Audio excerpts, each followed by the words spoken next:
ಅಂಬಿಕಾಸುತ ವಿಘ್ನರಾಜನ ಪಿರಿದು ಸಂಸ್ತುತಿಸಿ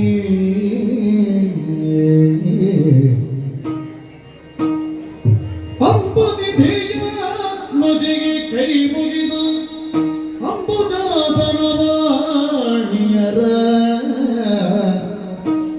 ಪಾದಾಪುರಗೆ ಪೊಡಪಡುತ್ತ ವರ್ಣಿಪೆ ನೀ ಕಥಾಮೃತವ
ಹೊರಟು ಬಂದ ಮೇಲೆ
ನಾವೆಲ್ಲ ಚಿರುಮಯನ ದಯದಿಂದ ಸುಕ್ಷೇಮವಾಗಿದ್ದೇವೆ ಎನ್ನುವುದರಲ್ಲಿ ಸಂದೇಹವಿಲ್ಲ. ಅವನ ಧ್ವನಿ ನಮಗೊಂದು ಪ್ರೇರಣೆಯಾಗಿ ಪೂರಕವಾಗಿ ಮುನ್ನಡೆಸುತ್ತಾ ಇದೆ. ಸ್ವರ್ಗಧಾಮದಲ್ಲಿ ಸುಸ್ಥಿರವಾಗಿರುವಂತಹ ಒಂದು ಕೇವಲದಲ್ಲಿ ನಾವು ನಿಲ್ಲಬೇಕು ಅಂತಾದ್ರೆ ಒಂದರ್ಥದಲ್ಲಿ ನಮ್ಮ ಸಾಧನೆಯೇ ಕಾರಣ. ನಾವೇನು ಸ್ವರ್ಗದಲ್ಲಿಯೇ ಜನ್ಮಕ್ಕೆ ಬಂದವರಲ್ಲ. ಕರ್ಮ ಪ್ರಪಂಚವಾಗಿರುವಂತಹ ಭೂಲೋಕಗಳಲ್ಲಿ ಗರ್ಭವಾಸನೆ ಮುಂತಾದ ದುರ್ಬಲ ದುಃಖಗಳಿಗೆ ಒಳಗಾಗಬಹುದಾದಂತಹ ಧರ್ಮಕ್ಷೇತ್ರದಲ್ಲಿ ನಾವು ಜನನಕ್ಕೆ ಬಂದರೂ ನಮ್ಮ ಜೀವನವನ್ನು ಅಭ್ಯುದಯಗೊಳಿಸುವ ಉದ್ದೇಶದಲ್ಲಿ ವಿಶಿಷ್ಟತೆಯನ್ನು ವಿಶೇಷತೆಯನ್ನು ಕೈಗೊಂಡಿರುವಂತಹ ಒಂದು ಯಾಗದ ಕಡೆಗೆ, ಧ್ಯಾನದ ಕಡೆಗೆ, ತಪಸ್ಸಿನ ಕಡೆಗೆ ನಮ್ಮನ್ನು ಒಡ್ಡಿಕೊಂಡಿದೆ. ಆದ್ದರಿಂದಲೇ ಮೂರು ಮೂರ್ತಿಗಳು ಒಲಿದು ಪ್ರಸಾದ ರೂಪವಾಗಿ ನಮಗೆ ಈ ಸ್ವರ್ಗಧಾಮವನ್ನು ಒದಗಿಸಿಕೊಂಡು ಕೇಳುವವರಿಗೇನು ದೇವಲೋಕವಾಸಿಗಳಾದಂತಹ ದೇವತೆಗಳಿಗೆ ಏನು ಏನಿಲ್ಲ, ಎಲ್ಲವೂ ಇದೆ. ಆದರೆ ಯಾವುದೆಲ್ಲ ಇದೆ, ಯಾಕಾಗಿ ಇದೆ, ಹೇಗೆಲ್ಲ ಇದೆ, ಇದನ್ನು ಸ್ವಲ್ಪ ಗುಣಾತ್ಮಕವಾಗಿ ಚಿಂತಿಸಿದ್ರೆ ಈ ಭೋಗ ಭೂಮಿಯಲ್ಲಿರತಕ್ಕಂತಹ ನಾವುಗಳು ಧರ್ಮಾಧ್ಯಕ್ಷರು. ಧರ್ಮದ ನೆಲೆಯಲ್ಲಿ ಯಾರು ಭೂಮಿಯಲ್ಲಿ ಬದುಕುತ್ತಾರೋ ಅಂತವರಿಗೆ ಕಾಲ ಕಾಲಕ್ಕೆ ಬೇಕಾದದ್ದನ್ನು ಕೊಟ್ಟು ಪಡೆಯುವಂತಹ ಸಾಮರ್ಥ್ಯ ವಿಶೇಷತೆ ನಮ್ಮಲ್ಲಿ ಉಂಟು. ಅದಕ್ಕೆ ಪ್ರತಿಯಾಗಿ ಯಜ್ಞ ಯಾಗಾದಿಗಳನ್ನು ಮಾಡುವುದರ ಮೂಲಕವಾಗಿ ಹವಿಸ್ಸನ್ನು ಹವಿರ್ಭುಜರಾದಂತಹ ನಮಗೆ ಅವರು ಒದಗಿಸಿಕೊಡ್ತಾರೆ. ಕೊಡು ಕೊಳ್ಳು ಎನ್ನುವ ಸಂಬಂಧ. ಅವರಿದ್ರೆ ನಾವಿದ್ದೇವೆ, ನಾವಿದ್ರೆ ಅವರಿದ್ದೇವೆ. ಹಾಗಾಗಿ ಒಂದು ತೆರವಾಗಿ ಸ್ವರ್ಗ ಮೇಲೆಯೇ ನಿಂತಿದೆ ಎನ್ನುವುದಕ್ಕೆ ಆಧಾರ ಪಾತಾಳ ಮತ್ತು ಮರ್ತ್ಯ ಎನ್ನುವುದು ನಮಗಿಂತ ಕೆಳ ಭಾಗದಲ್ಲಿ ಇದ್ದದ್ದರಿಂದ ಸ್ವರ್ಗ ಮೇಲೆಯೇ ಇದೆ. ವಿಶ್ವ ವಿರಾಟ ಸ್ವರೂಪದ ಶಿರಪ್ರಧಾನ ಯಾವುದು ಕೇಂದ್ರ ಸ್ವರ್ಗ, ಮರ್ತ್ಯ ಎನ್ನುವುದು ಮಧ್ಯಭಾಗ, ಪಾತಾಳ ಎನ್ನುವುದು ಪಾದಭಾಗ. ಪಾದದ ಜಾಗದಲ್ಲೇ ನಿಲ್ಲಬೇಕು ಅಂತಾದ್ರೆ, ತಲೆಯ ಜಾಗದಲ್ಲೇ ನಿಲ್ಲಬೇಕು ಅಂತಾದ್ರೆ ಮರ್ತ್ಯ ಸರಿ ಇರಬೇಕು. ಇಲ್ಲದೇ ಇದ್ರೆ ಕೂತಲ್ಲೋ ಮಲಗಿನಲ್ಲಿಯೋ ಕಾಲ ಮೇಲೆಯೋ ತಲೆ ಕೆಳಗೆಯೋ ಇಂತಹ ಒಂದು ವ್ಯತ್ಯಸ್ತವಾದಂತಹ ಸ್ಥಿತಿ ಆ ಆಗುವುದಕ್ಕೆ ಸಾಧ್ಯ. ಧರ್ಮದ ನಡೆಯಲ್ಲಿ, ಸತ್ಯದ ಬೆಂಬಲದಲ್ಲಿ, ನ್ಯಾಯ ನಿಷ್ಠುರತೆಯ ಹಾದಿಯಲ್ಲಿ ಬದುಕಿದ ಆತನಿಗೆಲ್ಲ ಇದ್ದಲ್ಲಿಯೇ ದೊಡ್ಡ ಸುಖವನ್ನು ಕಾಣುವುದಕ್ಕೆ ಸಾಧ್ಯ. ವೈಭವದಿಂದ ನಾವು ತೋರಿಸಿಕೊಂಡಾಗ ರಂಬೆ, ಉರ್ವಶಿ, ಮೇನಕೆ, ಚಾಮಂತ್ರೆ, ತಿಲೋತ್ತಮೆಯರೇ ಮೊದಲಾದಂತಹ ಅರ್ಥರಾಂಗನೆಯರು ವಿಶಿಷ್ಟವಾದಂತಹ ನಾಟ್ಯವನ್ನು ಮಾಡಿದರು. ಹೇಗೆ ನಾಟ್ಯ ಮಾಡಿದರು? ಕಣ್ಮನವನ್ನು ಸೆಳೆಯುವ ಹಾಗೆ ನಾಟ್ಯ ಮಾಡಿದರು. ಅವರ ಒಂದೊಂದು ವಿಶಿಷ್ಟವಾದಂತಹ ಭಂಗಿಗೂ, ಅವರ ವಿಶೇಷವಾಗಿರುವಂತಹ ಒಂದೊಂದು ಹೆಜ್ಜೆಗೂ ಹಿನ್ನದವಾದನ ನೋಡಿದಿರಾ? ಕುದುರೆ ಮುಖ, ತುಮ್ಮೂರ, ಚಿತ್ರಸೇನ, ಈ 3 ಜನರ ಪಕ್ಕವಾದ್ಯ ಹಿಮ್ಮೇಳದ ಜೊತೆಯಲ್ಲಿ ಮುಮ್ಮೇಳಗಳು ಎರಕವಾಗಿ ಸಭೆಗಳನ್ನು ವೈಭವವನ್ನೇ ಕೊಟ್ಟವು ಎನ್ನುವ ಹಾಗೆ ಹಿಂದಿನ ಕಲಾಪವನ್ನು ಮುಗಿಸುವ ಹೊತ್ತಿಗೆ ನನಗೆ ನೆನಪಾಗುವುದು. ಕೇಳಿದಿರಿ? ಸುಮನಸರು ಕೀಳಿದಿರಿ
ಮೇಲ್ನೋಟವಾಸಿಗಳಾದಂತಹ ನಮ್ಮನ್ನು ಕಂಡಾಗ ಕೆಲವರಿಗೆಲ್ಲ ಒಂದು ತೆರನಾದಂತಹ ಬದ್ಧ.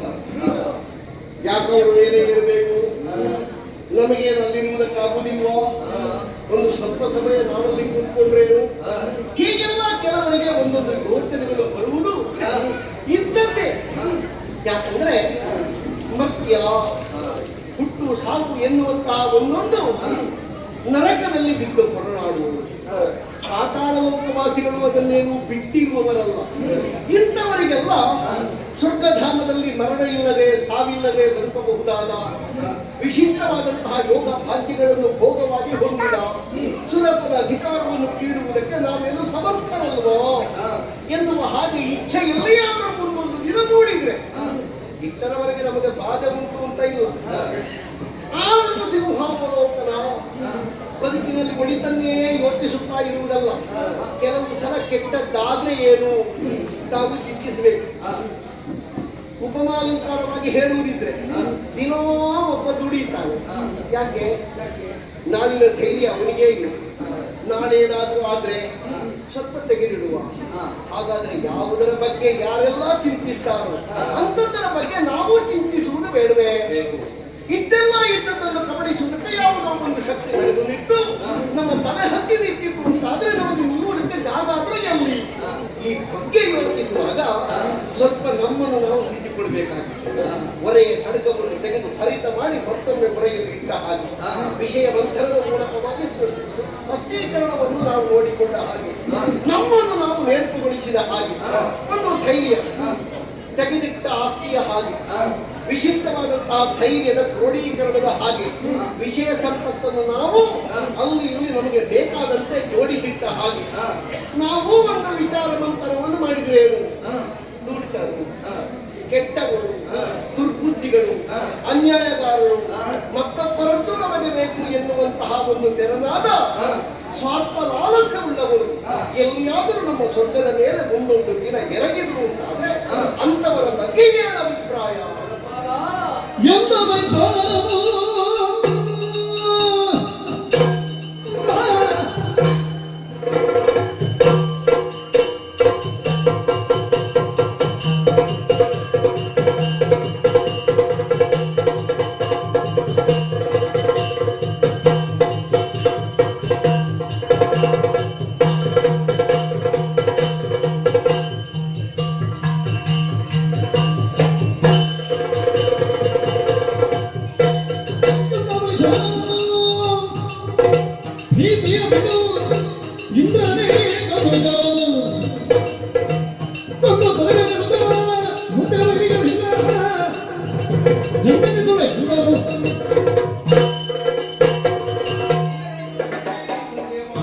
ಮೊತ್ತ ಮೊದಲಾಗಿ ನಿನ್ನ ಪದಪದ್ಮಗಳಿಗೆ ನನ್ನ ಶಿರವನ್ನು ತಗ್ಗಿಸಿದ್ದೇನೆ. ಹೇಳಪ್ಪ.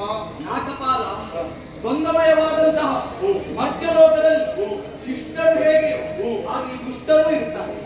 ಶಿಷ್ಟರು ಹೇಗೆ ಭಕ್ತಿಯ ಅನುಸಾರವಾಗಿ ಧರ್ಮದ ನೆಲೆಯಲ್ಲಿ ಹೋದರು ಅಂತಾದ್ರೆ, ದುಷ್ಟರು ಹೇಗೆ ದೌಷ್ಟ ಪ್ರವೃತ್ತಿಯನ್ನೇ ತೋರಿಸಿದಕ್ಕೂ ಈ ದೌಷ್ಟ ಪ್ರವೃತ್ತಿಯನ್ನು ದಾಳಿಯುವ ಒಂದು ವಿಷಯವು ನಮ್ಮಲ್ಲಿ ಇಲ್ಲದದ್ದನ್ನು ಮತ್ತೊಬ್ಬರಲ್ಲಿ ಇದ್ದು ಅದನ್ನು ನಮ್ಮದಾಗಿಸಿಕೊಳ್ಳುವುದು ಬಲಾತ್ಕಾರವಾಗಿ, ಅಥವಾ ಅವರಿಗಿಂತ ಜಾಸ್ತಿ ನಾವು ಬದುಕಬೇಕು ಎನ್ನುವುದಾಗಿ ತಿಳಿಯುವುದು, ಇದೆಲ್ಲ ಇರುವುದು ದುಷ್ಟ ಆಲೋಚನೆ, ದುಷ್ಟರಿಗೆ ಮಾತ್ರ. ಈಗ ಹೆಚ್ಚು ಹೇಳುವುದಿದ್ರೆ ಸಿಹಿ ಇಟ್ಟಲ್ಲಿ ಇರುವೆ ಬರಲೇಬೇಕು. ಹಾಗೆ ಇಲ್ಲಿಯ ವೈಭೋಗವನ್ನು ನೋಡಿದ್ರೆ ಯಾರಿಗಾದ್ರೂ ಕಣ್ಣಿಗೆ ಮುಟ್ಟುತ್ತದೆ. ಈಗ ದುಷ್ಟರಿಗೆ ಮುಟ್ಟಲಿಕ್ಕಿಲ್ವ? ಅವರು ಬರಲೇಬೇಕು.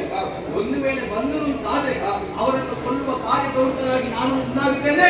ಹಿಡಿದುಕೊಂಡೆ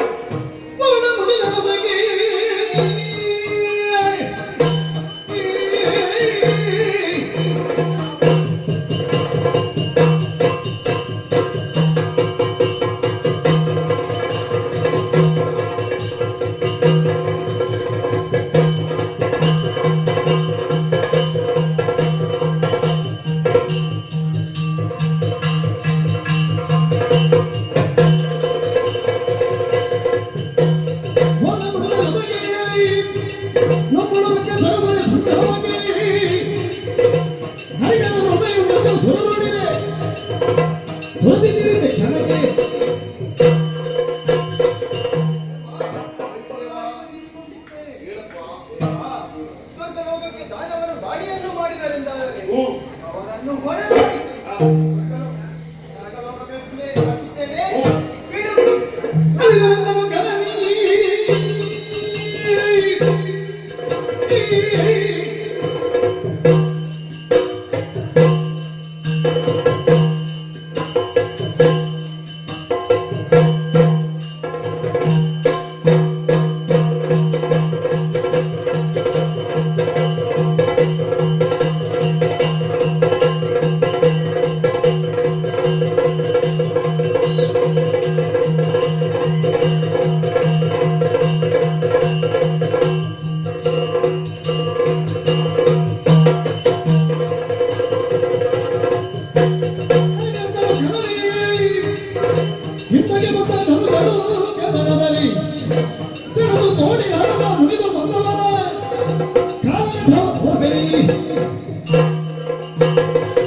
ತುಂಬಿದಂತಹ ಸಭೆ ಇದು.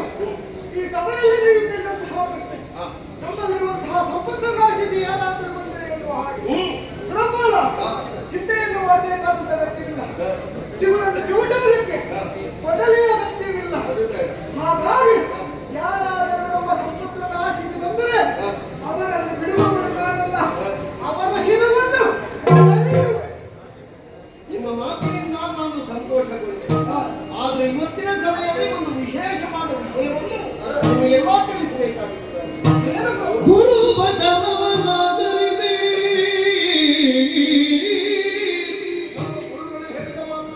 ಗುರು ಭಜನವ ಆಧರಿಸಿ ಸುರಪಾನು ಪಪ್ಪ ಜ್ಞಾನನು ಕಾದಿದ್ದು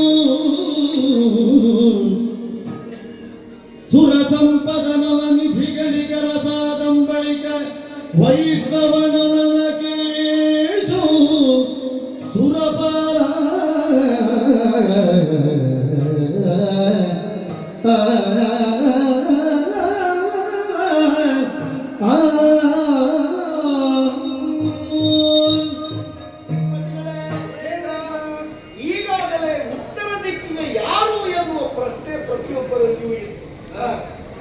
ಶ್ರವಣ ನಾಮಕ ಕುಬೇರ ಅಂತ ಹೆಸರಿರುವವ ನವನಿಧಿಗಳಿಗೆ ಯಜಮಾನರಾಗಿ ಉತ್ತರ ದಿಕ್ಕನ್ನು ಅಲಂಕರಿಸಿದ ಒಬ್ಬ ದಿಗ್ಪತಿ ನಮ್ಮ ಪಂಕ್ತಿಯಲ್ಲಿ ಸೇರ್ಪಡೆಯಾದ. ಗುರುಗಳಾದಂತಹ ಬೃಹಸ್ಪತಿ ಆಚಾರ್ಯರು ನನ್ನಲ್ಲಿ ನಿನ್ನೆ ಕರೆದು ಒಂದು ಮಾತು ಹೇಳಿದರು. ದುಷ್ಟರು ಹುಟ್ಟುವುದಕ್ಕೆ ಪ್ರಾರಂಭ ಮಾಡಿದ್ದಾರೆ. ಅದರಲ್ಲಿಯೂ ತಮಾಸುರನೇ ಮೊದಲಾದಂತಹ ಚಿತ್ತ ಶಕ್ತಿಗಳು ತಲೆ ಎತ್ತಿ ನಾಲ್ಕರ ಕಡೆಗೆ ಯಾವತ್ತಾದರೂ ಒಂದು ದಿನ ಅಭಿಯೋಗವನ್ನು ನಡೆಸಬೇಕು ಈ ಒಂದು ಯೋಜನೆಯಲ್ಲಿದ್ದಾರೆ. ಮಾತ್ರ ಅಲ್ಲ, ಗುರುಗಳು ಗುಪ್ತವಾಗಿ ಒಂದು ವಿಚಾರ ಹೇಳಿದ್ದಾರೆ. ಭೃಗು ಮಹರ್ಷಿಗಳ ಮಗನಾಗಿರುವಂತಹ ಆಚಾರ್ಯ ಶುಕ್ರ ಏನೋ ಒಂದು ವಿದ್ಯೆಯನ್ನು ಕಲಿಯುವುದಕ್ಕೆ ಹೊರಟಿದ್ದಾರಂತೆ. ಅದು ಮೃತ ಸಂಜೀವಿನಿ ಅಂತ ಹೇಳಿದ್ರು. ಅದನ್ನು ಕಲಿಯುವುದಕ್ಕೆ ನಮ್ಮ ಗುರುಗಳು ಮುಂದೆ ಹೋಗಿ ಅದರಲ್ಲಿ ಬಹಳಷ್ಟು ಯಶಸ್ಸಿಲ್ಲ ಅಂತ ತಿರುಗಿ ಬಂದು ನನ್ನಲ್ಲಿ ಹೇಳಿದ ವಿಚಾರ. ಒಂದು ವೇಳೆ ಆಚಾರ್ಯ ಶುಕ್ರರು ಮೃತ ಸಂಜೀವಿನಿ ವಿದ್ಯೆಯನ್ನು ಕರಗತ ಮಾಡಿ ಬಂದ್ರೆ ಅಲ್ಲಿ ಸತ್ತರೂ ಕೆಲವರನ್ನು ಅವರು ಬದುಕಿಸಿಯಾರು. ಅವರು ಬಂದ ಮೇಲಲ್ಲ, ಅವರು ಬರುವುದಕ್ಕಿಂತ ಮೊದಲೇ ಅಲ್ಲಿರುವ ದುಷ್ಟರನ್ನು ಕೊಂದು ಅವರ ಎಡವೂ ಬರುವವರಿಗೆ ಸಿಕ್ಕದ ಹಾಗೆ ಮಾಡಬೇಕು. ಹೀಗೆ ಯೋಚನೆ ಮಾಡಿದಾಗ ನಾನೇ ಕಾರ್ಯಪ್ರವೃತ್ತರಾಗಿ ಮುಂದೆ ಇಳಿಯುವುದು ಅಂತ ಕೇಳಿಕೊಂಡೆ ಗುರುಗಳಲ್ಲಿ. ಹಾಗೆ ಹೇಳಿದ್ರು, ಸಮಯವನ್ನು ಕಾಯುತ್ತಾ ಇರಿ, ಎಲ್ಲಿಯಾದರೂ ದುಷ್ಟತನದ ಅಟ್ಟಹಾಸ ಮೇಲೆ ಮೀರಿತು ಅಂತಾರೆ ಅವರನ್ನು ಪಕ್ಕು ಪಡೆಯುವುದಕ್ಕೆ ನೀವು ಸದಾ ಸಮರ್ಥರಾಗಿರಿ. ಆದ್ದರಿಂದ ಇವತ್ತಿನ ಸಭೆಯನ್ನು ಇಲ್ಲಿಗೆ ವಿಸರ್ಜನೆ ಮಾಡೋಣ. ನಾಳಿನ ಸಭೆಯಲ್ಲಿ ಕಾಣಿಸೋಣ. ಯಾರು ಏನು ಹೇಗೆ ಅಂತ ಚಿಂತನೆ ಮಾಡೋಣ. ಗುರುಗಳಿಗೆ ವಂದಿಸಿ ಸಭಾಸದರನ್ನು ಅಭಿವಾದಿಸಿ ಮುಕ್ತಾಯ ಮಾಡೋಣ ಇವತ್ತಿನ ಸಭೆಯನ್ನು.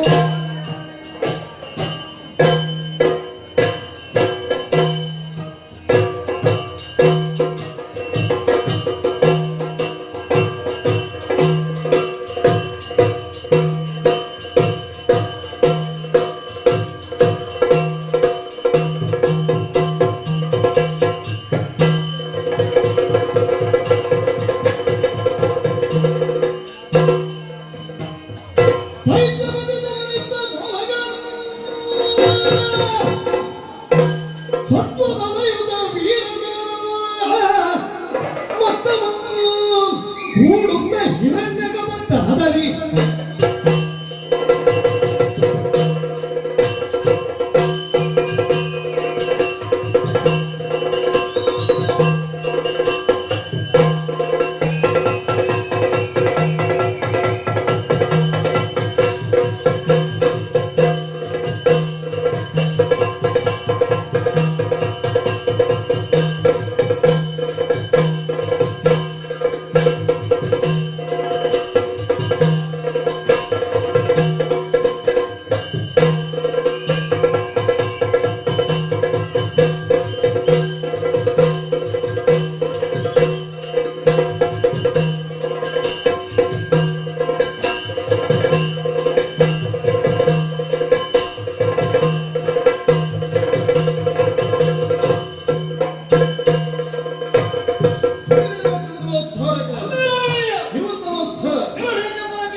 ಇರುವಾಗ ನಿಮ್ಮ ಕರೆ ಏನಾಗಬೇಕು ನೀವು ಹೇಳಿದರೆ ಅಂತಾದ್ರೆ ತಕ್ಷಣವೇ ಮಾಡಿಬಿಡುತ್ತೇನೆ. ಮಣಿಮುದರಂತ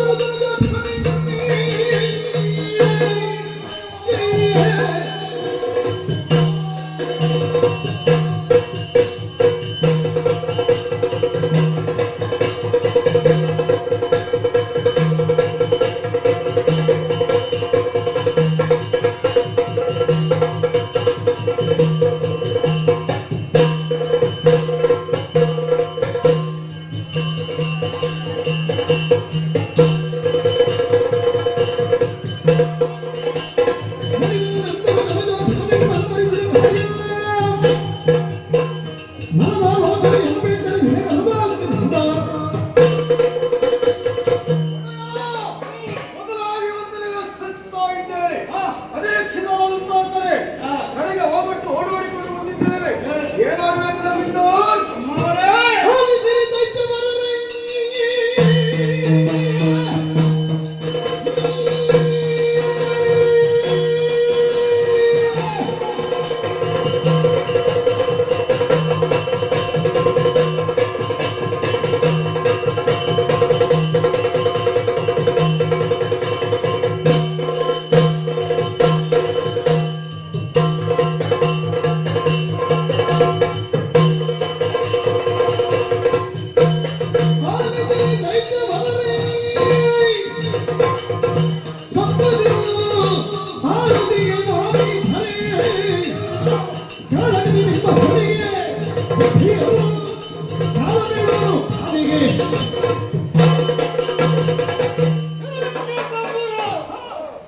ಸಭಾಪ್ರವೇಶ ಮಾಡಿದ ಕ್ಷಣವೇ ಎಡಬಲದಲ್ಲಿ ಬಂದು ಸೇರಿರುವಂತಹ ಮಂತ್ರಿ ಸೇನಾಧಿಪತಿಗಳು ಕೇಳಿದರೂ ಕೇಳಿ ಬರುತ್ತಿರುವಂತಹ ಜಯಘೋಷ ಇಷ್ಟಾಗಬೇಕು ಅಂತಾದ್ರೆ ನಮ್ಮದಾಗಿರುವಂತಹ ಪ್ರಯತ್ನ ಏನು ಸಾಮಾನ್ಯವಾದುದಲ್ಲ.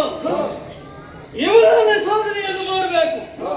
ಸಾಧನೆ ಎನ್ನುವುದು ಜೀವನದ ವೇದನೆಯಾಗಬಾರದು, ಅದು ಶೋಧನೆಯಾಗಬೇಕು ಎನ್ನುವುದನ್ನು ಮನಗಂಡವರು ನಾವು.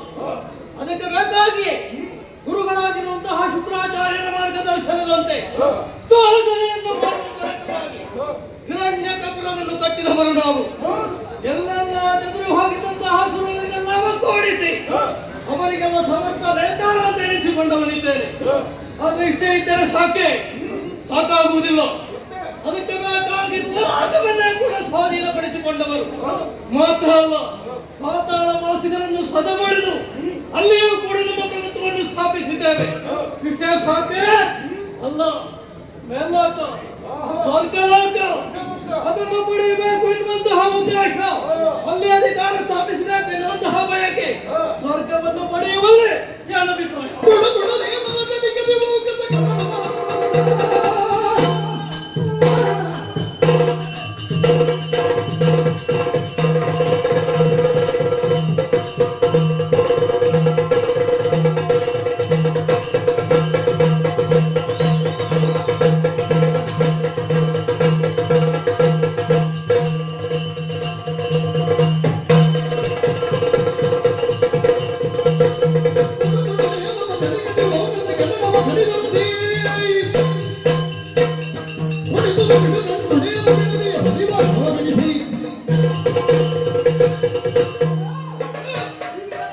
ಒಮ್ಮೆಯಾದರೂ ಸ್ವರ್ಗವನ್ನು ಸೇರಬೇಕು ಎನ್ನುವಂತಹ ಮತಮಹತ್ವಾಕಾಂಕ್ಷೆ ಇರಿಸಿಕೊಂಡವನು ಇದೇ ಸರಿಯಾದ ಸಮಯ.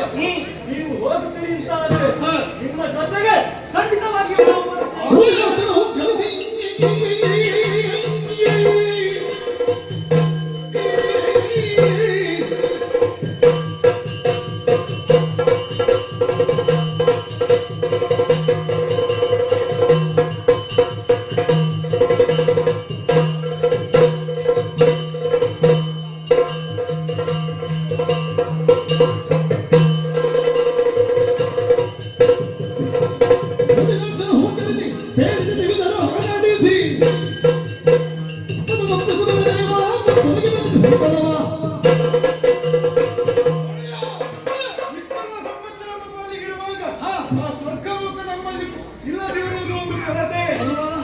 ಅಪ್ಪಣೆ ಕೊಟ್ಟರು ಸರಿ, ಆ ದೇವತೆಗಳನ್ನು ಕಟ್ಟಿ ನಿಮ್ಮ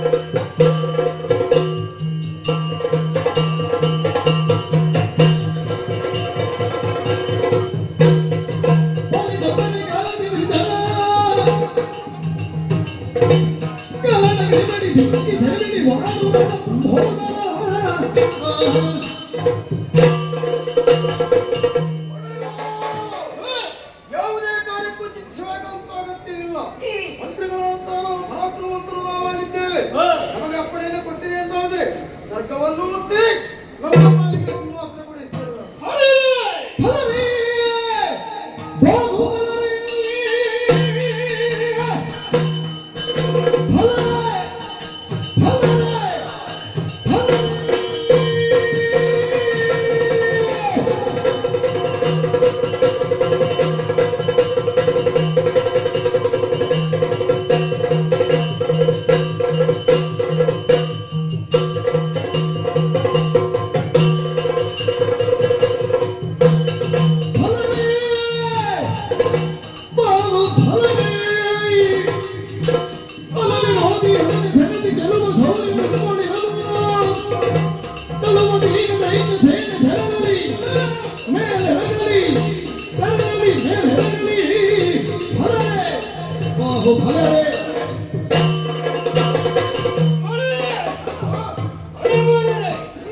ನಿಮ್ಮ ತಾಗಿರುವಂತಹ ವೀರಾಜಿತ ನುಡಿಗಳನ್ನು ಕೇಳಬಾರದು. ಸ್ವರ್ಗವನ್ನೇ ಪಡೆದಷ್ಟು ಖುಷಿ ಆಗುತ್ತಾ ಇದೆ ನನಗೆ. ಅದಿಷ್ಟೇ ಸಾಕಾಗುವುದಿಲ್ಲ. ಎದ್ದು ನಿಲ್ಲುವವನು ನಾನು, ಅದನ್ನು ಮುಂದೆ ನಡೆಯುವವರು ನೀವು, ಬೆರಳು ತೋರಿಸುವವರು ನಾನು, ಆ ಕಾಲಕ್ಕೆ ಅದನ್ನು ಮಾಡಿ ಪೂರೈಸುವವರು ನೀವು. ನಿಮ್ಮ ಬೆಂಬಲ ನನ್ನ ಪಾಲಿಗೆ ಉಂಟು ಅಂತಾದ್ರೆ ಇನ್ನು ತಡೆ ಯಾಕೆ? ಸಿದ್ಧವಾಗಲಿ ಸೇನೆ. ಅಭಿಯಾನ ಸ್ವರ್ಗಕ್ಕೆ.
ಒಂದು ಹೆಜ್ಜೆ ಮುಂದಿಟ್ಟರೆ ಅಕ್ಕನ ಮನೋರಂಜನೆಗೆ ಸಗ್ಗಕ್ಕೆ ಲಗ್ಗೆಯನ್ನಿತ್ತು ಬಂದಿರೋ ಏನಂತ ಭಾವಿಸಿದ್ದೀರಿ? ಸ್ವರ್ಗದ ಪೀಠವೆನ್ನುವುದು ಮೂರು ಮೂರ್ತಿಗಳ ಅಪ್ಪಣೆಯನ್ನು ಪಡೆದು ಶತ ಮಕ್ಕಳ ಪುಣ್ಯವನ್ನು ಮಾಡಿ ಪಡೆದಂತಹ ಸ್ವರ್ಗಲೋಕ.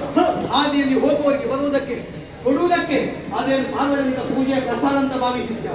ಇದು ನನ್ನದಾದ ಮುನ್ನುಡಿಯಾದ ಮಾತನ್ನು ಕೇಳಿ ಹಿನ್ನಡಿಯಲ್ಲಿ ಇದ್ದಂತಾದ್ರೆ ಬದುಕಿ ಉಳಿಸಿ ಇಲ್ಲೋ ನಿನ್ನ ಬುದ್ಧಿ ಹೇಗಾಯ್ತು ಬಲ್ಲಯ್ಯ? ಈ ಆರಿ ಹೋಗುವಂತಹ ದೀಪದ ಪ್ರಕಾಶ ಇತ್ತಂತೆ, ನಿನ್ನದೀಗ ಹಾಗಾಯ್ತು. ನಿನ್ನ ಪ್ರಕಾಶದ ಎದುರು ನಮಗೆ ಪ್ರಕಾಶದ ಅಗತ್ಯವೇ ಇಲ್ಲ. ನಮ್ಮ ಜಯದ ಪ್ರಕಾಶವನ್ನು ಉಳಿಸ್ತೇವೆ.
ಆಯುಷೇನೀಗ ಉಚ್ಚಮ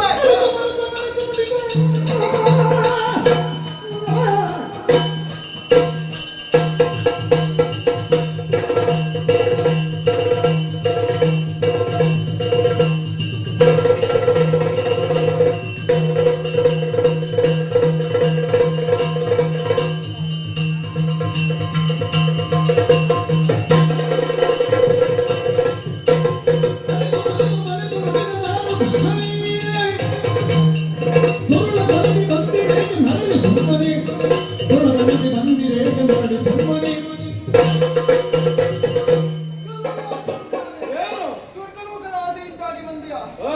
ಬಂದಂತೆ ಹಿಂದೆ ಹೋದರೆ ಸರಿ, ಹಾ. ಇಲ್ಲದಿದ್ದರೆ ಜಾತವನ. ಬಾಳು ನೋಡಮ್ಮ.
ಬಂದವರು ಸಾಮಾನ್ಯ ವ್ಯಕ್ತಿ ಮೂಲಕ ಭಾವಿಸಿಕೊಳ್ಳಬೇಡ.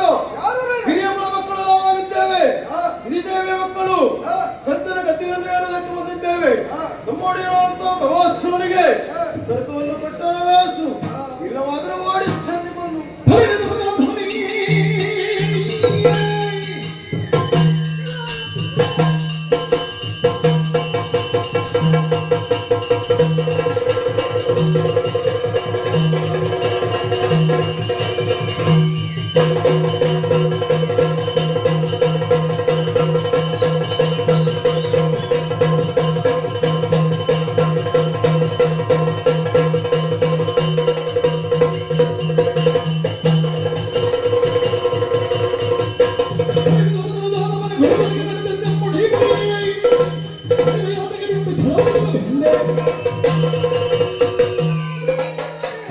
ಸ್ವರ್ಗಲೋಕವನ್ನು ಪಡೆಯಬೇಕೆನ್ನುವ ಉದ್ದೇಶದಿಂದ ಬಂದೆಯಾ? ಈವರೆಗೆ ಯಾರೂ ಬಂದವರಿಲ್ಲ. ಮೊದಲಾಗಿ ಬಂದವನೇನು? ನಿನ್ನ ಶಿರವನ್ನು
ಮೂರು ಲೋಕ ಸ್ವಾಧೀನಾಗಬೇಕು.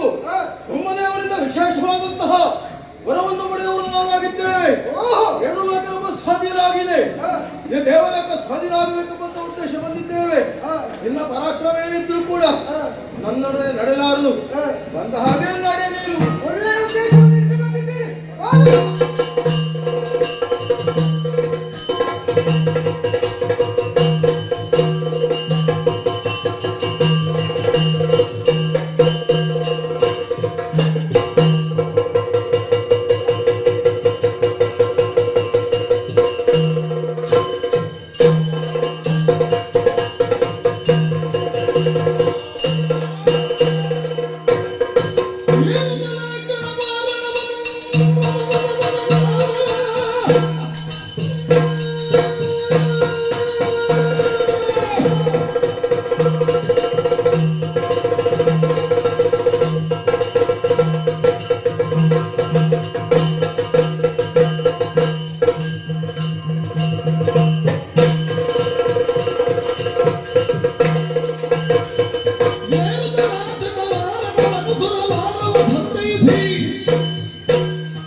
ಪ್ರಾರ್ಥಿಸಿ ಹಾ.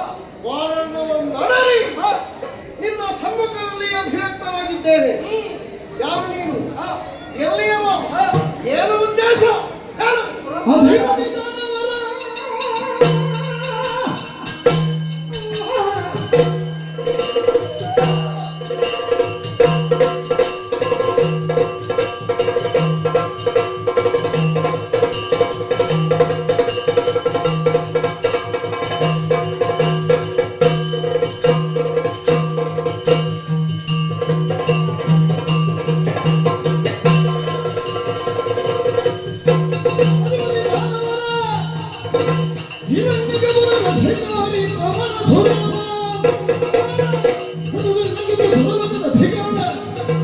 ಒದಗಿ ಬಂದಿರುವ ವಕೀಲ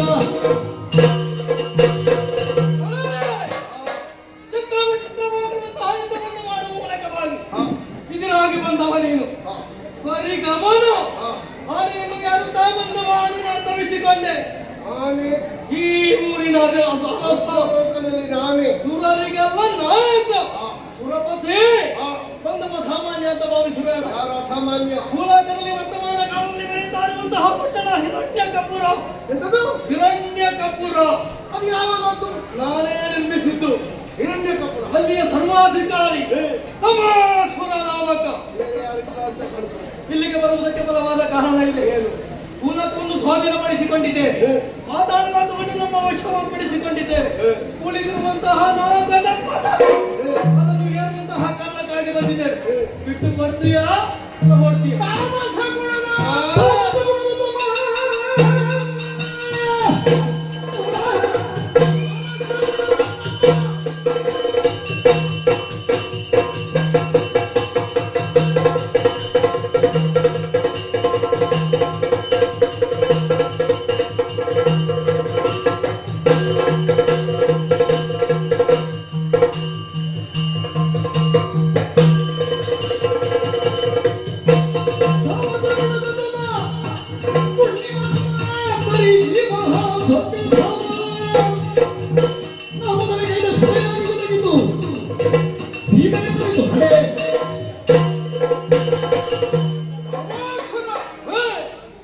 ನಿನ್ನ ಬಗ್ಗೆ ನಾನು ಅಲ್ಲ ಇಲ್ಲ ಸ್ವಲ್ಪ ಕೇಳಿದ್ದೇನೆ. ಹೌದಾ?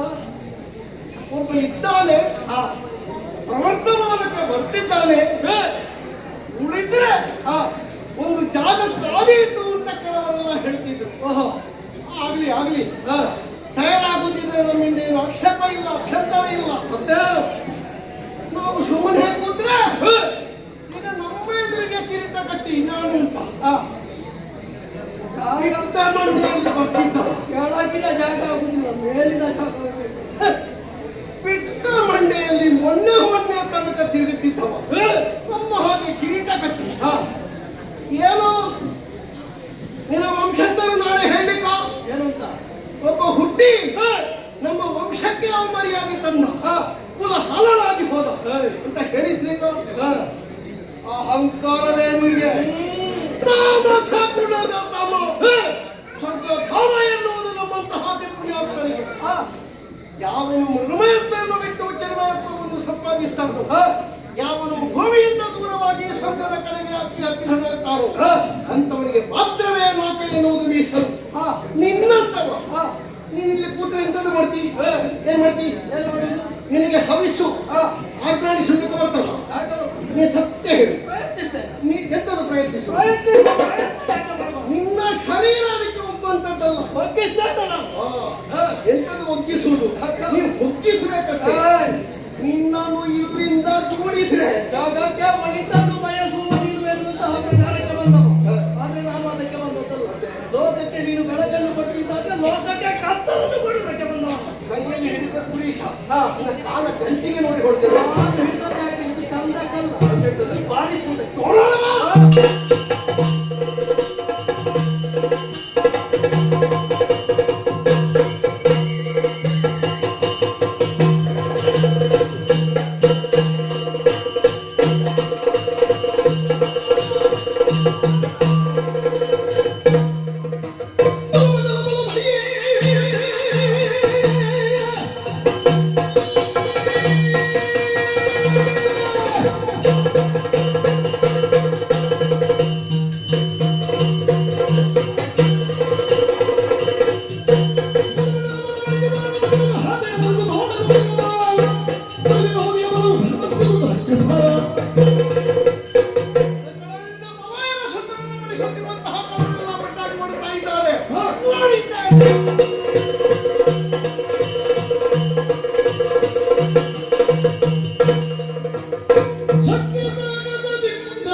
ಜೀವನದಲ್ಲಿ ಇಂತಹ ಕಹಿ ಅನುಭವವಿರುತ್ತದೆ ಅಂತ ನಾವು ಭಾವಿಸಿದವರಲ್ಲ.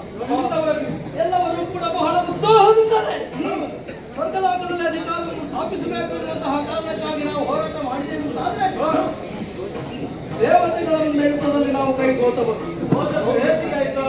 ಎಲ್ಲರೂ ಕೂಡ ದಿಕ್ಕಾಪಾಲಾಗಿ ಓಡಿ ಬಂದವರಿದ್ದೇವೆ. ಅವರವರ ಪ್ರಾಣಕ್ಕೆ ಅವರೇ ಹೊಣೆ. ದೇವತೆಗಳು ಹೊಡೆದ ಜಾಗದಲ್ಲಿ ನೋಡಿದ್ರ ಹಗಲು ನಕ್ಷತ್ರ ಕಂಡವರಿದ್ದೇವೆ ನಾವು. ಇನ್ನು ಮುಂದಕ್ಕೆ ಸ್ವರ್ಗಲೋಕವನ್ನು ಪಡೆಯುವಂತಹ ಮನಸ್ಸು ಈಗೆಲ್ಲ ಬೇಕು. ಯಾವಾಗ ಮೊದಲು ನಮ್ಮ ಜೀವ ಬದುಕು ಉಳಿದ್ರೆ ಅಲ್ವಾ ಮತ್ತೊಂದು ಬಾರಿ ಪ್ರಯತ್ನಿಸೋಣ. ಆದ್ರೆ ಈಗಂತೂ ನಾವು ಕೈ ಸೋತವರಿದ್ದೇವೆ. ಏನು ಮಾಡೋಣ? ಮನ ಹೋಗುವಂತಹ ಕಾರ್ಯ ಆಗಿ ಹೋಯಿತಲ್ಲ. ಗುರುಗಳು ಇಲ್ಲದಿರುವಂತಹ ಈ ಸಂದರ್ಭದಲ್ಲಿ ನಮ್ಮ ಪ್ರಾಣವನ್ನು ಮೊದಲು ರಕ್ಷಣೆ ಮಾಡಬೇಕಾಗುತ್ತೆ. ಕಾಣ್ತಾ ಇದೆ ಶುಕ್ರಾಚಾರ್ಯರ ಆಶ್ರಮ.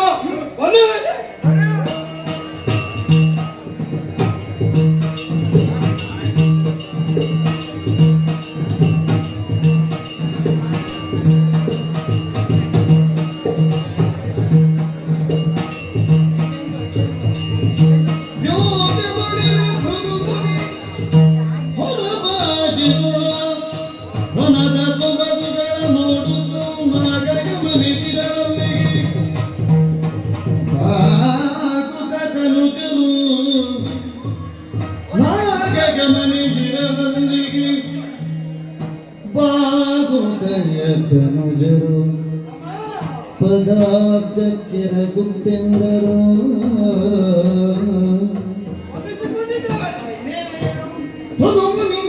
ಜಾಯ ಪಾದಯುಗಳಗೆ ನಮೋ ನಮೋ ಭೃಗುಮುನೀಂದ್ರ ಜಾಯ ಪಾದಯುಗಳಗೆ ನಮೋ ನಮೋ ಸುಗುಣಿ ನಿನ್ನ ಮಗನ ಶಿಷ್ಯರುಗಳು ನಾವು ನಮೋ ನಮೋ ಮೊದಲು ಪ್ರಾಣದಾನವಿತ್ತು ಸದೈ ಅಭಯ ಪಾಲಿಸು ಜೀವದನಿ ದಯವ ತೋರಿಸು ಭ್ರಮುನೀಂದ್ರ ಜಾಯೇ ಪಾದಯುಗಲಗೆ ನಮೋ ನಮೋ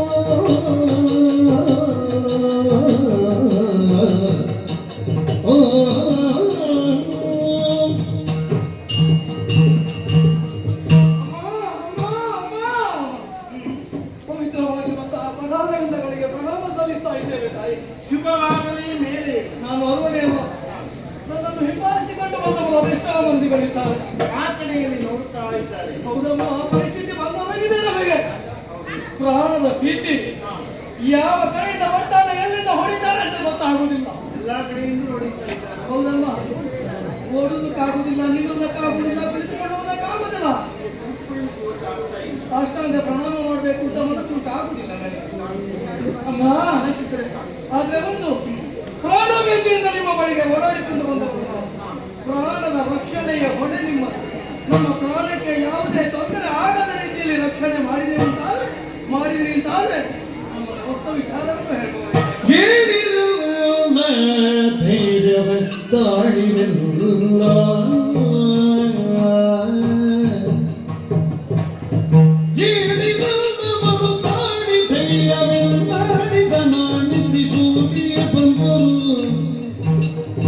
ಮಾರುತ ನಿನ್ನ ಜಗೀರದಿ ತರಿಸಿ ಕುಮಾರ ಮಾಣಿಕನ ವರದ ಪ್ರಾಣಕಿ ಬರದು ಹಾನಿಯು ಯಾರಿಗೂ ಬಿಟ್ಟೆನು ವಿಚಾರದಿ ನುಗ್ಗಿದಿನ ನಾರಿಗಳು ಎಂದರು ಹೇಳಿರಲ್ಲ ಧೈರ್ಯವ ತಾಳಿರಲ್ಲ.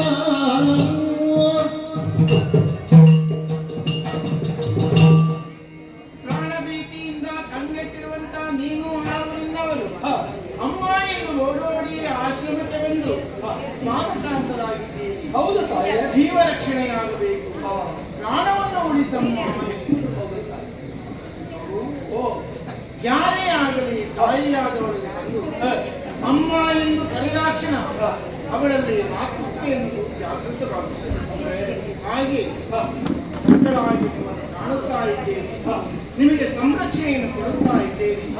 ಈ ಪ್ರಪಂಚದಲ್ಲಿ ಜೀವವನ್ನಿದ್ದರೆ ಏನಾದರೂ ಉತ್ತಮವಾದ ಕಾರ್ಯವನ್ನು ಬದುಕಲಿಕ್ಕೆ ಸಾಧ್ಯವಾಗುತ್ತದೆ. ಸಂಕಟ ನಮಗಿದೆಯಲ್ಲವೇ ಚಿಂತಿಸಬೇಕಾಗಿರುವಂತಹ ಅಗತ್ಯವೇ ಇಲ್ಲ.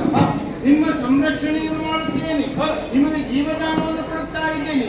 ಹೇಗೆ ನನ್ನ ಪ್ರಾಣದಲ್ಲಿ ಪ್ರಾಣವಾಯು ಇರುವ ತನಕ, ನಾನು ಬದುಕಿರುವ ತನಕ ನಿಮ್ಮ ಪ್ರಾಣಕ್ಕೆ ಯಾವುದೇ ಹಾನಿ ಆಗುವುದಿಲ್ಲ. ಇದು ನನ್ನ ಪತಿಯ ಆಣೆಯಾಗಿ ಚಿಂತಿಸಬೇಡ, ಧೈರ್ಯವಾಗಿರು. ಆದರೆ ನೀವು ಯಾರು ಅಂತ ಹೇಳಿಲ್ವಲ್ಲ, ಈಗ ಧೈರ್ಯವನ್ನು ಈಗ ಹೇಳಬಹುದು. ತಾಯಿ ಭೃಗುಮುನಿಜಾಯಿ ಅವತರಿಸು, ಭೃಗುಮುನಿಜಾಯಿ ಅವತರಿಸು ತಾಯೇ.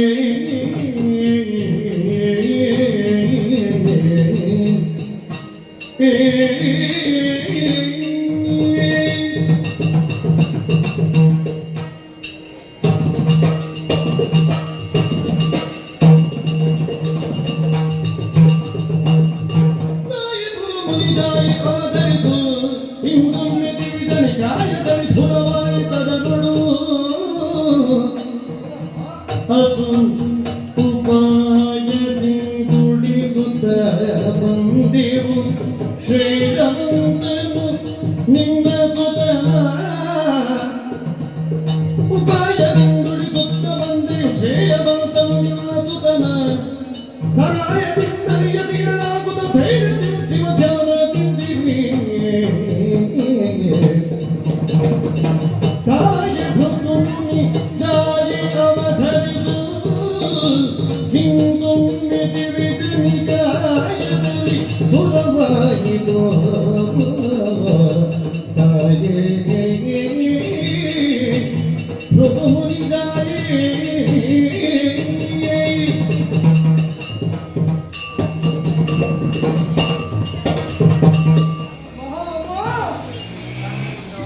ಪ್ರಾಣವೇ ಹೋಯಿತು ಎನ್ನುವಂತಹ ಭಯದಲ್ಲಿ ನಾವಿರಬೇಕಾದ್ರೆ ಪ್ರಾಣದ ರಕ್ಷಣೆಯನ್ನು ಮಾಡಿರುವಂತಹ ಮಹಾತಾಯಿ ಈಗ ಧೈರ್ಯ ಬಂತು. ಯಾವುದೇ ವಿಚಾರವನ್ನು ಹಾಳಬಹುದಿದ್ರು ಈಗ ಧೈರ್ಯ ಬಂದಿದೆ ತಾಯಿ. ನಾವೆಲ್ಲರೂ ಕೂಡ ಅಸುರರು. ನೋಡಿದ್ರೆ ನಿಮ್ಮ ಮಗ ಶುಕ್ರಾಚಾರ್ಯರ ಶಿಷ್ಯಂದಿರು ನಾವೆಲ್ಲ. ಹೌದೇ? ಹೌದು ತಾಯಿ. ಹಾಗಾದ್ರೆ ಹೇಗಿದ್ದರು ಮಕ್ಕಳ ಹಾಗೆ? ಗುರುಗಳಾಗಿರುವಂತಹ ಶುಕ್ರಾಚಾರ್ಯರ ಅನುಪಸ್ಥಿತಿಯಲ್ಲಿ ಯಾಕೋ ಹಿರಣ್ಯಕಪುರದಲ್ಲಿರುವಂತಹ ನಮಗೊಂದು ಆಸೆ ಮುಟ್ಟಿತು ತಾಯಿ. ಏನದು? ಬಾವಿಯೊಳಗಿನ ಕಪ್ಪೆಯ ಹಾಗೆ ನಾವಿರುವುದಲ್ಲ, ವಿಶಾಲವಾಗಿರುವಂತಹ ಪ್ರಪಂಚವನ್ನು ಕಾಣಬೇಕು ಎನ್ನುವುದಕ್ಕೆ ಬೇಕಾಗಿದೆ. ಭೂಲೋಕವನ್ನು ಸ್ವಾಧೀನಪಡಿಸಲೇವು, ಪಾತಾಳ ಲೋಕವನ್ನು ಸ್ವಾಧೀನಪಡಿಸಲೇವು. ಆಸೆ ತಪ್ಪಲ್ಲ ತಾಯಿ, ಇರಬೇಕು. ಆದ್ರೆ ಯಾಕೋ ಏನು ಸ್ವರ್ಗಲೋಕವನ್ನು ಪಡಿಬೇಕು ಎನ್ನುವಂತಹ ಬಯಕೆ ನಮಗೆ ಗೊತ್ತಿಲ್ಲ. ನಿಮಗೂ ಸ್ವರ್ಗ ಸುತ್ತಲು ಹೋಗಿ ಬರಬೇಕು. ಹೋಗಿ ಬರುವುದಲ್ಲ, ಅಲ್ಲಿ ಅಧಿಕಾರವನ್ನು ಸ್ಥಾಪನೆ ಮಾಡಬೇಕು. ನಾವು ನಮ್ಮವರೆಲ್ಲ ಸಮಾಲೋಚನೆ ಮಾಡಿ ಒಂದು ಶುಭ ಮುಹೂರ್ತದಲ್ಲಿ ಸ್ವರ್ಗಲೋಕಕ್ಕೆ ದಾಳಿ ಮಾಡಿದೆ. ಪರಿಣಾಮ ಶುಭ ಮುಹೂರ್ತ ಆಗಿರಲಿಲ್ಲ. ದೇವತೆಗಳ ಸಾಮರ್ಥ್ಯದ ಮುಂದೆ ನಾವೆಲ್ಲ ಕೈ ಸೋತೆ. ನನ್ನ ಮಗನಿಗೆ ವಿಚಾರ ಗೊತ್ತಿಲ್ಲ, ದಿಕ್ಕಾಪಾಲಾಗಿ ಓಡಿ ಬಂದ.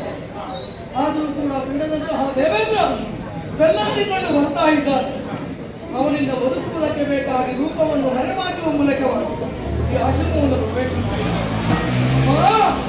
ನೀನೇ ರಕ್ಷಣೆ ಮಾಡಬೇಕು, ನೀನೇ ತಮಂತಾದಿಗಳು ಭೀತಿಯ ಭ್ರಮಣಿ ವಿಚಾರಗಳು, ಭೀತಿಯ ಭ್ರಮಣಿ ವಿಚಾರಗಳು.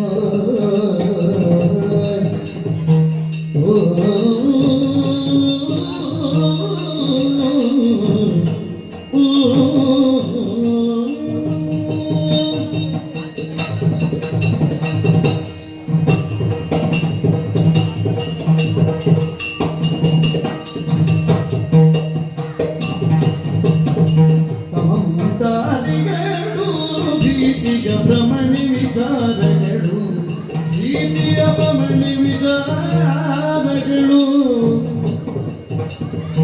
ನಿಮಗೆ ತಗಿಯ ಶ್ರಮದಲ್ಲಿ, ನಿಮಗೆ ತಗಿಯ ಶ್ರಮದಲ್ಲಿ ಅಮಿತಾನಂದದಿ ಕ್ರಮದಿಯು ಬಾಳಿರಿ.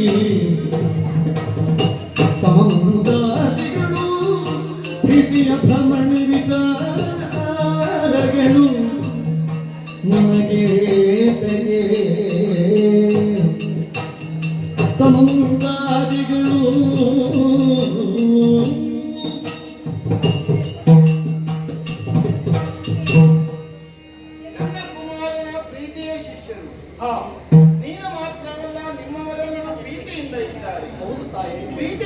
ಕಾಯುವಂತಹ ಯಾವ ಪ್ರಮೇಯವೇ ಇಲ್ಲ.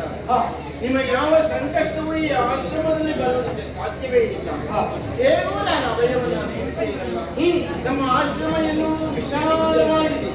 ನಮ್ಮ ಮನಸ್ಸು ಯಾವಾಗಲೂ ಪ್ರಮುಖವಾಗಿ ನನಗೆ ನಿಮ್ಮವರಿಗೆ ಆಶ್ರಯವನ್ನು ನಾನು ನೀಡುತ್ತೇನೆ. ಒಳ್ಳೆ ಸಂತೋಷವಾಗಿ ಇಲ್ಲ ನೀವು ಇಲ್ಲಿರುವುದಕ್ಕೆ ಯಾವುದೇ ತೊಂದರೆ ಇಲ್ಲ.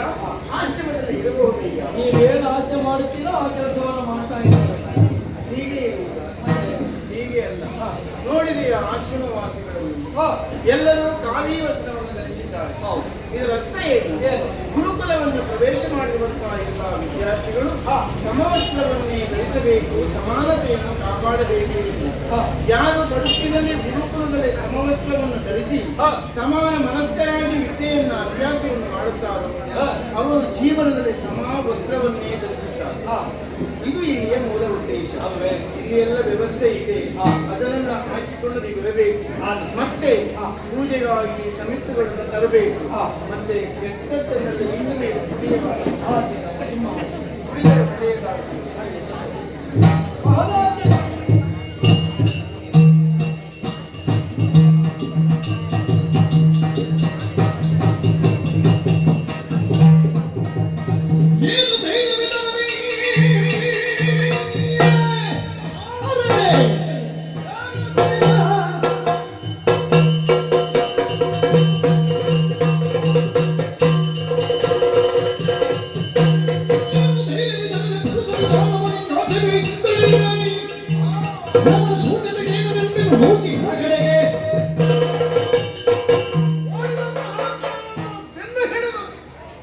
ಹಾಕಿಸಬೇಕು, ಅವರನ್ನು ನಿರ್ನಾಮ ಮಾಡಬೇಕು, ಮೂಲ ಸಮೇತ ಅವರನ್ನು ತಾಳಿವಾಗಬೇಕು ಅಂತ ನಾನು ಚಿಂತಿಸಿ ಬರ್ತಾ ಬರ್ತಾ ಬರ್ತಾ ಯಮುನಾ ನದಿಯನ್ನು ದಾಟುವಲ್ಲಿವರೆಗೆ ಕಾಣ ಸಿಕ್ಕಿದ್ದಾರೆ. ಮತ್ತೆ ಎಲ್ಲಿ ಹೋದರು ಅಂತ ಗೊತ್ತಿಲ್ಲ. ಹುಡುಕುತ್ತಾ ಹುಡುಕುತ್ತಾ ಬರುವಾಗ ನೋಡಿ ಆಶ್ರಮ ಒಂದು ಕಾಣಿಸ್ತಾ ಇದೆ. ಅಲ್ಲೇ ಎಲ್ಲಿಯಾದ್ರೂ ಮನೆಯಾದ್ರೂ ಅಲ್ಲ, ಆಶ್ರಮದ ಒಳಗೆ ಅವರಿಗೆ ಪ್ರವೇಶ ಸಿಗ್ಲಿಕ್ಕಿಲ್ಲ. ಯಾಕಂದ್ರೆ ಮೊನ್ನೆಯ ತನಕ ಆಶ್ರಮಕ್ಕೆ ಕಲ್ಲು ಬಿಸಾಡ್ತಿದ್ದವರು. ಹಾಗಾಗಿ ಆಶ್ರಮದಲ್ಲಿ ಎಲ್ಲಿಯಾದ್ರೂ ಅವಿತು ಕೂಡಿತು. ನಾವು ಆಚೆಗೆ ಹೋದ ಮೇಲೆ ಏನಾದರೂ ಅದನ್ನು ಸಿಡಿಸುವ ಕಾರ್ಯಕ್ರಮ ಮಾಡಿದ್ರೆ ಕಷ್ಟ ಅಲ್ವಾ? ಹಾಗೆ ನಾನು ಆಶ್ರಮದ ಅಂಗಳಕ್ಕೆ ಹೊರಟ್ರೆ ಋಷಿ ಮುನಿಗಳು ಪಟ್ಟುಗಳು ನಮ್ಮನ್ನು ದೂಡ್ತಾ ಇದ್ದಾರೆ. ಹೀಗೊಂದು ಆಶ್ರಮದಲ್ಲಿ ನಮ್ಮನ್ನೆಲ್ಲ ನೋಡುವೆ.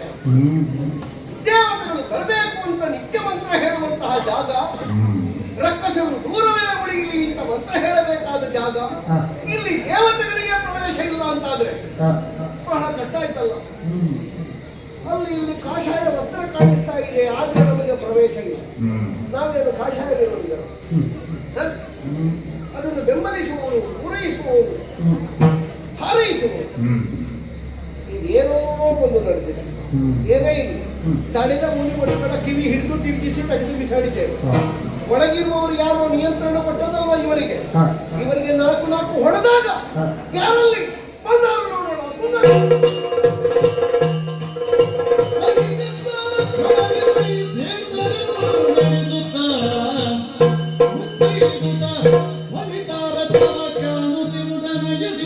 ಮಣಿದಾಗ ಸ್ವರ್ಗಾಧಿಪ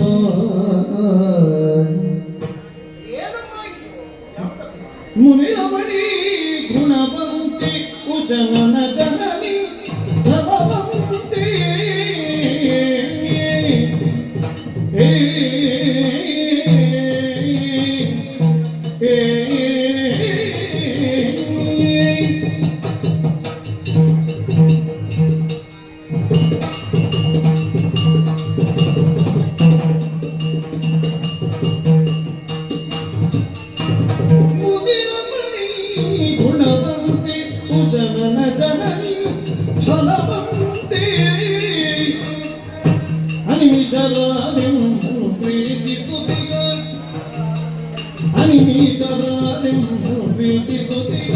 ಧನುಜರು ನಿಮ್ಮನೆ ಜೊಳಗಿರಿ ಬಿಡು ಬಿಡು ಮುನಿರಮಣಿ ಗುಣವಂತಿ ಕುಶಲನ ಜನನಿ ಛಲವಂತಿ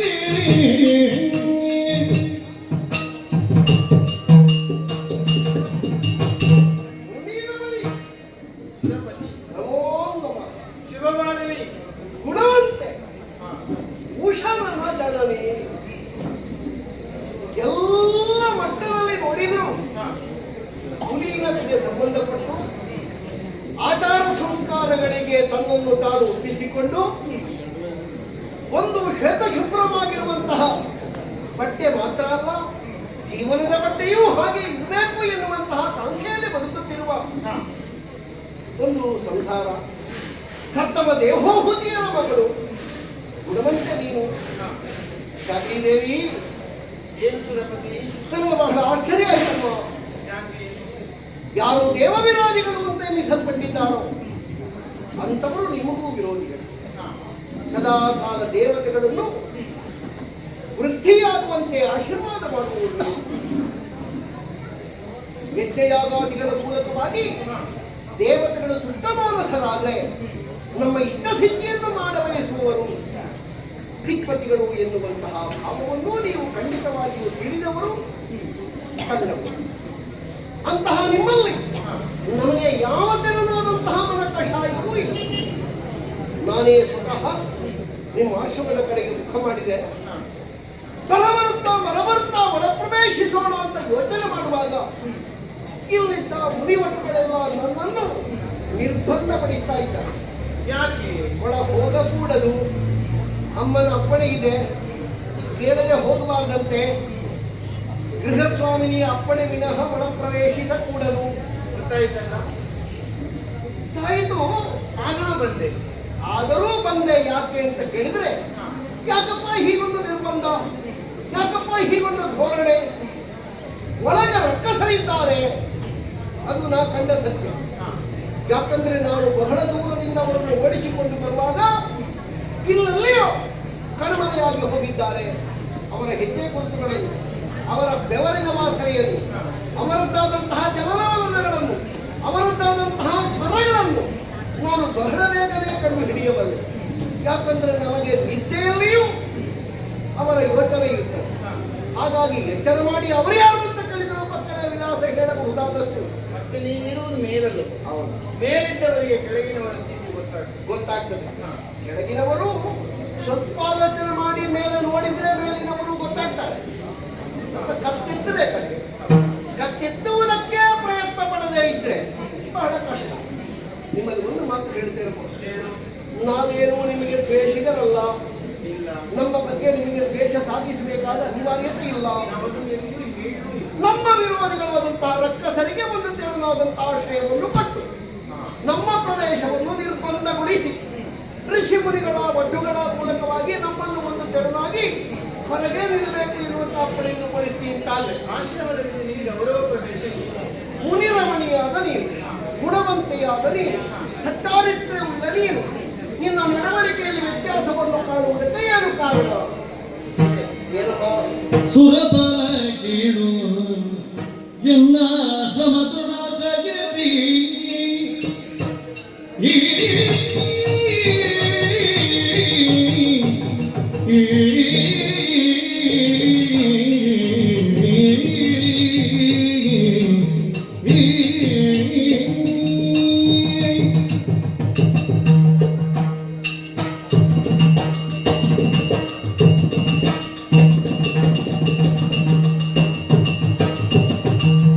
ಸುರಪಾಲ ಕೇಳಿನ ಸಮಗೊಳ್ಳಿ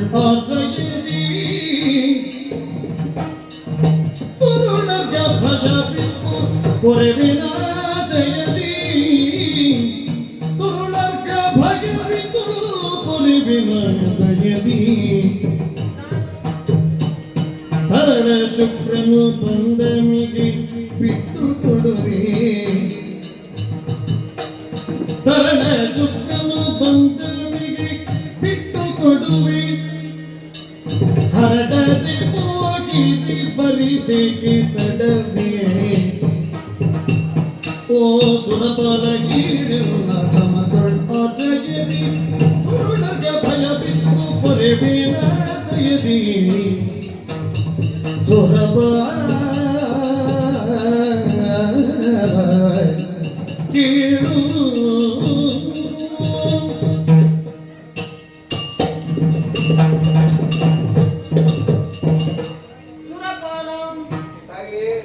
ಆಶ್ರಮದಲ್ಲಿ ನಿನ್ನನ್ನು ಈ ಹೊತ್ತು ಈ ರೂಪದಲ್ಲಿ ಕಂಡು ಸಂತೋಷವಾಯಿತು. ಬೇಸರವಾಗುವುದಿಲ್ಲವಪ್ಪ. ಆಶ್ರಮ ಧರ್ಮದಲ್ಲಿ ದೇವತೆಗಳೇ ಬರಲಿ, ಅಸುರರೇ ಬರಲಿ, ಮಾನವರೇ ಬರಲಿ, ಗುಣಗ್ರಾಹಿಗಳಾಗಿರುವಂತಹ ನಾವು ಅವರವರ ಮನಸ್ಥಿತಿಯನ್ನು ಪರಿಸ್ಥಿತಿಯನ್ನು ಅರ್ಥ ಮಾಡಿಕೊಂಡು ಅವರಲ್ಲಿ ವಾದವನ್ನು ಸಂವಾದವನ್ನು ಮಾಡಿಕೊಳ್ಳುವುದು ವಿವಾದ ಎಂಬುದು ನಮ್ಮಲ್ಲಿ ಇಲ್ಲಿಯೇ ಅಲ್ಲ. ಸುರಪತಿ, ಒಳಗಿರುವ ರಕ್ಕಸರನ್ನು ಬೆನ್ನಟ್ಟಿಕೊಂಡು ಬಂದವರು ನೀನು. ಸರಿ, ಕೊಲ್ಲಬೇಕು ಎಂದು ಹೊರಟವರು ನೀನು. ನಿಜ. ಓಡಿಸಿಕೊಂಡು ಬಂದು ಸತ್ಯ. ಹಲವಾರು ಪ್ರಸಂಗದಲ್ಲಿ ರಕ್ಕಸರು ಹಿಂದೆ, ನೀನು ಮುಂದೆ. ಇವತ್ತು ಹಾಗಲ್ಲ. ಇವರು ಮುಂದೆ, ನೀನು ಅವರ ಹಿಂದೆ. ಬಲವಂತ ನೀನು. ಅವರಿಗೆ ನಾನು ಆಶ್ರಯ ಪಟ್ಟಿದ್ದೇನೆ ಎಂಬ ವಿಚಾರವನ್ನು ತಿಳಿದು ಸರಿಯಲ್ಲ ಎಂಬ ಅಭಿಪ್ರಾಯವು ನಿನ್ನದು. ಸರಿಯಪ್ಪ. ರಕ್ಕಸರು ಹೌದಯ್ಯ, ಬೇರೆಯವರು ಎಂಬ ಭಾವನೆ ನನಗೆ ಯಾಕೆ ಇಲ್ಲವಲ್ಲಯ್ಯ? ಯಾಕೆ? ಇಲ್ಲಿಗೆ ಬಂದಾಗ ಅವರು ಹೇಳಿದ ಮಾತು, ಅಮ್ಮ ನನಗೆ ಪ್ರಾಣ ಭೀತಿ, ನಮ್ಮನ್ನು ಉಳಿಸಬೇಕು ತಾಯಿ. ಇದು ಹೆಣ್ಣು. ಹೆಣ್ಣಾದವಳಿಗೆ ಅಮ್ಮ ಎಂದು ಕರೆದಾಗ ಯಾರು ಮಗುವಿನ ಭಾವನೆ ಎಂದು ಬಂದು ಬೇಡಿಕೊಳ್ಳುತ್ತಾರೋ ಅವರಿಗೆ ಆಶ್ರಯವನ್ನು ನೀಡಲೇಬೇಕು. ಇದು ಆಶ್ರಮ ಧರ್ಮ, ಋಷಿ ಧರ್ಮ, ಗೃಹಸ್ಥ ಧರ್ಮ. ಇದು ಅಮ್ಮ ಅಂತ ನಾನು ಹೇಳ್ತೇನೆ, ಬಿಟ್ಟು ಕೊಡಮ್ಮ. ಆಗುವುದಿಲ್ಲಪ್ಪ. ನಾನಲ್ಲಿ ಮೊದಲು ಮಾತು ಕೊಟ್ಟಿದ್ದೇನಲ್ಲ, ಕೊಟ್ಟ ಮಾತನ್ನ ತಪ್ಪುವುದಕ್ಕೆ ಸಾಧ್ಯವಾಗಿದೆ. ಈಗ ಅಮ್ಮ ಅಂತ ಹೇಳಿದ್ರೆ ಮಾತ್ರ ಸಾಲದು, ಮೊದಲು ಯಾರು ಹೇಳಿದ್ದಾರೆ ಅಂತ ಇರುವುದು. ಕ್ರಮ. ನನಗೆ ಮೊದಲು ಬರ್ಲಿಕ್ಕೆ ಆಗ್ಲಿಲ್ಲ, ಓಡ್ತಾ ಬಂದ. ಯಾಕಂದ್ರೆ ಇವತ್ತು ಓಡಿಸಿದ್ದು ನೀನಲ್ಲ. ಹೌದು. ಒಂದು ವೇಳೆ ಅವರು ಓಡಲಿದ್ದು ಮತ್ತೆ ಬರುವ ಪ್ರಮೇಯವೇ ಆದ್ರೆ ಒಂದೊಂದು, ನಾವು ಮೊದಲಿಂದಲೂ ನಿಮ್ಮಂತವರು ನಮ್ಮ ಅಂತ ಹೇಳುದು. ಅವರು ಬಹುಶಃ ಇವತ್ತು ಹೇಳಿದ್ರು ಅಂತ ಕಾಣ್ತದೆ. ಇಲ್ಲ ಇಲ್ಲ, ಯಾವತ್ತೂ ಅವರು ನಮ್ಮನ್ನು ಕಂಡಾಗ ಅಮ್ಮ ಅಂತಲೇ ಕರೆಯುವುದು. ಕಂಡ್ರೆ ಕಂಡಾಗಲ್ಲ. ಎದುರಿಂದೆಲ್ಲ ಹೇಳ್ತಾರಲ್ಲ. ಮತ್ತೆ ಹಿಂದಿನಿಂದ ಹೇಳಬೇಕಾದ, ಅದು ಕೇಳಿ ಬದುಕಬೇಕಾದ ಅವಶ್ಯಕತೆ ನಿಮಗೆ ಇಲ್ಲ. ಆದ್ರೂ ಅವರು ಹೇಳ್ತಾರೆ, ಅವರ ಸಂಸ್ಕಾರದಲ್ಲಿ ಉಂಟು. ಯಾರು? ನಿಮಗೆ ಯಾರು ಅಮ್ಮ ಅಂತ ಹೇಳಿ ಹೇಳದೇ ಇಲ್ಲ, ನಿಮ್ಮ ಹೊಟ್ಟೆ ಹೋಗ್ತಾರೆ. ಹಾ. ನಿಮಗೆ ಅವರು ಅಮ್ಮ ಅಂತ ಹೇಳಿ ಆಗಬೇಕು ಅಂತ ಇಲ್ಲ. ಆದ್ರೆ ಕೆಲವರೆಲ್ಲ ಹಿಂದಿನಿಂದ ಗುಮ್ಮ ಅಂತ ಹೇಳಿದವರು ಎದುರಿನ ಅಮ್ಮ ಅಂತ ಹೇಳುವಾಗ ನಾವು ನೋಡ್ಬೇಕು. ಆ ಕ್ಷಣದಲ್ಲಿ ಅವರ ಭಾವನೆ ಏನು, ಅದಕ್ಕೆ ಮಾತ್ರ ನಾನು ಅನುಗ್ರಹಿಸುವುದು. ಅಭಯವನ್ನ ಕೊಟ್ಟಿದ್ದೇನೆ, ಬದುಕಿಸುತ್ತೇನೆ ಎಂಬ ಮಾತನ್ನು ಹೇಳಿದ್ದೇನೆ. ಮಾತನ್ನು ನಾವು ದೇವರು ಎಂದು ಭಾವಿಸಿದ್ದೇವೆ. ಈಗ ನೀನು ಹೇಳುತ್ತಾ ಇದ್ದಿ ಬಿಟ್ಟು ಕೊಡಬೇಕು ಎಂದು. ಈಗ ಬದುಕಿಸ್ತೇನೆ ಎನ್ನುವ ಮಾತು ಮರಣವೇ ಸಹಜವಾಗಿ ಉಳ್ಳ ಜನ್ಮವನ್ನು ತಾಳಿದ ಅವರ ಮಟ್ಟಿಗೆ ನಿನ್ನ ಅವಧಿ ಎಷ್ಟಮ್ಮ? ನನ್ನ ಯಜಮಾನರು ಬರುವಷ್ಟು. ಅವರಿಲ್ಲಿಗೆ ಬಂದರೆ ಯಜಮಾನರು ಮನೆಯಲ್ಲಿಲ್ವಾ? ಇಲ್ಲ, ಇದ್ದಿದ್ರೆ ನನ್ನಲ್ಲಿ ಕೇಳ್ತಾ ಇದ್ರು ಅವರು. ಈಗ ಯಜಮಾನರು ಮನೆಯಲ್ಲಿಲ್ಲ. ಭೃಗು ಮಹರ್ಷಿಗಳು ಮನೆಯಲ್ಲಿ ಇಲ್ಲ, ಅವರ ಹೆಂಡತಿ ನಾನು. ಬಹುಶಃ ಅವರಿಗೆ ಗೊತ್ತಾಗಿಯೇ ಬಂದರು. ಅಂತವರೆಲ್ಲ ಯಜಮಾನರು ಮನೆಯಲ್ಲಿರುವಾಗ ಬರುವುದಿಲ್ಲ. ಯಾಕೆ? ಈ ಮೋಸ ಮಾಡಲಿಕ್ಕೆ ಹೆಂಗಸರೇ ಸುಲಭದಲ್ಲಿ ಸಿಕ್ಕಿದ್ರು ಅಂತ ಗೊತ್ತಾಗ್ತದೆ. ಸುರಪತಿ, ಎಲ್ಲ ಹೆಂಗಸರ ಹಾಗೆ ನಾನು ಅಂತ ತಿಳಿದುಕೊಂಡೇ. ನೀವು ಎಲ್ಲ ಹೆಂಗಸರ ಹಾಗಲ್ಲ, ಹೆಂಗಸ ಉಂಟಲ್ಲ, ಹೌದು. ಇಲ್ಲಿ ಗಂಡಸಲ್ಲ ಅಲ್ಲ. ಈ ಆದ್ರೆ ಭೃಗು ಮಹರ್ಷಿ ಹೆಂಡತಿಯನ್ನು ನೆನಪಿರಲಿ. ಈ ಮನೆಗೆ ಯಜಮಾನಿ ನೀವಲ್ಲ, ಗೃಹಸ್ವಾಮಿ. ಅವರಿಲ್ಲದ ಹೊತ್ತಿನಲ್ಲಿ ನೀವು ಇಲ್ಲಿ ಪಾರುಪತ್ಯ ನೋಡಿಕೊಂಡು ಎಲ್ಲ ಜವಾಬ್ದಾರಿ ನನ್ನದು, ಅಧಿಕಾರ ಎನ್ನುವುದು ನನ್ನದು, ಬಂದು ಕೇಳಿದ್ದು ನನ್ನಲ್ಲಿ, ಅವರನ್ನು ರಕ್ಷಣೆ ಮಾಡುತ್ತೇನೆ ಎಂದು ಹೇಳಿದ್ದು ನಾನು. ಆತ್ಮವಿಶ್ವಾಸ ನನ್ನಲ್ಲಿ ಇದೆ. ನನ್ನ ಸ್ವಾಮಿ ಬರುವವರೆಗೆ ನಿಮ್ಮ ಪ್ರಾಣಕ್ಕೆ ಯಾವುದೇ ತೊಂದರೆಯಾಗುವುದಿಲ್ಲ ಎಂಬ ಮಾತನ್ನು ಕೊಟ್ಟ ಕಾರಣವಾಗಿ ತಿರುಗಿ ಬಿಟ್ಟು ಕಳಿಸುವುದಕ್ಕೆ ಸಾಧ್ಯವಿಲ್ಲ. ಈಗ ನೀವು ಮಾತು ಕೊಟ್ಟಿದ್ದೀರಿ, ಹೆಸರು ಮಾಡಬೇಡಿ. ಕೆಲವು ವಿಷಯ ಮಾತ್ರ ತೊಂದರೆ ಇಲ್ಲ. ಈಗ ನೀವು ಮಾತು ಕೊಟ್ಟಿದ್ದೀರಿ. ನಿನ್ನ ವಿಚಾರದಲ್ಲಿ ಬೇಸರದಲ್ಲಿ ಹೇಳು, ನೀನು ತಾನೇ ಹೇಳುವುದು. ಈಗ ನೀವು ಮಾತು ಕೊಟ್ಟಿದ್ದೀರಿ, ಹೆಣ್ಣಾಗಿ ಹೆಂಗರುಳ್ಳವರಾಗಿ ಮಾತೃತ್ವದ ಭಾವ ಜಾಗೃತವಾಗಿ ಅಮ್ಮ ಅಂತ ಕರೆದ ಅವರನ್ನು ಮಗು ಅಂತ ಭಾವಿಸಿ ನೀವು ಮಾತು ಕೊಟ್ಟಿದ್ದೀರಿ. ಈಗ ಅವರು ಏನು ಅಪರಾಧ ಮಾಡಿದ್ದಾರೆ ಅಂತ ಗೊತ್ತಾ ನಿಮಗೆ? ಗೊತ್ತಿಲ್ಲ. ಗೊತ್ತಿಲ್ಲದೆ ನೀವು ಮಾತು ಕೊಡುವುದು ಸರಿಯಾ? ಯಾಕೆ? ಈಗ ಯಾವನೋ ಒಬ್ಬ ಯಾರನ್ನೋ ಕೊಲ್ತಾನೆ, ಅಲ್ಲಿಂದ ಓಡಿಕೊಂಡು ಬರ್ತಾನೆ. ನೀವು ಕೊಂದವನಿಗೆ ರಕ್ಷಣೆ ಕೊಡ್ತೇನೆ, ನಾನು ಜೀವ ಉಳಿತೇನೆ ಅಂತ ಹೇಳಿದ್ರೆ ಸತ್ತವನ ಕುಟುಂಬದವರು ಹಾಗೆ ಬಿಡ್ತಾರಮ್ಮ? ಬಿಡ್ತಾರೋ? ಬಿಡುವುದಿಲ್ಲ ಅಂತ ಗೊತ್ತಿದ್ದು ನೀವು ರಕ್ಷಣೆ ಕೊಡ್ತೀರಿ ಅಂತಾದ್ರೆ ಹೇಗೆ ಇದು ವಿಷಯ? ಗೊತ್ತಿದ್ದಲ್ಲ ಕೊಟ್ಟು. ಗೊತ್ತಿಲ್ಲದೆ ಕೊಟ್ಟರು. ಈಗ ನಾ ಬಂದಿದ್ದೇನೆ, ದೇವಲೋಕದಲ್ಲಿ ಅಪಾರವಾದಂತಹ ನಷ್ಟ ಕಷ್ಟಗಳನ್ನು ಹಾನಿಯನ್ನು ಒದಗಿಸಿದಂತಹ ದುರ್ಗರಿವರು ದೇವಲೋಕದ ಮೇಲೆ ಅಭಿಯೋಗವನ್ನು ನಡೆಸಿ ಕೈ ಸಾಗದೆ ಇಲ್ಲಿ ಓಡಿಕೊಂಡು ಬಂದಿದ್ದಾರೆ. ಶರಣಾಗತಿ ಎನ್ನುವುದು ನನ್ನಲ್ಲೇ ಅವರು ಆಗುತ್ತಾ ಇದ್ರೆ ಅವರನ್ನು ನಾನು ರಕ್ಷಿಸಬಹುದಾಗಿತ್ತು. ಆದರೆ ಓಡುವುದು ಎನ್ನುವುದು ಸೋಲಿನ ಒಂದು ಮುಖ ಅಲ್ಲ, ಗೆಲ್ಲುವುದಕ್ಕೆ ಅವರು ಇರಿಸಿಕೊಂಡಿರುವಂತಹ ಎರಡನೆಯ ಭಾವ. ಯಾಕಂದ್ರೆ ಶತ್ರುವನ್ನು ಗೆಲ್ಲುವುದಕ್ಕೆ ವಿಗ್ರಹವನ್ನೇ ಮಾಧ್ಯಮವಲ್ಲ, ವೈದಿ ಭಾವ, ಸಮಾಶಯ, ಯಾನ, ಸಂಧಿ, ವಿಗ್ರಹ, ಹೀಗೆಲ್ಲ ಬೇರೆ ಬೇರೆ ವಿಭಾಗಗಳುಂಟು. ಒಂದು ವಿಧಾನದಿಂದ ನನ್ನನ್ನು ಗೆಲ್ಲುವುದಕ್ಕೆ ನೋಡಿದಂತ ಅವರು ಆಗುವುದಿಲ್ಲ ಅಂತ ಹೇಳಿ ಓಡಿದರು. ಈಗ ಒಂದು ಕೆಟ್ಟ ಸರ್ಪ ಇರ್ತದೆ, ಅದಕ್ಕೆ ನಾವು ಒಂದು ಪೆಟ್ಟು ಹೊಡೆಯುತ್ತೇವೆ, ಅದು ಹೋಗಿ ಎಲ್ಲಿಯೋ ಒಂದು ಬಿಲದೊಳಗೆ ಅವಿತು ಕೂತ್ಕೊಳ್ತದೆ. ಅಯ್ಯೋ ಮಾರಾಯ, ನಿನ್ನ ಪೆಟ್ಟಿಗೆ ಹೆದರಿ ಅದು ಹೋಗಿ ಅವಿತು ಕೂತುಕೊಂಡಾಗಿದೆ, ಇನ್ ಯಾಕೆ ಅದನ್ನು ಹುಡುಕುತ್ತಿಂತ ಹೇಳಿಕೊಟ್ಟ. ಹಾಗಾದ್ರೆ ಯಾವುದು ಸಾಯಬೇಕು ಅದನ್ನು ನಾವು ಪೂರ್ತಿ ಕೊಡಬೇಕು, ಯಾವುದು ಶಿಕ್ಷಾರ್ಹವಾದದ್ದು ಅದಕ್ಕೆ ಪೂರ್ಣ ಪ್ರಮಾಣದಲ್ಲಿ ಶಿಕ್ಷೆ ಸಿಕ್ಕಿ ಆಗಬೇಕು. ಅರ್ಥ ಆಯ್ತಲ್ಲ? ಹಾಗಾಗಿ ನಾವು ಮಾಡುವ ಕರ್ತವ್ಯಗಳೆಲ್ಲ ಒಂದು ದೇವರು ಮೆಚ್ಚುವ ಹಾಗಿರ್ಬೇಕಮ್ಮ. ಇದೀಗ ನೀವು ದೇವರು ಮೆಚ್ಚುವ ಹಾಗೆ ಮಾಡಿದ್ದೀರಾ? ಖಂಡಿತವಾಗಿ ಈ ಮಾತಿಗೆ ನಾವು ತಪ್ಪಿದೆ ಅಂತ ಹರಿ ಮೆಚ್ಚುತ್ತಾನೆ ಎಂದು ಭಾವಿಸಿ ಈಗ ನಾನು ಬಂದದ್ದು ಸುಮ್ಮನೆ ಹರಿಯಾಗಿ ಇದು ನಮಗೆ ದುರುಣನು ಹೊಂದುವ ಬಗೆಗೆ ಅರ್ಜುನ ಬಂದೆವು ಕರುಣಿನ ಬಿಡದಿರೆ ಕರುಣೆ ನಿನ್ನೊಳಗಿರಿದೆವು ನಿಷ್ಠೆಯ ಮುಡಿನ ಮಣಿ ಗುಣವಂತೆ.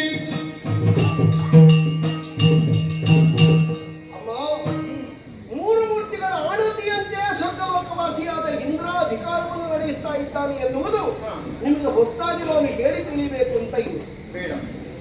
ಯಜ್ಞಯಾಗಾದಿಗಳಲ್ಲಿ ಪಾಲುದಾರಿಣಿಯಾಗಿ ಮೃಗುವಿನಂತಹ ಯೋಗ್ಯತಾ ಸಂಪನ್ನರಿಗೆ ದೇಹಾರ್ಥ ಶರೀರಿಯಾಗಿ ಜೀವನ ಯಜ್ಞದ ಪಾಲುದಾರ್ತಿಯಾಗಿ ನೀವು ಬಲ್ಲವರು. ಹರಿಯಾಜ್ಞೆ ಇದು ನಮಗೆ ದುಷ್ಟರನ್ನು ಮರ್ದಿಸಬೇಕು. ನಮ್ಮ ಗುರುಗಳಾದಂತಹ ಆಚಾರ್ಯ ಬೃಹಸ್ಪತಿಗಳು ಹೇಳಿದ್ದಾರೆ, ಕೆಟ್ಟವರ ಬೀಜ ಅಂದ್ರೆ ಕೆಟ್ಟ ಬೀಜ ಎನ್ನುವುದು ಎಲ್ಲೆಲ್ಲೆಲ್ಲ ಮೊಳಕೆ ಹೊಡೆಯುತ್ತದೆ ಅಂತ ಹೇಳುವುದಕ್ಕೆ ಸಾಧ್ಯ ಇಲ್ಲ.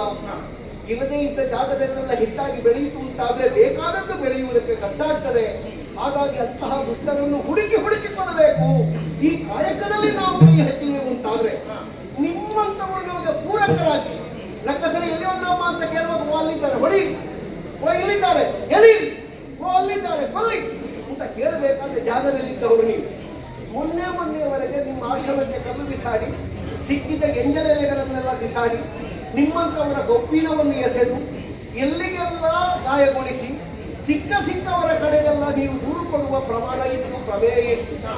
ಅಂತಹ ನೀವೇ ಇವತ್ತು ಬಹಳಷ್ಟು ಸಂಭಾವಿತರ ಹಾಗೆ ರಕ್ಕಸರು ಬಂದಿದ್ದಾರೆ, ದೀನತೆಯಿಂದ ಕಣ್ಣೀರು ಸುರಿಸಿದ್ರು, ನಮಗೊಂದು ರಕ್ಷಣೆ ಬೇಕು ಅಂತ ಕೇಳಿದ್ರು. ತಾಯೇ, ಅಂತಹ ದುಷ್ಟರು ನಿಮ್ಮಂತಹ ಹೆಂಗಸರನ್ನು ಮೋಸಪಡಿಸುವುದಕ್ಕೆ, ಮಾಯಪಡಿಸುವುದಕ್ಕೆ, ನಿಮ್ಮನ್ನು ಏನಾದರೂ ಮಾಡಿ ಕನಿಕರದಿಂದ ಕಾಣುವುದಕ್ಕೆ ಪ್ರಯತ್ನಿಸ್ತಾರೆ. ಅದಕ್ಕೆ ಹೇಳುವುದು, ಹೆಣ್ಣಿನ ಬುದ್ಧಿ ಮೊಣಕಾಲ ಕೆಳಗೆ ಯಾರಾದರೂ ಬೇರೆಯವರು ಬೇಸರ ಮಾಡಬೇಕು. ಈ ಪ್ರಸಂಗಕ್ಕೆ ಸಂಬಂಧಪಟ್ಟು ನಾ ಹೇಳುವುದು, ನೀವು ಯೋಚನೆ ಮಾಡಿದ್ರೆ ಕಡಿಮೆ.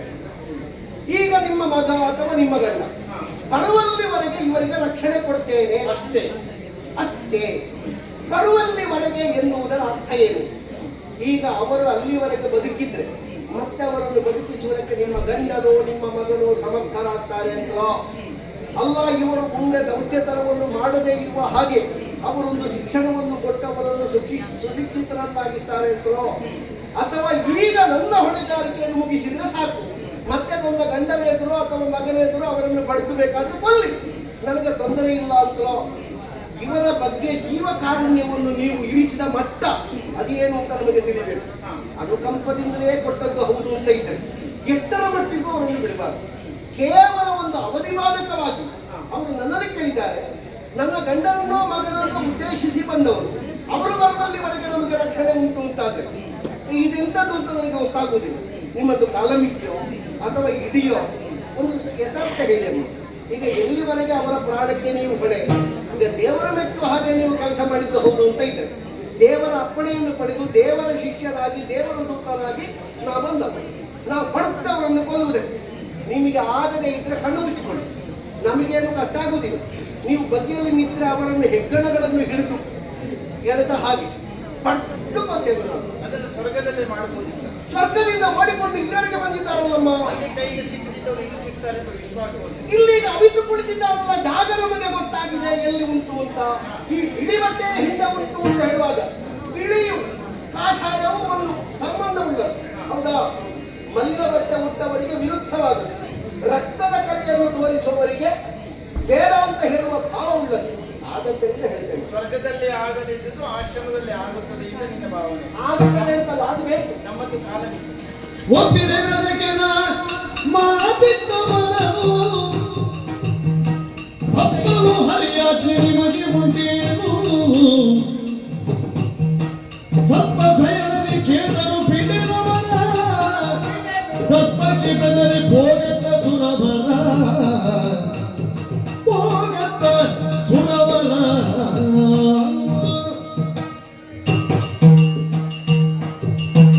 ಸ್ವರ್ಗಾಧಿಪತಿ, ನಿನ್ನ ಮನೋಧರ್ಮ ನನಗೆ ಅರ್ಥವಾಯಿತು. ಈಗ ಇಲ್ಲಿಗೆ ಸಿಗಬೇಕು, ನೀನು ಹೊಡಿಬೇಕು, ಅವರನ್ನು ಕೊಲ್ಲಬೇಕು. ಆದ್ರೆ ಮಾತು ಕೊಟ್ಟವಳು ನಾನಿದ್ದೇನಲ್ಲ. ನಾನು ಬದುಕಿರುವವರೆಗೆ ನಿನ್ನ ಜನ್ಮದಲ್ಲಿ ಅವರನ್ನು ಕೊಲ್ಲುವುದಕ್ಕೆ ಸಾಧ್ಯವೇ ಆಗುವುದಿಲ್ಲ. ನೀನು ಕೇಳಿದಿಲ್ಲ ನಿಮ್ಮದು ಏನು ಎಂದು. ನನ್ನದು ಅವಧಿ ಬಾಧಕ, ಕಾಲಮಿತಿ ಇದೆ. ನನ್ನ ಗಂಡ ಬರುವ ತನಕ ಬಂದ ಮೇಲೆ ಅವರು ಯಾವ ತೀರ್ಮಾನವನ್ನು ಬೇಕಾದರೂ ತೆಗೆದುಕೊಳ್ಳಲಿ. ಭೃಗು ಮಹರ್ಷಿಗಳು ಅಜ್ಞಾನಿಗಳಲ್ಲವಯ್ಯ. ಏನು ತೀರ್ಮಾನ ಮಾಡಬೇಕು ಎಂಬುದು ಅವರಿಗೆ ಅರ್ಥವಿದೆ. ಅಲ್ಲೇ ತನಕ ಅಮ್ಮಾಯಿಯನ್ನು ಕರೆದವರನ್ನು ರಕ್ಷಣೆ ಮಾಡುವ ಜವಾಬ್ದಾರಿ ನನ್ನ. ಈಗ ಎಷ್ಟು ಸಮಯದಲ್ಲಿ ಬರ್ಬೋದು? ಬರಬಹುದು. ಯಾವಾಗ? ಅದು ನಿನ್ನಲ್ಲಿ ಹೇಳಬೇಕಾ? ಅಲ್ಲ, ಒಂದು ಅವಧಿ ಇಲ್ವಾ? ಗಂಡ ಬರುವಲ್ಲಿವರೆಗೆ ಒಂದು 10 ವರ್ಷ ಬಿಟ್ಟು ಬಂದ್ರೆ ಅವರು ನಾವು ನಿಮ್ಮ ಮನೆ ಬಾಗಿಲಲ್ಲಿ ಕಾಯ್ಬೇಕಾ ಇಲ್ಲಿ? ಕೆಲಸದಿಂದ ಕಾಯಿ. ಅದು ನಿನ್ನದು. ನಿನ್ನ ಹಣೆ ಬರಕ್ಕೆ ನಾನು ಹೊಣೆಗಾರನಲ್ಲ. ನನ್ನ ಗಂಡ ಎಷ್ಟೊತ್ತಿಗೆ ಬರಬೇಕು, ಏನ್ ಮಾಡಬೇಕು ಹೇಳಲಿಕ್ಕೆ ನೀವು ನಾನಲ್ಲ, ನಿಮ್ಮಲ್ಲಿ ಕೇಳಿದ್ದು. ನಿಮ್ಮ ಗಂಡ ಎಷ್ಟೊತ್ತಿಗೆ ಬರ್ತಾರೆ? ಈ ಹೆಂಗಸಿಗೆ ಗಂಡ ಯಾವಾಗ ಬರ್ತಾರೆ ಅಂತ ಗೊತ್ತಿಲ್ಲ. ಅದು ನಿನಗೆ ಯಾಕೆ? ನಿನಗೆ ಸಂಬಂಧಪಟ್ಟ ವಿಚಾರ. ನನಗಲ್ಲ, ನಿಮಗೆ ಸಂಬಂಧ. ಅವರು ಬರುವ ತನಕ ನಾಳೆ ಬರಬಹುದು, ನಾಡಿದ್ದು ಬರಬಹುದು, ಅಥವಾ ನಾನು ಕರೆದಾಗ ಬರಬಹುದು. ಅದು ನನ್ನ ಇಷ್ಟ. ಈಗ ಕರೆಯುವುದಿಲ್ಲ. ನೀನು ಹೇಳಿದ ಹಾಗೆ ಕೇಳಲಿಕ್ಕೆ ಇರುವವಳು ನಾನು. ನೀವು ಹೇಳಿದಾಗೆ ನಾನು ಕೇಳ್ತೇನೆ. ನನಗೊಮ್ಮೆ ಅವರನ್ನು ನೋಡ್ಬೇಕು. ಅವ್ರು ಬಂದಾಗ ನಾನು ಹೇಳ್ತೀನಿ, ನಾನು ಹೊರಗಡೆ ಕಾಯಿ. ಒಂದು ವೇಳೆ ಬಿಡಬೇಕು ಅಂತ ನೀನು ಹೇಳಿದೆಯಲ್ಲ ಹರಿಯಾಜ್ಞೆ ಎಂದು, ಆ ಸರ್ಪಶಯನನೇ ಬಂದು ಕೇಳಿದರೂ ನಾನು ಖಂಡಿತವಾಗಿ ಬಿಟ್ಟುಕೊಡಲ್ಲ.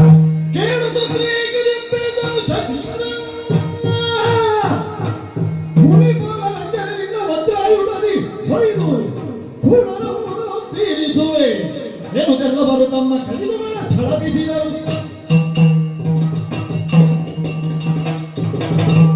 ಬಾಯಲ್ಲಿ ಮಾತಾಡಿದ್ರೆ ಅರ್ಥ ಆಗುದಿಲ್ಲ ಹೆಂಗಸಿಗೆ. ಕೈಯಲ್ಲಿರೋದು ಪುಲೀಶ ಗೊತ್ತುಂಟ,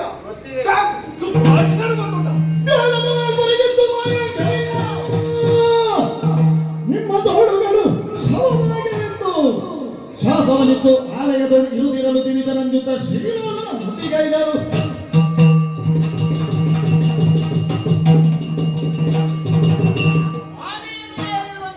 ಮೊದಲೇ ಹೇಳಿದೆ, ಹೆಣ್ಣಾದವಳಿಗೆ ಹೇಗೆ ಗೌರವ ಕೊಡಬೇಕು ಎಂಬುದನ್ನು ಮರೆತು ನನ್ನ ಪಾತಿವೃತ್ಯವನ್ನ ಪರೀಕ್ಷೆ ಮಾಡುತ್ತಾ ಇದ್ದೀಯ.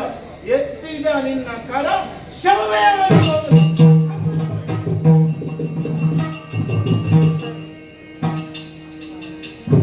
ಈ ಜಗಪ್ರೀತ ವಾಣಿನಾಥನಿಯ ದೋಷರಹಿತರುಳು ಮುನಿಸೇಕೆ ಜಿಯ ವಾಣಿನಾಥನಯ ದೋಷರಹಿತರುಳು ಮುನಿಸೇಕೆ ಜಿಯ ಕೀಟವಾಚುತ ಬಂದು ತನಗೂ ನೀನೆಂದು ವಾಸವಾದ್ಯರು ಧ್ಯಾನಿಸುತ್ತಿರಲೆಂದು ಈಶ ಸುಪ್ರೀತ ವಾಣಿನಾಥನೆಯ ದೋಷರಹಿತರುಳು ಮುನಿಸೇಕೆ ಜಿಯ ಜಿಯ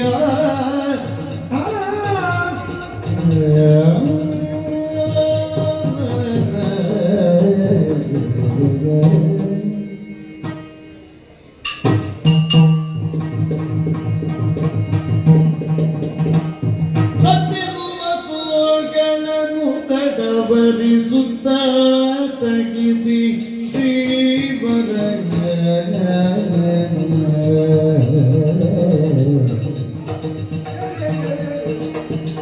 ಶ್ರೀವರ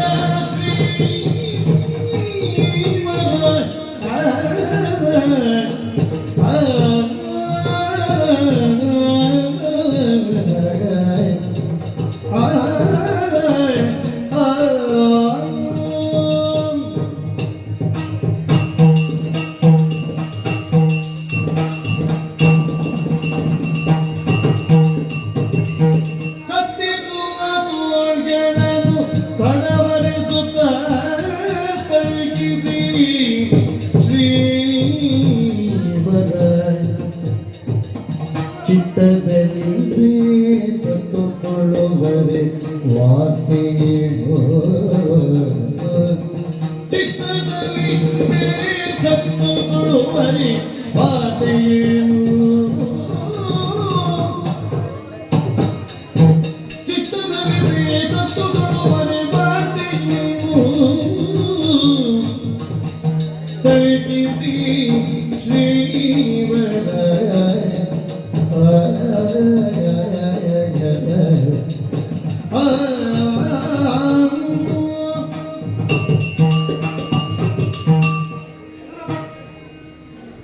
ಸರಿಯಾಗಿ ಪೂರ್ತಿ ಸರಿಯಾಗಿ ಸುಮಾರು ಒಂದು ಮರಗಟ್ಟಿದ್ದು ಈಗ ಹರಿಯುವುದಕ್ಕೆ ತೊಡಗಿದ್ದ ನೀವು ಮುಟ್ಟಿದ್ದೇ ಮುಟ್ಟಿದ್ದು ಒಂದು ಶರೀರದಲ್ಲಿ ಜೀವ ಇರುತ್ತ ತೋಳುಗಳು ಮಾತ್ರ ಸಾಯುವುದು ಅಂತಂದ್ರೆ ಒಂದು ವಿಶಿಷ್ಟವಾದ ವಿಲಕ್ಷಣವಾದ ಸನ್ನಿವೇಶ. ತೋಳು ಮಾತ್ರ ಅಲ್ಲ, ನಾನು ನಾಲಿಗೆ ಹಂದಾಡಿದ್ದೇನೆ, ನಾಲಿಗೆ ಬಾಯಿ ಒಳಗೆ. ಅದು ಈಗ ತೋಳು ಸರಿಯಾದಲ್ಲಿಗೆ ನಾಲಿಗೆಯೂ ಹರಿದಾಡುವುದಕ್ಕೆ ತೊಡಗಿದ್ದಾರೆ. ಈಗ ನಾಲಿಗೆ ತೊಂದರೆ ಇಲ್ಲ.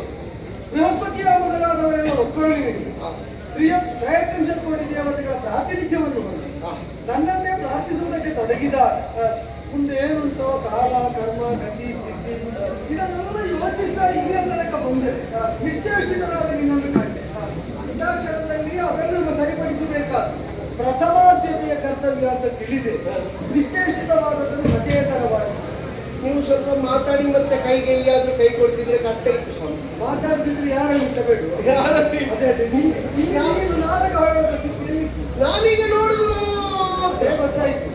ಆದ್ರೆ ಒಂದು ಈಗ ಸರಿಯಾದ್ರಿಂದ ಕೇಳ್ತೆ ಚಿತ್ತದಲ್ಲಿ ಯಾವುದೋ ಒಂದು ಬೇಸರವನ್ನು ಕೈಗೊದಗಿದ ದುರವಸ್ಥೆಗಿಂತ ಹೆಚ್ಚಾಗಿ ವ್ಯಕ್ತಿತ್ವಕ್ಕೆ ಅದಕ್ಕಿಂತ ಹೆಚ್ಚಿನ ದುರವಸ್ಥೆ ಒದಗಿದಲ್ಲ ನೀ ಹೊಂದಿದ್ದು ನನ್ನ ಮನಸ್ಸಿಗೆ ಗೊತ್ತಾಗ್ತದೆ. ಚಿತ್ತದಲ್ಲಿ ಬೇಗುದು ಯಾವುದಕ್ಕೆ ಅಂತ ಗೊತ್ತಾಗಲಿಲ್ಲ. ಯಾಕೆ ಅಂದ್ರೆ ಈಗ ನಮ್ಮನ್ನು ವಿರೋಧಿಸುವವರು, ನಮ್ಮನ್ನು ಬಗ್ಗಿಸುವವರು, ಅವಮಾನಿಸುವವರು, ಅವರಿಂದ ನಮಗೆ ಪರಿಭವ ಬಂದ್ರೆ ದೊಡ್ಡದಲ್ಲ. ನೋಡಿದರೆ ಇದು ವಿಶ್ವಾಸ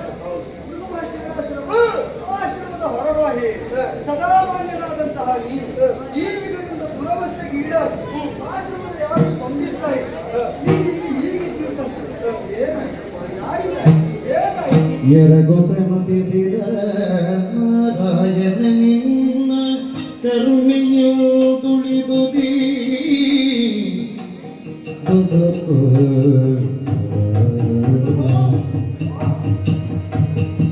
ನಾರಾಯಣ ನಿನ್ನ ಕರುಣೆಯು ತುಳಿದುದೀ ಬದುಕು ಕರುವೆಯ ಸಾಧ್ಯಡು ಬಿಡಲಮ್ಮ ಸುಮ್ಮನೆ ಕರುವೆ ಅಸಾಧ್ಯಡು ಬಿಡಲಮ್ಮ ಸುಮ್ಮನೆ ಹರಿಯ ನೀನೇ ಗತಿ ನಮಗೆ ಹರಿಯ ನೀನೇ ಗತಿ ನಮಗೆ ಎಲಗೊತ ಮುಗಿಸಿದ ನಾರಾಯಣ ನಿನ್ನ ಕರುಣೆಗೆ ದುಡಿದುದೀ ಬದುಕು ಹರಿಯೇ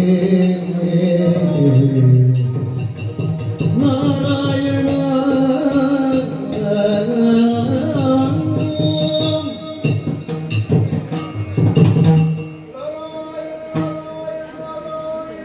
ಸುರಪತಿ ನಿನ್ನ ಕರುಣೆ ಮಾತ್ರದಿಂದ ಬದುಕಿದ ಈ ಜೀವ. ನಿನ್ನ ಮನದ ಅನುರಾಗ ಕರ್ಮರಂಜಕವಾಗಿ ಉಂಟು. ಆದರೆ ಅಷ್ಟನ್ನು ನೀನು ವ್ಯಕ್ತಪಡಿಸುವಾಗ ಮನಸ್ಸಲ್ಲಿ ಬೇಗುದಿ ಉಂಟು. ಕಾರಣ ಬೇರೆ ಏನೂ ಅಲ್ಲ. ಸಜ್ಜನರಾಗಿ ಧರ್ಮ ಕಾರ್ಯದಲ್ಲಿಯೇ ನಮ್ಮನ್ನು ನಾವು ತೊಡಗಿಸಿಕೊಂಡ್ರು ಇಂತಹ ಅನಾಹುತಗಳೆಲ್ಲ ಸಂಭವಿಸಿ ಹೋಗುತ್ತದಲ್ಲ. ಶ್ರೇಯಾಂಸಿ ಬಹುವಿಜ್ಞಾನಿ ಅಂತ ಪ್ರಾಜ್ಞರು ಯಾವತ್ತೋ ಹೇಳಿದ್ದಾರೆ. ಶ್ರೇಯಕಾರಕವಾದ ಸಂಕಲ್ಪಕ್ಕೆ ಕಾರ್ಯಕ್ಕೆ ಒಂದೆರಡು ವಿಗ್ರಹಗಳಲ್ಲ ಅಡಿಗಡಿಗೂ ಬರ್ತದೆ. ನೀನು ಲೋಕದ ಶ್ರೇಯಸ್ಸನ್ನು ಬಯಸುವವನಾದ್ದರಿಂದ ವಿಗ್ರಹ ನಿಮಗೆ ಹೊಸದಲ್ಲ. ಪೂರ್ವಾನುಭವ ಇರುವಾಗ ಒಮ್ಮೆಲೆ ನೀವಿಷ್ಟು ಅಧೀನರಾಗುವುದಕ್ಕೆ ಕಾರಣ ಬೇರೆ ಏನು? ಇಂಥ ಅನುಭವ ಈ ಪೂರ್ವದಲ್ಲೂ ಆದಂತಿಲ್ಲ. ತಮನೇ ಮೊದಲಾದಂತಹ ರಕ್ಕಸರು ಭೂಮಿಯಲ್ಲಿ ಹುಟ್ಟಿ ಬೆಳೆಯುತ್ತಾ ಇದ್ದಾರೆ. ಅವರ ಬಗ್ಗೆ ಬಹಳಷ್ಟು ಜಾಗೃತಿ ಬೇಕು ಅಂತ ಗುರುಗಳಾದಂತಹ ಕಿಶನರು ನಮ್ಮಲ್ಲಿ ಹೇಳಿದರು.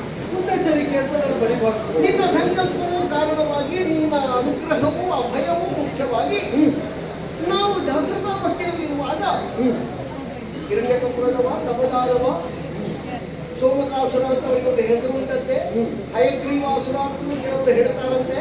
ಅವನು ಸ್ವರ್ಗದ ಕಡೆಗೆ ತನ್ನ ಬಲವನ್ನೆಲ್ಲ ಒಟ್ಟು ಸೇರಿಸಿ ಅಭಿಯೋಗ ನಡೆಸಿದ. ಆಚಾರ್ಯ ಬೃಹಸ್ಪತಿಗಳು ಹೇಳಿದ್ದೆ ಆಯಿತು. ದೇವತೆಗಳಾದಂತಹ ನಾವು ಇದ್ದರಿಂದಲೇ ಒಂದು ಹೋರಾಟವನ್ನು ಮಾಡುವಾಗ ನಮ್ಮ ಬಲವೇ ಹೆಚ್ಚಾಯಿತು, ವರ್ಧಿಸಿತು. ಅವರು ಕ್ಷೀಣಬಲರಾಗಿ ಸಿಕ್ಕಾಪಟ್ಟೆಯಲ್ಲಿ ಓಡುವುದಕ್ಕಾಗುತ್ತೆ. ಸೋತು ಬಂದ ಪರಿಭವಲ್ಲ, ಗೆದ್ದ ಮೇಲಿನ ಪರಿಭವ. ಅವರನ್ನು ಬೆನ್ನಟ್ಟಿಸಿಕೊಂಡು ಹೇಗಾದರೂ ಸಮೂಹ ನಾಶ ಮಾಡಬೇಕು ಎನ್ನುವ ಹಂತದಲ್ಲಿ ಅವರು ಯಮುನಾ ನದಿಯನ್ನು ಉತ್ತರಿಸಿ ಎಲ್ಲಿಯೋ ಕಣ್ಣಿಗೆ ಕಾಣದಾಗಿಕೊಂಡು ಮತ್ತೆಲ್ಲಿದ್ದಾರೆ ಅಂತ ಯೋಚನೆ ಮಾಡುವಾಗ ಋತು ಮಹರ್ಷಿಗಳ ಆಶ್ರಮದಲ್ಲಿ ಅಡ್ಡೇ ಪಡೆದಿದ್ದಾರೆ ಎಂದು ಗೊತ್ತಾಯಿತು. ಇಲ್ಲಿಗೆ ಬಂದು ಏನು ಆಶ್ರಮ ಪ್ರವೇಶ ಮಾಡೋಣ ಅಂತ ಹೇಳುವಾಗ ಒಟ್ಟುಗಳೆಲ್ಲ ನಿರ್ಬಂಧ ಹೇರುವುದಕ್ಕಾಗುತ್ತ ಮಾಡಿದೆ. ನಮಗೆ ದೇವತೆ ಅಮ್ಮನ ಆಣತಿ ಇಲ್ಲದೆ ಒಳಗೆ ಹೋಗಬಾರ್ದು. ಇದು ಒಂದು ಗೃಹದಲ್ಲಿ ಶಿಷ್ಟಾಚಾರ. ಹೌದು ಹೌದು. ನಾನು ಹೇಳಿದೆ, ನಾನು ಯಾರು ಅಂತ ಸರಿ ನೋಡಿ ಯಾವಾಗ ಬರುವವರೇ ಮಂತ್ರದಲ್ಲಿ ಕರೆದರೆ ನಿಮಗೆ ಕಾಣದ ಹಾಗೆ ಬರ್ತೇನೆ. ಇಲ್ಲದಿದ್ರೂ ನಾವು ಬರಬಾರದ ಜಾಗ ಅಂತ ಹೇಳಿದರೆ ಇಲ್ಲ ಅಮ್ಮನ ವಿನಃ ಒಳಗೆ ಪ್ರವೇಶ ಇಲ್ಲ ಅಂತ ಹೇಳಿ ನನಗೆ ಪೂರ್ವದಲ್ಲಿ ಬಂದು ಸುಪರಿಚಿತತೆ ಇದ್ದಂದರೆ ಈ ಬಾರಿಯೂ ಸರಾಗವಾಗುತ್ತದೆ ಎಂದು ನಿರೀಕ್ಷೆ ಇತ್ತು. ಈ ಸಲ ಸನ್ನಿವೇಶ ಇಲ್ಲಿ ಬೇರೆಯಾದದ್ದಕ್ಕೆ ನಾನು ಬೇರೆಯಲ್ಲಿ ಉಂಟು ಅಂತ ಹುಡುಕಿ ಹೋಗುವಾಗ ನಮ್ಮ ಅಮ್ಮನೇ ಸಿಕ್ಕಿದೆ. ಯಾಕಿದೆ ಭೃಗುಪತ್ನಿ ಯಾಕಮ್ಮ ಹೀಗೆ ಮಾಡಿದೆ? ಮುನಿರ ಮಣಿಯಾದಂತಹ ನೀನು ಗುಣಮತಿ ಅಲ್ವಾ? ಕೇಳಿಬೇಕು. ಕೆಟ್ಟ ರಕ್ತಸರಿಗೆಲ್ಲ ಆಶಯ ಕೊಡೋದಕ್ಕೆ ನೀನು ಅದಕ್ಕೆ ಒಂದೇ ಅಮ್ಮ ಅಂತ ಕರೆದುಕೊಂಡಲ್ಲಿ ಬೇಡಿದ್ರು ಗಂಡ ಬರುವಲ್ಲಿವರೆಗೆ ಮನ ಬರುವಲ್ಲಿವರೆಗೆ ಅವರನ್ನು ಬಿಟ್ಟುಕೊಳ್ಳೋದಕ್ಕೆ ಆಗುವುದಿಲ್ಲ. ಹೆಣ್ಣು ಮಗಳಲ್ವ? ಅವರಲ್ಲಿ ಕೇಳಿದೆ, ದೇವರು ಮೆಚ್ಚು ಕೆಲಸ ಮಾಡಬೇಕಮ್ಮ ಯಾರಾದ್ರೂ, ಅದಕ್ಕೆ ದೇವರು ಮೆಚ್ಚು ಹಾಗೆ ಮಾಡಿದ್ದೇನೆ. ಅದೇ ಮೆಚ್ಚರಿಕೆಲ್ಲ ಬಿಟ್ಟುಕೊಟ್ರೆ ವಾಕ್ಯ ಅಂತ ಹೇಳಿದ್ರೆ ದೇವರು ಉಂಟರ್ಥ, ಸತ್ಯವಾಕ್ಯಕ್ಕೆ ಮೆಚ್ಚುವ ಜಗದೀಶ ಅಂತ ಎಲ್ಲ ಹೇಳಿದ್ದಕ್ಕೆ ಆರಂಭ ಮಾಡಿ. ಅದಕ್ಕೆ ನಾನು ಹೇಳಿದೆ, ಹರಿಯಾಚೆಯಿಂದ ಬಂದವರು ನಾವು ಹರಿಯನ್ನು ನೀನು ತಿರಸ್ಕರಿಸುವ ಹಾಗಿಲ್ಲ. ಮಾಡಬೇಕಾದ ಕಾಯಕವನ್ನು ಮಾಡುವಲ್ಲಿ ನಮಗೆ ಅವಕಾಶವನ್ನು ಕೊಡಪ್ಪ. ನೀನು ಹೆಂಗಸಾಗಿ ಇನ್ನೊಂದು ಏನೋ ಮೋಸ ಮಾಡಿ ಅವರು ಮಾತುಕತೆ ಎನ್ನುವುದರಿಂದ ಮಾತಿಗೆಲ್ಲ ಸ್ವಾತಂತ್ರ್ಯ ಇದ್ದರೆ ಕೊಡುವುದಲ್ಲ. ಯಾವುದಕ್ಕೆ ನಾವು ಒತ್ತು ಕೊಡಬೇಕು, ಯಾವುದಕ್ಕೆ ನಾವು ಒತ್ತು ಕೊಡಬೇಕು, ಇತ್ಯಾದಿಗಳನ್ನೆಲ್ಲ ಯೋಚನೆ ಮಾಡಬೇಕಮ್ಮ ಅಂತ ಹೇಳಿದ್ರೆ ಆಗುವುದಿಲ್ಲ. ನನ್ನ ಪ್ರಾಣ ಇರುವಲ್ಲಿವರೆಗೆ ನಾನು ಅವರನ್ನು ಬಿಟ್ಟುಕೊಡುವುದಿಲ್ಲ. ಸಾಧ್ಯ ಆದರೆ ನೀನು ನೋಡಬಹುದು. ಸಂಕಲ್ಪ ದೃಢ ಅಂತ ದೃಢವಾದ ಸಂಕಲ್ಪವನ್ನು ಮೀರದೆ ನನಗೆ ವಿಧಿ ಇಲ್ಲ ಅಂತ ಹೇಳಿ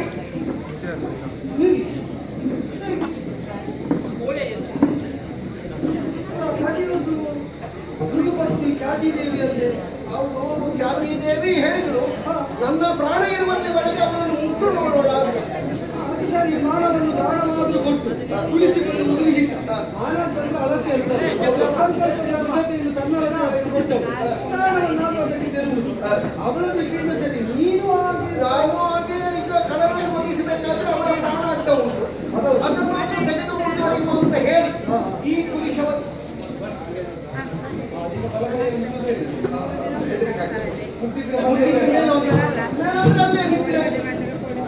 ನಿಲ್ಲಿಸಿದವರು ಅವಳ ಪೂರ್ವ ಸ್ಥಿತಿಗೆ ತಂದು ನಿಲ್ಲಿಸಿದವರ ಈಗ ಮುಂದೆ ಈಗ ಪುನಃ ಅದು ಎಂಥದ್ದೋ ಸೃಷ್ಟಿಯಾಗುವುದು. ಅವಳು ಅವಳು ಅಂತ ಹೇಳ್ತಾ ಇದ್ದು ಈಗ ಅದು ಅಂತ ಅದು ಭಾಷೆ ಅದನ್ನು ಎಷ್ಟು ಮಾತಾಡಿದ್ದೀನಿ ಅಲ್ಲ, ಮಾತಾಡಿದ್ದು ಅಂತ ಹೇಳಿದ್ರೆ ನನ್ನ ಭಾಷೆಯಲ್ಲಿ ನಾನು ಮಾತಾಡಿದ್ದು. ನೀನು ಭಾಷೆ ಇದ್ದೇವೆ ದೇವತೆಗಳ ಭಾಷೆಯನ್ನು ಕೇವಲ ನಾನು ನನ್ನಿಂದ ಏನು ಮಾಡ್ತೀನಿ, ನಿನಗೆ ಏನು ಆಗ್ತದೆ ಎಂತಾದರೂ ಹೆಂಗಸಿಗೆ ಮಂದ ಸಮವೇ ಇಲ್ಲ. ಭಾಷೆ ಅದು ಪೂರ್ತಿ ಹಾಳಾಗಿದೆ. ಏನು ಮಾಡುವ ಶಕ್ತಿಗೆ ಮೀರಿ ನೀ ನಡೆದೆ ಮಘವ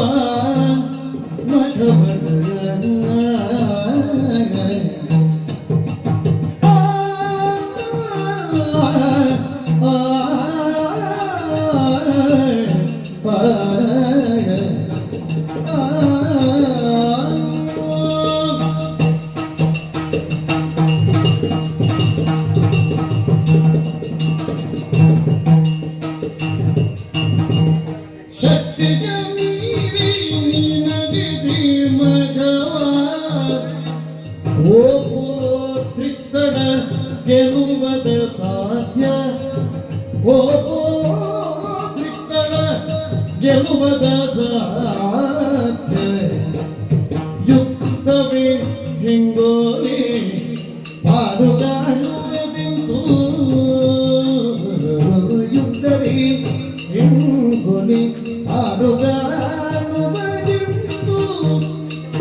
ಯುಕ್ತಿಯ ಮುಂಗಾಣಿ ನಾನು ಯುಕ್ತಿಯ ಮುಂಗಾಣಿ ನಾನು ಶಕ್ತಿಯ ಮೀರಿ ನಡೆದೆ ಮಘವ ಮಘವ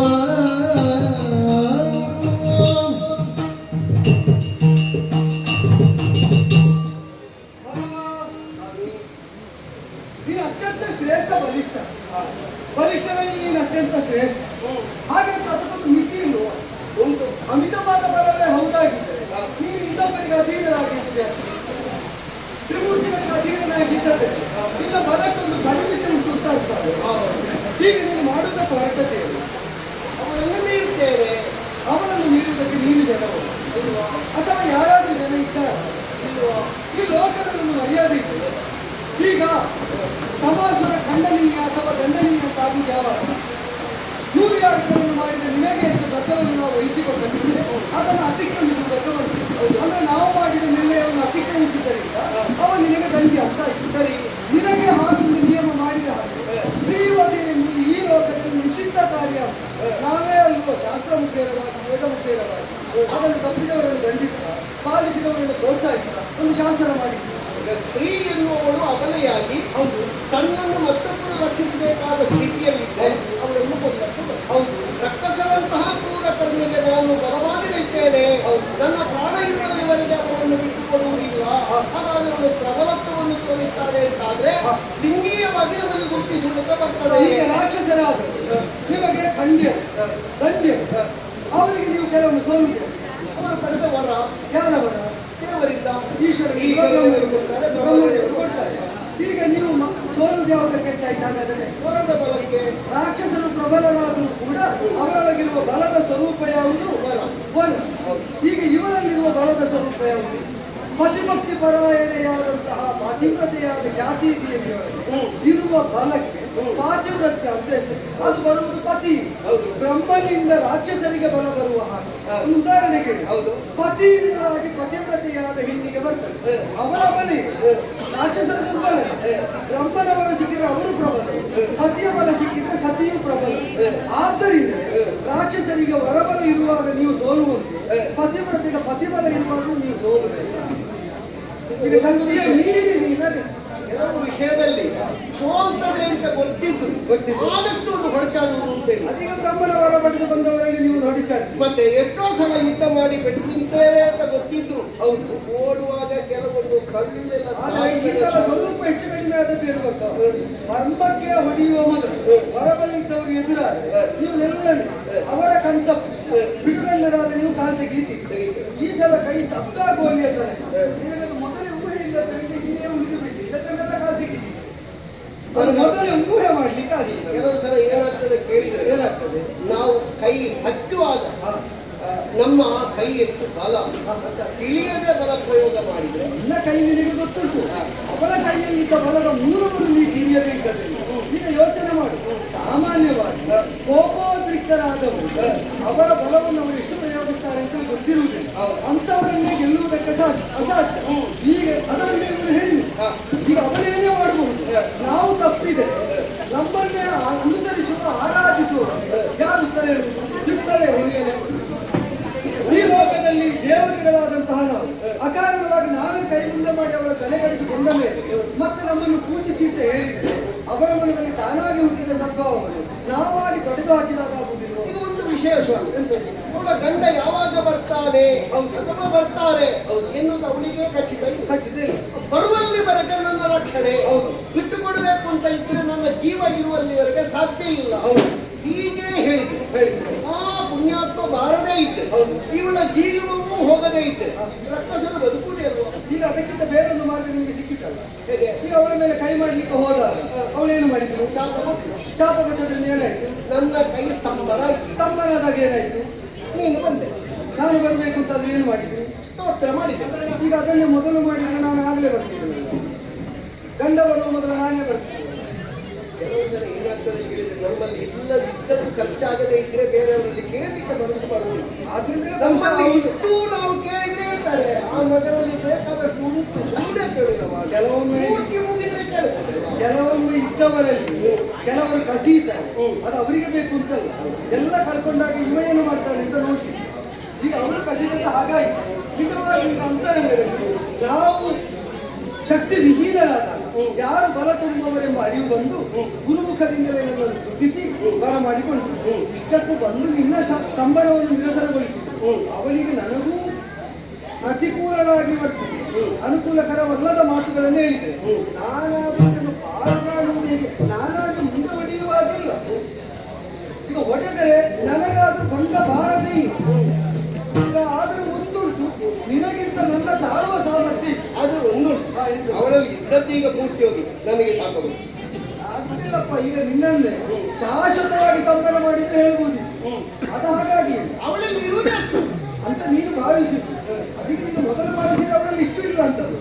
ಈಗ ಇವರು ಪ್ರದರ್ಶಿಸಿದ ಮೇಲೆ ಇಷ್ಟು ಉಂಟು ಅಂತ ಗೊತ್ತಾಗ್ತದೆ. ನಾನು ಸ್ವಲ್ಪ ಅವಸರ ಮಾಡಿದ್ದೇನೆ ಹೊಡಿಲಿಕ್ಕೆ. ಎಂತಂದ್ರೆ ಸ್ವಲ್ಪ ಮಾತಾಡಿ ಹೊಡಿಬೇಕು ಅಲ್ವಾ?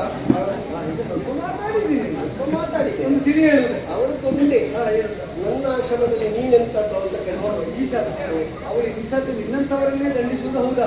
ಆ ದಂಡಿಸುವುದಕ್ಕಿಂತ ಎಲ್ಲ ಬರಲು ನನ್ನ ವಿರುದ್ಧವಾಗಿ ಅವಳಾಗಿ ಪ್ರವರ್ತಿಸುವಂತೆ ಮಾಡಿದ ಕಾಲದಲ್ಲಿ ನಾನು ನಿನ್ನ ಹಾಗೆ ಸ್ತ್ರೀವಧೆಯನ್ನು ಮಾಡಿದರೆ ಇಂಥದ್ದೇನಾದರೂ ಪರಿಭವ ಅನುಭವಿಸಬೇಕು. ಆದರೆ ನಿನಗಿಂತ ನನ್ನ ತಾಳುವಿಕೆಯ ಸಾಮರ್ಥ್ಯ ಹೆಚ್ಚು. ಮಾತ್ರ ಒಂದು ನನಗೆ ಅವಳು ಮಾತಾಡುವಾಗ ಅವಳಿಗೆ ಸ್ವಲ್ಪ ಜನಬಲ ಉಂಟು ಅಂತ ಕಾಣ್ತದೆ. ಜನಮಲ್ಲ ಶಿಷ್ಯ ವರ್ಗ, ಅದು ಶಿಷ್ಯ ವರ್ಗ. ನಿನಗೀಗ ಮುಕ್ಕೋಟಿ ದೇವತೆಗಳ ಬಲ ಇದೆ, ಅವರಿಗೆ ಶಿಷ್ಯರ ಬಲ ಇದ್ದರೆ ಸುಮಾರು ಕಡೆಯಲ್ಲಿ ಶಿಷ್ಯರನ್ನು ತಯಾರು ಮಾಡಿದಳು. ಆಗಲಿ ಅದು ಗುರುಕುಲ. ಗುರುಕುಲದಲ್ಲಿದ್ದಂತಹ ಸತ್ಯ ಈ ಸಲ ಈ ರಕ್ಕಸವನ್ನು ತಗೊಂಡ್ರೆ ಇವಳ ಗುರುತ್ವವು ಹೋಗ್ತದೆ ಖಂಡಿತ. ಇವಳಿಗೆ ಇನ್ನೂ ಕಲಿಸಲಿಕ್ಕೆ ಸಾಧ್ಯವೇ ಇಲ್ಲ. ಆ ಮಾರಿಗಳು ಇಲ್ಲಿ ಬಂದ್ರೆ ಮತ್ತೆ ಕಲಿಸುವುದು ನೋಡುವ ಅವಳೆಷ್ಟು ಕಲಿತಿದ್ದಾಳೆ ಅಂತ ನಾವು ನೋಡುವ. ಅದು ಕಲಿಸಬಹುದಾದದ್ದಾಗಲೇ ಉಳಿಸುವ, ಅಳಿಸಬಹುದಾದದ್ದಾಗಲೇ ಅಳಿಸುವ. ಅಡಿ ಚಿಂತೆ ಮಾಡುದೇ ನೀನೀಗ ನಾವು ಹೊರಟಿಗೆ ಹೋಗುವ, ಹೋಗುವ ಹೋಗುದಿಲ್ಲ. ಅದೇ ಅಯ್ಯೋ ಅದು ಉಳಿದು ಮುಗಿಯಿತು ಸ್ವಾಮಿ. ಅದು ಈಗ ನಿನಗೆ ಅವಳಲ್ಲಿರುವ ಕೀರ್ತಿಗಿಂತ ಕಡಿಮೆ ನನ್ನಲ್ಲಿರುವ ನಂಬಿಕೆ.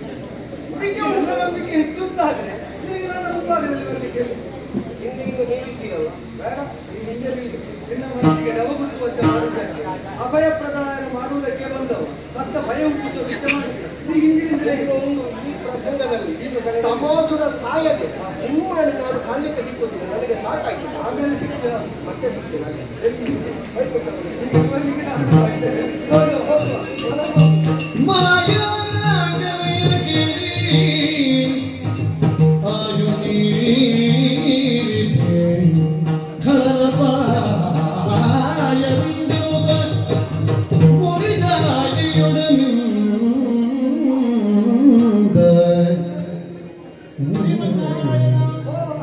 ಓಂ ನಮೋ ಭಗವತೆ ವಾಸುದೇವಾಯ. ಹೀಗೆ ಬರಬೇಕು. ನಿತ್ಯವೂ ನಮ್ಮ ಮನೆಯ ದೇವರ ಕೋಣೆಯಲ್ಲಿ ಪೂಜೆ ಮಾಡುವಂತಹ ಸೌಭಾಗ್ಯ ಹೌದಪ್ಪ, ಆದರೆ ಯಜಮಾನರು ಬೇಕಾಗಿ ಅವ್ರು ಸಮರ್ಥೀಕರಾಗಿ ಮಾಡ್ತಾರೆ. ನನ್ನ ಗಂಡನಾದಂತಹ ನನ್ನ ದೇವರು ಈ ದೇವರನ್ನು ಪೂಜೆ ಮಾಡುವ ಸ್ಥಿತಿಯೂ ಇದ್ದವು. ದೇವರನ್ನ ಈಗ ಅವರಿಲ್ಲ. ನಾನು ಒಬ್ಬನೇ ಪೂಜಿಸ್ತಾ ಇದ್ದೇನೆ. ದೋಷವಾಯಿತು. ಬರಬೇಕು ಅಂತ ನಾವು ಕರೆದಿಲ್ಲ. ಕರೆಯದೇ ನೀನು ಬರುವವರಲ್ಲ. ಆದರೂ ಬಂದಿದ್ದೀಯಲ್ಲ. ಈಗ ಪ್ರಿಯವಾಗಿ ಬರುವುದು, ಅಪ್ರಿಯವಾದದ್ದು ಘಟಿಸಿದಾಗ ಬರುವುದು. ಈಗ ಭೃಗು ಮಹರ್ಷಿಗೆ ಪ್ರಿಯನಾದ ನಿಲ್ಲಿಸಿ ಲೋಕಕ್ಕೆ ಅಪ್ರಿಯವಾದದ್ದು ಘಟಿಸಿದಾಗ ಲೋಕಾಧ್ಯಕ್ಷರಾದ ನಾನು ಬರದೆ ಬಿಟ್ಟೇನು? ಲೋಕಸುಪ್ರಿಯನಾದ ನೀನು ಹೇಳುವುದು. ನೀನು ಎಲ್ಲರಿಗೂ ಸುಪ್ರಿಯರಾಗಿ ಬೇಕಿದ್ದಾರೆ. ಶ್ರೀಲತಾಂಗಿ ಮೌನಿ ಪ್ರಿಯೇ ಲೋಲಲೋಚನೆ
ಶೀಲವಂತೆ ಸತಿ ಸಮೂಹದೊಳ್ ಸುಲೋಚನಿ ನೀ ಶೀಲವಂತೆ ಸತಿ ಸಮೂಹದೊಳ್ ಸುಲೋಚನಿ ಲೋಚನಿ ಸುಲೋಚನಿ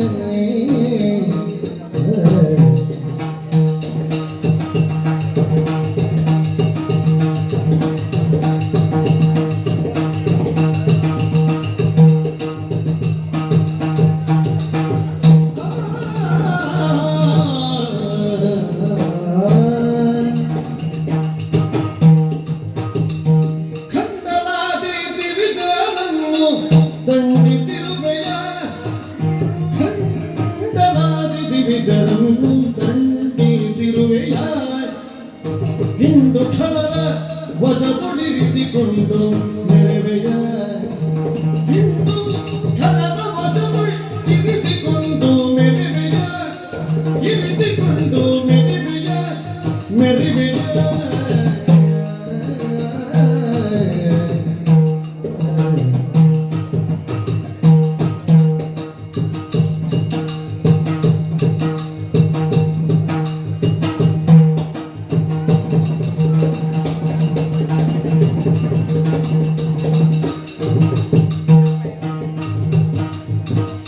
ಶ್ರೀಮತಾಗಿ ಮೌನಿ ಪ್ರಿಯೇ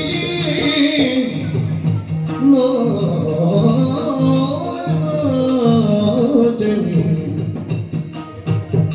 ಶೀಲವಂತಿ ಸತಿತ ಮೂಗದೊಳ್ಸು ಲೋಚನಿ ಲೋಚನಿ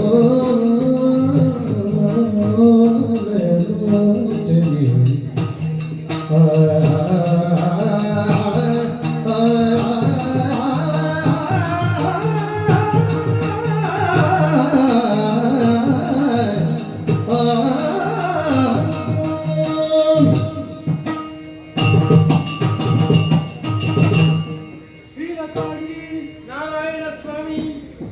ಮೌನಿ ಪ್ರಿಯ ಭಗವಂತ, ಲತೆಯೊಂದು ವಿಶಾಲವಾಗಿ ಆಳದಲ್ಲಿ ಬೇರು ಬಿಟ್ಟು ಹರಡಿ ನಿಂತಿರುವ ವೃಕ್ಷವನ್ನು ಆಶ್ರಯಿಸಿ ತನ್ನತನವನ್ನು ಹೇಗೆ ಬೆಳೆಸ್ತಾ ಆ ವೃಕ್ಷವನ್ನೇ ಸುತ್ತಿ ಸುಳಿದು ಲೋಕಮುಖದಲ್ಲಿ ಶೋಭಿಸ್ತಾನೆ.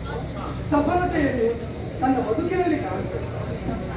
ಮುನಿ ವೃಕ್ಷ ಅಥವಾ ವೃಕ್ಷರೂಪಿಗಳಾದ ಮುನಿಗಳು ಭೃಗು ಮಹರ್ಷಿಗಳು ಕ್ಷೀರತಾಂಗಿಯಾದ ನೀರು ಪಾತಿವ್ರತ್ಯದಿಂದ ಅವರನ್ನೇ ಸುತ್ತಿ ಸುಳಿದು ಶೋಭಿಸ್ತಾ ಖ್ಯಾತಿ ಎಂಬ ಅಭಿಧಾನವನ್ನು ಸಾರ್ಥಕವಾಗಿಸಿಕೊಂಡರು. ಧನ್ಯವಾದ. ಸತಿ ಸಮೂಹದಲ್ಲಿ ಅಲ್ಲ, ಬಹಿರಂದೀಯದಲ್ಲಿ ಕಾಣುವಂತಹ ದಿನ ಚಾಂಚಲ್ಯಪೂರ್ಣವಾದಂತಹ ಕಣ್ಗಳಿಗಾಗಿ ನೀನೆಷ್ಟು ಪ್ರಸಿದ್ಧನು. ಸುಲೋಚನೆಯಾದಳು ನಿನ್ನ ದೃಷ್ಟಿಕೋನ ಸತಿ ಸಮೂಹದಿಂದ ಮಾನ್ಯಳಾದ ಹೆಂಡತಿಯಾದವಳು ಹೇಗಿದ್ರು, ಪತಿಪರಾಧೀನೆಯಾಗಿ ಹೇಗೆ ವರ್ತಿಸಬೇಕು, ಪತಿ ಸೇವೆಯನ್ನು ಹೇಗೆ ಮಾಡಬೇಕು, ಪಾತಿವ್ರತ್ಯದ ಪರಮಸಿದ್ಧಿಯನ್ನು ಹೇಗೆ ಹೊಂದಬೇಕು ಎಂಬುದಕ್ಕೆ ಲೋಕದಲ್ಲಿ ಆದರ್ಶಭರಿತವಾದ ವ್ಯಕ್ತಿ. ಅಂತಹ ನೀನು ಹೀಗೆ ಮಾಡುವುದು ಅತ್ಯಂತ ಎತ್ತರದಲ್ಲಿದ್ದಂತಹ ವ್ಯಕ್ತಿಗಳು ಲೋಕಕ್ಕೆ ಆದರ್ಶಯುತರು ತಮ್ಮ ಮಾನ್ಯರಾದ ಮೇಲೆ ಅವರು ಸಣ್ಣ ತಪ್ಪನ್ನು ಮಾಡಿದರೂ ಕೂಡ ಲೋಕ ಹಿಂದೆ ಮುಂದೆ ನೋಡಿದ ಅವರನ್ನು ಅನುಸರಿಸ್ತಾರೆ. ಈಗ ನೀನೇ ಯೋಚನೆ ಮಾಡು. ಎತ್ತರದ ಸ್ಥಾನದಲ್ಲಿ ಇರುವವರು ಮಾತನಾಡುವಾಗ ಜಾಗೃತಿ ಮಾತನಾಡುವಾಗ ಜಾಗ್ರತೆ ಬೇಕು. ಪರಿಣಾಮ ಎಲ್ಲಿಗೆ ಮುಟ್ಟುತ್ತದೆ ಅಂತ ಊಹಿಸುವುದಕ್ಕಾಗುವುದಿಲ್ಲ. ಅನ್ಯರು ಅದನ್ನು ಅನುಸರಿಸಬಹುದು, ಹೌದು, ಅಪಪ್ರಚಾರ ಮಾಡಬಹುದು, ಹೌದು. ಕಡೆಗಿದ್ದ ಮರ್ಯಾದೆ ಹೋಗುವುದಿಲ್ಲ. ಆದ್ರಿಂದ ಯಾರಕ್ಕೆ ಹೇಳಿದ್ರು ಗೊತ್ತಾಗ್ಲಿಲ್ಲ. ಈಗ ನಾನು ನಿನ್ನಲ್ಲಿ ಹೇಳ್ಬೇಕಾದ್ರೆ ನಿಮ್ಮ ಬಗ್ಗೆ ಹೇಳಬೇಕು. ಏನಾಯಿತು? ಈಗ ಒಂದು ವರ್ಗಕ್ಕೆ ಮಾನಹರಣ ಮಾಡುವಂತಹ ಕೃತ್ಯವು ಕೃಷಿ ವರ್ಗದ ಮಾನಹರಣ ಮಾಡುವ ಕೃತ್ಯವನ್ನು ಈಗ ನೀವು ಮಾಡಿದಾಗ ಯೋಚನೆ ಮಾಡುವ ಋಷಿಗಳಿಗೆ ದೇವತೆಗಳು ಮಾನ್ಯರಿದ್ದಾರೆ, ಪೂಜ್ಯರಿದ್ದಾರೆ, ಆರಾಧ್ಯರಿದ್ದಾರೆ. ಆ ಖಂಡಲಾದಿ ದಿವಿಜರೆಲ್ಲರೂ ಕೂಡ ಒಟ್ಟಾಗಿ ತವನಾಮಕರಾದ ಸೋಮಕನೆಂಬ ಅಪರಾಭಿಧಾನವನ್ನು ಹೊಂದಿದವರು ಹುಡುಕುತ್ತಾ ಬಂದರೆ ತಡೆದೆಯಂತೆ, ಅವರನ್ನು ಹೊರಗೆ ಉಳಿಸಿದೆಯಂತೆ. ಅಂತಹ ದುಷ್ಟ ಸೋಮಕನಿಗೆ ಆಶ್ರಯ ಕೊಟ್ಟು ಶಿಷ್ಟರಾದ ಸುಮರಸಾಧಿಪತಿಗೆ ಪ್ರತಿಬಂಧಕವನ್ನು ಏರ್ಪಡಿಸಿ ದುಷ್ಟದಮನಕ್ಕಾಗಿ ನಿನ್ನ ಮೇಲೆ ಪೂರ್ವ ವಿರೋಧ ಇದ್ದರೆ ಅವ ಬರುವ ತನಕ ಕಾಯ್ತಾ ಇದ್ದರು, ಪೂರ್ವದಲ್ಲಿ ತೋರ್ತಾ ಇದ್ದರು. ಇನ್ನೇ ತನಕ ಮಾನ್ಯರಾದವರು ಇವತ್ತು ಅಮಾನ್ಯರಾಗಿದ್ದಂದ್ರೆ ಇದು ಯಾರಿಗೆ ಆಶ್ರಯ ಕೊಟ್ಟಿದ್ದು ಅವರ ಕಾರಣದಿಂದ ಅಂತ. ಅವರಿಗಾಗಿ ಮುಂದುವರಿಯುವಾಗ ದಾರಿಗೆ ತಡೆಯಾದ ನಿನ್ನನ್ನು ನಿವಾರಿಸುವುದಕ್ಕೆ ಅವ ಮಾಡಿದ್ದು ಸರಿ ಅಂತ ಹೇಳುವುದಿಲ್ಲ.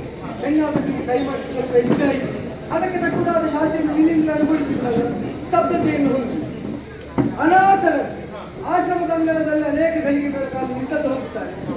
ಅದೇ ಹೌದು ಅಂತ ಆದ್ರೆ ಅವ ಮಾಡಿದ ತಪ್ಪಿಗೂ ದಂಡನೆ ಉಂಟು ಅಂತಾದ್ರೆ ನೀನು ಯೋಚನೆ ಮಾಡು. ವಿಷಸತಿಯಾದ ನೀನು ದುಷ್ಟರಿಗೆ ಆಶ್ರಯವನ್ನು ಕೊಟ್ಟು ಮಾಡಿದ ತಪ್ಪಿಗೆ ಇರಬೇಕು.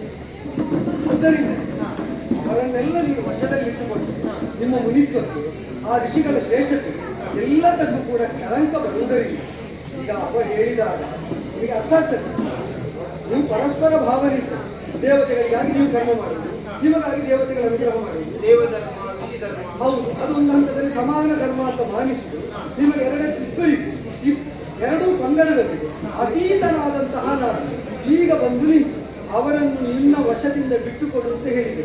ಅವರಿಗೆ ಹೇಳಿದಾಗ ನನಗೆ ಪ್ರತಿಕೂಲ ಹೇಳುವುದಿಲ್ಲ ಅಂತ ವಿಶ್ವಾಸದಿಂದ ಬಂದೆ. ಆ ವಿಶ್ವಾಸಕ್ಕೆ ಇಂಬು ಕೊಟ್ಟ ನನಗೆ ಇಷ್ಟದಲ್ಲಿ ಸಾಗರಿಸಿದೆ, ಪೂಜಿಸಿದೆ, ಸ್ತುತಿಸಿದೆ, ಎಲ್ಲ ಮಾಡಿದ್ದಾದ್ರೆ ಇದೊಂದು ಮಾತು ನೀವು ಪ್ರತಿಕೂಲ ಹೇಳಲಿಕ್ಕೆ ಕಾರಣ ಇಲ್ಲ, ಬಿಟ್ಟು ಬಿಡು. ವಿಶ್ವನಾಯಕ ಯಾತಕ್ಕಿಂತು ನುಡಿವಿ ಮಾತ ಯಾತು ದಾನ ವೈರಿ ಯಾತು ದಾನ ವೈರಿ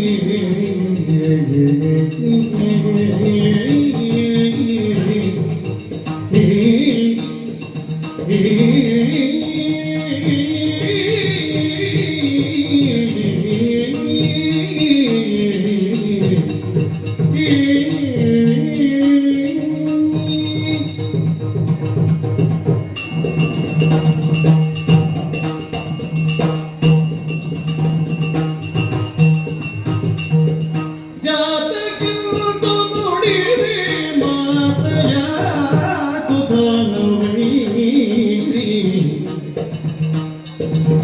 ನೀತಿ ತಪ್ಪಿದ್ದಲ್ಲಿ ಬಿಡು ಆತನಿಂಗಿ ಸಾರಿ ನೀತಿ ತಪ್ಪಿದ್ದಲ್ಲಿ ಬಿಡು ಆತನಿಂಗಿ ಸಾರಿ ಯಾತಕ್ಕಿಂತು ನುಡಿವಿ ಮಾತ ಯಾತು ದಾನ ವೈರಿ ನೀತಿ ತಪ್ಪಿದ್ದಲ್ಲಿ ಬಿಡು ಆತನಿಂಗಿ ಸಾರಿ ಮಾತು ಕೊಟ್ಟು ನಿಲ್ಲಿಸಿಕೊಂಡೆ ಕಾದ ಬರುವ ಅವರಿ ಮಾತು ಕೊಟ್ಟು ನಿಲ್ಲಿಸಿಕೊಂಡೆ ಕಾದ ಬರುವ ಅವರಿ ಖಾತ ಮಾಡಿಗಾಯ್ತು ನಮಿಬಿ ನೀತೆರಡು ಗತಿಗೆ ಯಾತಕ್ಕಿಂತು ನುಡಿವೆ ಮಾತ ಯಾತು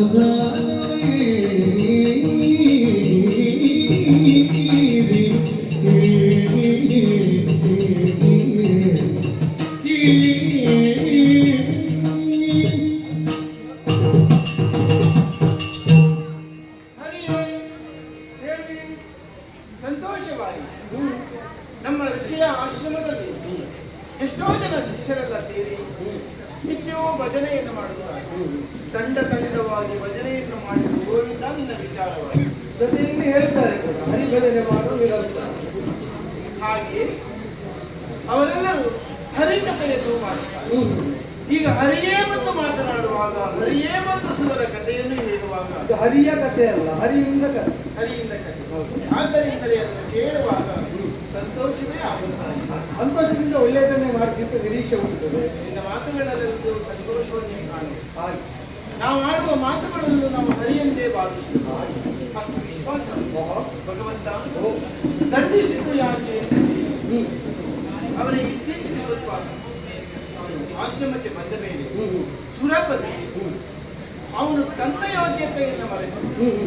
ತಾನು ಹೇಗೆ ಇರಬೇಕು ಎಂಬುದನ್ನು ಮರೆತು ಆಶ್ರಮ ಧರ್ಮವನ್ನು ಮೀರಿ ನಾನು ತಡೆದರೂ ಮುಂದುವರಿಯುವುದಕ್ಕೆ ಬಂದು ಮಾತ್ರವಲ್ಲದೆ ಅವನ ಪುರುಷವನ್ನು ಮೇಲೆ ಎತ್ತಿದ. ಅದು ತಪ್ಪೇ. ಆ ತಪ್ಪಿಗಾಗಿ ಅವನಿಗೆ ದಂಡಶಾಸ್ತಿಯನ್ನು ಮಾಡಿದ. ಅವ ಮಾಡಿದ್ದು ಯಾಕೆ? ಹೌದು. ನಾನು ರಕ್ಕಸರಿಗೆ ಆಶಯವನ್ನು ಕೊಟ್ಟಿದ್ದೇನೆ ಎಂಬ ಒಂದು ಕಾರಣ. ಈಗ ಕೆಲವರ ವ್ಯಕ್ತಿತ್ವದ ಹದ ತಪ್ಪುದು ಯಾವಾಗ ಗೊತ್ತಿಲ್ಲ. ಅನಿರೀಕ್ಷಿತವಾದ ಆಘಾತ ಅತ್ಯಂತ ತೀವ್ರವಾಗಿ ಒದಗಿದೆ. ಈಗ ಯಾರಿಂದ ಇಂತಹ ಕೃತ್ಯದ ನಿರೀಕ್ಷೆಯೇ ಇಲ್ಲೋ ಆ ಭೃಗುಸತಿಯಾದ ಋಷಿಪತ್ನಿಯೇ ಹೀಗೆ ಮಾಡಿದಾಗ ಅವನು ಸ್ವಲ್ಪ ಹದ ತಪ್ಪಿದ. ಅವ ಮಾಡಿದ್ದು ಸರಿ ಇದ್ದಲ್ಲ, ಆದ್ರೆ ಅವ ಹಾಗೆ ಮಾಡುವುದಕ್ಕೆ ಕಾರಣವಾದ್ದು ಅವನಿಗಿಂತ ಮೊದಲು ನೀನೇ ತಪ್ಪಿದಲ್ಲ. ತಪ್ಪು ಏನು ಮಾಡಿ ನಾನು ನೀತಿ ತಪ್ಪಿದ್ದಲ್ಲ ಎಂದು ಜಗದ ನೀತಿ ಹೇಳುವ ನಿನ್ನಲ್ಲಿ ಏಕೆ? ಆಪ್ತರಾಗಿ ಇಲ್ಲಿಯ ತನಕ ಯಾರು ಬರುತ್ತಾರೋ, ಯಾರು ಧೀರರಾಗಿರುತ್ತಾರೋ ಅವರನ್ನು ಪಾಲಿಸಬೇಕಾಗಿತ್ತು ಜೀವನ ಧರ್ಮ ಎನ್ನುವುದನ್ನು ಪ್ರಪಂಚಕ್ಕೆ ತಿಳಿಸಿಕೊಟ್ಟವು. ಅಮ್ಮ ಎಂಬ ಧ್ವನಿಯನ್ನು ಕೇಳಿ ಬಂದವರನ್ನು ನೋಡಿದೆ. ಅವರ ಮೈಮೇಲೆ ಆಗಿರುವಂತಹ ಗಾತಗಳನ್ನು ಕಂಡಾಗ ನನಗೂ ಆಘಾತವಾಯಿತು. ಒಬ್ಬರು ಒಂದೊಂದು ರೀತಿಯ ಪೆಟ್ಟುಗಳನ್ನು ತಿಂದವರು ನೋವಿನಿಂದ ನರಳುತ್ತಾ ಇದ್ದರು. ಹಾಗೆ ಆಶ್ರಯ ಕೊಡು, ನಮಗೆ ಬದುಕನ್ನು ಕೊಡು, ನಮ್ಮನ್ನು ಉಳಿಸು ಎಂದು ಮಾತೇ ಎಂದು ಅವರು ಹೇಳಿದಾಗ ಮಾತನ್ನೇ ಸ್ತ್ರೀಯರಿಯನ್ನು ಭಾವಿಸುವಂತಹ ನಾನು ಮಾತೆಯಾಗಿ ಅವರಿಗೊಂದು ಮಾತನ್ನು ನೀಡಿದ್ದೇನೆ. ನನ್ನ ಪ್ರಾಣ ಇರುವಂತಹ ನಿಮ್ಮ ಸಂರಕ್ಷಣೆಯನ್ನು ಮಾಡುತ್ತೇನೆ ಎಂದು. ಆದ್ದರಿಂದ ಇದು ಮಾಡುವುದು ತಪ್ಪೆ. ಆಪ್ತರಾಗಿ ಬೇಡಿದವರನ್ನು, ದೀನರಾಗಿ ಬೇಡಿದವರನ್ನು ತಾಯಿಯ ಸ್ಥಾನದಲ್ಲಿ ನಿಂತು ನಾನು ಸಂರಕ್ಷಣೆ ಮಾಡಿದ್ದು ಅಪರಾಧ ಆಯಿತು ಅಂತಾದ್ರೆ ನಾವು ಹರಿಯನ್ನು ನಂಬಿದ್ದು ಅಪರಾಧ ಎಂದ ಹಾಗೆ ಆಗುವುದಿಲ್ಲ. ಮಾತೆ ಭಗವಂತ ಎಂದು ತಿಳಿದುಕೊಂಡಿದ್ದೇನೆ. ನಮ್ಮ ಧರ್ಮದ ಪ್ರಕಾರವಾಗಿ ಅವರ ರಕ್ಷಣೆಯನ್ನು ಮಾಡಿದ್ದೇನೆ. ಇದು ಅಪರಾಧ ಎಲ್ಲಿ ನೀನು ತಪ್ಪಿದ್ದೇನೆ. ನೀನು ಮಾಡಿದ್ದು ಹೇಗಾಯ್ತು ಬಲ್ಲೆ? ತುರಗೆ ನಿಂಗೆ ಕಾಲ ನಿನಗೆ ದೊರೆತನುಂಟಿ ಸುಧಿಯು ಕುರುಳರಲ್ಲಿ ಕರುಣ ವಿರಿದಿ ಪರಿಣಾಮ ದುರ್ಗತಿಯು ಸರ್ವರಕ್ಷ ಜಾಗತ ಧರೆಯ ಪಾಪ ಪುಣ್ಯ ಇರುವ ದಿನಗಿ ಪಾಲಿಸವರ ತೊರೆದು ನೀ ಕಾರುಣ್ಯ ಶ್ರೀಮತಾಗಿ ಮೌನಿ ಪ್ರಿಯೆ ಲೋಲ ಲೋಚನೆ ಲೋಲ ಲೋಚನೆ.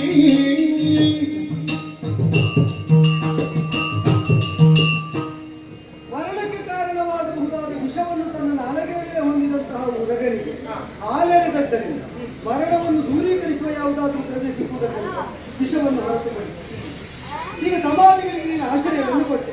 ಅದರಿಂದ ಲೋಕಕ್ಕೆ ಒಳಿತಾಗ್ತದೆ, ಲೋಕಕ್ಕೆ ಕೆಡುಕೆ ಆಗುತ್ತದೆ. ಲೋಕಕ್ಕೆ ಕೆಡುಕ ಆಗುವುದನ್ನು ನಾವು ಬಿಡ್ತೇವೆ. ಅದು ನಾವು ಕೈಗೆತ್ತಿಕೊಂಡಿದ್ದು ಕೆಳಗೆ. ಆ ಕಾರಣದಿಂದ ನೀನು ಕೈಗೆತ್ತಿಕೊಂಡದ್ದು ಯಾವುದು ಒಳ್ಳೆಯದು. ಅದು ಲೋಕಕ್ಕೆ ಕೆಡುಕಾದದ್ದರಿಂದ, ಅದು ಲೋಕಕ್ಕೆ ಆದರ್ಶ ಅಲ್ಲವಾದ್ದರಿಂದ, ಲೋಕಕ್ಕೆ ಕಿರುಕುಳವನ್ನು ಕೊಟ್ಟದಾದ್ರಿಂದ ಬೇಸರ ಮಾಡದೆ ಅದನ್ನು ಕೆಳಗಿಡಬೇಕು. ಆ ಕಾರಣದಿಂದ ನಿನಗೂ ಹೇಳ್ತಾ ಇರು, ಯೋಚನೆ ಮಾಡು. ತಾಯಿ ಅಂತ ಕರೆದದ್ದರಿಂದ ಆಶ್ರಯ ಕೊಟ್ಟೆ ಅಂತ ಆಗಿದೆ. ಸ್ತ್ರೀಯರಿಗೆ, ಗೋವುಗಳಿಗೆ, ಬ್ರಾಹ್ಮಣರಿಗೆ ನಿತ್ಯ ನಿರಂತರವಾಗಿ ಹಿಂಸೆಯನ್ನು ಕೊಡ್ತಾ ಇರುವಂತಹ ವರ್ಗದಲ್ಲಿ ಯಾರೆಲ್ಲ ಇದ್ದಾರೆ ಅವರೆಲ್ಲರೂ ಒಂದು ತಾಯಿಯ ಗರ್ಭದಿಂದಲೇ ಹುಟ್ಟಿದವರಲ್ಲಿಯೇ ನಮ್ಮ. ಈಗ ತಾಯಿಯ ಗರ್ಭದಲ್ಲಿ ಹುಟ್ಟಿದ್ದರಿಂದ ಅವರು ಲೋಕದ ಸಾಧು ಸ್ತ್ರೀಯರಿಗೆ, ಸಂತರಿಗೆ, ಗೋವುಗಳಿಗೆ, ಬ್ರಾಹ್ಮಣರಿಗೆ ನಿರಂತರವಾಗಿ ಹಿಂಸೆಯನ್ನು ಕೊಟ್ಟು ಈಗ ರಾಜಭಟರು ಬರುವಾಗ ಅಮ್ಮನ ಆಶ್ರಯದಲ್ಲಿ ಇದ್ದರು. ಹೆತ್ತವಳೆ ಆಶ್ರಯ ಕೊಡ್ತಾರೆ. ಆದರೆ ರಾಜಭಟ್ಟರು ಬಂದು ಅವರು ಗಂಡವಾದ ಕರ್ಮವನ್ನು ಮಾಡಿದ್ದಾರೆ ಅಂತ ಹೇಳುವಾಗ ನಾನು ತಾಯಿ, ಅವ್ರ ಮಕ್ಕಳು, ಆದ್ದರಿಂದ ಆಶ್ರಯ ಕೊಡುವುದು ನನಗೆ ಧರ್ಮ ಅಂತ ಅವರು ತಡೆಯಾಗಿ ನಿಂತರೆ ಈಗ ಭಟ್ಟರು ಮೊದಲು ಏನು ಮಾಡಬೇಕಾಗ್ತದೆ? ತಡೆದು ನಿಂತ ತಾಯಿಯನ್ನಾದರೂ ಅದು ತಾಯ್ತನವನ್ನು ನಿವಾರಿಸುವುದಲ್ಲ, ಹೆಣ್ತನವನ್ನು ಅವಗಣಿಸುವುದಲ್ಲ, ಅಪರಾಧಿಗೆ ರಕ್ಷಣೆಯನ್ನು ಕೊಡುವ ಶಕ್ತಿಯನ್ನು ಬದಿಗೆ ಸರಿಸುವುದು ಅಂತ ತಾತ್ಪರ್ಯ. ರಾಜಾಜ್ಞೆಯನ್ನು ಪಾಲಿಸಬೇಕಾಗ್ತದೆ. ಲೋಕಕ್ಕೆ ಮಾರಕವಾದ ಕೃತ್ಯವನ್ನು ಮಾಡಿದ ತಮಾದಿಗಳು ಈಗ ನಿನ್ನ ಆಶ್ರಯವನ್ನು ಹೊಂದಿದ್ದು ಹೇಗೆ ಅಂತಂದ್ರೆ ಅವರಿಗೆ ಹೆಣ್ಣು ಮಕ್ಕಳ ಮೇಲೆ ಆರ್ದ್ರತೆ ಉಂಟು, ಆರಾಧನೆ ಉಂಟು ಅಂತಲ್ಲ. ಈ ಕಾಲದಲ್ಲಿ ಈ ಭಾವವನ್ನು ತೋರಿದ್ರೆ ಕಾರ್ಯ ಸಾಧನೆ ಆಗುತ್ತದೆ ಅಂತ. ಪ್ರಾಮಾಣಿಕರಾದವರು ಹೆಣ್ಣಲ್ಲಿ ತಾಯಿಯನ್ನು ಗುರುತಿಸ್ತಾರೆ, ನಯವಂಚಕರಾದವರು ಗುರುತಿಸ್ತಾರೆ. ನಯವಂಚಕರ ಸಾಲಿಗೆ ಸೇರುವವರು ತಾಯಿ ಅಂತ ಕರೆದಾಕ್ಷಣ ಅಂತರಂಗದ ಆಶಯವನ್ನು ಗಮನಿಸಲು ನೀನು ಹೀಗೆಲ್ಲ ಅವರಿಗೆ ಆಶ್ರಯ ಕೊಟ್ಟರೆ ಲೋಕಕ್ಕೆ ನಾಳೆ ಪರಿಣಾಮ ಆಗ್ತದೆ. ಇಷ್ಟ ಈಗ ತಪ್ಪಿ ನಡೆಯುವುದು ತಪ್ಪಲ್ಲ, ಲೋಕದಲ್ಲಿ ನಡೆಯುವವರು ಎಡವುತ್ತಾರೆ. ಹಾಗೆ ಅಂತ ಎಡವುದಕ್ಕೆ ನಡೆಯುವುದು ಎಂಬ ಭಾವದಿಂದ ಆಗಾಗ ಎಡವುತ್ತಾ ಇರುವ ಅಂತ ಆಲಂಬನವಾಗಿ ಒದಗಿ ಬಂದವರು ಎಡವದೆ ನಡೆಯುವ ಬಗೆಯನ್ನು ಹೇಳಿದಾಗ ಆ ಆಲಂಬನ ಇಟ್ಕೊಂಡು ಮುಂದೆ ಹೋಗಬೇಕು. ಈಗ ನನ್ನ ಮಾತೆ ನೀನು ಎಡವದಿರುವುದಕ್ಕಿಂತ ಆಲಂಬನವಾಗ್ತದೆ. ಅದನ್ನು ಕಲ್ಪಿಸಿಕೊಡುವ ನಾನೇ ಆಶ್ರಯ ಪ್ರದಾಯಕರಾಗ್ತೇನೆ. ನಿನಗೆ ಮಾತ್ರ ಅಲ್ಲ, ಲೋಕದಲ್ಲಿ ಶಿಕ್ಷೆ, ರಕ್ಷೆ ಇದರ ಹೊಣೆಯನ್ನು ಹೊತ್ತಂತಹ ನಾನು ಪಾಪ, ಪುಣ್ಯ, ಅದಕ್ಕೆ ಕಾರಣವಾದ ಕರ್ಮ, ಅಕರ್ಮ, ವಿಕರ್ಮ ಇದರ ಕುರಿತಾಗಿ ಸ್ಪಷ್ಟ ಅರಿವನ್ನು ಹೊಂದಿದವರು. ಯಾವ ಕಾಲ ಕುಕರ್ಮಿಯಾದಂತಹ ತಮಾದಿಗಳಿಗೆ ನೀನು ಆಶ್ರಯ ಪಡಬೇಕಾದವರಲ್ಲವಾದ್ದರಿಂದ ನೀನೀಗ ಬಿಟ್ಟರೆ ಹೊಣೆ ಸಂಪೂರ್ಣ ನನ್ನದಾಗ್ತದೆ. ಅವನಿಗೆ ಏನು ಮಾಡಿದ್ರು ಕೂಡ ಈಗ ನಿನ್ನ ಪತಿ ಬಂದರೆ ಅಂತಲ್ವ, ಪತಿಯೇ ಬಂದರು, ಪುತ್ರನೇ ಬಂದರು, ಹರಿ ಕೇಳಿದ್ದರಿಂದ ಬಿಟ್ಟೆ ಅಂತ ಹೇಳಿದ್ರೆ ಹೊಣೆ ನನಗೆ ಬರ್ತದೆ. ಬಿಟ್ಟು ಬಿಟ್ಟು ಧರ್ಮ ಕರ್ಮದ ಬಂಧ ಹರಿದಿಂಬಿಗೆ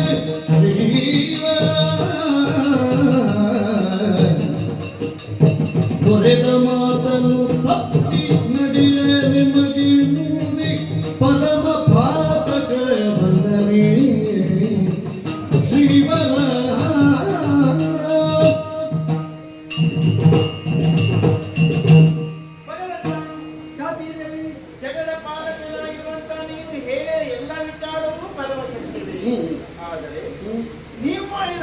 ನಾವು ಮಾಡುವುದಕ್ಕೆ ಆಗುವುದಿಲ್ಲ. ಬೇಡ, ನೀವು ಮಾಡುವ ಹಾಗೆ ನೀವು ಮಾಡಿ. ಅದಕ್ಕೆ ಅವಕಾಶ ನೀನು ಕೊಡಬೇಕಲ್ಲ. ಆದ್ರಿಂದ ಹೇಳಿದ್ದು ನಾನಾಗಿ ಸರಿಯಿಲ್ಲ, ನೀನಾಗಿ ಬಿಟ್ಟುಕೊಡು. ನಾನಾಗಿ ಮಾಡಿದ ಕೆಲಸವನ್ನು ಆಗಲೇ ಮಾಡಿದ್ದೇನೆ. ಅದು ತಪ್ಪು ಅಂತ ರಾಸಾಗಿದೆ. ಇವರು ಅವರ ಭಾವವನ್ನ ಅರ್ಥ ಮಾಡಿಕೊಂಡು ಓ, ಹೇಗೆ ಬದುಕಬೇಕು ಎನ್ನುವುದನ್ನು ತಿಳಿದುಕೊಂಡು ಕೃಷಿ ಧರ್ಮವನ್ನು ತಿಳಿದುಕೊಂಡು ಭೃಗು ಮಹರ್ಷಿಗಳ ಪತ್ನಿಯಾಗಿ ಬಂದವರಿಗೆ ನಾನು ಆಶ್ರಯವನ್ನು ಕೊಟ್ಟಿದ್ದೇನೆ, ಮಾತನ್ನು ನೀಡಿದ್ದೇನೆ.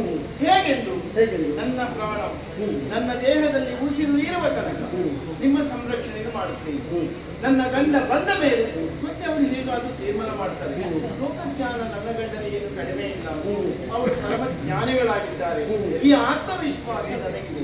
ಒಂದು ವೇಳೆ ನಾವು ಇದನ್ನೆಲ್ಲ ಮಾಡುವುದಿಲ್ಲ ಅಂತ ಆದ್ರೆ, ಮಾಡಬಾರದು ಅಂತ ಆದ್ರೆ, ಎಲ್ಲವನ್ನೂ ನೀನೇ ಮಾಡಬಹುದಲ್ಲ. ಸ್ವಾಮಿ, ಅವರವರ ಧರ್ಮ ಎನ್ನುವುದು ಮಾಡುವುದಕ್ಕೆ ಅನುಕೂಲ ಮಾಡಿಕೊಟ್ಟಂತ ಭಗವಂತನೇ ಈ ಗೃಹಸ್ಥಾಶ್ರಮದಲ್ಲಿ ಇದ್ದು ಅವರ ಆಶ್ರಯವನ್ನು ಕೇಳಿದ ತಕ್ಷಣ ನಾನು ಮಾತನ್ನು ಕೊಟ್ಟಿದ್ದೇನೆ. ಸಹಜವಾಗಿ ಅದನ್ನು ಒಪ್ಪಿಕೊಳ್ಳುತ್ತೇನೆ. ಬಹಳ ಸಮಯ ಏನಿಲ್ಲ, ನನ್ನ ಸ್ವಾಮಿ ಬರಬಹುದು, ಈಗಲೂ ಅವರು ಬರ್ತಾರೆ. ಬಂದ ಮೇಲೆ ಅವರ ತೀರ್ಮಾನವನ್ನು ತೆಗೆದುಕೊಳ್ಳುತ್ತಾರೆ. ಆ ದೇವರ ತೀರ್ಮಾನವೇ ನನಗೆ ಪ್ರಧಾನವಾಗುತ್ತದೆ ವಿನಃ ಈ ದೇವರು ಹೇಳಿದ್ದನ್ನು ಕೇಳುವುದಕ್ಕೆ ಸಾಧ್ಯವಾಗುವುದು. ನೀನು ದೇವರು ಅಂತ ಹೇಳುವ ಭೃಗು ಮಹರ್ಷಿಗೆ ನಾನು ದೇವರು. ಆದ್ದರಿಂದ ಈಗ ನಿನಗೆ ದೈವಾನುಗ್ರಹ ಪತಿಯನ್ನು ಆರಾಧಿಸಿದ್ರು ಹೇಗೆ ಸಿಗ್ತದೆ ಅಂದ್ರೆ, ನಿನ್ನ ಪತಿ ದೇವರನ್ನು ಆರಾಧಿಸುವುದರಿಂದ ಅವರೊಪ್ಪಿದ ದೇವರನ್ನು ನೀನು ಅಮಾನ್ಯ ಮಾಡ್ತೀನಿ ಅಂತ ಆದ್ರೆ ಪತಿಯು ದೇವರಾಗಿ ನಿನ್ನನ್ನು ಅನುಗ್ರಹಿಸಲಾರ ಎಂಬುದು ಒಂದು. ಎಲ್ಲವನ್ನು ನೀನೇ ಮಾಡಬಹುದಲ್ಲ ಅಂತ.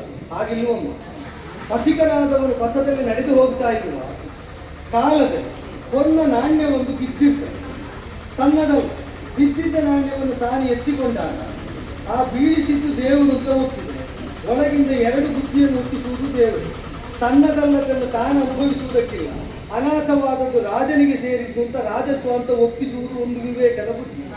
ಯಾರೋ ಕಳ್ಕೊಂಡಿದ್ದಾರೆ, ಯಾರು ಅಂತ ಗೊತ್ತಿದ್ರೆ ಕೊಡಬಹುದಿತ್ತು. ಗೊತ್ತಿಲ್ಲದೆ ಇದ್ದದ್ರಿಂದ ನಡೆಯುವಾಗ ಸಿಕ್ಕಿದ ನಾನು ಬಳಸಿದ್ರೇನು ಎಂಬುದು ಇನ್ನೊಂದು ಬುದ್ಧಿ. ಈ ಎರಡು ಬುದ್ಧಿ ಒಳಗಿದ್ದು ಕೊಡುವುದು ದೇವರು. ರಾಜನಿಗೆ ಕೊಟ್ಟರೆ ಅದು ಧರ್ಮಾಚರಣೆ ಮಾಡಿದಂತಾಯಿತು. ತಾನೇ ಅನುಭವಿಸಬಹುದೆಂಬ ಸ್ವಾರ್ಥಕ್ಕೀಡಾದರೆ ಅದು ಅಧಾರ್ಮಿಕವಾಗಿ ಅನ್ಯರ ಸಂಪತ್ತನ್ನು ವಿನಿಯೋಗಿಸುವುದಕ್ಕೆ ಆತುರತೆಯಿಂದ ಆಮಿಷಗೊಂಡು ವರ್ತಿಸಿದ ಹಾಗಾಗ್ತದೆ. ಎರಡೂ ಒಳಗಿನಿಂದ ಬರುವ ಪ್ರಚೋದನೆ. ಧರ್ಮಕ್ಕೂ ಅಧರ್ಮಕ್ಕೂ ಪ್ರಚೋದನೆ ಕೊಡುವುದು ದೇವರೇ. ಅವರು ಯಾವ ಆಯ್ಕೆ ಮಾಡ್ತಾರೆ ಎಂಬುದನ್ನು ಅನುಸರಿಸಿ ಅದಕ್ಕುಚಿತವಾದ ಫಲವನ್ನು ಕೊಡುವುದು. ಯಾರಿಗೆ ಗೊತ್ತು? ರಾಜನಿಗೆ ಕೊಂಡೋಗಿ ಕೊಟ್ಟರೆ ಪ್ರಾಮಾಣಿಕತೆಗೆ ಮೆಚ್ಚಿ ಅದಕ್ಕಿಂತ ಹೆಚ್ಚಿನ ಮೌಲ್ಯವುಳ್ಳದನ್ನು ಬಹುಮಾನವಾಗಿ ಕೊಟ್ಟರು ಕೊಟ್ಟ. ಈಗ ಲೋಕಕ್ಕೆ ರಾಜನಂತಿರುವ ನಾನು ನಿನಗೆ ಸಂಬಂಧ ಪಡದ ಒಂದು ನಾಣ್ಯವನ್ನು ನೀ ಕೈಗೆತ್ತಿಕೊಂಡಿದ್ದೆ, ಅದನ್ನು ನನಗೊಪ್ಪಿಸಬೇಕು ಅಂತ ಹೇಳಿದ್ರೆ ನನ್ನ ಮನೆಗೆ ಒಡೆಯ ನನ್ನ ಪತಿಯಾದದ್ದರಿಂದ ನನಗೆ ಸಿಕ್ಕಿದ್ದಲ್ಲ ಅವನಿಗೆ ಸೇರಿದ್ದು ಅಂದ್ರೆ ನಾನು ಹೇಳುವುದು ಈ ವಸ್ತು ನಿನಗೂ ಅಲ್ಲ ನಿನ್ನ ಗಂಡನಿಗೂ ಅಲ್ಲ, ಅದು ನನಗೇ ಸೇರಬೇಕಾದ್ದು. ಈಗ ನಿನ್ನ ಗಂಡನಿಗೆ ಸೇರಬೇಕಾದ್ದನ್ನು ನಾನು ಸೆಳೆದಿದ್ರೆ ನೀನು ಹೇಳಿದ್ದು ಸರಿ, ಇದು ನಿಮಗಿಬ್ಬರಿಗೂ ಸೇರಿದ್ದಲ್ಲ ನನಗೆ ಸೇರಿದ್ದ. ಆದ್ದರಿಂದ ಅದನ್ನು ನೀವು ಒಡೆದಿದ್ದರೆ ತೊಡಕಾಗ್ತದೆ. ಇಲ್ಲ ಸ್ವಾಮಿ, ಎಂತದ್ದು? ಉಭಯ ಬುದ್ಧಿಗಳನ್ನು ನೀನೇ ನೀಡಿದ್ದೀಯ ಎಂಬಲ್ಲಿ ಹೌದು. ನನಗೆ ಸಂರಕ್ಷಣೆ ಮಾಡು ಎನ್ನುವಂತ ಬುದ್ಧಿಯನ್ನು ನೀನೇ ಕೊಡಬೇಕು ಅಂತ ನಾನು ತಿಳಿದುಕೊಡ್ತಾ ಇದ್ದೇನೆ. ಹೌದು. ಆದ್ದರಿಂದ ಬಿಟ್ಟು ಕೊಡುವ ಮನಸ್ಸು ನನಗಾಗುತ್ತಾ ಇಲ್ಲ.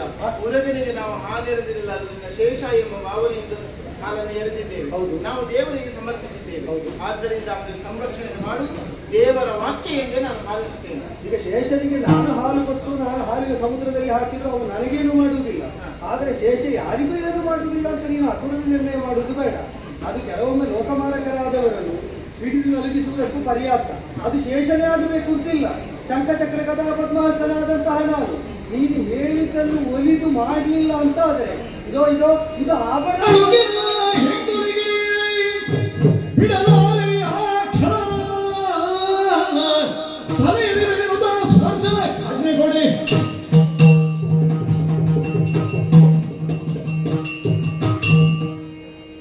ಅನಿವಾರ್ಯ ಅಂತಾದ್ರೆ ಯಾವ ಹಂತಕ್ಕಾದ್ರೂ ನಾವು ನಡೆಯುವುದಕ್ಕಾಗ್ತದೆ, ನಿಮಗೆ ನಡೆಯುವುದಕ್ಕಾಗುವುದಿಲ್ಲ. ಆ ಕಾರಣದಿಂದ ಹೇಳಿ, ಪೂಜಿಸಿದಂತಹ ದೇವರನ್ನು ನೀವು ವಿರೋಧಿಸುವುದು ನಿಮಗೆ ವಿಹಿತ ಅಲ್ಲ. ಭಜಿಸಿದಂತಹ ಭಕ್ತರನ್ನಾದರೂ ಕೊಂದು ಕಳೆದಂತಹ ಪೂರ್ವಾನುಭವ ಹೊಂದಿದ ದೇವನಾನು ಭಕ್ತಿಯನ್ನು ತೋರಿದಾಗ ಮನ್ನಣೆ, ಶಕ್ತಿಯನ್ನೇ ಮುಂದೊತ್ತಿ ಬಂದ ಕಾಲದಲ್ಲಿ ದಂಡನೆ, ಇದೆರಡೂ ದೇವರ ಕಾರ್ಯಕ್ಕೆ ವಿಹಿತವಾದದ್ದೇ ಆಗ್ತದೆ.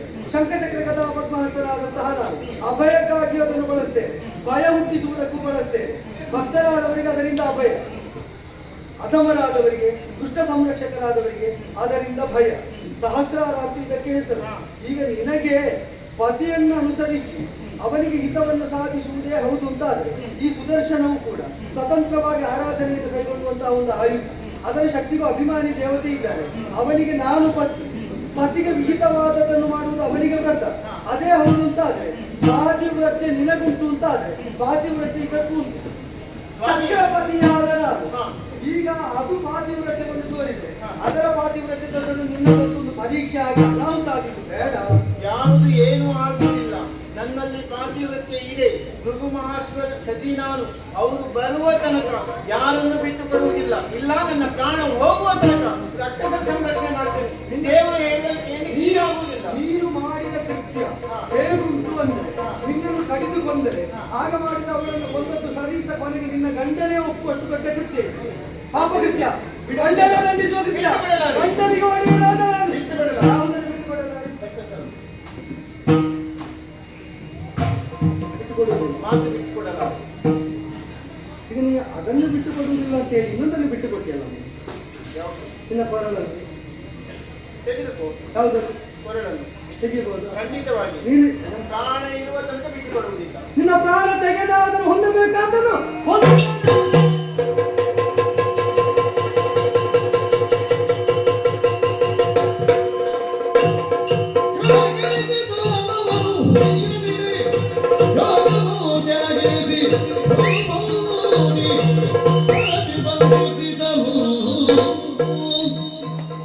ಸಂತೃಪ್ತಿ ಅನ್ನುವುದು ಇರಬೇಕು. ಲೋಕದ ಸುಭೀಕ್ಷೆಯನ್ನೇ ನಮ್ಮ ಅಂತರಂಗದಲ್ಲಿ ನಾವು ಅಂದುಕೊಳ್ಳಬೇಕು. ಆ ಕಾಮದಿಂದಲಾಗಿಯ ಭೃಗು ಮಹರ್ಷಿಯನ್ನು ಲೋಕದ ಸರ್ವರು ಕೂಡ ಬಯಸ್ತಾರೆ. ಯಾಗ ಕಾರ್ಯವಿರುವ ಹೊತ್ತಿಗೆ ಬಂದು ಸೇರಿಕೊಳ್ಳಬೇಕು ಅನ್ನುವಂತಹ ಅಭಿಮಾನದ ಮಾತುಗಳಲ್ಲಿ ಬರುವ ಕಾರಣಕ್ಕಾಗಿ ಹೆಚ್ಚು ಹೊತ್ತು ಮನೆಯಲ್ಲಿರುವುದಕ್ಕಿಂತ ಹೊರಮಹೆಯಲ್ಲೇ ನಾವಿರುವುದು. ಇನ್ನೂ ಹಾಗೆ ವರುಣವಾಕವನ್ನು ಸೇರಿ ಯಾಗಕರ್ಮವನ್ನು ಮುಗಿಸಿಕೊಂಡು ಬರಬೇಕು ಅಂತ ಮಡದಿಯಾದಂತಹ ಜಾತಿಯಲ್ಲಿ ನಾ ಹೇಳಿ ಹೋದರು. ಸಾಮಾನ್ಯನ ಸ್ವಾಮಿಯರನ್ನ ಮಡದಿ ನಿಜವಾಗಿಯೂ ಒಂದು ಮಾತಿಲ್ವ, ಸಂತೃಪ್ತ ಗೃಹಿಣಿಯ ಸಮೃದ್ಧ ಮನೆಯ ಲಕ್ಷಣ ಅನ್ನುವ ಹಾಗೆ ಕರ್ತಮ ದೇವಹೂತಿಯರ 10 ಮಂದಿ ಮಕ್ಕಳಲ್ಲಿ 9 ಮಂದಿ ಹೆಣ್ಣು ಮಕ್ಕಳಲ್ಲಿ ಕೊನೆಯವಳು ನನ್ನ ಹೆಂಡತಿ ಖ್ಯಾತಿ ದೇವಿ. ಅವರಲ್ಲಿ ಹುಟ್ಟಿದ ಎಲ್ಲ ಹೆಣ್ಣು ಮಕ್ಕಳಲ್ಲೂ ಒಬ್ಬೊಬ್ಬ ಮಹರ್ಷಿಗೆ ಮದುವೆ ಮಾಡಿಕೊಟ್ಟದ್ದು. ಲೋಕಕ್ಕೆ ಗಣಿತ ಶಾಸ್ತ್ರವನ್ನು ಕೊಟ್ಟಂತಹ ಕಪಿಲ ಮಹರ್ಷಿ ಆ ಕರ್ತಮ ದೇವಹೂತಿಯರ ಮಗ. ಹಾಗಾದ್ರೆ ಅಂತಹ ಸಹೋದರನನ್ನು ಹೊಂದಿದ ಖ್ಯಾತಿ ನಮ್ಮ ಮನೆಯಲ್ಲಿದ್ದಾಳೆ ಅಂತಾದ್ರೆ ನನ್ನ ಖ್ಯಾತಿಗೆ ಯಾವ ಕಾರಣಕ್ಕೂ ದೋಷ ಬರುವುದಿಲ್ಲ ಅಂತ ತಿಳಿದಿದ್ದೇನೆ.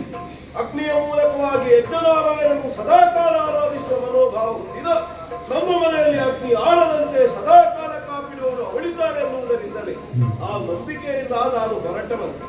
ಹೊರಟು ಬಹುಕಾಲ ಕಳೆದು ಹೋಯಿತು. ಯಾಗಾಂಗವನ್ನೆಲ್ಲ ಪೂರೈಸಿ ಮರಳಿ ನನ್ನ ಆಶ್ರಮವನ್ನು ಸೇರಬೇಕು ಅಂತ ಹೊರಟು ಬರುವಾಗ ಪಥ ಮಧ್ಯದಲ್ಲೇ ನನ್ನ ಅಂತರಂಗದಲ್ಲಿ ಏನೋ ಒಂದು ರೀತಿಯ ನವನವನೆ ಎದೆಯಲ್ಲ ಒಂದು ಅರ್ಥದಲ್ಲಿ ಮನಸ್ಸನ್ನು ಪಲ್ಲಟಗೊಳಿಸುವುದಕ್ಕೆ ತೊಡಗಿದೆ. ಯಾಕೆ ಹೀಗಾಗುತ್ತಾ ಇದೆ, ಏನು ಇದರ ವಿಚಾರ ಅನ್ನುವುದನ್ನು ತಿಳಿಯಬೇಕು ಅಂತ ಬಹಳ ಬೇಗನೆ ಫಲವನ್ನಷ್ಟು ವೇಗವಾಗಿರಿಸುತ್ತಾ ಮನೆ ಕಡೆಗೆ ಬಂದದ್ದು. ಅಲ್ಲ, ನನ್ನ ಮನೆ ಇದು ಏನು ಸ್ವಾಮಿ ಅಂತಲ್ಲ, ಗುಡಿಸಲಿಲ್ಲ, ರಂಗವಲ್ಲಿ ಹಾಕಲಿಲ್ಲ, ಸುತ್ತರಲ್ಲಿ ಇದ್ದಂತ ವಟುಗಳೆಲ್ಲ ತರತರಡಿ ನಡೆದುತ್ತಾ ಇದ್ದಾರೆ. ಒಬ್ಬರ ಮುಖದಲ್ಲಿಯೂ ಒಂದರ್ಥದ ಪ್ರೀತಿಯ ಭಾವ ಇಲ್ಲ. ಏನಿದು ಮೈತ್ರಿ ಭಾವದ ಈ ತಾಣ ಅಂತ ಭಾವವನ್ನೇ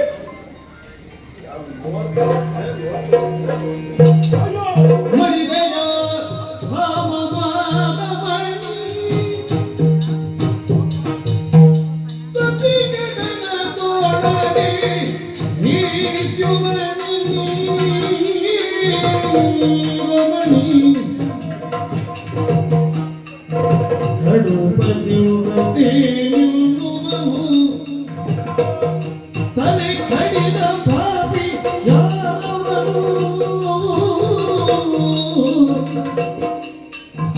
ಮಡಿದಯ ಹಾಮಮ ರಮಣಿ ರಮಣಿ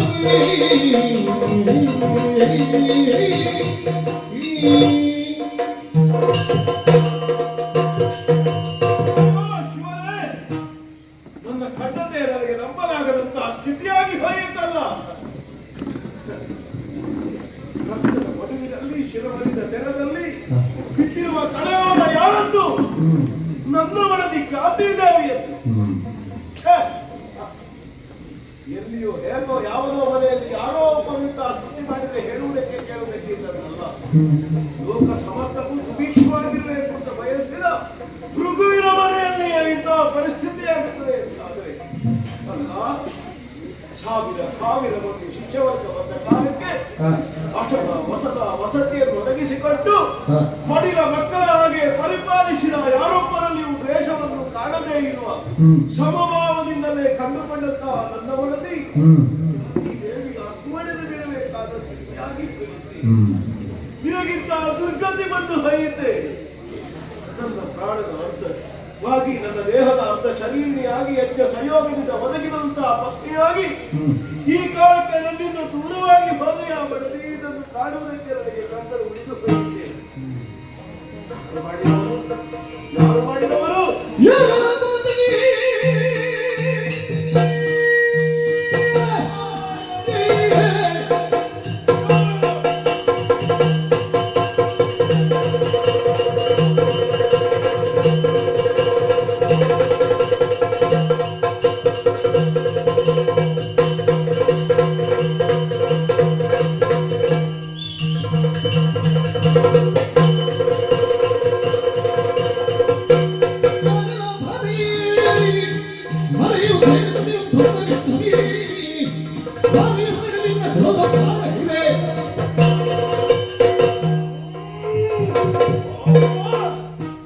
ಯಾರು ಯಾರು ಯಾರು ಎನ್ನುವ ಹಾಗೆ ನನಗೆ ನಾನು ಆಲೋಚಿಸುತ್ತಾ ಇರುವ ಹಾಗೆ ಓಡೋಡಿ ಬಂದಂತಹ ಶಿಷ್ಯವರಾತವೆಲ್ಲ ನಡುಗುತ್ತಾ ಹೇಳುತ್ತಾ ಇರುವ ಮಾತು, ಯಾವನೋ ಒಬ್ಬ ಕರಿಯ ದೇಹದವನು ಒಬ್ಬಾತ ನಮ್ಮ ಮನೆಗೆ ಬಂದ, ಅವನ ಕೈಯೇ ಆಯುಧವಾಗಿ ನನ್ನ ಹೆಂಡತಿಯನ್ನು ತಾಗಿದ ಅನ್ನುವ ಹಾಗೆ ಅವರೆಲ್ಲ ಹೇಳಿ ಕಣ್ಣೀರು ಕರೆಯುತ್ತಾ ಇದ್ದಾರೆ.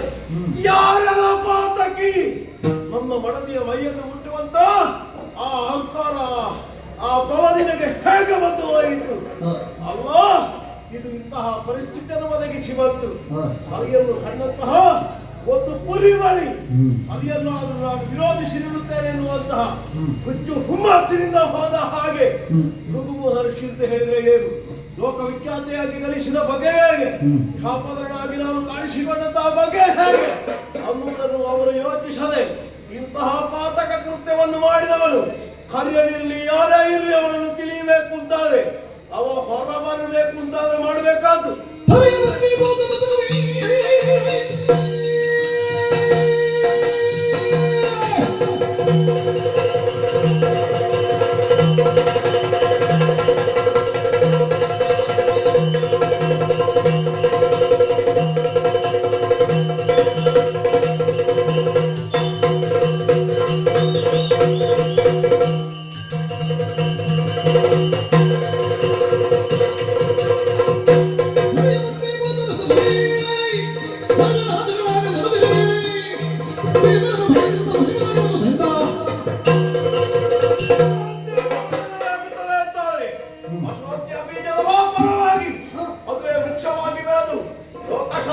ದೂರೀಕರಿಸ್ತದೆ ಅಂತಾರೆ. ಹಾಗಾದ್ರೆ ನನಗಿಲ್ಲದ ಶಾಂತಿ ಲೋಕಕ್ಕೆ ಬೇಕೆ? ಆ ಶಾಂತಿಯನ್ನು ಮಾಡಿದ ಅಲ್ಲೊಂದೊಂದು ಬದುಕನ್ನೇ ಬರ್ಬರವನ್ನಾಗಿಸಿದ ಆ ಪಾತಕನ್ನು ನಾವು ಹೊರಗೆಳಿಬೇಕುಂತಾರೆ. ಕಾಪಾದ ಬಾಲು ಹಿಡಿದಿದ್ದಾರೆ ಜನ ಲೋಕ ಸಮಸ್ತವನ್ನು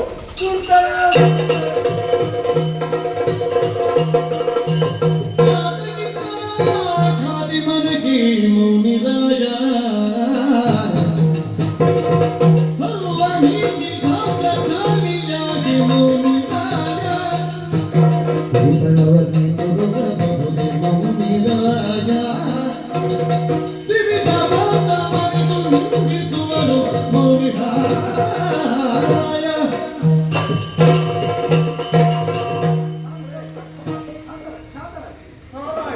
ಈಗ ತಪ್ಪಾಗಿದೆ ಅಂತ ಯಾವ ತಪ್ಪಿಗಾದಿತ್ತು ನಾನು ಕ್ಷಮೆಗೆ ಜಗತ್ವಂದಿ ಹೌದಪ್ಪ ಆತನಿದ್ದೇನೆ.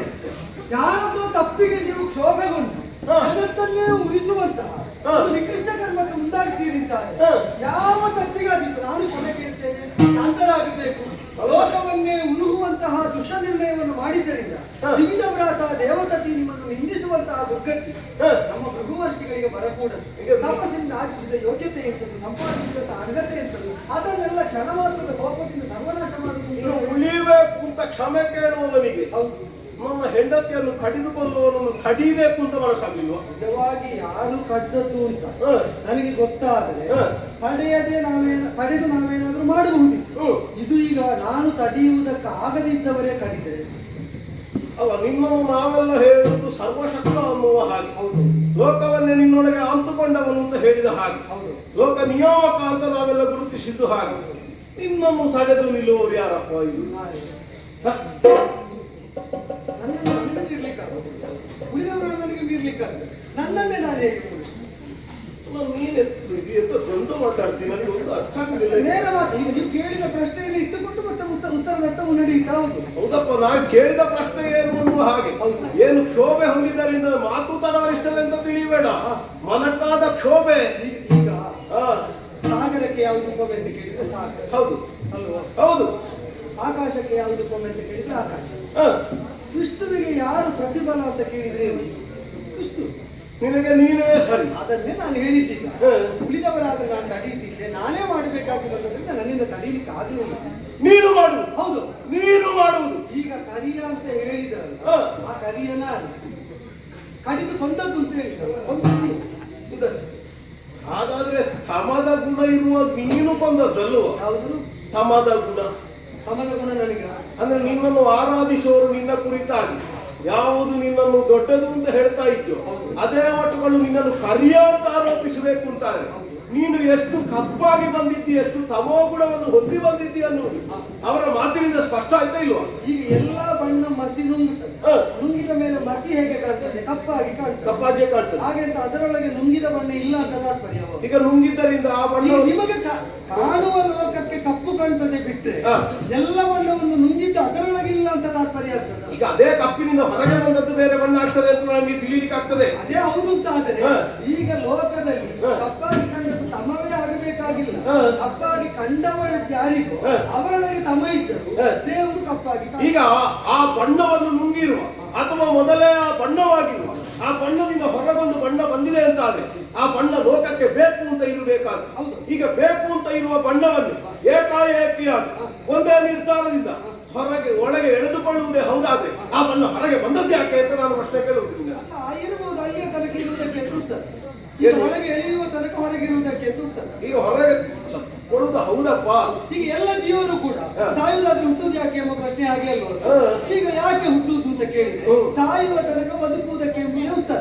ಹೌದು. ಹಾಗೆ ಹ. ಒಳಗಿದ್ದದ್ದು ಹೊರಗೆ ಬಂದದ್ದು ಯಾಕೆ ಅಂತ ಕೇಳಿದ್ರೆ ಹ. ಒಳ ಸೇರುವ ತನಕ ಕಾರ್ಯನಿರ್ವಹಿಸುವುದಕ್ಕೆ ಅಂತ ಉತ್ತರ. ಈಗ ನನಗೆ ಕಾಡು ಹ, ಏನು? ನೀನು ಬಂದು ನಿಂತಿರುವುದು ಆಶ್ರಮತ ಹೌದು ಭೂಪ್ರದೇಶದಲ್ಲಿ ಹೌದು ಪರಮ ಧಾರ್ಮಿಕರೆನಿಸಿಕೊಂಡಂತಹ ಮಹರ್ಷಿವರೆನಿಸಿದಂತಹ ಭೃಗುವಿನ ಸತಿಯ ಮೇಲೆ ಕೈ ಮಾಡುವಷ್ಟರವಲ್ಲಿಗೆ ನನ್ನ ಸತಿ ಮಾಡಿದ ತಪ್ಪೇನು? ನೀನು ಆತ್ಯಂತಿಕವಾಗಿ ಕೈಗೊಂಡ ಈ ನಿರ್ಣಯದಲ್ಲಿ ನಿನಗೆ ಸಾಧುತ್ವ ಏನು ಅಂತ ಪ್ರಶ್ನೆ ಬರುವುದಿಲ್ವಾ? ದುಷ್ಟದುರ್ಜನರನ್ನು ನಿಗ್ರಹ ಮಾಡುವ ನಿಮ್ಮ ಸಂಕಲ್ಪವನ್ನು ಅನುಸರಿಸಬೇಕಾದರೂ ಹ. ನೀವು ದೂರೀಕರಿಸಬೇಕಾದ ಹ್ಮ್. ರಾಕ್ಷಸರಿಗೆ ತನ್ನ ಕೈಯಾರೆ ಆಶ್ರಯ ಕೊಡ್ತಾಳೆ ಅಂತ ಆದ್ರೆ ಅವರನ್ನು ವಿರೋಧಿಸುವುದಕ್ಕೆ ಹ. ಆ ಕೈಯಾರೆ ಆಯುಧ ಹಿಡಿಯಬೇಕಾಗ್ತದೆ. ಏನು ನಾನು ತಿಳಿಯದೇ ನಿನ್ನನ್ನು ಹೊರ ತರಲಿಕ್ಕೆ ಬೇಕಾಗಿ ಶಾಪವಾಕ್ಯ ಆಡಿತ್ತು ಅಂತ ಭಾವಿಸಿದ್ಯಾ? ಅದೇ ಇದ್ರೆ ತುಂಬಾ ವಿವರಣೆ ಗೊತ್ತಿರಲಿಲ್ಲ. ಒಂದೇ ವಾಕ್ಯ ಹೇಳಿದ್ದು ಯಾಕೆ ಅಂದ್ರೆ ಗೊತ್ತಿದ್ದವರಿಗೆ ಅಷ್ಟು ಸಾಕು. ನನಗೂ ಗೊತ್ತಾಗಿದೆ. ಹಾಗೆ ಯಾಕೆ ನೀನು ನನ್ನ ಮುಂಭಾಗದಲ್ಲಿ ಬಂದಾಗ ಆದ ಮೇಲ್ಮೈಯ ವಿಚಾರವನ್ನು ಹೇಳಿ ನಮ್ಮ ಬಾಯಿ ಮುಚ್ಚಿಸುವುದು ಅಂತ ನೀ ತಿಳಿಬೇಕಾದಿಲ್ಲ. ಒಳಗಿಂದ ನೀವು ಅಗೆದು ತೆಗೀತೀರಿ ಅಂತ ನಿರೀಕ್ಷೆಯಲ್ಲಿ ಅಷ್ಟು ಹೇಳಿ ನಿಲ್ಲಿಸಿ. ನಮಗೂ ನಿನ್ನಿಂದ ತೆಗೆದದನ್ನು ಹೇಗೆ ಇಳಿಸಿಕೊಳ್ಬೇಕು ಅಂತ ಪ್ರಯತ್ನ ಉಂಟು. ಹಾಗೆ ನೋಡುವ ಇಲ್ಲಿ ನಿಲ್ತದ ಅಂತ. ನೋಡಿ. ಆದ್ರೆ ನಾ ಕೇಳುವುದೇನು ಗೊತ್ತಾ, ನನ್ನ ಸತಿ ಒಬ್ಬಳು ಗೃಹಿಣಿ ಈ ಮನೆಯನ್ನು ನಾನು ಇಲ್ಲದ ಹೊತ್ತಿನಲ್ಲಿ ನಡೆಸಬೇಕಾದ ಈ ಗೃಹಿಣಿ ಅನ್ನುವ ಶಬ್ದಕ್ಕಿರುವ ಅರ್ಥವೇ ಗೃಹ ಅಂತ. ಈ ಮನೆ ಅನ್ನುವುದು ಆಶ್ರಯದ ಒಂದು ತಾಣ, ಹೌದಾ ಅಲ್ವಾ? ಈಗ ಆಶ್ರಯ ಅಂತ ಹೇಳಿದ್ರೆ ಏನು? ಅತಿಥಿಗಳಿಗೆ ಬಂದವರಿಗೂ ಆಶ್ರಯವನ್ನು ಕೊಡ್ತದೆ, ಆರ್ತರಿಗೂ ಬಂದವರಿಗೂ ಅದು ಆಶ್ರಯವನ್ನು ಕೊಡ್ತದೆ. ಆರ್ತಪ್ರಾಣ ಪರಾಯಣತೆ ಎನ್ನುವುದನ್ನು ಹೊಂದಿರಬೇಕಾದದ್ದು ಸಹನಾಗುಣ ಸಂಪನ್ನರಾದಂತಹ ಹೆಣ್ಣಿನಲ್ಲಿರುವುದು ಹೌದೇ, ಲೋಕಕ್ಷೇಮವನ್ನು ಭರಿಸಿದ ನಮ್ಮಲ್ಲಿರುವುದು ಹೌದೇ. ಈಗ ಆರ್ತರಾಗಿ ಬಂದಂತಹ ಆ ರಕ್ಕಸರನ್ನು ಅವಳು ರಕ್ಷಿಸಿದ್ದಾಳೆ ಎನ್ನುವ ಒಂದು ಕಾರಣವನ್ನು ನೀನು ಹೇಗೆ ತಪ್ಪು ಅಂತ ಗ್ರಹಿಸ್ತಿ? ಸರಳವಾದ ವಿಷಯ, ಹೇಗೆ ಸುಲಲಿತವಾಗಿ ಬಗೆಹರಿಯುತ್ತದೆ. ಹ್ಮ್. ನಾನು ಹೇಳಿದ್ದೇನು ಅಂದ್ರೆ ಹ್ಮ್. ಪತಿ ಆಶ್ರಯ ಕೊಟ್ಟು ರಕ್ಷಿಸದವರನ್ನು ನೀನು ರಕ್ಷಿಸ್ತಾ ಇದ್ದೀಯ. ಹ್ಮ್. ಅವಳು ಕೇಳಿ ಹ್ಮ್. ಪತಿ ಸ್ವಾತಿ ಬಂದ ಮೇಲೆ ಗೊತ್ತಾಗುತ್ತದೆ ಅದು. ಹ್ಮ್. ನಾನು ಹೇಳಿದೆ ಖಚಿತವಾಗಿ ಭೃಗು ಮಹರ್ಷಿಗಳಿಂದ ರಕ್ಷಿತರಾಗಬೇಕಾದವರಲ್ಲ. ಎಷ್ಟಕ್ಕೂ ಕೇಳದಿದ್ದಾಗ ನಾನು ತಲೆ ಕಡಿದೆ. ನಾನು ತಲೆ ಕಡಿಯುವುದಕ್ಕೆ ತಪ್ಪು ಅಂತಾಗುವುದು ಯಾವಾಗ? ಈಗ ಗೊತ್ತಾದ ಮೇಲೆ ತಮ ಮೊದಲಾದವರಿಗೆ ನೀವು ಆಶ್ರಯ ಕೊಡಿ. ನೀವು ತಮ ಮೊದಲಾದವರಿಗೆ ಆಶ್ರಯ ಕೊಡ್ಲಿಲ್ಲ ಅಂತಾದ್ರೆ ಪತಿಯನ್ನು ಅತಿಕ್ರಮಿಸಿದ ಸತ್ಯವಳಾಗ್ತಾಳೆ. ಪತಿ ಆಶ್ರಯ ಕೊಡದಂತಹ ವ್ಯಕ್ತಿಗಳಿಗೆ ಪತಿ ಬರುವ ತನಕ ಆಶ್ರಯ ಕೊಟ್ಟವಳಾಗ್ತಾಳೆ. ಆಗ ಪತಿಯನ್ನು ಮೀರಿದವಳನ್ನು ಲೋಕಪತಿಯಾದ ನಾನು ಕೊಂದದ್ದು ಸರಿಯಾಗ್ತದೆ. ಈಗ ನಾನು ಮಾಡಿದ್ದು ಸರಿ ಅಥವಾ ತಪ್ಪು ಅಂತಾಗುವುದು ತಮನಿಗೆ ನೀವು ಆಶ್ರಯ ಕೊಡ್ತೀರೋ ಇಲ್ವೋ ಎಂಬುದರ ಮೇಲೆ. ಈಗ ಉತ್ತರಾರ್ಧದ ವಿಚಾರವನ್ನ ಇಟ್ಟುಕೊಂಡು ಮಾತಾಡುವುದಕ್ಕಾಗುವುದಿಲ್ಲ. ಆದ ಪ್ರಕರಣವನ್ನು ಸರಿಯಾಗಿ ನೀನು ಆಲೋಚನೆಯನ್ನು ಮಾಡಿ ನೋಡು. ನಾನು ಹೇಳಿರುವುದು ಸ್ಪಷ್ಟ ಉಂಟು. ಆರ್ತರಾಗಿ ಬಂದಿರುವಾಗ ಬೇಕಾದದ್ದು ಆಶ್ರಯ ಒಂದಾದ್ರೆ ಅವರಿಗೆ ಈ ಸಂದರ್ಭದಲ್ಲಿ ಸಿಕ್ಕುವ ಆಶ್ರಯ ಬೇರೆ. ಈಗ ಅವರಿಗೆ ಪ್ರಾಣ ಭೀತಿ ಇತ್ತಾ ಇಲ್ವೋ? ಹೌದಾ? ಈಗ ಪ್ರಾಣ ಭೀತಿ ಇದ್ದವರಿಗೆ ತಕ್ಷಣದಲ್ಲಿ ಕೊಡಬೇಕಾದ್ದೇನು? ಅವರಿಗೆ ತಕ್ಷಣದಲ್ಲಿ ಕೊಡಬೇಕಾದ ಔಷಧಿಯವರ ಪ್ರಾಣ ರಕ್ಷಣೆ. ಅವಳು ಪ್ರಾಣ ರಕ್ಷಣೆಯನ್ನು ಕೊಡುವಾಗ ಸ್ಪಷ್ಟವಾಗಿಯೇ ಹೇಳಿದವಳಿದ್ದಾಳೆ, ನನ್ನ ಪತಿ ನಿಲಯವನ್ನು ಸೇರುವಲ್ಲಿಯವರೆಗೆ ಆ ಸಂದರ್ಭದಲ್ಲಿ ಬರುವ ಯಾವ ವ್ಯವಸ್ಥೆಯನ್ನಾದರೂ ಮಾರುತನೆನ್ನ ಶರೀರಧಿಕರಿಸುವವರೆಗೆ ನಾನು ರಕ್ಷಣೆ ಕೊಡ್ತೇನೆ ಅಂತ ಇದ್ದದ್ದು. ಈಗ ಅವಳು ಹೇಳಿದ್ದು ಪತಿನಿಷ್ಠವಾದ ಮಾತು ಅಂತಾಗುವುದು ಯಾವಾಗ? ಪತಿ ಹೇಳದೆಯೇ ಪತಿಯ ಮನಸ್ಸನ್ನು ಗ್ರಹಿಸುವ ಸಾಮರ್ಥ್ಯವನ್ನು ಹೊಂದಿದ ಅನುಸರಣಶೀಲಳಾದ ಸತಿಯಾದರೆ ಅವಳು ಪತಿವ್ರತೆ ಅಲ್ಲ ಅಂತ ನಾನು ಕೊಂದದ್ದು. ಯಾಕೆ ಪತಿವ್ರತೆ ಅಲ್ಲ ಅಂತ ಕೊಂದದ್ದು? ಪತಿ ರಕ್ಷಿಸದ ರಾಕ್ಷಸರನ್ನು ಅವಳು ರಕ್ಷಿಸುವುದಕ್ಕೆ ಹೊರಟಿದ್ದಾಳೆ. ಅದನ್ನು ಪತಿ ರಕ್ಷಿಸುವುದಿಲ್ಲ ಅಂತ ತಿಳಿಯುವುದಕ್ಕಾಗಲಿಲ್ಲ. ಆದ್ದರಿಂದ ಪತಿಯನ್ನ ಅತಿಕ್ರಮಿಸಿದ್ದಾಳೆ ಅಂತ ನಾವು ಮಾಡಿದ್ದು ತಪ್ಪಾಗುವುದು. ಈಗ ನೀವು ರಕ್ಷಿಸಿದರೆ ಮಾತ್ರ. ಆ ಕಾರಣದಿಂದ ಈಗ ಭವಿಷ್ಯವನ್ನು ನೋಡದೆ ಭೂತವನ್ನು ವರ್ತಮಾನವನ್ನು ಆಧರಿಸಿ ವರ್ತಿಸಬೇಕಾದ ಯಾರಿಗೆ ಅನಿವಾರ್ಯ? ಭವಿಷ್ಯವನ್ನು ನೋಡಲಾಗದವರು, ಭವಿಷ್ಯ ಗೊತ್ತಿದ್ದವರಿಗೆ ತ್ರಿಕಾಲ ಸಮ್ಮತವಾದದ್ದನ್ನು ಸಾಧಿಸುವುದು ಚಾತುರ್ಯ. ಈಗ ಅದೇ ವಾಕ್ಯವನ್ನು ಹಿಡಿಯುವುದೇ ಹೌದಾ? ಪತಿಬಾಹಿರನಾಗಿ ವ್ಯವಹಾರ ಮಾಡಿದ, ಪತಿಗೆ ಗ್ರಾಹ್ಯವಾಗಿರುವಂತಹ ವಿಚಾರವನ್ನು ಅರಿಯದೇ ವ್ಯವಹಾರ ಮಾಡಿದ್ದರಿಂದ ಖ್ಯಾತಿಯಲ್ಲಿ ಪತಿವ್ರತಾ ಧರ್ಮ ಅನ್ನುವುದು ಇಲ್ಲವಾಗಿ ಹೋಗಬೇಕಾಗಿತ್ತು. ಅದೇ ಹೌದು ಅಂತಾದ್ರೆ ಸುರಪನು ಕೈ ಎತ್ತುವ ಕಾಲಕ್ಕೆ ಅವ ಅತಂಜನಾಗಿರುವುದೇ ಹೌದಾದ್ರೆ ಅವನನ್ನು ದಂಡಿಸುವುದಕ್ಕಾಯಿತು ಅಂತಾದ್ರೆ ಅದು ಪತಿವ್ರತಾ ಧರ್ಮದಿಂದ ಆಯಿತು ಅಂತಾದ್ರೆ ನನ್ನ ಹೆಂಡತಿ ತಪ್ಪಲಿಲ್ಲ ಅಂತಂದ್ರೆ ಅರ್ಥ ಆಗುದಿಲ್ವ? ಯಾಕಾಗುದಿಲ್ಲ? ರಾಜನಾದವರು ತಪ್ಪಿದ್ರೆ ಮಂತ್ರಿ ಹೋಗಿ ತಲೆ ಕಡಿಯಲಿಕ್ಕೆಲ್ಲ. ಮಂತ್ರಿ ಹೋಗಿ ತಲೆ ಕಡಿದ್ರೆ ಮಂತ್ರಿಯ ತಲೆಯೇ ಹೋಗ್ತದೆ. ಯಾಕೆ ಅಂತಂದ್ರೆ ತಪ್ಪು ಮಾಡಿದ ರಾಜನಾದರೂ ಸ್ಥಾನದಿಂದ ಮಂತ್ರಿಯಿಂದ ಮೇಲಿದ್ದಾರೆ. ಹಾಗಾದ್ರೆ ರಾಜ ತಪ್ಪು ಮಾಡಿದ್ರೆ ಯಾರು ಕೇಳುವುದಕ್ಕೆ? ಚತುರ್ವೇದ ವಿಧರಾದ, ಷಟ್ಶಾಸ್ತ್ರ ಪಾರಂಗತರಾದ ವಿಪ್ರ ಪರಿಷತ್ತಿನ ಮುಂಭಾಗದಲ್ಲಿ ಚಕ್ರವರ್ತಿಯಾದರೂ ವಿಧೇಯನಾಗಿ ಧರ್ಮ ಯಾವುದು ಅಧರ್ಮ ಯಾವುದು ಅಂತ ಅವರ ನಿರ್ಣಯಕ್ಕೆ ಕಾಯಬೇಕು. ವಿಪ್ರ ಪರಿಷತ್ತು ಹೇಳಿದ ನಿರ್ಣಯವನ್ನು ಚಕ್ರವರ್ತಿ ಪೀಠದಲ್ಲಿದ್ದವರು ಧರ್ಮದಿಂದ ದಂಡ್ಯ ಎಂಬ ಭಾವದಲ್ಲಿ ಸ್ವೀಕರಿಸಬೇಕು. ಈಗ ಋಷಿ ಸದಸ್ಯನ ಮುಂಭಾಗದಲ್ಲಿ ಅವರಿಗಿಂತ ಅಧೀನನಾಗಬೇಕಾದ, ಅವರಿಂದ ಶಕ್ತಿ ಹೊಂದುವಂತಹ ಸುರಪತಿ ಅತಿಕ್ರಮಣ ಮಾಡಿದ್ದರಿಂದ ದಂಡ್ಯನಾದ. ಆದರೆ ಚಕ್ರವರ್ತಿಯಾದವನನ್ನು ಯಾವುದು ಸರಿ ಯಾವುದು ತಪ್ಪು ಅಂತ ಹೇಳಿ ತಿದ್ದಬಲ್ಲಂತಹ ವಿಪ್ರ ಪರಿಷತ್ತಿನ ಬ್ರಾಹ್ಮ ಪರಿಷತ್ತಿನ ಸ್ವರೂಪನಾಗಿರುವಂತಹ ಪರಬ್ರಹ್ಮ ಅಂತ ಕೆಲವರಿಂದ, ಆದಿನಾರಾಯಣ ಅಂತ ಇನ್ನು ಹಲವರಿಂದ, ಮಹಾವಿಷ್ಣು ಅಂತ ಭಕ್ತ ಜನರಿಂದ ಕೊಂಡಾಡಲ್ಪಡುವ ನಾನು ಬಂದು ಹೇಳಿದಾಗ ಯಾವ ಚಕ್ರವರ್ತಿ ಆದರೂ ಅದನ್ನು ಅಂಗೀಕರಿಸಲಿಲ್ಲ. ಈಗ ನನಗೆ ಪರಿಣಾಮ ಕೇಳಿ ನೀನು ಹೇಳಿದ್ದೇನು? ಅವಳಲ್ಲಿ ಪತಿವ್ರತ ಧರ್ಮವೇ ಇರುವುದೇ ಹೌದಾದ್ರೆ ನೀನು ನಿನ್ನ ಮನಸ್ಸನ್ನು ಅವಳು ಅರಿತು ವ್ಯವಹಾರ ಮಾಡಬೇಕು. ಅವಳಲ್ಲಿ ಪಾತಿವ್ರತ್ಯವೇ ಇದ್ದರೆ ನನ್ನ ಕೈಯಿಂದ ಅವಳು ಹೇಗೆ ಸತ್ತು? ನಿನ್ನ ಕೈಯಿಂದ ಸತ್ತದ್ದು ಹೇಗೆ ಕೇಳಿದ್ರು? ನೀನು ಸರ್ವಶಕ್ತ, ಎಲ್ಲ ಸರ್ವಶಕ್ತ ಅಂತ ಆದರೆ ಈಗ ಪಾತಿವ್ರತ್ಯಕ್ಕೆ ಎಷ್ಟು ಮಿತಿ? ಎಷ್ಟು ಮಿತಿ?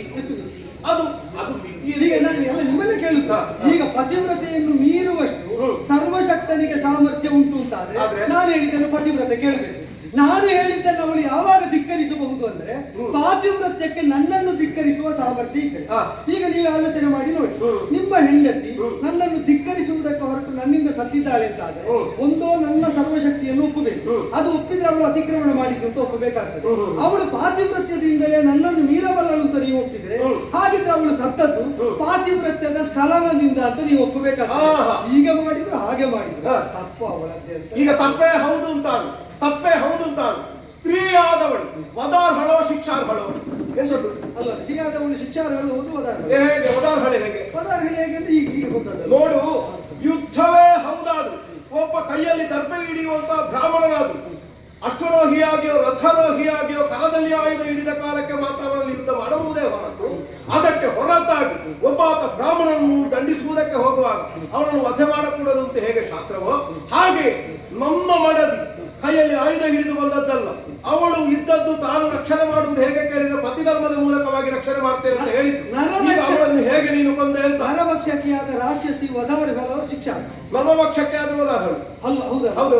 ಈಗ ಸುರ ಸಂಕಲ್ಪ ಭಕ್ಷಕಿಯಾದಂತಹ ಖ್ಯಾತಿ ದೇವಿಯನ್ನು ನರಭಕ್ಷಕಿಯಾದ ರಾಕ್ಷಸಿಯ ಜೊತೆಯಲ್ಲಿ ಸಮೀಕರಿಸಿಯೇ ತಲೆ ಕಡಿದು ಕೊಂದದ್ದು. ಹೇಗೆ ಅದು ಸಮೀಕರಣ ಹೇಗೆ? ಸಮೀಕರಣ ಹೇಗೆ ಅಂತಂದ್ರೆ ನರರ ಸಾಮರ್ಥ್ಯವನ್ನು ಗಮನಿಸಿ ತನಗೆ ಬೇಕಾದಂತವರನ್ನು ಬಳಸುವುದು ನರಭಕ್ಷಕಿಯಾದ ರಾಕ್ಷಸಿಗೆ ಹೇಗೆ ಸ್ವಭಾವವಾಗಿರ್ತದೋ ಸುರರ ಸಾಮರ್ಥ್ಯವನ್ನು ಗಮನಿಸಿ ತನಗೆ ಬೇಕಾದಂತವಳನ್ನು ನಡೆಸುವ ಸ್ವೇಚ್ಛೆಯನ್ನು ಪಾತಿವ್ರತ್ಯದ ಬಲವನ್ನು ಉಪಯೋಗಿಸಿ ಅವಳು ಮಾಡ್ತಾ ಇದ್ದರಿಂದ ಖ್ಯಾತಿ ದೇವಿಗೂ ಆ ನರಭಕ್ಷಕಿಯಾದ ರಾಕ್ಷಸಿಗೂ ದೊಡ್ಡ ವ್ಯತ್ಯಾಸ ಕಾಣಲಿಲ್ಲವಾದಂತ ಕಡಿದುಕೊಂಡು. ಈಗ ಅದಕ್ಕೆ ಮಾತೇ ಪ್ರಧಾನ ಅಲ್ವೋ? ಯಾವುದಕ್ಕೆ? ಈಗ ಮಾತನ್ನು ಮೊದಲು ಕೊಟ್ಟದ್ದು ಪ್ರಧಾನ ಅಂತ ಅವಳು ಹೇಳಿದ್ದಾಳ ಇಲ್ವೋ? ಮಾತು ಕೊಡಬಾರದಲ್ಲಿಗೆ ಕೊಟ್ಟರೆ ಏನು ಮಾಡುದು? ತಾನು ತೆಗೆದುಕೊಳ್ಳುವುದು. ಈಗ ಮಾತು ಹೇಗಿರ್ತದೆ? ಪಾಲನೀಯವಾದಂತಹ ಮಾತು ಅಂತಾದ್ರೆ ಅದು ಪಾಲನೀಯವೇ, ಅದನ್ನು ತಪ್ಪಬಾರದು. ತಾನು ಅರಿಯದೆ ಕೊಟ್ಟದ್ದು ಹೌದು ಅಂತಾದ್ರೆ ಅರಿಯದವರಿಗೆ ಮಾತು ಕೊಟ್ಟದ್ದಕ್ಕೆ ಪ್ರಾಯಶ್ಚಿತ್ತ ಅವಳು ಮಾಡಬೇಕಲ್ಲದೆ ತಾನು ಮಾತು ಕೊಟ್ಟದ್ದರಿಂದ ತಾನದನ್ನು ನಿರ್ವಹಿಸುವುದೇ ಅದರ ವಿಪರಿಣಾಮ ಲೋಕದ ಮೇಲೆ. ಈಗ ಒಬ್ಬಾತರನ್ನು ರಕ್ಷಣೆ ಮಾಡ್ತೇವೆ ಅಂತ ಒಂದು ಮಾತು ಕೊಟ್ಟ ಬಳಿಕ ನಾನೊಂದು ಕೇಳಿ, ನೀವು ಅಗ್ನಿ ಜ್ವಲನೆ ಮಾಡ್ತೀರಿ, ರಾಷ್ಟ್ರವನ್ನು ಹಾಗೆ ಹುಟ್ಟಿದಂತ ಅಗ್ನಿ ಇನ್ನೊಬ್ಬರ ಮಾಡಿಗೆ ಬಿದ್ದು ಉರಿಯುತ್ತದೆ. ಈಗ ನಾನು ಮಂತ್ರ ಹೇಳಿಯೇ ಅಗ್ನಿ ಜ್ವಲನೆ ಮಾಡಿದ್ದೆ, ಆದ್ರಿಂದ ಅಲ್ಲಿ ಉರಿದದ್ದಕ್ಕೆ ನಾನು ಹೊಣೆಯಲ್ಲ ಅಂತ ಹೇಳಿ ನೀವು ಉರಿಸಿದಂತಹ ಅಗ್ನಿಯಿಂದಾಗಿ ಅದು ಉರಿದಂತಾದ್ರೆ ಅದರ ಹೊಣೆಯನ್ನು ನೀವೇ ಹೊರಬೇಕು. ನಾನು ಕೇಳುವುದು ಅದೇ, ವೈಕುಂಠದಲ್ಲಿರಬೇಕಾದ ಈ ಅಗ್ನಿ ವೈಕುಂಠದಿಂದ ಯಾವುದನ್ನೇ ಮಾಡಿದ್ದು ಅದು ಪರೋಕ್ಷ ಪ್ರಿಯವ ಎನ್ನುವ ಹಾಗೆ ನಾವು ನಿನ್ನನ್ನು ಕೊಂಡಾಡಬಹುದಿತ್ತು, ಆರಾಧಿಸಬಹುದಿತ್ತು. ಆದ್ರೆ ನೀನು ಅದನ್ನು ಮಾಡಲಿಲ್ಲ. ನಿನ್ನನ್ನು ಸುರಪ್ಪ ಹೇಗೆ ಕರೆದದ್ದು ಕೇಳಿದ್ರೆ ತನಗೆ ದುರ್ಗತಿ ಬಂತು, ತನ್ನ ಕೈ ಶವವಾಯಿತು ಅಂತ ಕರೆದದ್ದು. ನೀನು ಬಂದು ಮಾಡಿದ್ದೇವೆ. ಎಲ್ಲರೂ ಇರಬೇಕಾದಲ್ಲಿದ್ರೆ ಯಾರು ಎಲ್ಲಿಂದಲೂ ತಪ್ಪುವುದಿಲ್ಲ. ರಾಕ್ಷಸರನ್ನು ದೂರೀಕರಿಸಿ ದೇವತೆಗಳನ್ನು ಹತ್ರ ಮಾಡುವ ಆಗಮಾರ್ಥಂತು ದೇವಾನ ಗಮನಾರ್ಥಂತು ರಾಕ್ಷಸ, ಇದು ನಿಮ್ಮ ಸಂಕಲ್ಪ. ರಾಕ್ಷಸರ ಹತ್ತಿರ ಆಗಿ ದೇವತೆಗಳು ದೂರ ಆದಾಗ ನಾನು ವೈಕುಂಠ ಬಿಟ್ಟು ಮೃದು ವರ್ಷ ನಿತ್ಯಪಡಿಸುವ ಧವನಾಂತ ರಾಕ್ಷಸ ಅಂತ ಹೇಳುವ ಆ ಮಂತ್ರಕ್ಕೆ ಬಲ ಉಂಟು ಅಂತಾದ್ರೆ ಆ ಮಂತ್ರಕ್ಕೆ ಬಲ ಉಂಟು ಅಂತ ಆದ್ರೆ ರಕ್ಕಸ ಇಲ್ಲಿ ಬರುವುದಕ್ಕೆ ಹೇಗೆ ಸಾಧ್ಯ ಇಲ್ಲ? ಅದನ್ನು ಮಾಡಿದ್ದು ನೀವೇ ಅಲ್ವಾ? ಆದ್ರೆ ಅಲ್ಲಿ ರಕ್ಕಸರಲ್ಲಿ ರಾಕ್ಷಸ ಗುಣ ಇರ್ಲಿಲ್ಲ ಅಂತ ಅರ್ಥ. ಈಗ ನಾವು ಕೇಳುವುದು ಇದೇ ಉಳಿದವರನ್ನು ದುಷ್ಟರನ್ನು ದಂಡಿಸುವುದಕ್ಕೆ ಒಂದು ಖಡ್ಗವನ್ನು ಹರಿತ ಮಾಡಿ ಇಟ್ಟುಕೊಳ್ಳುದು. ತನ್ನ ಕೈಯನ್ನೇ ತಾನು ಕತ್ತರಿಸಿದ್ರೆ ಶತ್ರುಗಳನ್ನು ಕಡಿಯಬೇಕಿದ್ದದ್ದು ತನ್ನ ಕೈ ಹೇಗೆ ಕಡಿಯಿತು ಅಂತ ಕೇಳಲಿಕ್ಕಿಲ್ಲ. ಶತ್ರುಗಳನ್ನಾದ್ರೂ ಕಡಿಯಬೇಕಾದದ್ದು ತಾನು ಪ್ರಯೋಗಿಸಿದಾಗಲೇ, ತನ್ನ ಕೈಯಾದ್ರೂ ಕತ್ತರಿಸಲ್ಪಟ್ಟದ್ದು ತಾನು ಪ್ರಯೋಗಿಸಿದಾಗಲೇ. ಮಂತ್ರ ಹೇಳಿ ದೂರೀಕರಿಸಿದ ನೀವೇ ಒಳಗೆ ಮಾಡಿತು ಅಂತಾದ್ರೆ ನೀವು ಮಂತ್ರ ಹೇಳಿದ ಪ್ರಭಾವದಿಂದ ಅನ್ಯರು ಒಳ ಮಾಡುವುದಕ್ಕಿಲ್ಲ. ಅವರನ್ನು ದೂರೀಕರಿಸುವ ಸಾಮರ್ಥ್ಯ ಇದ್ದಂತ ನಿಮ್ಮ ಸತಿ ತಾನಾಗಿ ಒಳಮನೆಗೆ ಕರೆದು ಆಶ್ರಯ ಕೊಡ್ತಾಳೆ ಅಂತಾದ್ರೆ ತಪ್ಪಿದ್ದು ಸತಿಯಾಗ್ತಾಳೆ ಬಿಟ್ರೆ ಮಂತ್ರ ಆಗುವುದಿಲ್ಲ. ಒಂದು ಕಾಡಿನ ಮೃಗವಾದ ಸಿಂಹವೋ ಹುಲಿಯಾದ್ರೂ ಇಲ್ಲಿ ತನ್ನ ಚಾರಿತ್ರವನ್ನು ಬದಲಿಸಿಕೊಳ್ತದೆ, ತನ್ನ ಸ್ವಭಾವವನ್ನು ಬದಲಿಸಿಕೊಳ್ತದೆ ಅಂತಾರೆ. ಯಾಕೆ ರಕ್ಕಸ ಬದಲಾಗ್ಲಿಕ್ಕಿಲ್ಲ? ನಾನೊಂದು ಹೇಳ್ತೇನೆ, ತವನೇ ಮೊದಲಾದವರು ಲೋಕ ವಿರೋಧವಾದ ಕೃತ್ಯವನ್ನು ಮಾಡಲಿಲ್ಲ ಅಂತಾದ್ರೆ ಹುಲಿಯೋ ಸಿಂಹವೋ ಬಂದು ಆಶ್ರಮದಲ್ಲಿ ಸ್ವಭಾವ ಪರಿವರ್ತನೆ ಮಾಡಿದ ಹಾಗೆ ತವನೇ ಮೊದಲಾದವರು ಭವಿಷ್ಯದಲ್ಲಿ ಲೋಕಮಾರಕವಾಗಿ ವರ್ತಿಸಲಿಲ್ಲ ಅಂತಾದ್ರೆ ನೀವು ಹೇಳಿದ ಪ್ರಾಯಶ್ಚಿತ್ತ ಮಾಡುವುದಕ್ಕೆ ನಿಮ್ಮ ಆಶ್ರಮಕ್ಕೆ ಈಗ ನನ್ನ ಹೆಂಡತಿಯನ್ನು ಬಂದು ನೀನು ಬೀಗುವುದಾ? ಅಲ್ಲ, ಬೀಗಿದ್ದಲ್ಲ, ಪ್ರಾಯಶ್ಚಿತ್ತ ಮಾಡುವುದಕ್ಕೆ ಅಲ್ಲಿವರೆಗೆ ನಾನು ನೀವು ಕಾಯುವ. ಈಗ ನಾನು ಕೇಳುದು, ನಾನು ತಪ್ಪು ಮಾಡಿದ್ದು ಅಂತ ಆಗಬೇಕಾದ್ರೆ ನೀವು ಅವರನ್ನು ರಕ್ಷಿಸ್ತೇನೆ ಅಂತ ಹೇಳ್ಬೇಕು.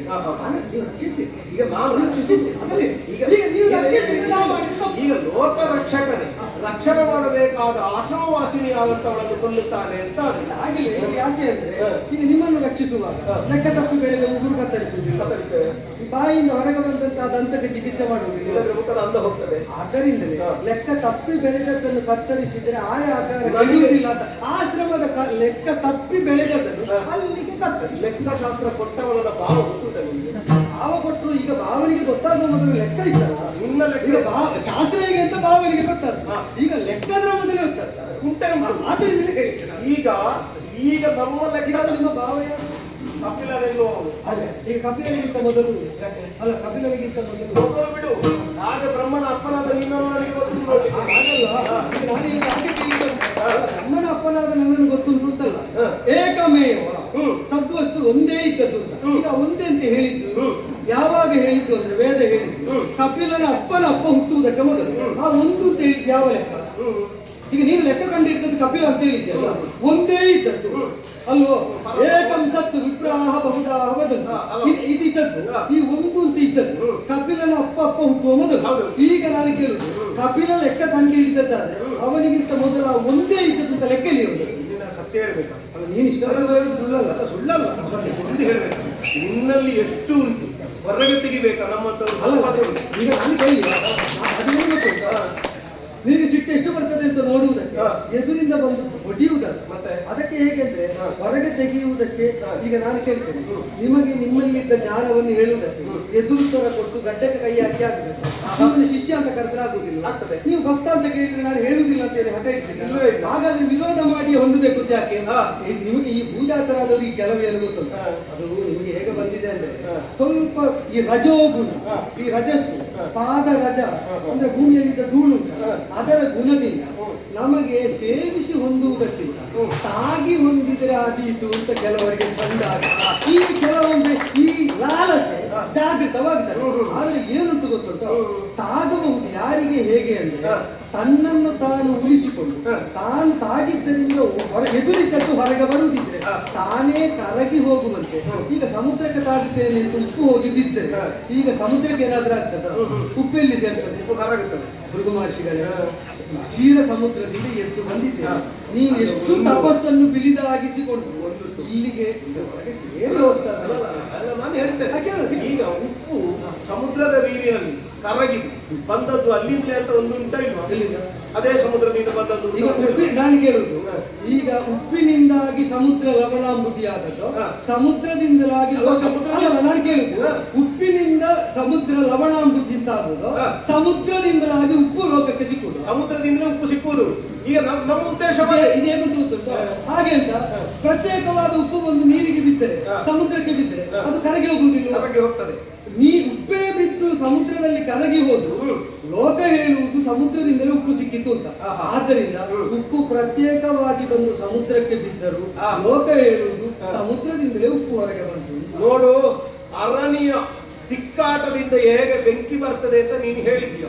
ಇದು ಸಣ್ಣದ್ದೇ ಇರ್ಬೋದು, ಇದು ದೊಡ್ಡದ್ದೇ ಇರ್ಬೋದು. ಒಂದುಂಟು, ಅರಣ್ಯನ್ನೇ ತಿಕ್ಕಬೇಕು, ಸಿಕ್ಕಿದ ಮರದ ಕೊರಡನ್ನೆಲ್ಲ ಹಿಡಿದು ತಿಕ್ಕಿದರೆ ನಮಗೂ ಗೊತ್ತುಂಟು. ನಾವು ಗಂಧದ ಕೊರಡಿನೊಂದಿಗೆ ಗುಡುವುದಕ್ಕೆ ಬಂದದ್ದು ಗೊತ್ತಾಯ್ತಲ್ಲ. ಈಗ ನೀನು ಮಾಡುವುದಕ್ಕೆ ಅಂತದ್ದು ಹೊರಟದ್ದು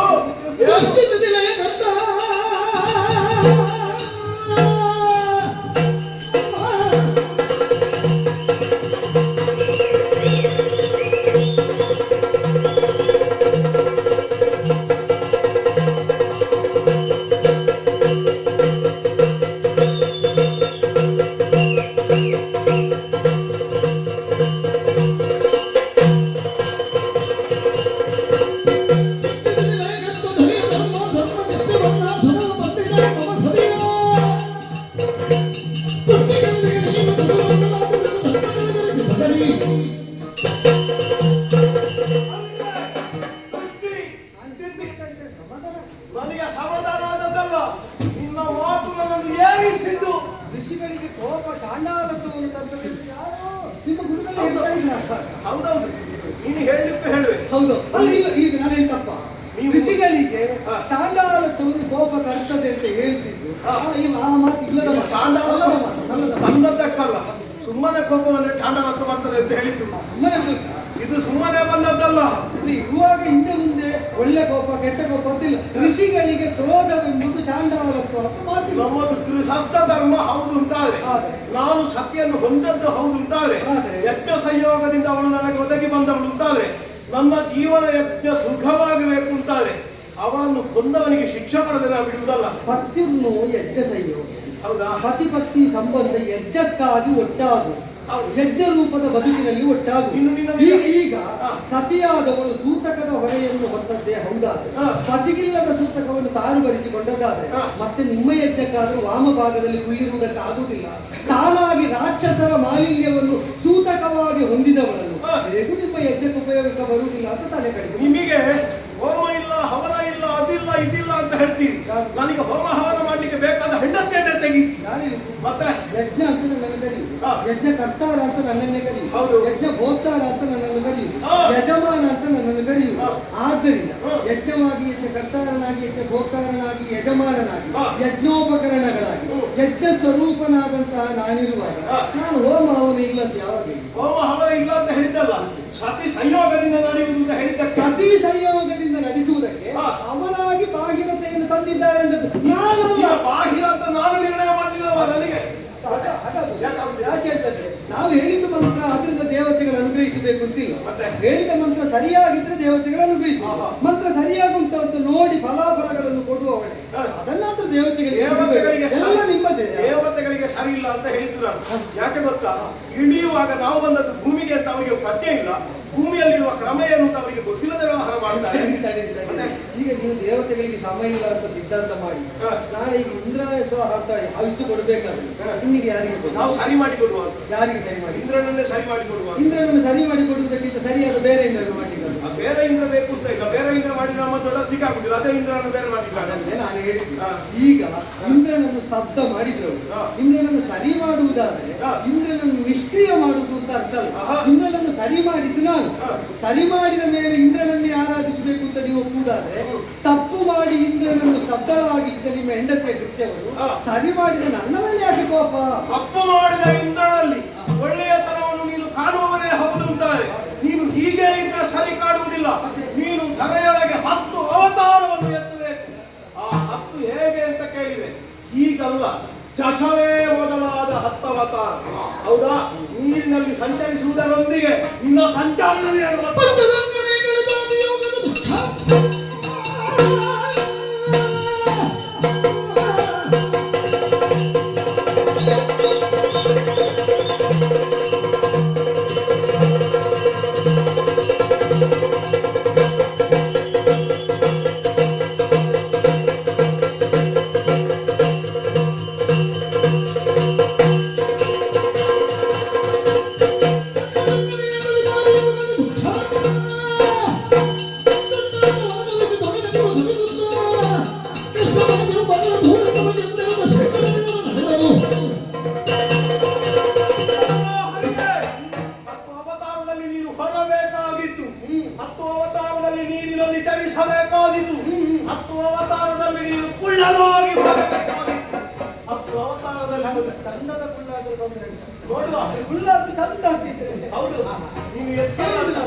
ಎತ್ತರಂತ ಬೀಗಿದವನು ತಕ್ಕಾಗಿ ಹೋದಾಗ ಹೇಗೆ ಯೋಚಿಸಬೇಕಾಗಿದೆ.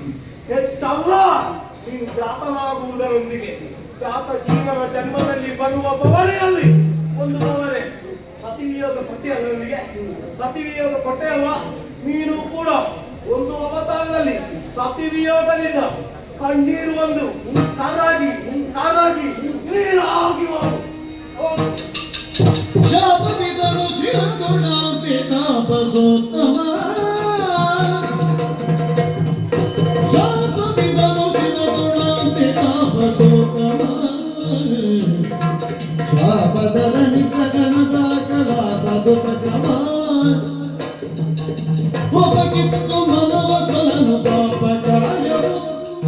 ಲೋಪ ಬೆಳೆದು ಬಂತು ಬದುಕಿಯ ಪಥವು. ಶಾಪವಿದನು ಚಿರದೊಡ್ಡಾಗಿ ತಾಪಸೋತ್ತಮ.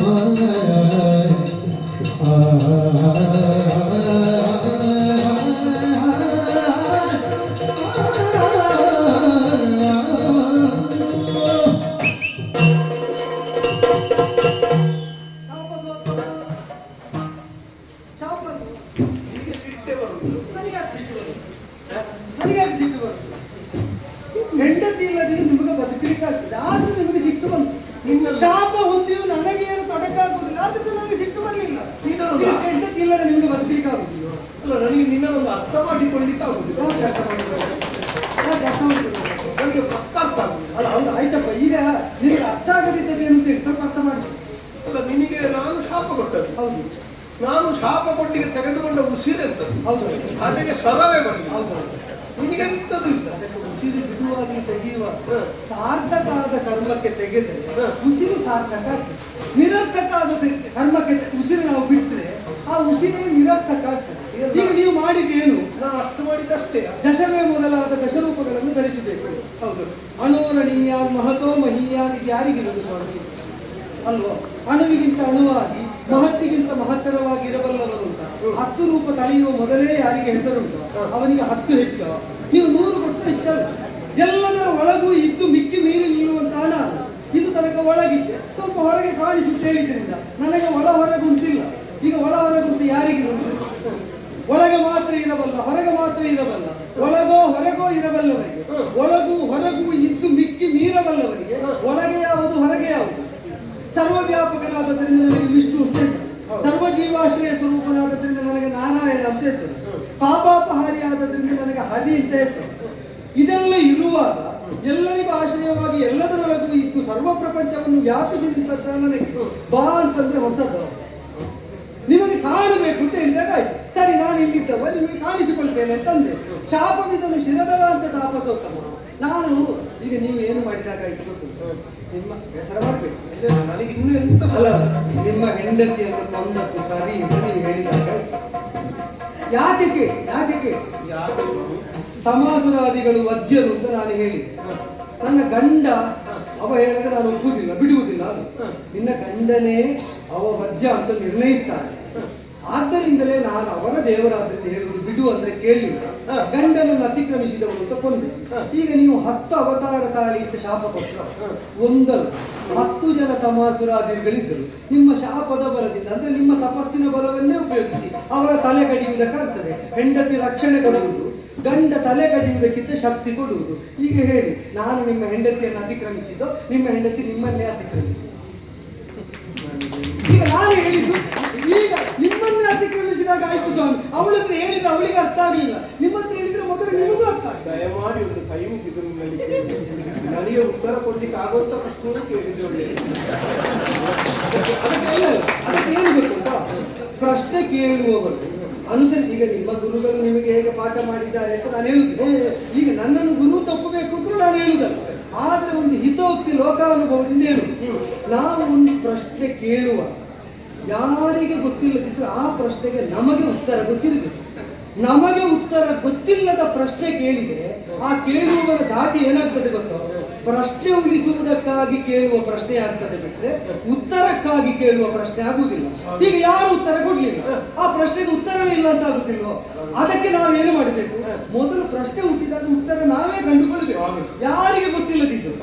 ಈಗ ಈ ಎಲ್ಲದಿದ್ದು ಹಿಂದೆ ಹೋದ ಮೇಲೆ ಹಾಗೆ ಕೇಳಿದ್ರೆ ಎಂತದ್ದು ಹೇಳುದು ಅಂತ ಹೇಳಲಿಕ್ಕೆ ಗೊತ್ತಿರಲಿ, ಅದು ಗೊತ್ತಿಲ್ಲದಿದ್ರೆ ಪ್ರಶ್ನೆ ಮತ್ತೆ ಹೇಳ್ಬೇಕಾ? ತಯಾರು ಮಾಡುವಾಗ ಇದಕ್ಕೆ ಇದಕ್ಕೆ ಗೊತ್ತಿರ್ಲಿಕ್ಕಿಲ್ಲ ಅಂತ ತಯಾರು ಮಾಡುದು, ಮತ್ತೆ ನಾವು ಇನ್ನೊಂದು ಎಲ್ಲ ತಿಳಿದವರು ಎದುರಿದ್ದಾರೆ ಅಂತ ಭಾವಿಸಿ ನಾವು ಎಡವುವ ಸಾಧ್ಯತೆ ಕಡಿಮೆ.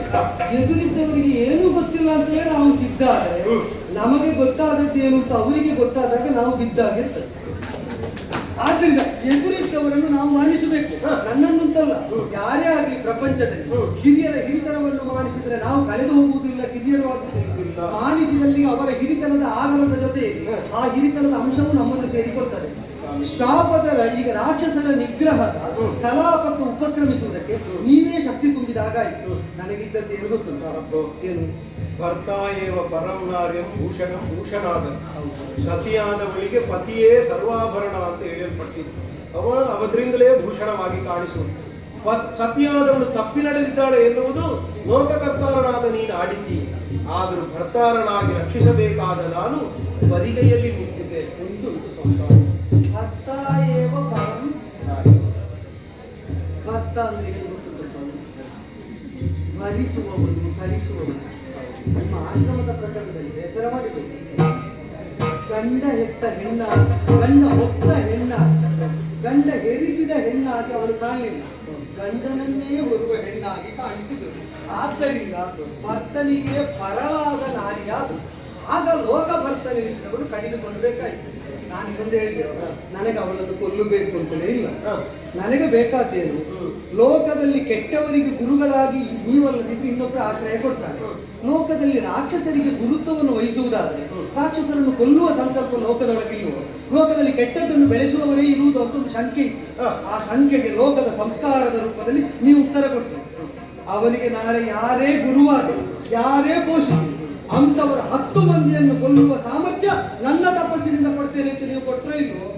ಹುಟ್ಟಿದ ತಮನಿಗೆ ಮಾತ್ರ ಅಲ್ಲ, ಹುಟ್ಲಿಕ್ಕಿದ್ದ ತಮನಂತವರನ್ನು ಕೊಲ್ಲುವುದಕ್ಕೆ ಬೇಕಾದ ಶಕ್ತಿಯನ್ನು ದೇವರಿಗೆ ಕಾಣಿಕೆಯಾಗಿ ಅರ್ಪಿಸಿದ ಮೇಲೆ ನಿಮ್ಮ ಮೂಲಕವಾಗಿ ಲೋಕದ ಕೀರ್ತಿ ಅಜರಾಮರವಾಗಲಿ, ಕೆಡುಕನ್ನು ನಾಶ ಮಾಡುವ ನಿಮ್ಮ ತಪಸ್ಸು ಅವಿರತವಾಗಿ ಅನಂತವಾಗಲಿ. ಇನ್ನು ಹೇಳ್ತೇನೆ, ನನಗೆ ಶಾಪ ಕೊಟ್ಟದ್ರಲ್ಲಿ ನಿಮ್ಮ ಎಲ್ಲ ಸಾಮರ್ಥ್ಯ ಮುಗಿತು, ಸ್ವಲ್ಪ ಏನಾದರೂ ಉಳಿಸಿಕೊಂಡಿದ್ದೀರಿ. ತಪಸ್ಸಿ ಶಾಪ ಕೊಡ್ಲಿಕ್ಕೆ ಇಷ್ಟು, ಇದೊಂದು 10,000 ನಿಮಗೆ ಕೊಡಬೇಕು ಅಂತ ಉಂಟು. ಅದು ಮಾಡಿದ ಮೇಲೆ ಅಲ್ಲ, ಈಗ ಇದ್ದದ್ದನ್ನು ಉಳಿಸಿಕೊಂಡು ಎಲ್ಲ ಒಟ್ಟು ಮಾಡಿ ನೋಡ ಒಳಗೆ ಉಳಿಸಿ. ಹೌದಲ್ಲ? ಯಾಕೆ ಅಂದ್ರೆ ನನಗೆ ನಿಮಗೆ ಹೆಂಡತಿ ಇರಬಾರ್ದು ಅಂತ ಇಲ್ಲ. ನಿಮಗೆ ಇರುವುದಿದ್ರೆ ನಿಮ್ಮನ್ನು ಅನುಸರಿಸುವ ಹೆಂಡತಿಯೇ ಇರಬೇಕು ಅಂತಿದ್ದರು. ನಿಮ್ಮನ್ನು ಧಿಕ್ಕರಿಸಿದ ಹೆಂಡತಿಯನ್ನು ಕೊಂದಿದ್ದೆ. ಮರಳಿ ಬದುಕಿಸುವಾಗ ಒಂದು ನೆನಪಿರಲಿ, ನಿಮ್ಮ ಧರ್ಮಕ್ಕೆ ಚ್ಯುತಿ ತಾರದ ಹೆಂಡತಿಯಾಗಿ ಅವರನ್ನು ಬದುಕಿಸಿ ಬೆಳೆಸಿದ್ರೆ ಲೋಕಕ್ಕೆ ಒಳ್ಳೆಯದಾಗ್ತದೆ. ಹಿಡಿದ ಚಕ್ರ ಸತ್ತ ದರ್ಶನ ಕೊಡುತ್ತೆ, ಹೌದಾ? ಅದರ ಘಾತದಿಂದಲೇ ಅವಳು ಸತ್ತದ, ಹೌದಾದ್ರೆ ಅವಳಿಗೆ ಈಗ ಬರುವ ದರ್ಶನ ಒಳ್ಳೆಯ ದರ್ಶನ, ಹೌದಲ್ಲ? ಋಷಿ ದರ್ಶನ ಒಳ್ಳೆಯದಾಗಬೇಕು, ಸುದರ್ಶನ ಒಳ್ಳೆಯದಾಗಬೇಕು. ಋಷಿ ದರ್ಶನವೇ ಸುದರ್ಶನದ ಪರಿಣಾಮ ಉಂಟು ಮಾಡಿ ತಪಸ್ಸಿನ ಬಲು ಹಿಡಿದ ವಿಧಾನ ಒದಗಿಸಿದೆ.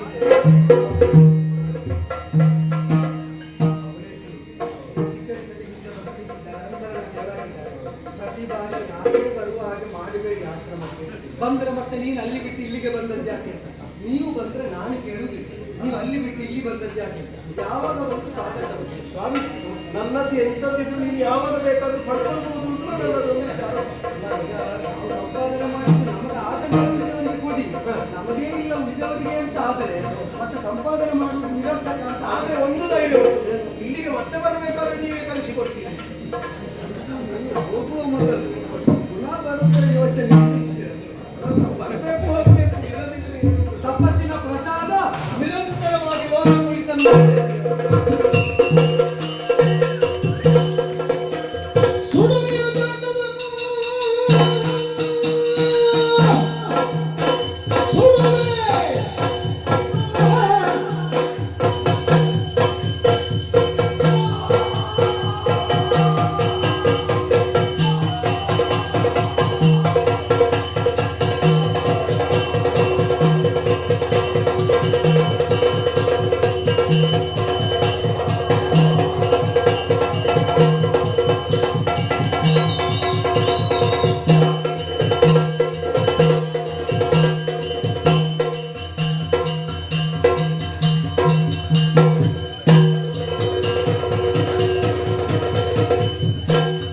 ಸುಡುವೆ ಅದಾಟವನ್ನು ವಿರುಚಿಯ ಮಿಠ ಹರಿಪುರಗಳನ್ನು ಮಾಡಿದನು.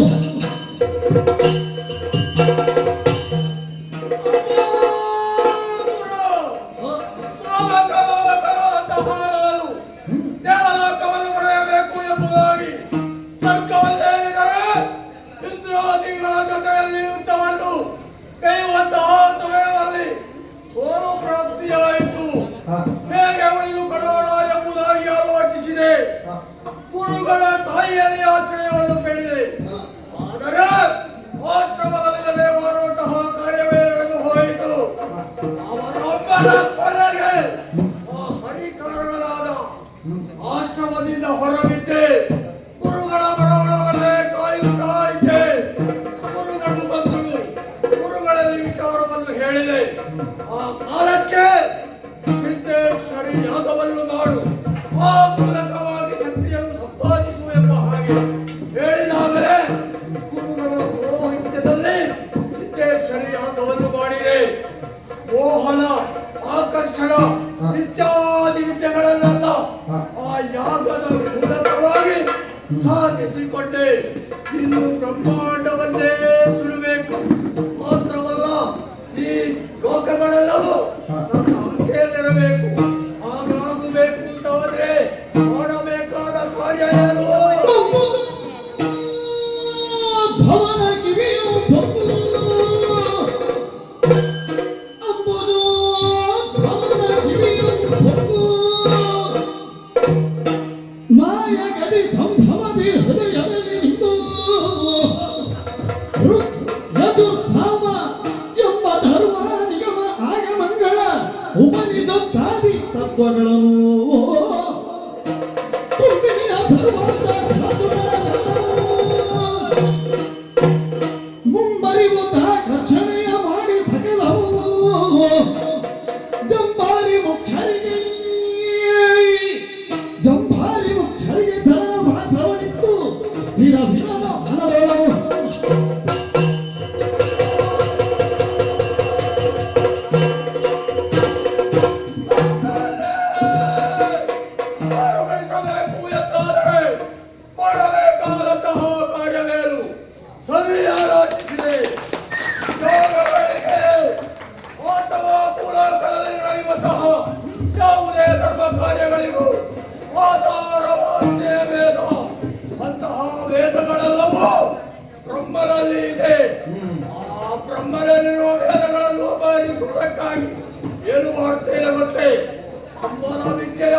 ನೇರವಾಗಿ ಬ್ರಹ್ಮನ ಜೀವನ ಅವನ ಹೃದಯದಲ್ಲಿ ನಾನು ನಿಲ್ಲುತ್ತೇನೆ.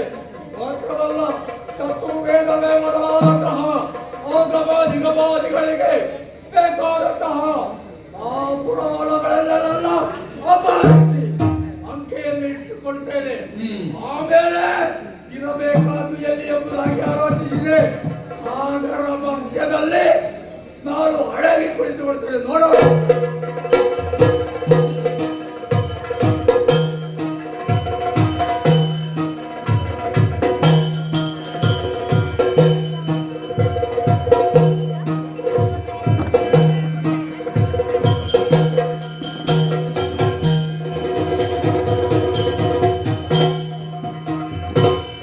ಅತ್ತಲ ದ್ರವಿಡ ದೇಶವ ಆಳ್ವ ಭೂರಮಣ.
ಶ್ರೀಹರಿಯೇ ಪರಿಪಾಲಿಸು ಪರಿಪಾಲಿಸು.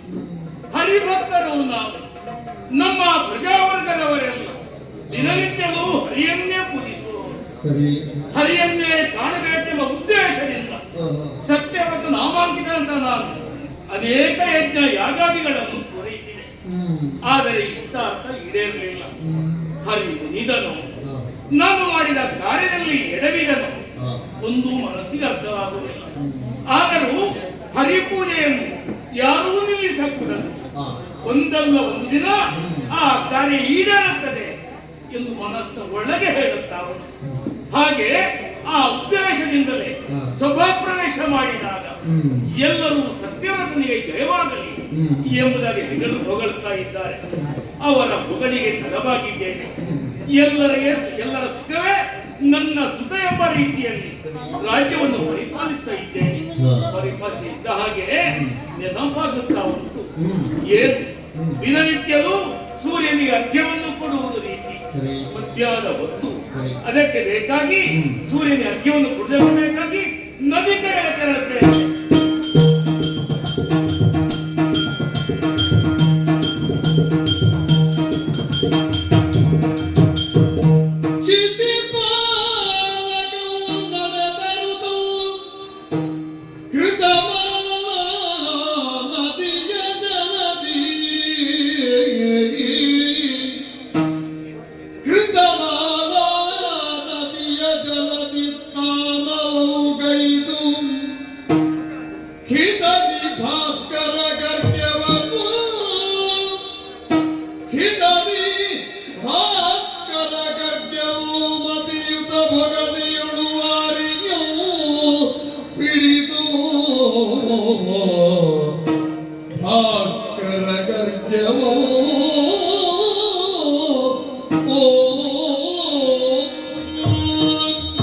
ಶುದ್ಧ ಮನಸ್ಸಿಂದ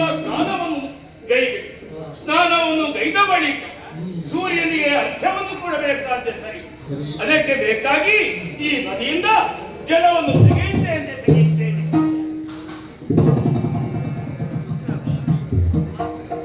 ಸೂರ್ಯ ಮಂತ್ರವನ್ನು ಜಪಿಸುವುದಕ್ಕೆ ಜಲವನ್ನು ತೆಗೆದಾಗ ಯಾವುದೋ ಒಂದು ಸಣ್ಣ ಮತ್ಸ್ಯ, ಮೀನು, ಬೇಟೆ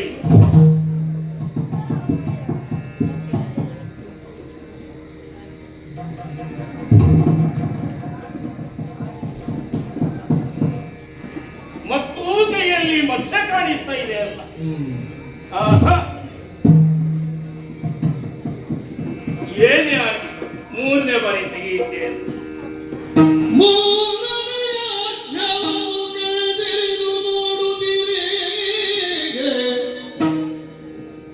ತೋರದ ಬಂಗಾರ ವರ್ಣ ಶಬರಿಯದು ಭೂರಮಣ ಕೆಟ್ಟಿತು ದಾಜಲವ ನದಿಗಿಡಲು ಕರೆದು ದರಿತ ಮತ್ಸ್ಯವೋ ಕಾರುಣ್ಯ ದೀನ ನಿಂಬಿಡುವೆಯ ಜಲಕ್ಕೆ ಯಾರು ಕಾಯುವವರು ಕಿರಿಯ ಪ್ರಾಣಿಗಳೆಲ್ಲ ಪ್ರಾಣವೋ ಸೋರೆಗೈವರು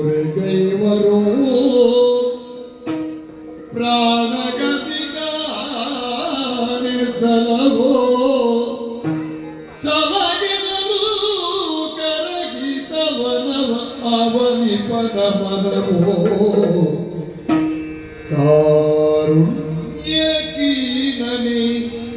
ಬಿಡುವೆಯ ಜಲಕ್ಕೆ ಹಿರಿಯ ಪ್ರಾಣಿಗಳೆಲ್ಲ ಪ್ರಾಣವ ಸೂರೆಗೊಂಬರು ಸಲಹೋ ಸಲಹೋ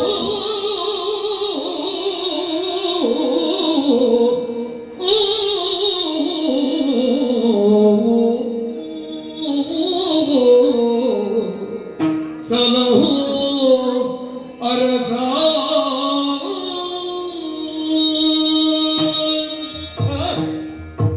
ಆಶ್ಚರ್ಯವನ್ನೇ ಕಾಣುತ್ತಾ ಇದ್ದೇನೆ. ಮೂರನೇ ಬಾರಿಗೂ ಜಲವನ್ನು ತೆಗೆದು ಓಂ ಸೂರ್ಯಾಯ ರವಿಯೇ ಎಂಬ ಸೂರ್ಯ ಮಂತ್ರವನ್ನು ಜಪಿಸ್ತಾ ಇದ್ದ ಹಾಗೆ ಮತ್ತು ಆ ಜಲದಲ್ಲಿ ಮೀನನ್ನು ನೋಡಿದೆ.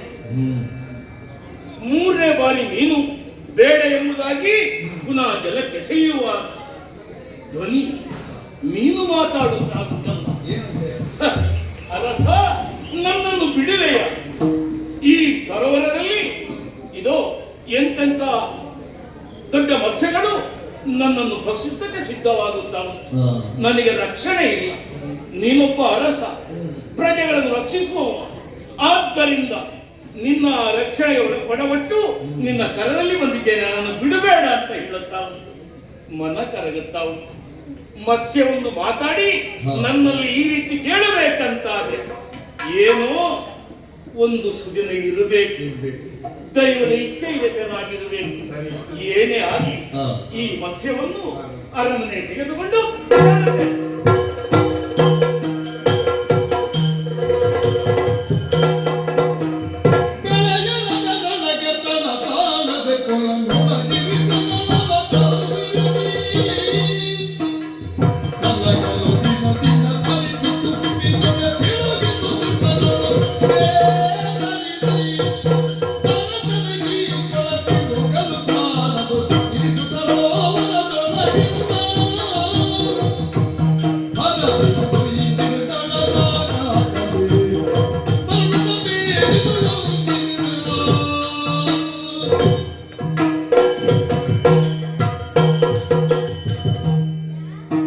ಮತ್ತಷ್ಟು ಆಶ್ಚರ್ಯವನ್ನೇ ಕಾಣುತ್ತಾ ಇದ್ದೇನೆ.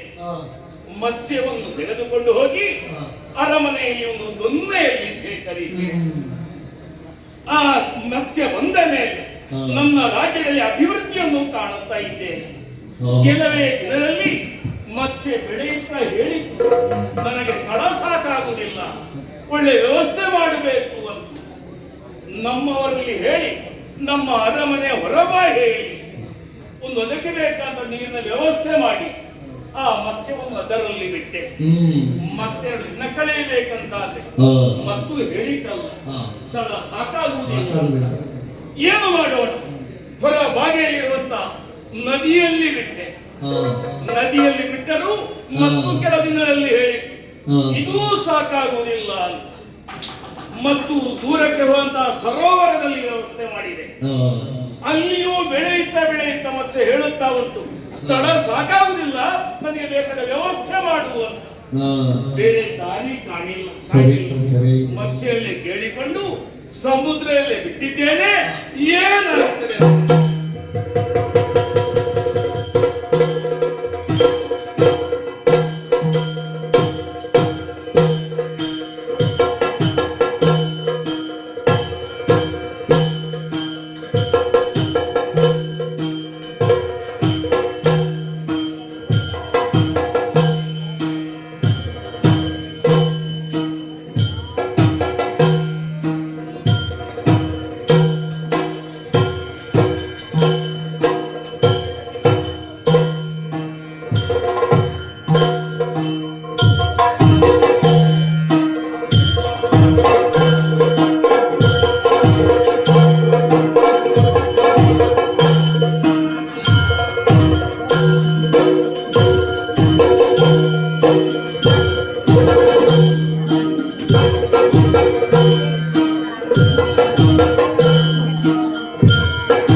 ಜಯ ಜಯ ಜಯ ಜಯ.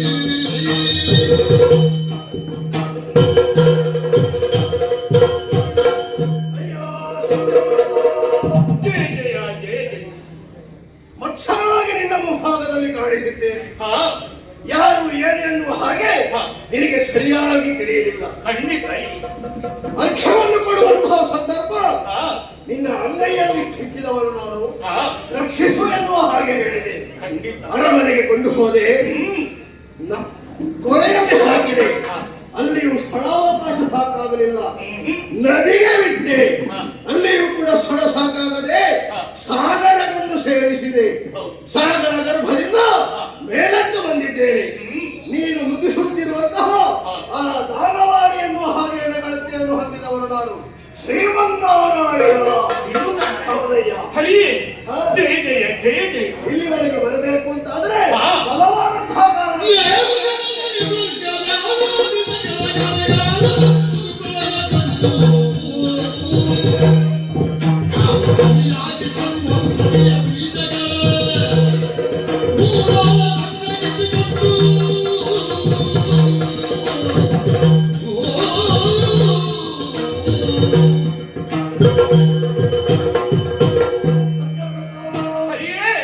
ನಿನ್ನನ್ನೇ ರಕ್ಷಿಸಬೇಕು ಎನ್ನುವ ಹಾಗೆ ಇಲ್ಲಿವರೆಗೆ ಧಾವಿಸಿ ಬಂದವರು ನಾವು.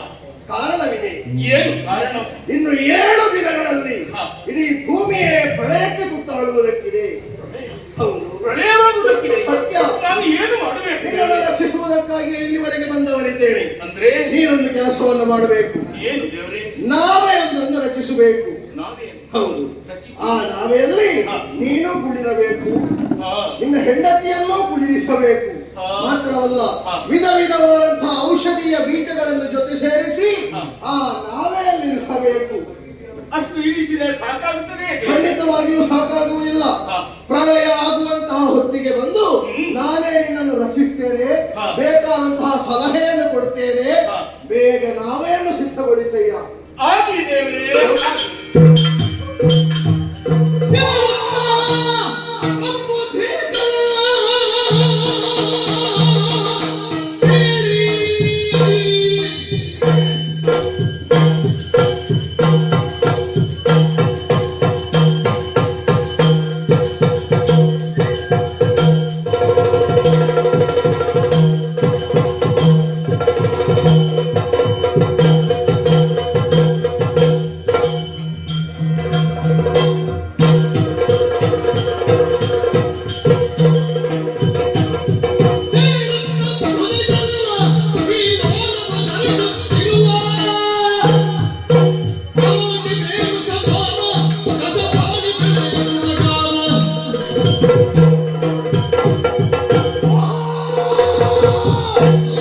ವೈಕುಂಠದಲ್ಲಿರಬೇಕಾದವರು ನಾನು. ಈ ಮತ್ಸ್ಯ ರೂಪದಿಂದ ಸಂಚರಿಸಿ ಬರಬೇಕು ಅಂತಾದರೆ ಬಲವಾದಂತಹ ಕಾರಣ ಹೊಂದಿದೆ. ದೌಷ್ಟ್ಯದಿಂದಲೇ ಮೆರೆಯುತ್ತಿದ್ದಾರೆ ತಮಾಸುರ ಸೋಮಕ ದೈತ್ಯ. ಬ್ರಹ್ಮದಲ್ಲಿರಬೇಕಾದಂತಹ ವೇದಗಳು, ಉಪನಿಷತ್ತುಗಳು, ತತ್ವಗಳನ್ನೆಲ್ಲ ಅಪಹರಿಸಿದ್ದಾರಂತೆ. ಇದರಿಂದ ಲೋಕಕ್ಕೆ ಸಂಚಕಾರ. ಬ್ರಹ್ಮದಲ್ಲೇ ಇರಬೇಕಾದದ್ದು ಬ್ರಹ್ಮದಲ್ಲಿಯೇ ಬೇಕು. ಅದನ್ನು ಈತ ಅಪಹರಿಸಿದೆ ಅಂತಾದರೆ ರಕ್ಷಿಸುವಂತಹ ಹೊಣೆಗಾರಿಕೆ ನನಗಿದೆ. ಕಾಣುತ್ತಿದೆಯಲ್ಲ ಜನರಾಶಿ, ಎಲ್ಲಿಯೋ ಅಡಗಿ ಕುಳಿತಿದ್ದಾನಂತೆ. ಎಲ್ಲಿ ಎಂಬುದಾಗಿ ನನಗೂ ಸರಿಯಾಗಿ ತಿಳಿದಿಲ್ಲ. ಆತನನ್ನು ಅರಸಬೇಕು ಅಂತಾದ್ರೆ ಈ ಜಲದಿಯನ್ನು ನನ್ನ ಬಾಳದಿಂದ ಹೋಗುತ್ತೇನೆ ನೋಡು.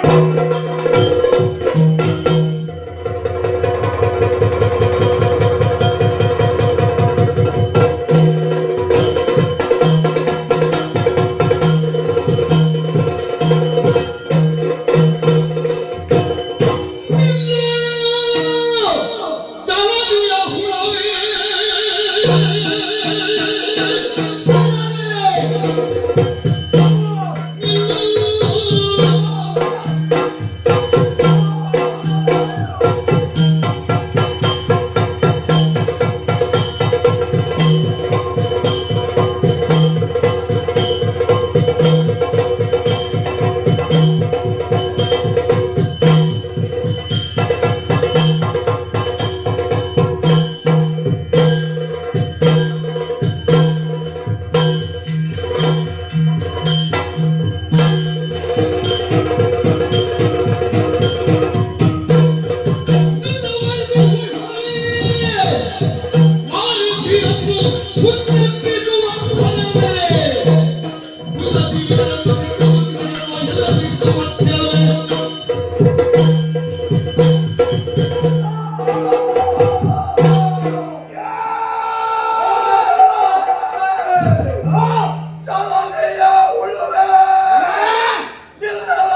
ಹೌದು. ಹಿಡಿದು ನಮ್ಮವರು ತರುತ್ತಾ ಇದ್ರು. ಓಹೋ. ಆದರೆ ಇದ್ದು ಹಾಗಲ್ಲ. ಆಹಾ. ಬೃಹದಾಕಾರನಾಗಿ ಹಾ. ಈ ಜಲದಿಯಲ್ಲೆಲ್ಲ ಬಡಿರಗಿಸುತ್ತಾ ಹಾ. ಮುಂದುವರೆಯುತ್ತಾ ಬರುತ್ತಾ ಇದೆಯಲ್ಲ. ಸತ್ಯ. ಸಿಕ್ಕಿದ್ದು ಒಳ್ಳೆಯದಾಯಿತು. ಯಾಕೋ? ಸಣ್ಣ ಸಣ್ಣ ಮೀನು ತಿಂದ್ರೆ ಹಾ. ನಮ್ಮವರಿಗೆ ಸಾಕಾಗುವುದಿಲ್ಲ. ಹಾ. ನಿನ್ನನ್ನು ಕಡಿದು ಹಾ. ಕಡಿದು ಹಾ. ಚಿಕ್ಕ ಚಿಕ್ಕ ಹೋಳುಗಳಾಗಿ ಮಾಡ್ತೇನೆ. ಓಹೋ. ಅದನ್ನು ಬಹಳಸಿಗರ ಕೈಗೆ ಕೊಡ್ತೇನೆ. ಹಾ. ಅದನ್ನು ಸರಿಯಾಗಿ ಮೇಲೋಗರ ಮಾಡಿ ಹಾ. ನಮ್ಮವರಿಗೆಲ್ಲ ಉಣಬಡಿಸುವವ ಯಾರು ನೀನು?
ತಮಾಷೆ ಎಂದರೆ ಕತ್ತಲೆ ಎಂಬುದಾಗಿ ಹೊತ್ತ. ಆದರೆ ನಿನ್ನ ಜ್ಞಾನ ಎಂಬುದು ಬೆಳಕಿನಂತೆ ಇರಬೇಕಿತ್ತು. ಪೂರ್ತಿಯಾಗಿ ಕತ್ತಲೆಯಿಂದಲೇ ಆವರಿಸಿಕೊಂಡಿದೆ. ಯಾಕೆ ಹೇಳಿದೆ? ಮೊದಲಾಗಿ ಸ್ವರ್ಗಕ್ಕೆ ದಾಳಿ ಮಾಡಿದೆ. ಅಲ್ಲಿ ಅಧಿಕಾರವನ್ನು ಸ್ಥಾಪಿಸುವಂತಹ ಯೋಗ್ಯತೆ ನಿನಗೆ ಇಲ್ಲದಾಗಿ ಹೋಯಿತು. ಅದನ್ನೇ ಶೇಡು ಎನ್ನುವ ಹಾಗೆ ತೀರಿಸಿಕೊಳ್ಳುವುದಕ್ಕಾಗಿ ಬ್ರಹ್ಮದಲ್ಲಿರಬೇಕಾದಂತಹ ವೇದಗಳು, ತತ್ವಗಳು, ಮೀಮಾಂಸೆಗಳನ್ನೆಲ್ಲ ಎಳೆದು ಕೊಂಡಿಯೇನು ನಿನ್ನಲ್ಲಿ ಅಪಹರಿಸಿಕೊಂಡಿರುವೆ. ಲೋಕಕಂಟಕರಾಗಿ ಮೆರೆಯುತ್ತಿರುವಂತಹ ನಿನ್ನನ್ನು ವಧಿಸಿ ಲೋಕವನ್ನೇ ಅಜ್ಞಾನವೆಂಬ ಕತ್ತಲೆಯಲ್ಲೇ ಮುಳುಗಿಸಿದ್ದೇನೆ. ಹೌದಲ್ಲ, ಸುಜ್ಞಾನ ನೆಲೆಗೆ ಕೊಂಡು ಹೋಗುವುದಕ್ಕಾಗಿಯೇ ಬಂದವ ಯಾರು? ವೈಕುಂಠವಾಸಿ ನಾರಾಯಣ.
ಈ ಹೊತ್ತು ಈ ಜಲದಲ್ಲಿ ನಾನು ಅಡಗಿರುವಂತಹ ವೇಳೆ ಅಚ್ಚ ರೂಪವನ್ನ ಸುಮಂತೆಯನ್ನು ನಿಮ್ಮನ್ಯಾರು ಸುತ್ತ ಬಂದವರು ನಾನು. ಅಲ್ಲೇ ಕಾಣಬೇಕು ಅಂತ ಇದ್ದೆ. ಓಹೋ. ಅಂದು ಆ ಋಷ್ಯಾಶ್ರಮದಲ್ಲಿ ನನ್ನ ಗುರುಗಳ ತಾಯಿಯನ್ನು ಕೊಲೆಯ ಕಡೆಗೆ ದೂಡಿದ ದುರಾತ್ಮನೆ ಅನ್ಯಾಯವನ್ನು ಎಸಗಿದ ಕಾರಣ ಅಂತ ಇದ್ದೇನೆ. ಅದನ್ನೇ ವಿಚಾರಿಸುವುದಕ್ಕಾಗಿ ಈ ಹೊತ್ತು ನಾನು ಸಿದ್ಧನಾಗಿದ್ದೇನೆ. ಓಹೋ. ಗುರು ಮಾತೆಯನ್ನು ಕೊಂದ ತಾಯೇ ಕಬಡ್ಡಿಯೇ ನೀನು ಹರಿಯಾದದ್ದು ಒಳಿತಾಯಿತು. ನಿನ್ನನ್ನು ಕೊಂದು ನನ್ನ ನಮ್ಮ ರಕ್ತಸ್ಪರ್ಧೆಗಳು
ಜಯ ಜಯ ಜಯ ಜಯ ಜಯ.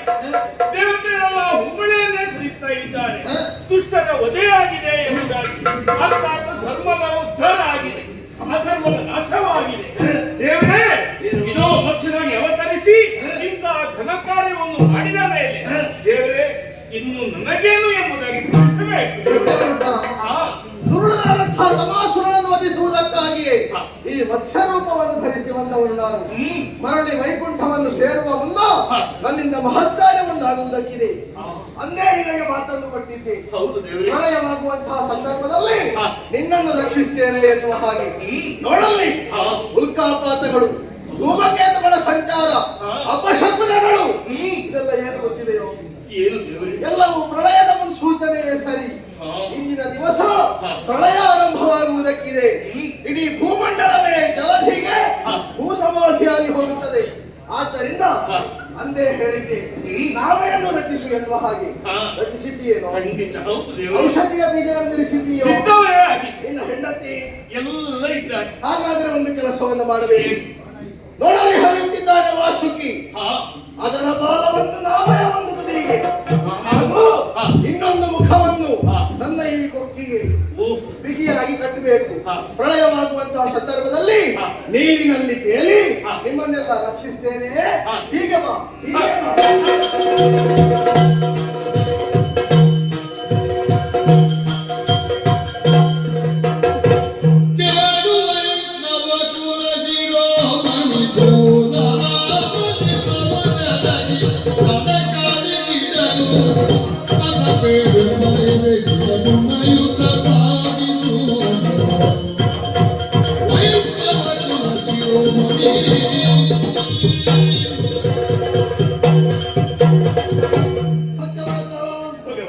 ನೋಡಲ್ಲಿ ಪ್ರಕೃತಿ ಎಲ್ಲವೂ ಕೂಡ ಶಾಂತವಾಗಿದೆ. ಪ್ರಳಯವೆಲ್ಲವೂ ಕೂಡ ಮುಗಿದು ಹೋಗಿದೆ. ಪ್ರಳಯ ಕಾಲದಲ್ಲಿ ನಿಮ್ಮನ್ನು ರಕ್ಷಿಸಿದವನು ನಾನು. ಅಯ್ಯ, ವೀರ ವೈಷ್ಣವ ನೀನು, ನನ್ನ ಭಕ್ತ ನೀನು. ನನ್ನನ್ನೇ ಸದಾ ಧ್ಯಾನಿಸುತ್ತಾ ಇದ್ದವನು. ನಿನ್ನಿಂದೊಂದು ಮಹತ್ಕಾರ್ಯವಾಗುವುದಕ್ಕಿದೆ. ಏನು ದೇವರೇ? 1000 ವರುಷಗಳವರೆಗೆ ನೀನು ಈ ಭೂಮಿಯಲ್ಲೇ ಆಡಳಿತವನ್ನು ನಡೆಸಬೇಕು. ಹೌದು, ಮುಂಬರುವಂತಹ ಮನುಕುಲಕ್ಕೆ ನೀನೇ ಮೂಲ ಪುರುಷನಾಗಬೇಕು.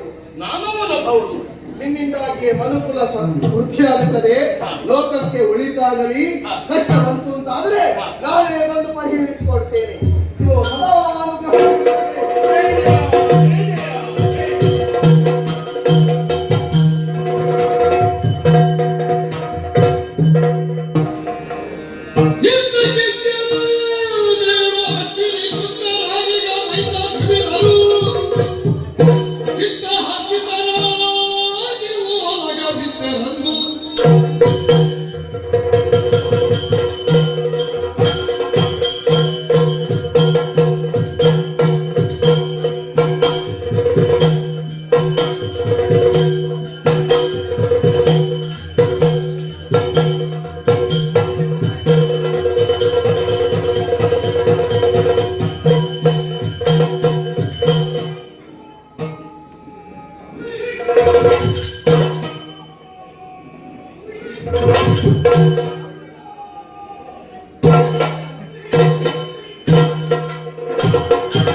ಸಂತಸದಿಂದ ಜೀವನವನ್ನು ಸಾಗಿಸುತ್ತಾ ಇದ್ದರೂ ಕೂಡ ಮನದ ಒಳಗೆ ಒಂದು ವ್ಯಾಕುಲ ಇದೆಯಲ್ಲ, ಹೌದು, ಏನದು?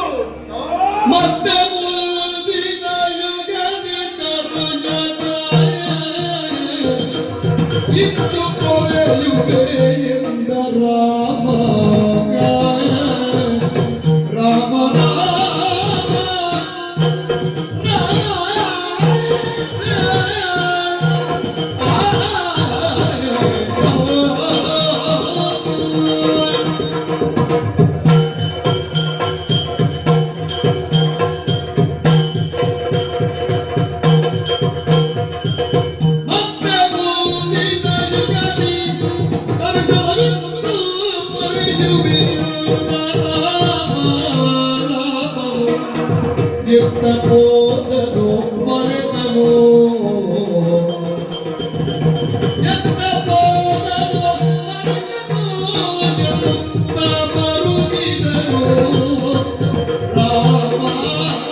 ರೀತಿಯಾಗಿ ಹೇಳಿಕೊಳ್ಬೇಕು ಎನ್ನುವ ಹಾಗೆ ಅರ್ಥವಾಗುವುದಿಲ್ಲ. ನಿಜ.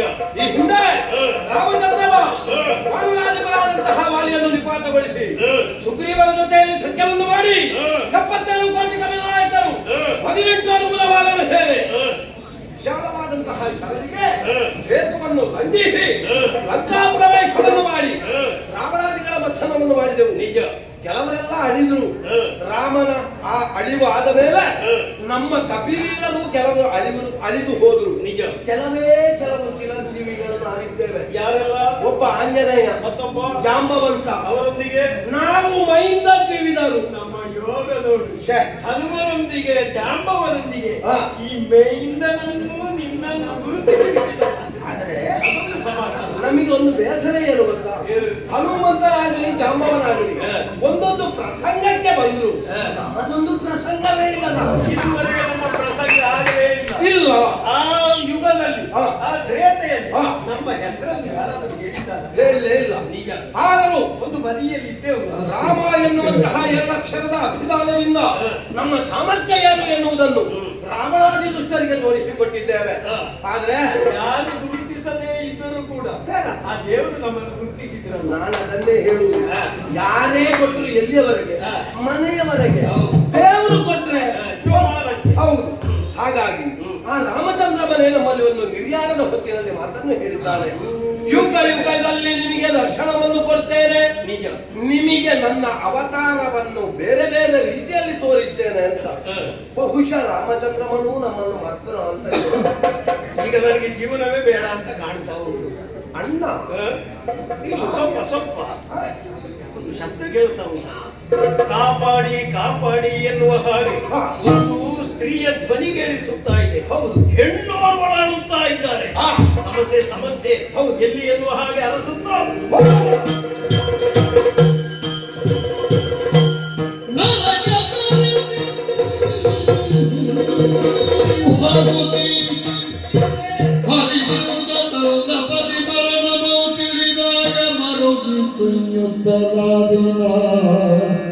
ಹರ ಹರ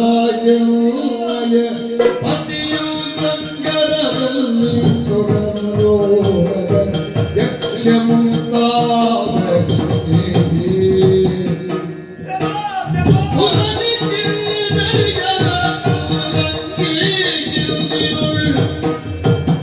ಹರಿಗಿಲ್ಲ ದೊರಕಿದೆ ಮರಣ ಶಂಕರ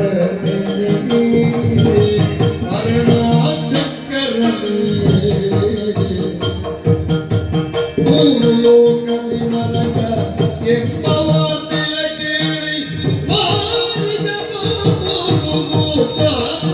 ತಾಯಿ ಯಾರು ಕೆಡುಕಲಿಪ್ಪ ವೀರನ ಮರದಿ ಓರ್ವನು ಕೊಂದ ವಿಧಿಯ ಏನಿದ್ರೆ ಹರ ಹರ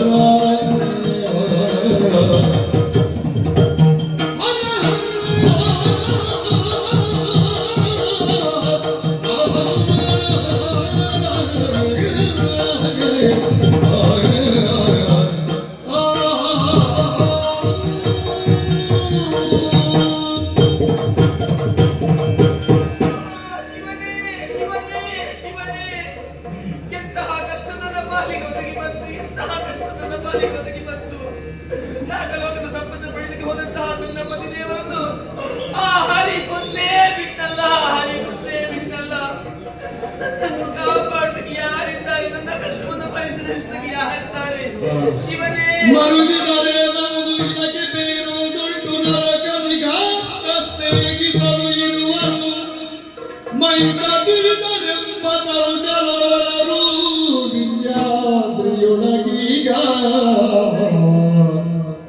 ಅವರ ಧ್ಯಾನಿಪೇ ಹಾಗೆ ಮಗಳು ನಾನು ಮರುಗಿರುವುದಲ್ಲ, ಮರುಗುತ್ತಾ ಇದ್ರೆ ಅಳಿದು ಹೋದಂತಹ ನನ್ನ ಸ್ವಾಮಿ ಖಂಡಿತ ಬರುವುದಕ್ಕೆ ಸಾಧ್ಯವಿಲ್ಲ. ಹಾಗಾದ್ರೆ ನನಗೆ ಅನ್ಯಾಯ ಮಾಡಿದವರಿಗೆ ಸರಿಯಾದಂತಹ ಶಿಕ್ಷೆಯನ್ನು ಕೊಡಬೇಕು, ಮುಳ್ಳನ್ನು ಮುಳ್ಳಿನಿಂದಲೇ ತೆಗಿಬೇಕು. ಅದಕ್ಕೆ ಬೇಕಾಗಿ ನನ್ನ ಪತಿದೇವರ ಮಿತ್ರರಿದ್ದಾರೆ, ಮೈಂದ ದೀಪದರು, ಅವರನ್ನೇ ಪ್ರಾರ್ಥಿಸುತ್ತಿದ್ದೇನೆ, ಕಾಪಾಡಿ.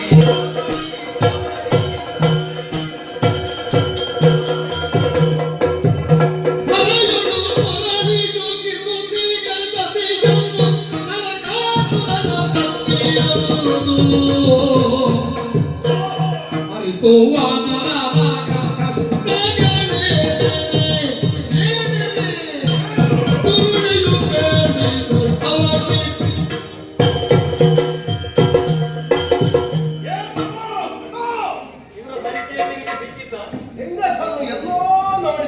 ನಮ್ಮ ಮಿತ್ರನಾಗಿರುವಂತಹ ನರಕಾಸುರನ ಹೆಂಡತಿ. ನಾವು ಎಷ್ಟು ಸಲ ಅವರ ಮನೆಯಲ್ಲಿ ಬಂದಿದ್ದೇವೆ ಅಷ್ಟು ನೆನಪಿರುವುದಿಲ್ಲ. ಆದ್ರೆ ಅದನ್ನೆಲ್ಲ ಆಲೋಚನೆ ಮಾಡುವುದು. ಈಗ ಪರಿಸ್ಥಿತಿ ಹೇಗಾಗಿದೆ? ಅಷ್ಟೈಶ್ವರ್ಯದಿಂದ ಶೋಭಿಸಬೇಕಾದಂತಹ ಮಂಗಳಾಂಗಿ ಈಗ ಶ್ವೇತ ವಸನದಿಂದ ಕಂಗೆಟ್ಟಿದ್ದಾಳೆ. ಧಾರಾಧಾರವಾಗಿ ಕಣ್ಣೀರು ಸುರಿಸುತ್ತಾ ಇದ್ದಾಳೆ. ಹಣೆಯ ಸಿಂಧೂರ ಮಾಸಿದೆ, ಕೈಯ ಹೇಮ ಕಂಕಣ ಬರಿದಾಗಿದೆ, ಒಡೆದು ಹೋಗಿದೆ, ಕೇಶ ರಾಶಿ ಕೆದರಿದೆ. ಅಮ್ಮ ನರಕಾಸುರನ ಬಳಿಗೆ ಬೇಡಿ. ನರಕಾಸುರ ಮತ್ತು ಮಿತ್ರರು ನಮಗೆ ಈ ರೀತಿಯ ಪರಿಸ್ಥಿತಿ ಬರುವುದಕ್ಕೆ ಕಾರಣ ಏನು? ನಮ್ಮಲ್ಲಿ ಹೇಳಿ ಎಂತ ಕಷ್ಟವನ್ನು ಕೇಳಿ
ನಿಮಗೆ ನಾನು ಅನ್ಯಳಲ್ಲ, ನನ್ನ ಪತಿದೇವರ ಮಿತ್ರರು ನೀವು. ಹೀಗಿರುವಾಗ ನನಗೆ ಬಂದೊದಗಿದ ಕಷ್ಟವನ್ನು ನಿಮ್ಮಲ್ಲೇ ಹೇಳಬೇಕು, ನಾನು ನಿಮ್ಮಲ್ಲೇ ಹೇಳಬೇಕು. ನನ್ನ ಕಷ್ಟವನ್ನು ನೀವೇ ನೀರನ್ನು ಸುರಿಸಬೇಡಿ ತಾಯಿ. ಕಣ ನೀರು ಭೂಮಿಗೆ ಬಿತ್ತು ಅಂತಾದ್ರೆ ಭೂಮಿ ಶಾಪಗ್ರಸ್ತವಾಗುತ್ತೆ. ಕಷ್ಟಗಳು ಎನ್ನುವ ಹಾಗೆ ನಮ್ಮಲ್ಲಿ ಹೇಳಿ ಪರಿಹಾರದ ಹಾದಿಯನ್ನು ನಾವು ಹೇಳ್ತೇವೆ. ಇನ್ನಂತ ಪ್ರತಿವಂತೆಯ ಕಣ್ಣೀರು ಯಾವ ಕಾಲಕ್ಕೂ ಭೂಮಿಯಲ್ಲಿ ಬೀಳಬಾರದು. ನನ್ನ ಪತಿದೇವರು ನರಕದಾನ 3 ಲೋಕಾಧೀಶನಾಗಿ ಮೆರೆಯುತ್ತಾ ಇದ್ರು. ಆ ಸಂದರ್ಭದಲ್ಲಿ ನನ್ನ ಗಂಡನನ್ನು, ನನ್ನ ಸ್ವಾಮಿಯನ್ನು ಆ ಕೃಷ್ಣ ಕೊಂದೇ ಬಿಟ್ರು.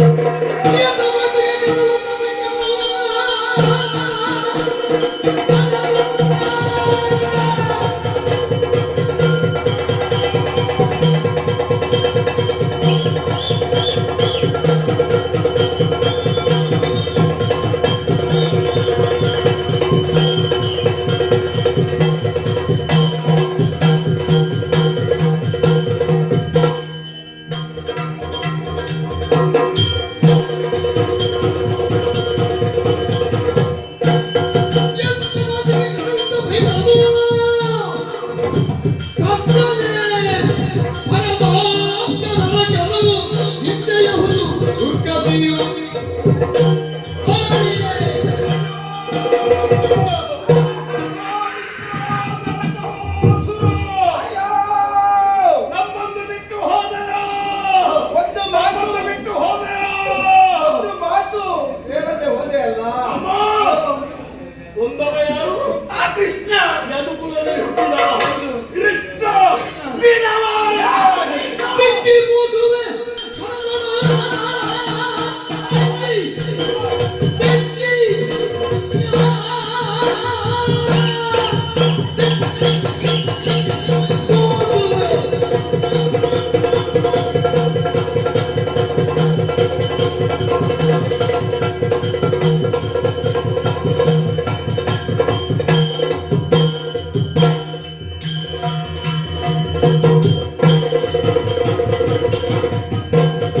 Thank you.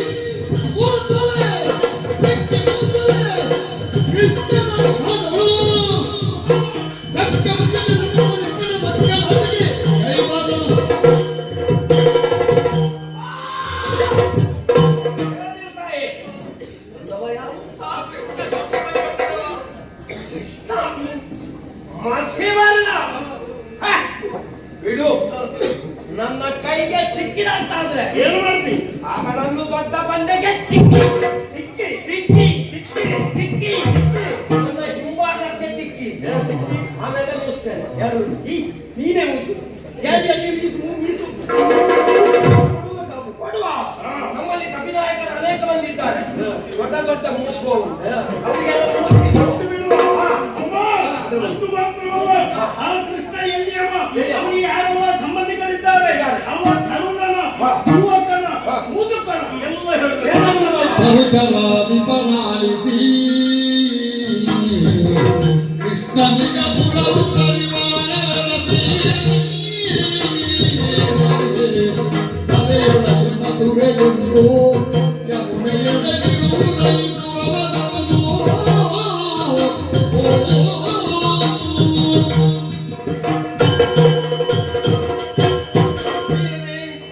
ಆ ಕೃಷ್ಣನ ಬಗ್ಗೆ ಸಂಪೂರ್ಣವಾಗಿ ಹೇಳ್ತಾ ಇದ್ದೇನೆ. ಮದುವೆಯಲ್ಲಿದ್ದಾನೆ, ಯಮುನಾ ನದಿಯ ಸರಿಹದಲ್ಲಿ ಮನೆ ಮಾಡಿಕೊಂಡಿದ್ದಾನಂತೆ. ಅಷ್ಟೇ ಅಲ್ಲ, ಅವನಿಗೆ ಇಷ್ಟೆಲ್ಲ ಬಲ ಬರುವುದಕ್ಕೆ ಒಬ್ಬ ಕಾರಣ ಇದ್ದಾನೆ. ಅವನೇ ಬಲರಾಮ.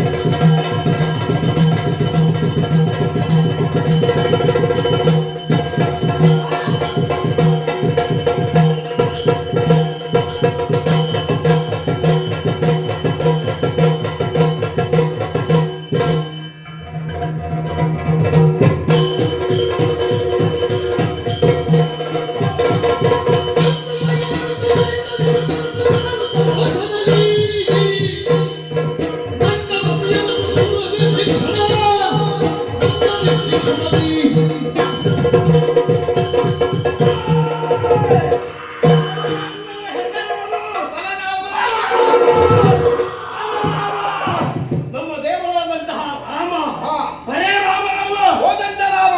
ಅದರೊಂದಿಗೆ ಬಲ ಎನ್ನುವಂತಹ ಬಾಲವು ಸೇರಿಕೊಂಡಿದೆ. ಆ ಬಲರಾಮನನ್ನು ಬಿಡಲಾರೆ, ಸಮಸ್ತ ಯಾದವರನ್ನು ಬಿಡಲಾರೆ.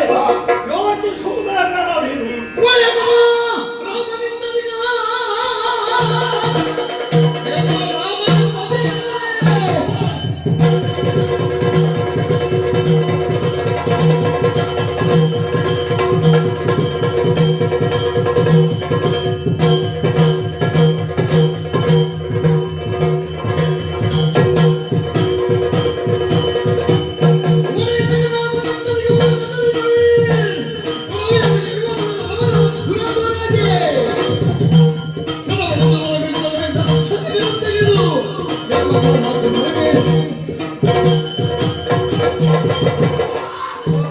ಪ್ರಪಂಚದಲ್ಲಿ ರಾಮ ಒಬ್ಬನೇ.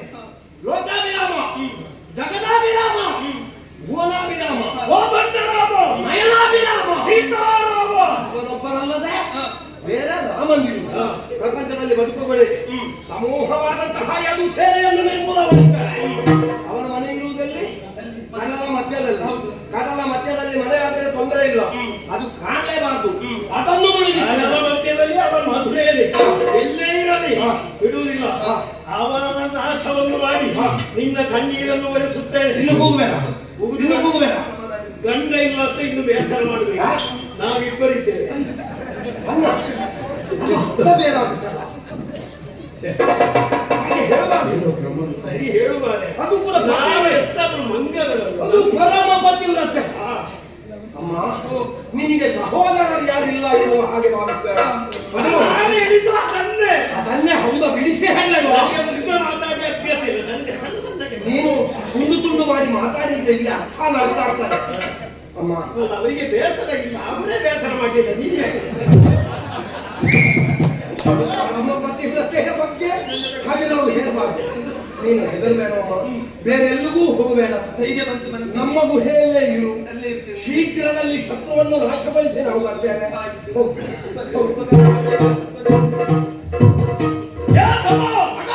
ಈಗಲೇ ನಾವು ಕಾರ್ಯಪ್ರವರ್ತರಾಗಬೇಕು. ಅದಕ್ಕೆ ಏನು ಮಾಡೋಣ? ಹೀಗೆ ಮಾಡೋಣ. ಹೇಗೆ? ಎರಡೆರಡು ಮರಗಳನ್ನು ಕಿತ್ತು ನಮ್ಮ ಕಂಕುಳ ನೇರವಾಗಿ ಆ ಮಧುರೆಯತ್ತ ಮುನ್ನಡೆಯೋಣ.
ಎನ್ನುವ ಹಾಗೆ ಮುಂದುವರಿಯುತ್ತಾ ಇದ್ದೇವೆ. ಆ, ನೋಡಿದೆಯೋ ಆ, ರಾಜಧಾನಿಯೊಂದು ಕಾಣಿಸುತ್ತಾ ಇದೆ. ಹೌದು. ಅದೆಷ್ಟೋ ಕಟ್ಟಡಗಳು ಆ, ಗಗನವನ್ನು ಚುಂಬಿಸುತ್ತಾ ಇದೆ. ಅದು ಬಂಗಾರ ವರ್ಣದಲ್ಲಿ ಶೋಭಿಸ್ತಾ ಇದ್ದಾವೆ. ಒಮ್ಮೆಲೆ ನಿನ್ನನ್ನು ನಿಲ್ಲಿಸಿದ್ದು ಯಾಕೆ ಬಲ್ಲೆಯೋ? ಯಾಕಣ್ಣ? ನಾನು ತಟಸ್ಥನಾಗಿ ನಿಂತದ್ದು ಯಾಕೆ ಬಲ್ಲೆಯೋ? ಯಾಕೆ? ಈ ಪಟ್ಟಣವನ್ನು ಕಂಡಾಕ್ಷಣ ಆ, ನನಗೆ ಹಿಂದಿನದ್ದು ನೆನಪಾಗುತ್ತಾ ಇದೆ. ನಮ್ಮ ಅಯೋಧ್ಯೆ ಆ, ಇದೇ ರೀತಿಯಾಗಿ ಕಂಗೊಳಿಸುತ್ತಾ ಇತ್ತು. ಆ, ಆದ ಕಾರಣ ನನಗೊಂದು ಸಂಶಯ, ಆ, ನಮ್ಮದಾದಂತಹ ಸಾಕೇತ ಗುರವೇ ಇದಾಗಿರಬಹುದೇ ಆ. ಎನ್ನುವಂತಹ ಸಂಶಯ ತಮ್ಮನಲ್ಲಿ.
ಅಲ್ಲಿ ಕಾಣಿಸುತ್ತಾ ಇದೆ ಸರಯೂ ಯೂಪಸ್ತಂಭ.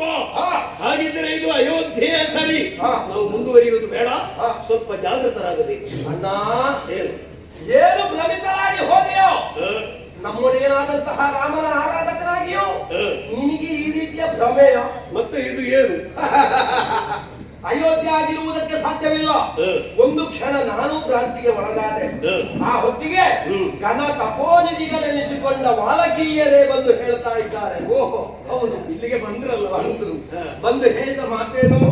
ಇದು ಸಾಕೇತವಲ್ಲ, ಯಮುನೆಯ ತೀರೆ. ಆ. ಈ ನಗರಕ್ಕೆ ಹೆಸರು ದ್ವಾರಕ್ಕೆ. ಆ. ಆಗ ನೀನು ಸಿಟ್ಟುಕೊಂಡೆ, ಆ. ಇದನ್ನು ಪುಡಿ ಮಾಡ್ತೇನೆ ಅಂತ ಮುಂದುವರಿದೆ. ಆ. ಆಗಲೇ ವಾಲಕೀಯರು ಹೇಳಿದ್ರಲ್ಲ, ಹೌದು, ಏನು ಆಲೋಚನೆ ಮಾಡಬೇಡಿ, ನಿಮಗೆ ಈ ಪ್ರದೇಶದಲ್ಲಿ ರಾಮದರ್ಶನ ಆಗುತ್ತದೆ. ನಿಜ. ಹಾಗಾದ್ರೆ ರಾಮದರ್ಶನ ನಮಗೆ ಆಗುತ್ತದೆ ಆಗುತ್ತದೆ ಎನ್ನುವುದು ಅರ್ಥ ಆಯ್ತು. ಸರಿ. ರಾಮ ಎನ್ನುವ ಎರಡು ಅಕ್ಷರದ ಹೆಸರನ್ನು ಕೇಳಿದ ಕ್ಷಣದಲ್ಲಿ ಆ. ಉದರದೊಳಗೆ ಏನು ಹೀಗಾಗುವುದು? ಹಸಿವೆ ಹೆಚ್ಚಾಗುತ್ತಾ ಉಂಟು. ಬಹುಶಃ ಆಗ ಹೀಗಾಗಿರಬಹುದು. ಹೇಗೆ? ನೇರವಾಗಿ ಹಾ. ಆ ಕೃಷ್ಣನನ್ನು ಬಲರಾಮನನ್ನು ಹಾ. ನಾವು ನೋಡುವುದಲ್ಲ, ಹಾ. ಅವರನ್ನು ಈ ಕಡೆಗೆ ನಾವು ಬರಮಾಡಿಸಿಕೊಳ್ಳಬೇಕು. ಹೇಗೆ ಬರಮಾಡಿಸಿಕೊಳ್ಳುವ? ನೀನೇ ಆಲೋಚನೆ ಮಾಡು. ಹಾ. ಉದ್ಯಾನವನವನ್ನು ನಾವು ಹಾಳುಗಡವಿದೆವು ಎಂದಾದರೆ ಹಾ. ಅರಸನಾದವ ಬರಲೇಬೇಕು. ಹಾ. ಒಂದು ರಾಜ್ಯದ ಉದ್ಯಾನವನ ಎಂದರೆ ಹಾ. ಅದು ಹೆಣ್ಣಿನ ಸೆರಗಿದ್ದ ಹಾಗೆ. ಹಾ, ಹಾ, ಹಾ. ನಾವು ಕೈ ಹಾಕಿದೆವು ಎಂದಾದರೆ ಹಾ. ಅದರ ರಕ್ಷಕ.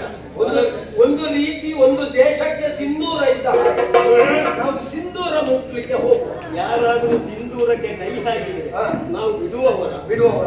ಅದೇ ರೀತಿಯಾಗಿ ನಾವು ಸಿಂಧೂರಕ್ಕೆ ಕೈ ಹಾಕಿದರೆ ಹಾ. ಅವರು ಬಿಡುವವರ. ಬನ್ನಿ ನೋಡುವ. ಹಾಗಿದ್ರೆ ಏನು ಮಾಡೋಣ? ಇಲ್ಲಿ ತಡ ಮಾಡುವುದಲ್ಲ, ಹಾ. ಇಲ್ಲಿಯ ಈ ಉದ್ಯಾನವನವನ್ನು ಹಾ. ಆಳುಗಳ ಹುತ್ತ ಹಾ. ಸಿಕ್ಕಿ ಸಿಕ್ಕಿದ್ದನ್ನೆಲ್ಲ ಮೆಲ್ಲುತ್ತಾ ಮುಂದುವರೆಯೋಣ.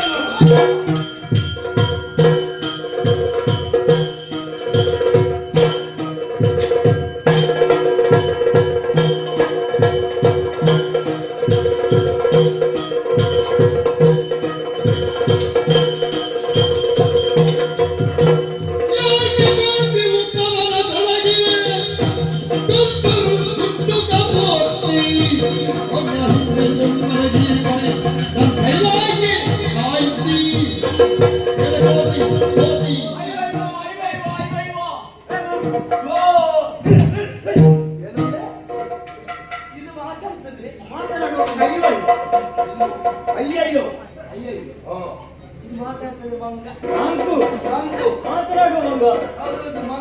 ಯಾವುದೋ ಮೃಗಾಲಯದಿಂದ ತಪ್ಪಿಸಿದಿರ್ಬೇಕು. ಬೇಕು ಅಂತಲೇ ಬಂದದ್ದಲ್ಲ, ದಾರಿ ತಪ್ಪಿ ಒಂದು. ಬಹುಶಃ ದಾರಿ ಮಾಡಿಕೊಟ್ರೆ ನಿನ್ನ ಅಜ್ಜಿಯ ಹೆಸರು ಹೇಗೆ? ಯಾಕೆ ನಿನಗೆ? ಸುಲೋಚನವ? ನಿನ್ಗೆ ಯಾಕೆ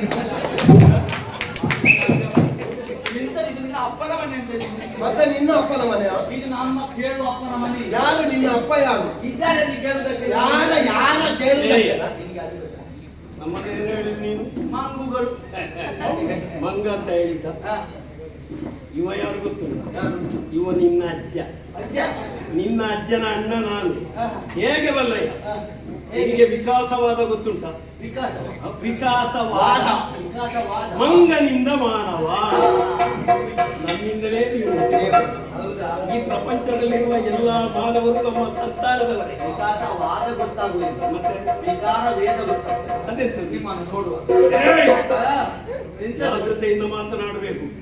ನಮಗೆ ಇಲ್ಲಿ ಈ ಉದ್ಯಾನವನದಲ್ಲಿರುವ ಹಣ್ಣುಗಳೆಲ್ಲ ಬೇಕು, ನಾವು ತಿಂತೇವೆ. ನೀವೇನು ನಮ್ಮ ಒಣವನ್ನು ಸ್ವಲ್ಪ ಏನಾದ್ರೂ ಆಚರಣೆ ಒಣ? ಇದು ನಮ್ಮ ಒಣ. ಒಣ ಅಲ್ಲ, ವನ. ಅದುವೇ ವನ. ಮುಟ್ಟುವುದಕ್ಕೆ ಬಂದ್ರೆ ಅಂತ ಅದೆಂತ ಅಂತೇಳಿ ಕೊಟ್ಟೆ ನಾನೇ ಒಮ್ಮೆ ಕೊಟ್ಟು ಬಿಡು. ನೋಡುದೆಂತ ಹಾಕಿದ.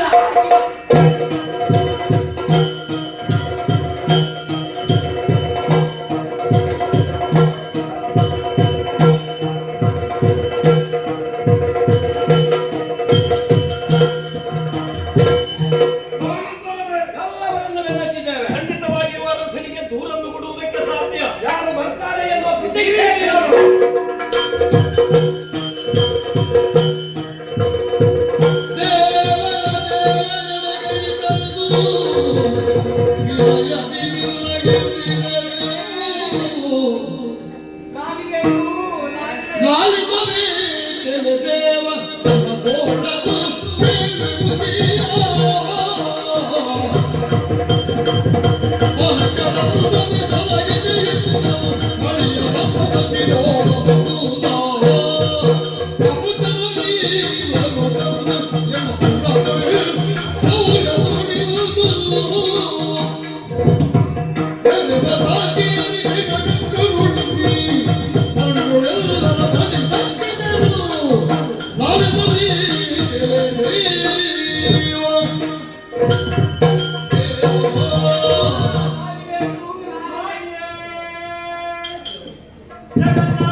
ಲಾಲಿಬೇಕಲ್ಲ, ಲಾಲಿಸಬೇಕು. ಅದುವೇ ನಮಗೆ ಸಾಕಾಯ್ತು. ನಾವಿಲ್ಲಿ ರಾಜಮಾಮಿ ಕೊಡ್ತೇವೆ. ನಮಗೆ ಬೇಡ, ನಮ್ಗೆ ಯಾವುದನ್ನು ಕೊಡಿ, ನಾವು ಓದ್ತೇವೆ. ನಮ್ಗೆ ಯಾವುದು ಇಲ್ಲ. ರಾಜಮಾಮಿ ಕೊಟ್ಟು ನಾವು ಓದ್ತೇವೆ. ನಮ್ಗೆ ಆಗ್ಲಿಕ್ಕಿಲ್ಲ. ಈಗ ಪೆಟ್ಟಿಗೆ ಯೋಜನೆ ಬರೇ ರಾಜೀನಾಮೆ. ರಾಜಮಾಮಿ ಅಲ್ಲ, ರಾಜಮಾಮಿ. ಅದನ್ನೊಂದು ಕೊಡಿ, ನಾವು ಓದ್ತೇವೆ. ಏನಾಯ್ತು ನಿಮಗೆ? ಇಲ್ಲಿ ಏನಾದ್ರು ಕೊಡುವಲ್ಲಿ ಕಡಿಮೆ ಆಯ್ತಾ? ಕೊಡುವಲ್ಲಿ ಕಡಿಮೆ ಆದದಲ್ಲ, ಕೊಟ್ಟದ್ದು ಹೆಚ್ಚಾಯ್ತು ಈಗ. ಯಾರು ಕೊಟ್ಟದ್ದು? ನಾವು ಒಣಕಾಯಿ ಹೋದವರು, ವನಪಾಲಕರು. ಹೌದೌದು, ವನಪಾಲಕರು. ಅಲ್ಲಿ ಯಾವತ್ತಿನಾಗಿ ನೀರು ಹಾಕ್ಲಿಕ್ಕೆ ಅಂತ ಹೋದದ್ದು ಗಿಡಗಳಿಗೆ. ನೋಡುವಾಗ ಅಲ್ಲಿ 2 ಕಾಪಿ ಬಂದಿದೆ. ಕಾಪಿ ಎರಡು ಮಾತನಾಡುವ ಕಾರಣ ದೊಡ್ಡ ದೊಡ್ಡ ದುಡ್ಡು ಕಪಿಗಳು ಬಂದಿದೆ. ಬಂದದ್ದು ಯಾಕೆ ಈ ರೀತಿಯಾಗಿ ವನಗಳನ್ನೆಲ್ಲ ಕಿಡಿಸಿದ್ದು ಯಾಕೆ ಅಂತ ಕೇಳುವಾಗ ಎರಡೆರಡು ಆಗುದಿಲ್ಲ ಇಲ್ಲಿ. ಆಮೇಲೆ ಏನಾಯ್ತು? ಆಮೇಲೆ ನಾವು ಓಡಿಕೊಂಡು ಬಂದ್ವಿ ಅಷ್ಟೇ.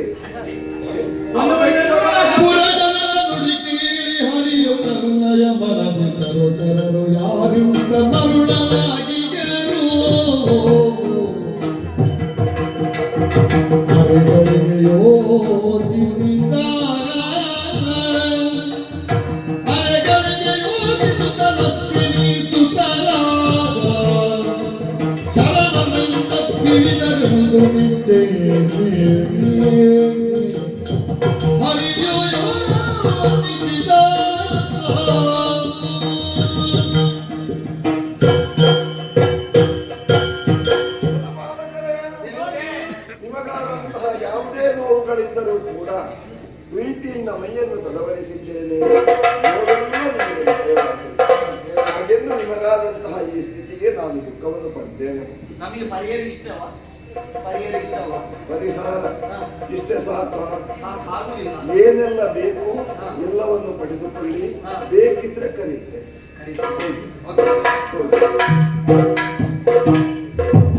ಮಾತನಾಡುವಂತಹ ಮಂಗಗಳಿರುವರು ನಮ್ಮ ತಕ್ಷಣ ನಾನು ಯೋಚನೆ ಮಾಡಿದ್ದು ಯಾರಾಗಿರಬಹುದು. ಯೋಚಿಸಿದಾಗ ನನ್ನ ನಿಲುಮೆಗೆ ನಿಲುಕಿತು. ಅಶ್ವಿನಿ ಕುಮಾರರಾದಂಥ ಮೈಂದ ದಿವಿದರು.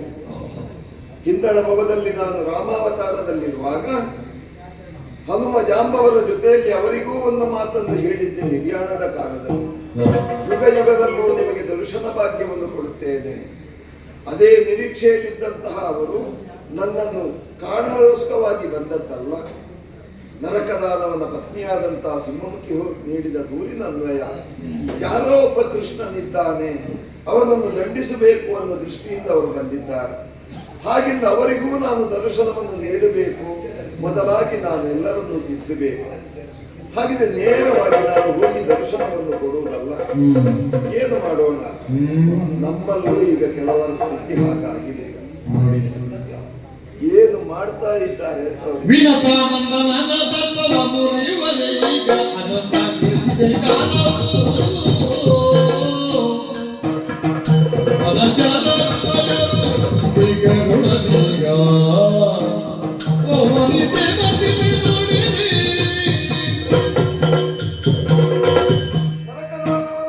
ಮಾಡಿ ಬಂದಂತಹ ತದನಂತರದಲ್ಲಿ ನಮ್ಮವರಾದಂತಹ ಯಾದವರೆಲ್ಲ ಅಹಂಕಾರಿಗಳಾಗಿದ್ದಾರೆ. ಸ್ವಸ್ವರೂಪ ಜ್ಞಾನ ವಿಹೀನರಾದಂತಹ ಅವರಿಗೆಲ್ಲ ಜ್ಞಾನವನ್ನು ಒದಗಿಸಿಕೊಡಬೇಕಿದ್ರೆ ನಾವೇ ಹೋಗಿ ದಂಡಿಸುವುದಲ್ಲ, ಮನೆಯ ಹಿರಿಯರಿಂದ ದಂಡಿಸಲ್ಪಡಬೇಕು. ಹಾಗಿದ್ರೆ ಹಿರಿಯರು ಯಾರು? ಹಿಂದಳ ಭವದಲ್ಲಿ ಉದಿಸಿ ಬಂದಂತಹ ಮೈತದಿವಿದರೆ ನಮಗೆಲ್ಲ ಹಿರಿಯ ಪ್ರಾಯದಲ್ಲಿರುವವರು. ಅವರಿಂದಲೇ ಇವರನ್ನು ತಿದ್ದಿ ಸರಿದಾರಿಗೆ ತರಬೇಕು. ಯಾರನ್ನು ಸರಿಪಡಿಸೋಣ? ನನ್ನ ವಾಹನ ಇದೆ ಗರುಡ, ನನ್ನ ವಾಹನ ಸರಿಯೇ ಇರುವುದಿಲ್ಲ. ಯಾವಾಗ ಆ ವಾಹನವನ್ನು ಸರಿಪಡಿಸಬೇಕು. ಗರುಡ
ನಿನ್ನ ಭಕ್ತರು ಹೌದಲ್ವಾ? ಗೊತ್ತಾಯ್ತು, ನನ್ನ ಭಕ್ತರಿಗೆ ಇಷ್ಟೇ ಇರುವುದು. ಸಾಕಪ್ಪ, ಇದ್ದಷ್ಟಾದ್ರೂ ಸಾಕು. ನಮಸ್ಕಾರ ಕೊಟ್ಟದ್ದು ಯಾಕೆ? ನಾನು ಕೊಡದಿದ್ರೆ ನಾಳಿನ ದಿವಸ ನಿನ್ನ ಭಕ್ತರೇ ನಿನಗೆ ನಮಸ್ಕಾರವನ್ನು ಕೊಡದಿದ್ರೆ ಅವಮಾನ ಯಾರಿಗೆ? ನಿನಗಲ್ಲ, ನನಗೆ ಅವಮಾನ.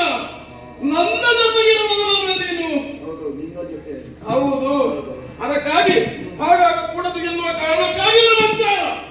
ಆಚಾರ್ಯ, ಒಮ್ಮೆಂದೊಮ್ಮೆಲೆ ಕರೆ, ನಿನ್ನ ಕರೆಗೆ ಬಂದಿದ್ದೇನೆ. ಏನಾಗಬೇಕು? ಯಾರನ್ನು ಕೊಲ್ಲುವಂತಿದೆ? ಹೇಳು, ಹೇಳು. ಶರಣದೊಡೆರಗಿದ್ದ ಗರುಡನ ಮುರಗರನು ನಮಗಿಸುತ್ತಲಿರುವುದನು ಪುರದ ಮಧ್ಯದೊಡುಮಯ ವಾನರ ವೀರ ರೈತೋ ದುರುಳದನವನು ಕೈವರನು ರೇಗದಿ ಕರೆದು ತಹುದೆಂದು ನೆಡೆಗೆ ಪರದಿರೆ ಧುರದಿ ಕಟ್ಟೆಯ ಕಟ್ಟಿದಾರೆನುದನೇ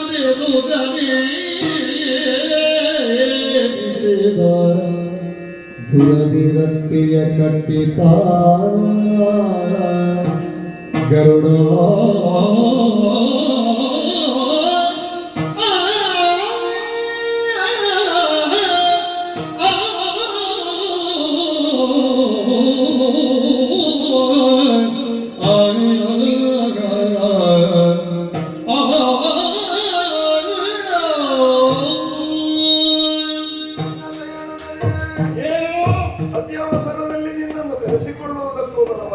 ಕಾರಣವಿದೆ.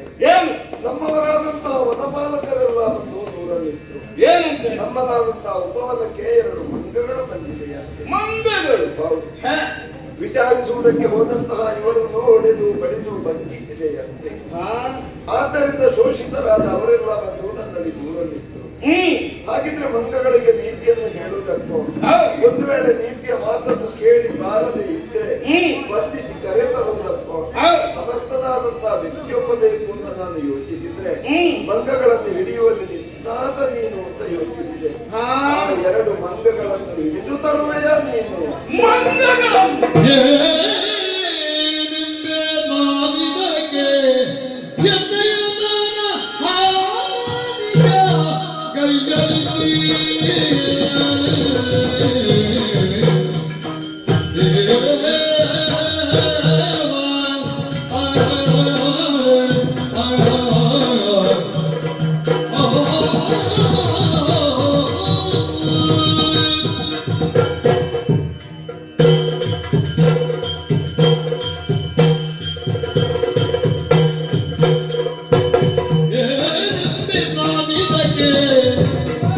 ಎಣ್ಣೆಯ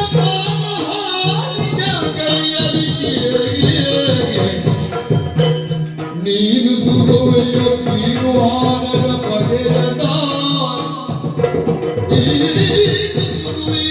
ತೀರುವಾನರ ಬಗೆಯದ ಪ್ರಾಣನು ಪಡೆಯುವುದೇ ಹೀನವರನೋ.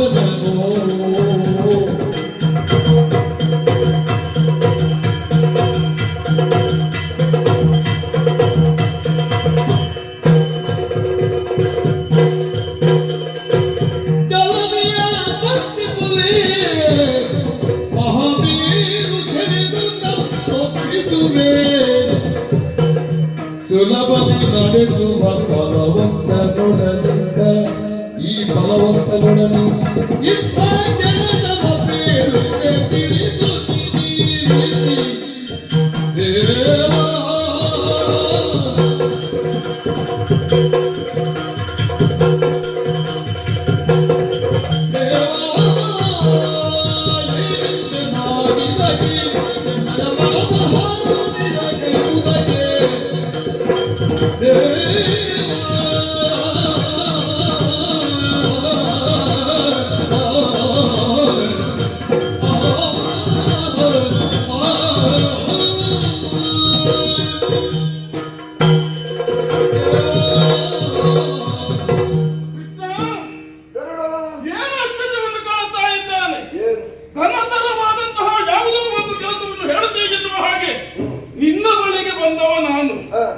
ಬಂದು ನೀನಾಡಿದ ಮಾತೇನು? ಮಂಗಗಳು ಇರುವುದು. ಈ ಮಂಗಗಳನ್ನು ಓಡಿಸುವುದಕ್ಕೆ ನಾನು ಚೆನ್ನ. ನಮ್ಮಲ್ಲಿ ಎಷ್ಟು ಮಂದಿ ಇದ್ದಾರೆ? ಹೌದೌದು. ಭರಿಸ್ಬೇಕಾ ಈಗ? ಯಾಕೆ? ಮಂಗನನ್ನು ಅವರಿಂದ ಆಗುವುದಿಲ್ಲ ಅಂತ ನಿನ್ನನ್ನು ಕರೆದದ್ದು. ನನ್ನ ಪರಾಕ್ರಮ ಏನು ಎನ್ನುವುದನ್ನು ಅರಿತು ಕೂಡ ನೀನು ಈ ರೀತಿಯಾಗಿ ಮಾಡುವುದು ಸರಿಯೇ? ಏನು ಪರಾಕ್ರಮ? 3 ಲೋಕದ ವಿಜಯಿ ದೇವೇಂದ್ರ, ದೇವಲೋಕದ ಅಧಿಪತಿ, ಆತನ ಕೈಯಲ್ಲಿರುವಂತಹ ವಜ್ರಾಯುಧದಿಂದ ನನಗೆ ಒಂದು ಬಾರಿಸಿದ. ಆ ಬಾರಿಸಿದ ಪರಿಣಾಮ ಏನು? ನನಗೆ ಏನಾಗ್ಲಿಲ್ಲ. ಆದರೂ ಅವನಿಗೆ ನಾಚಿಕೆಯಾಗಬಾರದು ಎನ್ನುವ ಕಾರಣಕ್ಕಾಗಿ ಒಂದೇ ಗರಿಯನ್ನು ಕೆಡವಿದ್ದು ಮಾತ್ರ. ಆ ಗರಿಯನ್ನು ಕಂಡು ಎಲ್ಲರೂ ಭಾವಿಸಿದ್ದೀಯನು ಮುನಿಗಳು, ಆಹಾ ಆಹಾ ಇದನ್ನು ಪೂಜೆ ಮಾಡಬೇಕು, ಇದನ್ನು ಪೂಜಿಸಬೇಕು ಎನ್ನುವ ಹಾಗೆ ಕರವನ್ನು ಜೋಡಿಸಿ ಎಲ್ಲರೂ ಪೂಜೆಯನ್ನು ಮಾಡಿದ್ದಾರೆ. ಅಷ್ಟು ಮಾತ್ರವಾ? ಅದೊಂದೇ ಅಲ್ಲ, ಸಮುದ್ರ ಮಥನ ಕಾಲದಲ್ಲಿ ಮಂದರಾದ್ರಿ ಪರ್ವತವನ್ನು ಎತ್ತಿದವ ನಾನು. ಹೌದು. ಇಷ್ಟು ಘನತರವಾದಂತಹ ಕೆಲಸವನ್ನು ಮಾಡಿದವನಿಗೆ ಕೇವಲ ಮಂಗನನ್ನು ಓಡಿಸುವುದಕ್ಕ ಇದೆಲ್ಲ ನನ್ನಿಂದ ಆಗುವ ಕೆಲಸ ಅಲ್ಲ. ನೋಡ್ಕೋ ಯಾರನ್ನು. ಬಾರಪ್ಪ, ಹೀಗೆ ಯಾರಾದ್ರೂ ಒಬ್ಬ ಶೋಷಿತನಾಗಿದ್ರೆ ಸೋತಿದ್ರೆ ಅವನನ್ನು ಮತ್ತು ಹೀಯಾಳಿಸುವುದು ಒಳ್ಳೆಯ. ಸದ್ಯದ ಪರಿಸ್ಥಿತಿ ಏನಾಗಿದೆ? ಅಂತಹ ಅಪ್ರತಿಮ ವೀರರಾದಂತಹ ವಾನರರನ್ನು ಸೋಲಿಸುವುದಕ್ಕಾಗಿ ನಮ್ಮವರಾದಂತಹ ಸಾಧವನ್ನು ಸಾತ್ಯಕ್ಕೆ ಯಾರನ್ನಾದ್ರೂ ಕಳಿಸಬಹುದು. ಆದ್ರೆ ಅವರಿಂದ ಇದು ಸಾಧ್ಯವೋ? ಅವರೆಲ್ಲ ನಿನ್ನಷ್ಟು ಪ್ರಬಲರು, ಅವರೆಲ್ಲ ದುರ್ಬಲರು. ನಾನು ಹೋಗಬಹುದಿತ್ತು. ಯಾಕೆ ಹೋಗ್ಲಿ? ನನ್ನಿಂದಲೂ ಈ ಕಾರ್ಯ ಸಾಧ್ಯವಾದೀತು ಅಂತ ಭರವಸೆ ನನಗಿಲ್ಲ. ಎಲ್ಲಾದ್ರೂ ಮಂಗಗಳು ನನ್ನನ್ನೂ ಸೋಲಿಸಿದರೆ ಹಾಗಿದ್ರೆ ನನಗಿಂತ ಪರಾಕ್ರಮಿ ಯಾರಾಗಿರಬೇಕು? ಯಾರು? ಅದನ್ನು ಯೋಚಿಸಿದಾಗ ನಿನಗಿಂತ ದೊಡ್ಡ ಪರಾಕ್ರಮಿಗಳು ಪ್ರಪಂಚದಲ್ಲಿ ಯಾರಿದ್ದಾರೆ ಹೇಳು? ಯಾರಿರುವುದಕ್ಕೆ ಸಾಧ್ಯ ಇಲ್ಲ. ನಿನ್ನಲ್ಲಿ ಕೈ ಮುಗಿದು ಕೇಳಿಕೊಳ್ತೇನೆ, ಏನು? ನಮ್ಮ ಮಾನವಲ್ಲ ಮತ್ತೆ ಯದುಕುಲದ ಮಾನವನ್ನು ಉಳಿಸಿ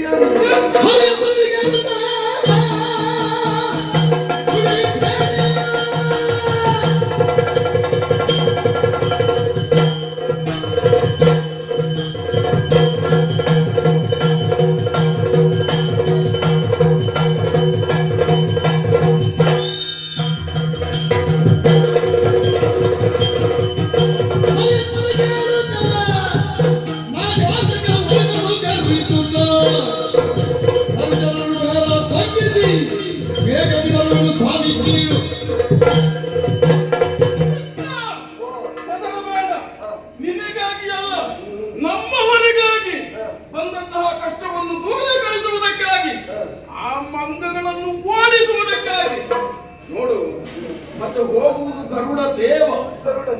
ಹೋಗುವಂತಹ ಸಂದರ್ಭದಲ್ಲಿ ಭಾಗಿಸುವಾಗ ಸ್ವಲ್ಪ ಕಡಿಮೆ ಆಗಬಹುದು.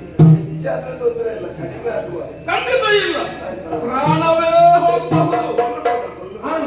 ಮಂಗನನ್ನು ಕೊಲ್ಲಬೇಡ. ಮಂಗನನ್ನು ಕೊಂದ್ರೆ ಮಂಗನ ಕಾಯಿಲೆ ಬರ್ತದೆ. ಈಗ ಏನು ಮಾಡುವ? ಹಿಡ್ಕೊಂಡು ಬರಬೇಕು. ಬರುವಂತಹ ಸಂದರ್ಭದಲ್ಲಿ ನನಗೊಂದು ಪೂಜೆ ಮಾಡಬೇಕು. ನಿನಗೆ ಹೌದು. ಯಾವ ರೀತಿಯ ಪೂಜೆ? ಮಂಗಳಾರತಿಯೂ ಬೇಕು. ಈ ಸಲ ಒಂದು ಮಂಗಳಾರತಿ ಮಾಡ್ತೇನೆ.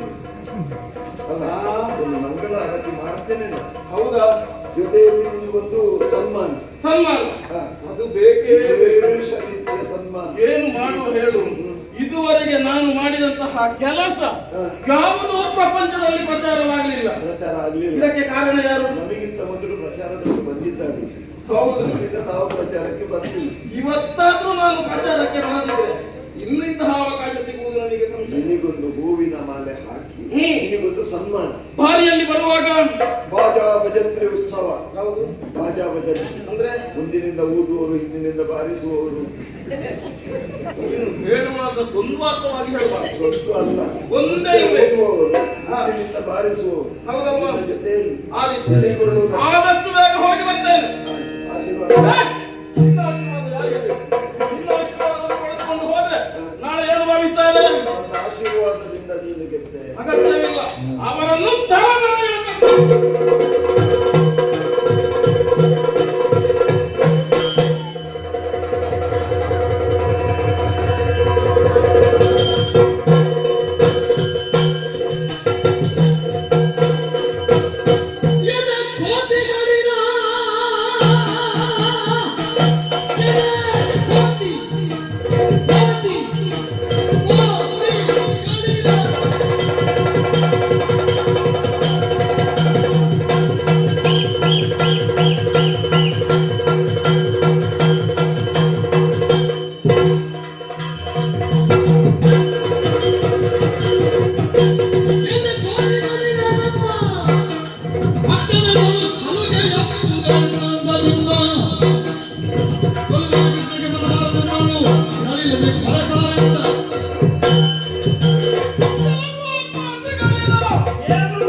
ಹಾಗೆ ಹೇಳು. ನಾವು ತಂದು ಮಾಡಿದ್ದು ಗಿಡ್ಡು ನೀವು ಏನು ಭಾವಿಸಿಕೊಂಡಿದ್ದೀರಿ? ನೀವು ಏನು ಮಾಡಿದ್ರು ಇಲ್ಲಿ ನಡೆಯುತ್ತದೆ ಎನ್ನುವ ಅದನ್ನು ಕೇಳುವುದಕ್ಕಾಗಿಯೇ ಬಂದವ ನಾನು. ನಮ್ಮ ವನಪಾಲಕರಿಗೆ ಶಿಕ್ಷೆಯನ್ನು ಕೊಟ್ಟಿರಂತೆ. ಯಾಕೆ ಶಿಕ್ಷೆಯನ್ನು ಕೊಟ್ಟದ್ದು? ನೀವು ಹಣ್ಣನ್ನು ತಿನ್ನಿ, ಬೇಸರ ಇಲ್ಲ. ನೋಡಿ ಅಂತೆ ಎಷ್ಟು ಒಳ್ಳೆಯದಾಗಿ ಬೆಳೆದು ನಿಂತಹ ಮರವನ್ನು ತುಂಡರಿಸುತ್ತೇನೆ. ಅದಾಗುವುದಿಲ್ಲ. ಅದಕ್ಕಾಗಿ ಕೇಳುವುದಕ್ಕಾಗಿ ಬಂದವ ಸಾಮಾನ್ಯರಲ್ಲ.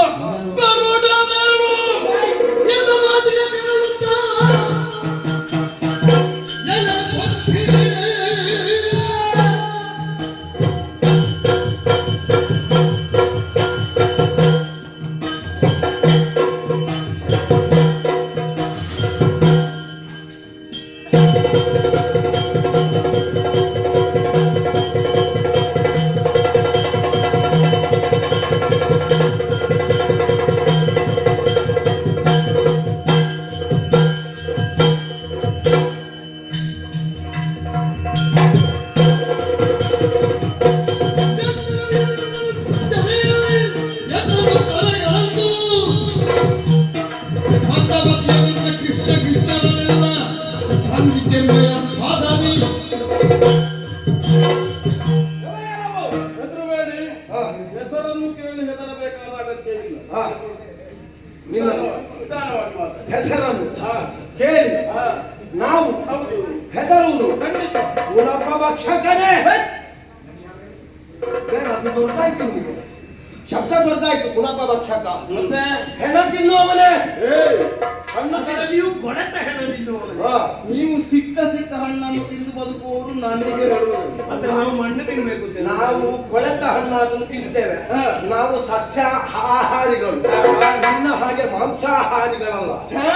ಪಾಪಿ ಹಾ. ಕೊಳೆತ ಹೆಣ ಅಂತ ಇಲ್ಲ. ಹಾ. ಅದರಲ್ಲಿ ಉತ್ಪತ್ತಿಯಾದಂತಹ ಹುಳು ಅಂತ ಇಲ್ಲ. ಹಾ. ಎಲ್ಲವನ್ನು ಕುಕ್ಕಿ ಕುಕ್ಕಿ ತಿನ್ನುವ ನಿನ್ನ ಹಾ. ಕಣ್ಣು ಮುರಿತ.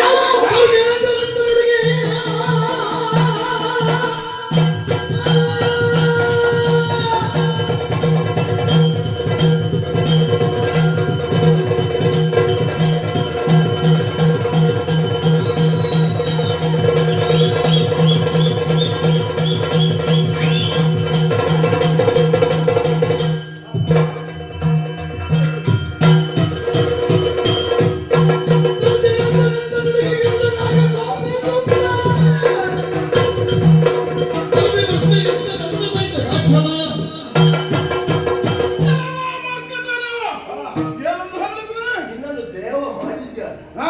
ನಿನ್ನನ್ನು ದೇವ ಮಾಡಿದ್ಯಾರ. ಈಗ ಘೋಷಣೆ ಮಾಡಿದ್ದು ನಾನು ಮಾತ್ರ. ಈ ಪ್ರಪಂಚದಲ್ಲಿ ಎಲ್ಲರೂ ಒಪ್ಪುವಂತೆ ಇನ್ನು ಮುಂದೆ ನಾನು ಮಾಡ್ತೇನೆ. ಪ್ರಪಂಚ ಒಪ್ಪಲಿ, ಆಮೇಲೆ ನಾವು ಒಪ್ಪುತ್ತೇವೆ. ನಾನು ಯಾರು? ಸಾಮಾನ್ಯ ಎನ್ನುವ ಹಾಗೆ ಭಾವಿಸಿಕೊಂಡೆಯ ಜಗದ ದೇವರೆಂದು ಆರಾಧಿಸುವವರು ಯಾರನ್ನು? ನಾರಾಯಣ ದೇವರನ್ನು ಆರಾಧಿಸ್ತಾರೆ. ಆ ನಾರಾಯಣ ದೇವರನ್ನೇ ಹೊತ್ತು ತಿರುಗಾಡುವವರು ಗಾಡಿ ದೊಡ್ಡ ಗಾಡಿ ವಾಹನ. ವಾಹನ ಗಾಡಿ ಎರಡು ಒಂದೇ. ನಿಮ್ಮಂತವರಿಗೆ ಅಂತದ್ದೇ ಬರುವುದು, ಮತ್ತೆ ಬೇರೆ ಏನು ಬರ್ತದೆ? ಇನ್ನಂತವನಿಗೆ ಅದು ಸಾಕು ಅಂತ. ಏ. ಬರುವುದೇ ಅದು ಅಂತ ಅಲ್ಲ. ನಿನಗೆ ಕೊಡುತ್ತದೆ ಅದನ್ನು? ಯಾವುದು? ನಾವು ಯಾರನ್ನು ಹೊತ್ತು ನಾವು ದೊಡ್ಡ ಜನ ಆಗುದಲ್ಲ. ನಮ್ಮನ್ನು ಯಾರಾದ್ರೂ ಹೊರಬೇಕು. ಅಷ್ಟು ಮಾತ್ರ ಅಲ್ಲ, ನಾನು ಮಾಡಿದ ಸಾಧನೆ ಒಂದ ಎರಡ ಮೂರ ನಾಲ್ಕ? ಮೂರು ನಾಲ್ಕು ಬೇಡ, ಎರಡು ಹೇಳು. ಇನ್ನೊಂದು ಹೇಳ್ತೇನೆ. ತಾಯಿಯ ದಾಸೇತನವನ್ನು ಬೆಳೆಸುವುದಕ್ಕಾಗಿ ದೇವಲೋಕಕ್ಕೆ ಹೋಗಿ ಅಮೃತ ಭಾಂಡವನ್ನೇ ತಂದವ ನಾನು. ಅಮೃತ ಭಾಂಡ ತಂದದ್ದೌದು. ಉರಗಾದಿಗಳಿಗೆ ಕುಡಿಸಿದ್ಯಾ? ಯಾಕೆ? ಇಲ್ಲಲ್ಲ, ಮೋಸವೇ ಮಾಡಿದ್ದಲ್ಲ. ತಂದದ್ದು ಹೌದಲ್ವೇ? ನೀನು ಕುತಂತ್ರಿ. ಅಂತಹ ಉದ್ದೇಶ ಇದೆ. ಇಲ್ಲಿಗೆ ಯಾರು ತರಬಹುದು? ಕೊಡ್ತಾರ ಅಂತ ಇರುವುದು. ಏನು ಮಾಡುವ? ನನ್ನ ಚೀಲದಲ್ಲಿ ನೋಡಿ ಎಂತದೆಲ್ಲ ಉಂಟು ಅಂತ. ಕುಡಿಲಿಕ್ಕೆ ಆಗ್ತದೆ ನಿನಗೆ? ಮತ್ತೆ ನಿನಗಾಗುವುದಿಲ್ಲ ಬಿಡಲಿಕ್ಕೆ. ಇದೇ ಆಗ್ತದೆ ಇರುವುದು.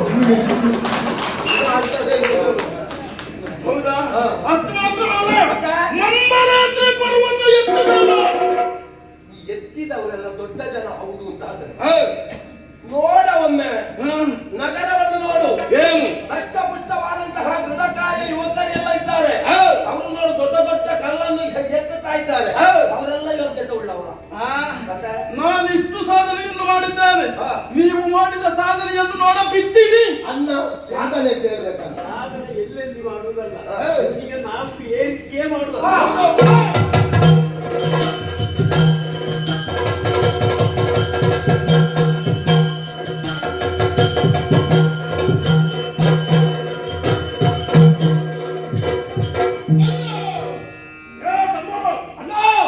ಏನು ಮಾಡುವುದು ಬಂದಯ್ಯ?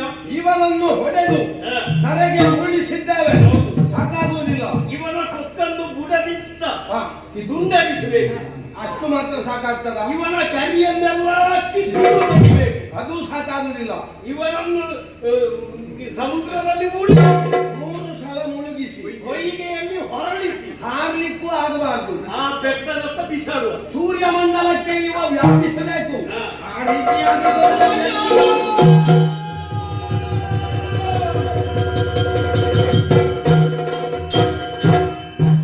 ಇವನ ಕಥೆ ಮುಗಿಯಿತು. ಇನ್ನು ಯಾರಾದ್ರೂ ಕತೆ ಹೇಳಲಿಕ್ಕೆ ಬರ್ತಾರ ಅಂತ ನೋಡು. ಗರಿಗಳೆಲ್ಲವೂ ಸುಟ್ಟು ಕರಗಿ ಬೆಳೆದಾಡುತ್ತ ಧರಣಿಯು ಬೀಳು ಬೀಳು ಕರೀರಿ. ತರುಜನರಿಗಿಲ್ದೆ ಕೈದರೋಳು ಮೊದಲಿಗೆ ಶಿರವ ಈ ಭಯದೊಳಗೆ ಗರಿಗಳು ಸುಟ್ಟು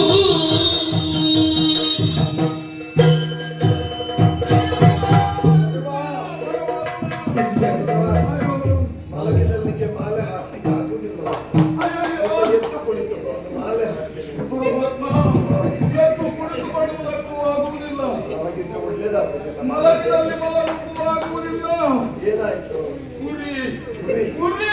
ಗುರಿ ನೋವನ್ನು ತಡೆಯುವುದಕ್ಕಾಗುವುದಿಲ್ಲ ಸ್ವಾಮಿ. ನೋವು ನೋವು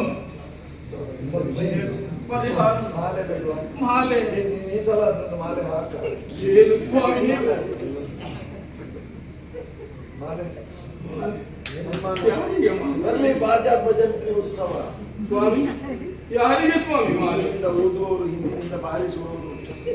ಹಿಂದಿನಿಂದ ಬಾರಿಸಿದ್ದಾರೆ, ಮುಂದಿನಿಂದ ಇನ್ನು ಯಾರು ಬೇಡ ಸ್ವಾಮಿ. ಮಾಲೆ ಬೇಡುವ.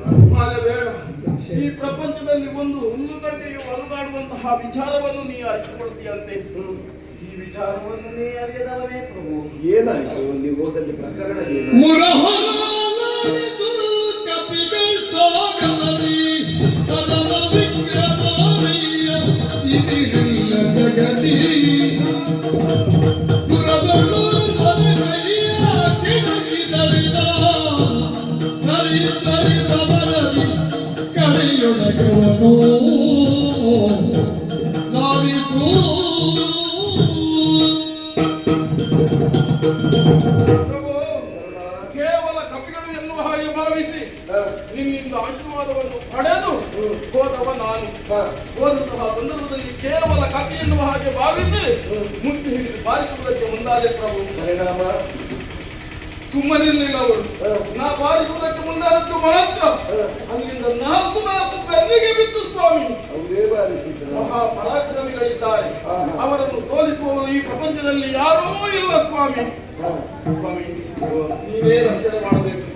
ನಾ ಮಾಡಿದ ಅಪರಾಧ ನನಗೆ ಅರಿವಾಯಿತು. ಕ್ಷಮೆಯನ್ನು ನೀಡಬೇಕು, ಉತ್ತರಿಸಬೇಕು ತಂದೆ, ಉತ್ತರಿಸಬೇಕು. ಗರುಡ ದೇವ ಹೇಳ. ತನ್ನ ತಾನರಿತೊಡೆ ಜಗವನರಿತಂತೆ ವ್ಯಕ್ತಿಯಾದವ ಮೊದಲು ತನ್ನನ್ನು ತಾನು ಅರ್ಥವಿಸಿಕೊಳ್ಳಬೇಕು. ಕಬ್ಬಿಣದಲ್ಲೇ ಹುಟ್ಟಿಕೊಂಡಂತಹ ತುಕ್ಕು ಕಬ್ಬಿಣವನ್ನೇ ಸರ್ವನಾಶ ಮಾಡ್ತದೆ. ಹಾಗಿದ್ರೆ ಆ ತುಕ್ಕು ಎಲ್ಲಿತ್ತು? ಕಬ್ಬಿಣದ ಒಳಗಿತ್ತು. ಕಬ್ಬಿಣವನ್ನು ನಾಶ ಮಾಡಿ ವ್ಯಕ್ತಿಯ ಒಳಲಾಳದಲ್ಲಿರುವಂತಹ ಅಹಂಕಾರ ವ್ಯಕ್ತಿಯ ಅಧಪತನಕ್ಕೆ ಮೂಲ ಕಾರಣವಾಗ್ತದೆ ಅನ್ನುವುದಕ್ಕೆ ಜ್ವಲಂತ ನಿದರ್ಶನ ನೀನೇನು, ನಿನ್ನ ಯೋಗ್ಯತೆ ಏನು ಅನ್ನುವುದನ್ನು ಅರಿಯದೆ ನೀನು ವರ್ತಿಸಿದೆ. ಪರಿಣಾಮವಾಗಿ ಮಂಗಗಳಿರುವರಿಂದ ಬೇಕಾದಷ್ಟು ಶಿಕ್ಷೆಯನ್ನು ಅನುಭವಿಸಿದೆ. ಹಾಗೆಂದು ಬಡೆದವರೇನು ಸಾಮಾನ್ಯರಲ್ಲ, ಅವರು ದೇವತೆಗಳ ಪುತ್ರರು. ಆದ್ದರಿಂದ ಅಂತಹ ಬಲವನ್ನು ಹೊಂದಿದ್ದಾರೆ. ನಿನಗೆ ಗಾಯವಾಗಿದ್ರೆ ಪ್ರೀತಿಯಿಂದ ನಾನು ಮೈಯನ್ನು ತಡವರಿಸಿದಾಗ ಮಾಯವಾಗಿ ಹೋಯಿತು. ಆದ್ರೆ ಇನ್ನೂ ನಿನ್ನಿಂದ ಒಂದು ಕೆಲಸ ಆಗಬೇಕು. ಇನ್ನೂ ಸಾಧ್ಯ ಇಲ್ಲ. ಒಂದು ಕೆಲಸ ಆಯ್ತು, ಬೇಕಾದಷ್ಟು ಸಿಕ್ಕಿದ್ದಕ್ಕೆ ಅಲ್ಲಿ ಹೋಗೋದು ಬೇಡ. ಬಾ, ನೀನು ಹೋಗಬೇಕಾದ ಪ್ರದೇಶವೇ ಬೇರೆ ಇದೆ. ಬೇರೆ ನೇರವಾಗಿ ಆಸ್ಥಾನಕ್ಕೆ ಹೋಗಬೇಕು. ಆಸ್ಥಾನಕ್ಕೆ ಹೋಗ್ಬೇಕಾ? ಅಲ್ಲಿ ನಮ್ಮಣ್ಣನಿದ್ದಾನೆ ಬಲಭದ್ರ ಸ್ವಾಮಿ. ಬಲಭದ್ರ ಸ್ವಾಮಿಯಲ್ಲಿ ಈ ವಿಷಯವನ್ನು ನೀನು ಹೇಳಬೇಕು. ಅದಕ್ಕೆ ಹೇಳ್ತೇನೆ. ಹೇಗೆ ಹೇಳ್ತೀನಿ? ತೋಟಕ್ಕೆ 2 ಮಂಗಗಳು ಬಂದಿದೆ, ವನವನ್ನೆಲ್ಲ ನಾಶಗೊಳಿಸಿದೆ. ನಾನೇ ಹೋದೆ, ನನಗೆ ಪೆಟ್ಟು ಬಿತ್ತು. ನೀವಾದ್ರೂ ವಿಚಾರಿಸಬೇಕು. ದೇವರೇ ಏನು ದೇವರೇ ಇದರಲ್ಲಿ ಅಡಕವಾಗಿರುವಂತಹ ಯಾವ ಕಾರಣಕ್ಕೂ ನಾನು ನಿನ್ನನ್ನು ಕಳುಹಿಸಿದ್ದು ಅಂತ ಹೇಳಬೇಡ. ಅರ್ಥ ಆಯ್ತು. ನೀನೇ ಹೋದದ್ದು ಅಂತ ಹೇಳ. ನನಗೆ ಈಗ ಅರ್ಥ ಆಯ್ತು. ಯಾಕೆ? ಅಣ್ಣನಿಗೂ ಸ್ವಲ್ಪ ಅಹಂಕಾರ ಇದೆ, ಅವರಿಗೂ 4 ಬೀಳಿ.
ಬಲರಾಮ ಪರಶುರಾಮ ತಾಯಿಯ ತಲೆ ಕಡಿದ, ಶ್ರೀರಾಮ ಊರು ಬಿಟ್ಟು ಕಾಡಿಗೆ ಹೋದ, ಬಲರಾಮ ಊರು ಮಾಡಿದ. ಹಾಗಾದ್ರೆ ಯಾರು ಶ್ರೇಷ್ಠರು ಹೇಳಿ? ಫಲದಲ್ಲಿಯೂ ರಾಮತ್ವದಲ್ಲಿಯೂ ವರ್ತಮಾನ ಕಾಲದಲ್ಲಿ ನಾನು ಬಿಟ್ಟರೆ ಮತ್ತೊಬ್ಬರಲ್ಲ. ತಮ್ಮ ಒಬ್ಬ ಇದ್ದಾನೆ ಕೃಷ್ಣ, ಅಲ್ಲಿ ಇಲ್ಲಿ ಬೇಡದ್ದೆಲ್ಲ ಮಾಡ್ತಾ ಇರ್ತಾನೆ. ಆದ್ರೂ ನನ್ನ ಮುಖ ನೋಡಿ ಎಲ್ಲರೂ ಅವನನ್ನು ಕ್ಷಮಿಸ್ತಾರೆ. ಇತ್ತೀಚೆಗೆ ಭಾಗವತರು ಪದ್ಯ ಹೇಳುವುದೇ ಹೇಗೆ ಗೊತ್ತಾ?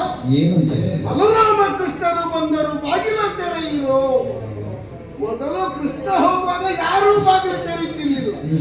ಈಗ ನನ್ನೊಟ್ಟಿಗೆ ಕೃಷ್ಣ ಸೇರಿದ್ರು ಎಲ್ಲರೂ ಸ್ವಾಗತ ಮಾಡ್ತಾರೆ. ನೋಡಿ, ನಮ್ಮ ಬಗ್ಗೆ ಒಳ್ಳೆದು ಹೇಳುವವರು ಇದ್ದಾರೆ, ಕೆಟ್ಟದ್ದು ಹೇಳುವವರು ಇದ್ದಾರೆ. ಈ ಒಳ್ಳೊಳ್ಳೆ ವಿಷಯಗಳನ್ನೆಲ್ಲ ಒಂದು ಗೃದ್ರ ದೃಷ್ಟಿಯಿಂದ ಕಾಣುವ ಕೆಟ್ಟ ಚಾಳಿ ಉಳ್ಳವರಿಗೆ ನಾವೆಲ್ಲ ಒಂದು ಹಾಸ್ಯದ ಸೊತ್ತು ಅಂತ. ಬಲರಾಮ ಮಧ್ಯಾಹ್ನ ನಂತರ ಓಲಗವೇ ಕೊಡುವುದಿಲ್ಲ. ಹೌದಯ್ಯ, ಒಂದು ಬೆಳಗಿನಿಂದ ಮಧ್ಯಾಹ್ನದವರೆಗೆ ತಲೆ ತಿನ್ನುವ ಸಮಸ್ಯೆಗಳಿದ್ರೆ ಹೋಗಿ ಮಲಗುವುದು ಎಷ್ಟು ಸಹಿಸುವುದು ಹೇಳಿ. ಹಾಗಾಗಿ ಸಂಜೆ ಹೋಗಿ ಮಲಗಿದ್ದ, ಬಾಕಿದ್ದವರು ಹೇಳಲಿಕ್ಕಾಯ್ತು. ಅವರು ಸಂಜೆ ತಲೆ ಎತ್ತುವುದೇ ಇಲ್ಲ. ಹೇಳುವವರು ಹೇಳಿ, ದೊಡ್ಡ ಸಂಗತಿ ಇದೆ. ನಮ್ಮ ಸತ್ಯ ನಮಗಕ್ಕುಂಟಲ್ಲ. ಇನ್ನೊಂದು ಕೆಲವರೆಲ್ಲ ಹಿಂದಿನಿಂದ ಹೇಳುವುದಂತೆ, ನನ್ನ ಹೆಂಡತಿ ಮುದುಕಿ ಅಂತ. ಅಲ್ಲ, ಅವರಿಗೆ ನಮ್ಮ ಹೆಂಡತಿ ಮುದುಕಿ ಆದ್ರೆ ಏನು, ಯುವತಿ ಆದ್ರೆ ಏನು? ಯಥಾರ್ಥ ಹೇಳಬೇಕಾ? ಅತಿರೂಪವತಿ ಭಾರ್ಯ ಶತ್ರು. ಯಾರಿಗೆ ತಂದದ ಹೆಂಡತಿ ಇದ್ದಾಳೋ ಅವರಿಗೆ ಹೆದರಿಕೆ. ಎಲ್ಲಿ ಹೋದ್ರು ಹೆಂಡತಿಯನ್ನು ಬೇರೆ ಯಾರಾದ್ರೂ ನೋಡಿ ಬಿಡ್ತಾರೋ ಅಂತ. ಅವಳು ನೋಡ್ತಾಳೋ ಅಂತಲ್ಲ, ಈ ತಂಡವನ್ನು ಕಾಣುವುದಕ್ಕೆ ಬಹಳ ಮಂದಿಗಳಿಗೆಲ್ಲ ಒಂದು ಆಕರ್ಷಣೆ. ಆ ಬಗ್ಗೆ ನನಗೊಂದು ಧೈರ್ಯವೇ. ನನ್ನ ಹೆಂಡತಿ ಹೇಗೂ ಪ್ರಾಯದವಳು, ಯಾರು ನೋಡುವುದಿಲ್ಲ. ನಮಗೆ ಮಂಡ್ಯ ವಿಷಯ ಇದೆ. ಮತ್ತೆ ತಿಳುವಳಿಕೆಯ ಮಟ್ಟಿಗೆ ಎಷ್ಟು ಗ್ರಂಥ ಓದಿದ್ರು ಸಿಕ್ಕದೇ ಇರುವ ವಿಷಯ ನಮ್ಮ ಮನೆಯಲ್ಲಿ ಉಂಟು. ಗೊತ್ತುಂಟ? ಅಯ್ಯೋ, ಅವಳು ಯಾವ ಕಾಲದವಳು? ಕೃತಯುಗದವಳು. ಇದು ದ್ವಾಪರ, ಮಧ್ಯದಲ್ಲಿ ಒಂದು ತ್ರೇತಾಯುಗ, ಹಾಗೆ ಬಾಕಿ ಉಂಟು. ಮತ್ತೆ ಬಲರಾಮ ಇದ್ದದ್ದರಿಂದ ಎಲ್ಲ ನಡೆಯುತ್ತದೆ ನೋಡಿ ಅಷ್ಟೇ. ಅಲ್ಲಿಂದಲ್ಲಿಗೆ ಎಂತದಲ್ಲಿಂದಲ್ಲಿಗೆ ಪೂರ್ತಿ ಅಲ್ಲಿಂದಲ್ಲಿಗಲ್ಲ.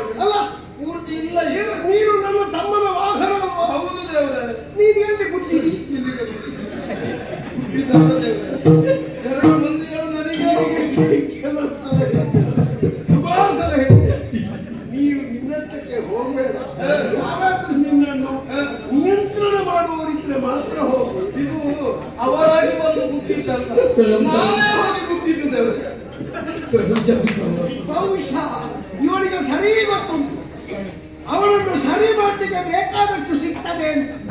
ಈ ಕೆಲವು ಸಲ ಅವರವರೇ ಹೋಗಿ ಗುದ್ದುವುದುಂಟಲ್ಲ, ಬೇಕಾದಷ್ಟು ಸಿಕ್ಕಲಿ ಅಂತ ರಕ್ಷಣೆ ಮಾಡಲಿಕ್ಕೆ ಇದ್ದಾರೆ. ಎಂಥದ್ದು ಬರೆದು ಕೊಡುವಾಗ ಸ್ವಲ್ಪ ಹೆಚ್ಚು ಕೊಟ್ಟಿದ್ಯಾ? ಇಲ್ಲ ದೇವ್ರೆ, ಕೊಡಬೇಕಿತ್ತು. ಎಂಥದ್ದು ಕೊಡಬೇಕಿತ್ತು? ಇನ್ನು ಸ್ವಲ್ಪ ಬೇಕಿತ್ತು. ಇಲ್ಲಿ ಇವತ್ತು ಇಲ್ಲಿ ಬರುವುದಕ್ಕೆ ಜಾಗ ಉಂಟು ದೇವ್ರೆ, ನಮ್ಮ ಮನ ಪ್ರದೇಶಕ್ಕೆ. ಮಂಗಗಳು ಬಂದು ದರಿದ್ರ ಇಲ್ಲಿ ಹೇಳಬೇಕಾದ ವಿಚಾರ ಅಲ್ಲ ದೇವ್ರೆ. ಮಂಗ ಬಂದದ್ದಕ್ಕೂ ನೀರು ಹೀಗೆ ಪುಡಿಯಾದದ್ದಕ್ಕೂ ಇಲ್ಲಿಗೆ ಬರುವುದಕ್ಕೂ ಏನು ಕಾರಣವ? ನಿನ್ನ ಅಪ್ಪವೇ ಇಲ್ಲ ಕೃಷ್ಣ, ಅಲ್ಲಿ ಹೋಗಿ ಹೇಳುದಲ್ವ? ಅಲ್ಲಿ ಹೋಗಿ ನೀನು ಯಾವಾಗ ಕೇವರೆ ಕೇವರೆ ಅಂತ ಅವನ ಕಾಲಡಿಯಲ್ಲಿ ಬಿದ್ದು ಸಾಯ್ತಿ. ದೇವ್ರೆ, ಅಲ್ಲಿ ಹೋಗಬಹುದಿತ್ತು, ಆದ್ರೆ ನಿಮ್ಮಲ್ಲಿಗೆ ಬರದೆ ಅಲ್ಲಿಗೆ ಹೋದ್ರೆ ನೋಡಿ. ಯಾರೂ ತಿಳ್ಕೊಳ್ಬೇಕಾದ ಒಂದು ವಿಷಯ, ಕೆಲಸದವರು ಸರಿ ಇದ್ದಾರೋ ಎಲ್ರಿಗೂ ಬೇಕು, ಕೆಲಸದವರು ಸ್ವಲ್ಪ ಕೈ ಕೊಟ್ರ ಯಾರಿಗೂ ಬೇಡ. ಇವನ ಯಜಮಾನನಿಗೆ ಇವ ಬೇಡ. ಈಗ ನನ್ನಲ್ಲಿಗೆ ಬಂದದ್ದು ನೋಡಿ. ನಾನು ಒಂದು ದಿವಸ ಆದ್ರೂ ನೀನನ್ನು ಉಪಯೋಗಿಸಿದ್ದುಂಟ? ಉಪಯೋಗಿಸಲಿಲ್ಲ ನೀವು. ಮತ್ತೆ ಇಲ್ಲಿ ಅಧಿಕಾರಿ ಯಾರು? ಯಜಮಾನ? ನನಗೆ ಯಜಮಾನ ಅವರದ್ದು. ನಾನು ಊರಿಗೆ ಅಧಿಕಾರಿ, ನಿನಗಲ್ಲ. ದೇವ್ರೆ, ಇಲ್ಲಿಗೆ ಬರುವುದಕ್ಕೆ ಕಾರಣ ಉಂಟು. ಬೇಡದೇ ಇದ್ದ ಜಾಗಕ್ಕೆ, ಬೇಕಾದ ಜಾಗಕ್ಕೆ ಅಂತೆಲ್ಲ ಒಟ್ಟು ಹೋಗುದೆ. ಆ ಕೃಷ್ಣ ಇತ್ತೀಚೆಗೆ ಒಂದೊಂದು ಮಾಡ್ತಾನೆ, ಸಿಕ್ಕಿದಲ್ಲಿಗೆಲ್ಲ ಹೋಗುದು. ಮೊನ್ನೆ ಹೋದ 16,000 ತಂದ. ದೇವ್ರೆ, ಎಷ್ಟಾದ್ರೂ ಕೃಷ್ಣ ನಿಮ್ಮ ತಮ್ಮ ಅಲ್ವೇ ದೇವ್ರೆ? ನನ್ನ ಮತ್ತೆ ತಮ್ಮನ ವಿಷಯ ಬೇರೆ. ನೀನ್ ಯಾಕೆ ಬಂದದ್ದು ಇಲ್ಲಿಗೆ? ನಾನು ಇಲ್ಲಿಗೆ ಬರುವುದಕ್ಕೆ ಕಾರಣ ಉಂಟು. ಏನು? ಮಂಗಗಳು ಬಂದದ್ದು ಮಾತ್ರವಲ್ಲ, ವನ ಪ್ರದೇಶವನ್ನು ಎಲ್ಲ ಚಿತ್ರವಾಗಿ ಮಾಡಿಬಿಟ್ಟಿದೆ. ನೀನು ಅಲ್ಲಿವರೆಗೆ ಸತ್ತಿದ್ಯಾ? ನೀನು ಅಲ್ಲಿವರೆಗೆ ಅಲ್ಲ, ಪುಡಿ ಮಾಡುವ ಅಲ್ಲಿವರೆಗೆ ನಮ್ಮ ವನಪಾಲಕರು ಹೋದರು ಕೇಳುವುದಕ್ಕೆ. ಹೋದಂತಹ ಸಂದರ್ಭದಲ್ಲಿ ಅವರ ಬೆನ್ನಿಗೆ 4 ಬಿತ್ತು. ಯಾರು? ಅವರೇ ಮಂಗಗಳು ಕೊಟ್ಟದ್ದು. ನೀನ್ ನೋಡಿದ್ಯಾ? ನಾನು ನೋಡ್ಲಿಲ್ಲ. ಅದು ಅವರು ಕೊಟ್ಟದಲ್ಲ, ಬಹುಶಃ ಇವರೇ ಪೆಟ್ಟು ಹಾಕಿಕೊಂಡು ಬಂದು ನಮಗೆ ಹೊಡೆದು. ಕೆಲವು ಕೆಲಸದವರು ಇದ್ದಾರೆ, ಅದರಲ್ಲಿ ಒಬ್ಬ ವನಪಾಲಕ ಕೇಳದೆ ಆಗ ಓಡಿದ್ದಾರೆ. ಬರ್ಲಿ ಅವ ಬಹುಶಃ ನಿಮ್ಮ ಜೊತೆಗೆ ಇದ್ದವರು ಅಂತ ಕಾಣುತ್ತದೆ. ನನ್ನ ಜೊತೆಗೆಲ್ಲ ಅವರನ್ನು ಓಡಿಸಿದ್ದೇನೆ ಯಾವತ್ತು ನಾನು. ಹೌದಾ ದೇವ್ರೆ? ಆ ವಿಚಾರ ನನಗೆ ಗೊತ್ತಾಯ್ತು. ಏನೇ ಆಗಿರ್ಲಿ, ಅವರು ಪೆಟ್ಟು ತಿಂದ ಇರ್ಲಿ ಅಥವಾ ಅವರೇ ಪೆಟ್ಟು ಬೇಕಾದವರಿಗೆ ಕೊಟ್ಟು ಅವರು ಬಂದದ್ದೇ ಇರ್ಲಿ, ವಿಚಾರ ನನಗೆ ತಿಳಿಯಿತಾ? ಕೇಳುವುದಕ್ಕೆ ನಾನು ಹೋದೆ. ಹೋದಂತಹ ಸಂದರ್ಭ ಕಳಿಸಿದ್ದು ಅವರಿಗೆ ಕಷ್ಟ ಬಂದ್ರೆ ಒಂದು ಏನಾದ್ರು ಒಂದು ಕೇಳು. ನೀನು ನಿನ್ನಂತಕ್ಕೆ ಹೋಗಲಿಕ್ಕೆ ನೀನು ಯಾರ ಇಲ್ಲಿ? ನೀನು ದೊಡ್ಡ ಜನವ ಇಲ್ಲಿ? ನನ್ನಲ್ಲಿ ಹೇಳದೆ ಹೋಗಿ ಪೆಟ್ಟು ತಿಂದು ಬಂದಿದ್ದಾರೆ. ಒಳ್ಳೆದಾಗಿ ನಿನಗೆ ಬಿದ್ದದು. ಅದೇ ತಪ್ಪಾಯ್ತು. ಹೋದ್ರೆ ನಾನು ಎತ್ತಿದ್ದು ಮಾತ್ರ ನನಗೆ ಬಿತ್ತು ಪೆಟ್ಟು. ನೀನೀಗ ಎತ್ತಿದ್ರೆ ನೀನು ಎಷ್ಟು ಉದ್ದ ಇದ್ದಿ ಅಂತ ಗೊತ್ತುಂಟ? ಏನು ಮಾಡುವ ಗೊತ್ತಾಗುವುದಿಲ್ಲ. ಪೆಟ್ಟು ತಿಂದಾಯ್ತು, ಇನ್ನು ಪೆಟ್ಟು ತಿಂದ ಮೇಲೆ ಬಂದು ನಮ್ಮಲ್ಲಿ ಹೇಳ್ತಾರಲ್ವ, ದೇವರ ಗುರಿಯನ್ನು ತಡೆಯುವುದಕ್ಕಾಗುವುದಿಲ್ಲ. ನಮ್ಮನ್ನು ಇನ್ನು ಯಾರು ಕಾಪಾಡುವವರಿದ್ದಾರೆ? ಹೊಡೆದವರು ಮಂಗಗಳು, ಮಂಗಗಳು ತಿನ್ನವ ನಮ್ಮ ಕರುಣ. ಹೌದು. ಕೃಷ್ಣನಲ್ಲಿ ನೀನು ಹೇಳಿಲ್ಲ, ಈಗ ಬಂದು ನಮ್ಮಲ್ಲಿ ಹೇಳ್ತಾರೆ.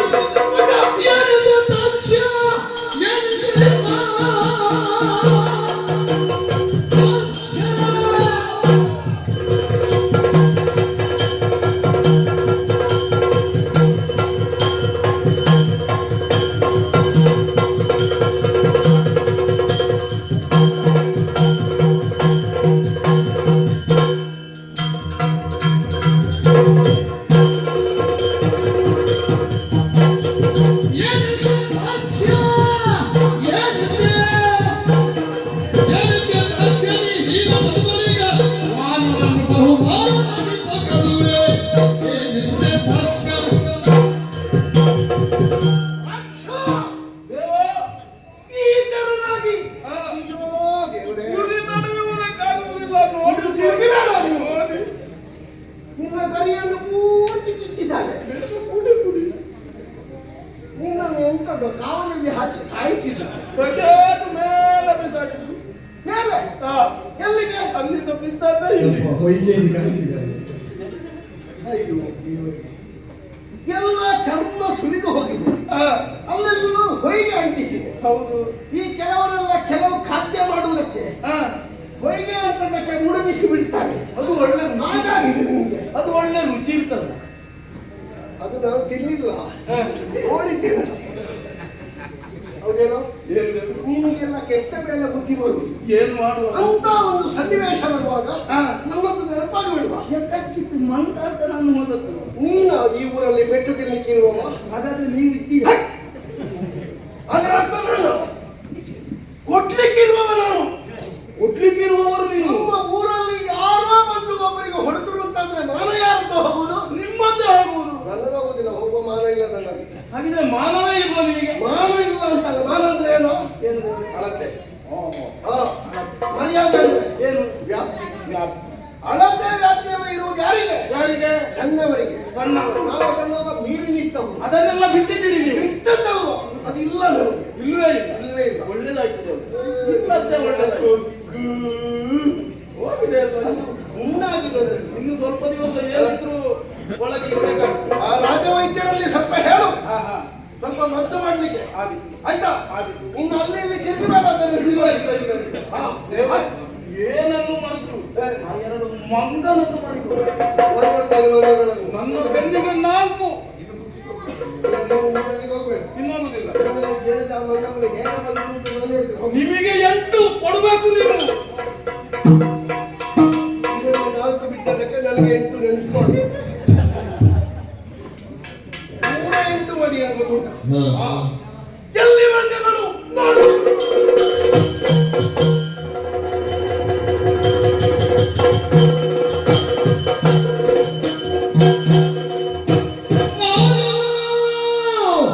ನಮ್ಮ ಪುರದಿ ಲೂಟಿಯ ದಿಕ್ಕಿ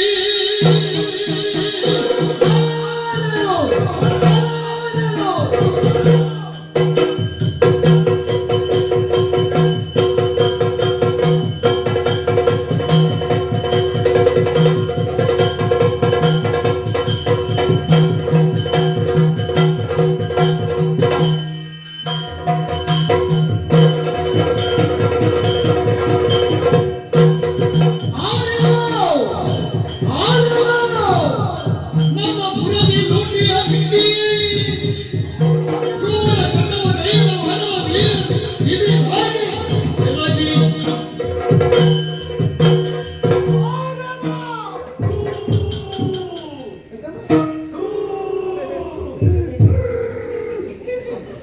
ಈ ಮಕ್ಕಳು ಜಾತ್ರೆಯ ಗದ್ದೆಯಲ್ಲಿ ಆಡುವ ಆರಲ ಹುಯ್ಯ! ಅದು ಬೇರೆ. ಹುಯ್ಯ, ಹೈ. ಮಂಗ. ನಾವು ಜಾತಿ ಮತ. ನಾನು ಜಾತಿ ಮಿಟ್ಟ ಮಂಗನ. ನಾನು ಹೇಳಿದ್ದು ಮತ್ತೆಂತದ್ದು ಅದರ ಅರ್ಥ? ಏ ತಮ್ಮ, ನಾವು ಮಂಗ, ಇವ ಪೆಂಗ. ಅದೆಂತದ್ದು ಆ ಶಬ್ದ ನನಗೆ ಗೊತ್ತಿರಲಿಲ್ಲ. ನನಗೂ ಹೊಸ ಮಂಗಗಳ ಜಾತಿಯಲ್ಲಿ ಬರುದು. ಪ್ರಾಸಕ್ಕೆ ಸೇರ್ತದೆ. ನಾವು ಮಂಗ, ನೀನು ಪೆಂಗ. ಅಲ್ಲ, ನೀವು ಕೆಮ್ಮಗಳು.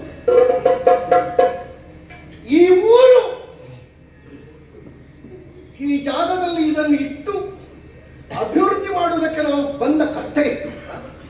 ಬಿಟ್ಟ ರಾತ್ರಿಯ ನಿದ್ದೆಗಳಿತ್ತು. ಹೌದಾ? ನೀನು ಅದಕ್ಕೆ ರಾತ್ರಿ ನಿದ್ದೆ ಬಿಡುದ?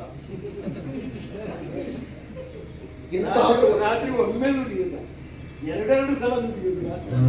ನಾನು ಒಂದೇ ಜಾಗದಲ್ಲಿ ರಾಜ್ಯದವರು ಬೇರೆ ಬೇರೆ ಪಾಪ ಹೋಗಬೇಕಾದ ಜಾಗದಲ್ಲಿ ಅವರು ಬರಲಿಲ್ಲ ಅಂತ ಕಾಯಲಿಕ್ಕಾಯ್ತು. ನಮ್ಮ ಚರಿತ್ರೆಯಲ್ಲೇ ಅದಿಲ್ಲ. ಆಹಾ. ಆ ಚರಿತ್ರೆ ಎಲ್ಲ ಯಾರಿಗಿರುವುದು ಅಂತ ಗೊತ್ತುಂಟು. ನನ್ನಲ್ಲಿ ಕೇಳಿದ್ರು ಚರಿತ್ರೆ ಅದಲ್ಲ. ಈ ತೋಟ ಕೃಷಿಕರಿಗೆ ಗೊತ್ತೋ ತೋಟದ ಮಹತ್ವ ಏನು? ಮಂಗಗಳಿಗೂ ಗೊತ್ತು. ಎತ್ತದ ಮಂಗಗಳಿಗೆ ಗೊತ್ತುಂಟು. ಹಣ್ಣು ತಿಂಡಿ ಮಂಗಗಳು ಹಣ್ಣೇ ತಿನ್ನುವುದು, ಮಣ್ಣು ತಿನ್ನುವುದಲ್ಲ. ಮಣ್ಣು ತಿನ್ನಲಿಕ್ಕೆ ಮಾನವರಿದ್ದ. ಅಲ್ಲ ಹೇಳಿದ್ದು. ಯಾವ ಮಂಗವು ಒಂದು ತೋಟ ಮಾಡಿ ಸಸಿ ನೆಟ್ಟು ಗಿಡ ಮಾಡಿ ನೀರು ಹಾಕಿ ಗೊಬ್ಬರ ಹಾಕಿ ಅದರಲ್ಲಿ ಫಸಲು ಬಂದ ಮೇಲೆ ತಾನು ತಿಂತೇನೆ ಅಂತ ಯಾವ ಮಂಗವು ಮಾಡಿದ್ದಿಲ್ಲ. ನಮ್ಮ ಸಂಸ್ಕಾರ ಅಲ್ಲ. ಆದ್ರೆ ಈ ತೋಟದಲ್ಲಿರುವ ಹಣ್ಣು ತಿನ್ನುವಾಗ ಒಂದು ಸಂಸ್ಕಾರ ಬೇಡುವ, ಬೇಕಾ? ಒಂದು ಕೃತಜ್ಞತಾ ಭಾವ ಬೇಡುವ. ಹಣ್ಣು ಕೊಟ್ಟಿರುವ ಮರಕ್ಕೆ ನಾವು ಉಪದ್ರ ಕೊಡಬಾರದು. ನಮ್ಮ ಜೀವ ಉಳಿಸುವುದಕ್ಕೆ ಕಾರಣವಾಗಿರುವಂತಹ ಮರಕ್ಕೆ ನಮ್ಮಿಂದ ಸಾಧ್ಯ ಆದರೆ ಉಪಕಾರ ಮಾಡೋಣ, ಉಪದ್ರ ಮಾಡಬಾರದು ಎನ್ನುವ ಸಾಮಾನ್ಯ ಪ್ರಜ್ಞೆ ಅದು ನಿಮಗೆ ಬೇಡುವ. ಕುತ್ತಿಗೆ ಮೇಲೆ ತಲೆ ಉಂಟು. ಕೆಲವರೆಲ್ಲ ಹೇಳ್ತಾರೆ ಬಾಲ ಬೆಳೆದವರಿಗೆ ತಲೆ ಬೆಳೆದಿರುವುದಿಲ್ಲ ಅಂತ. ಯಾವ ಮಂಗವೇ ಆಗಲಿ ಒಂದು ಗೆಲ್ಲಲ್ಲಿ ಹಿಡಿಯುವಾಗ ತನ್ನ ಭಾರವನ್ನು ವಹಿಸುವುದಕ್ಕದು ಸಾಮರ್ಥ್ಯವುಳ್ಳದ್ದೇ ಎನ್ನುವ ಹಾಗೆ ಗೆಲ್ಲಿನ ಬಗ್ಗೆ ಪ್ರಜ್ಞೆ ಇರುವುದು ಮಂಗ. ಏ ತಮ್ಮ, ಮಂಗಗಳ ಬಗ್ಗೆ ನಿಮಗೆ ಒಳ್ಳೆ ಸಂಶೋಧನೆ ಮಾಡಿದ್ದಾನೆ ಮಂಗಗಳ ಬಗ್ಗೆ. ಪ್ರಾಣಿಶಾಸ್ತ್ರದ ಬಗ್ಗೆ ಅಧ್ಯಯನ ಮಾಡಿದ್ದೇನೆ ನಾನು. ಸರಿ ಸರಿ. ಎಲ್ಲ ಅಭ್ಯಾಸ ಮಾಡಿದ್ದೆ ಪ್ರಾಣಿಗಳ. ನಿನಗೇನು ಬೇಕು? ನಿನಗೇನು ಬೇಕು? ಅಲ್ಲ, ಈ ಗೆಲ್ಲನ್ನೆಲ್ಲ ಮುರಿದು ನೆಟ್ಟು ಬೆಳೆಸಿದ ತೋಟದ ಯಜಮಾನರಿಗೆ ಎಷ್ಟು ನೋವಾಗ್ತದೆ ಗೊತ್ತುಂಟ? ಯಜಮಾನ ಮಾತಾಡಿ, ನೀನ್ ಯಾಕೆ? ಯಾರು ನೀವು? ಯಾಕಿಲ್ಲಿ ಬಂದ್ರಿ? ಏನಿತ್ತ ಎದ್ದ ಮಾತಿಗೆ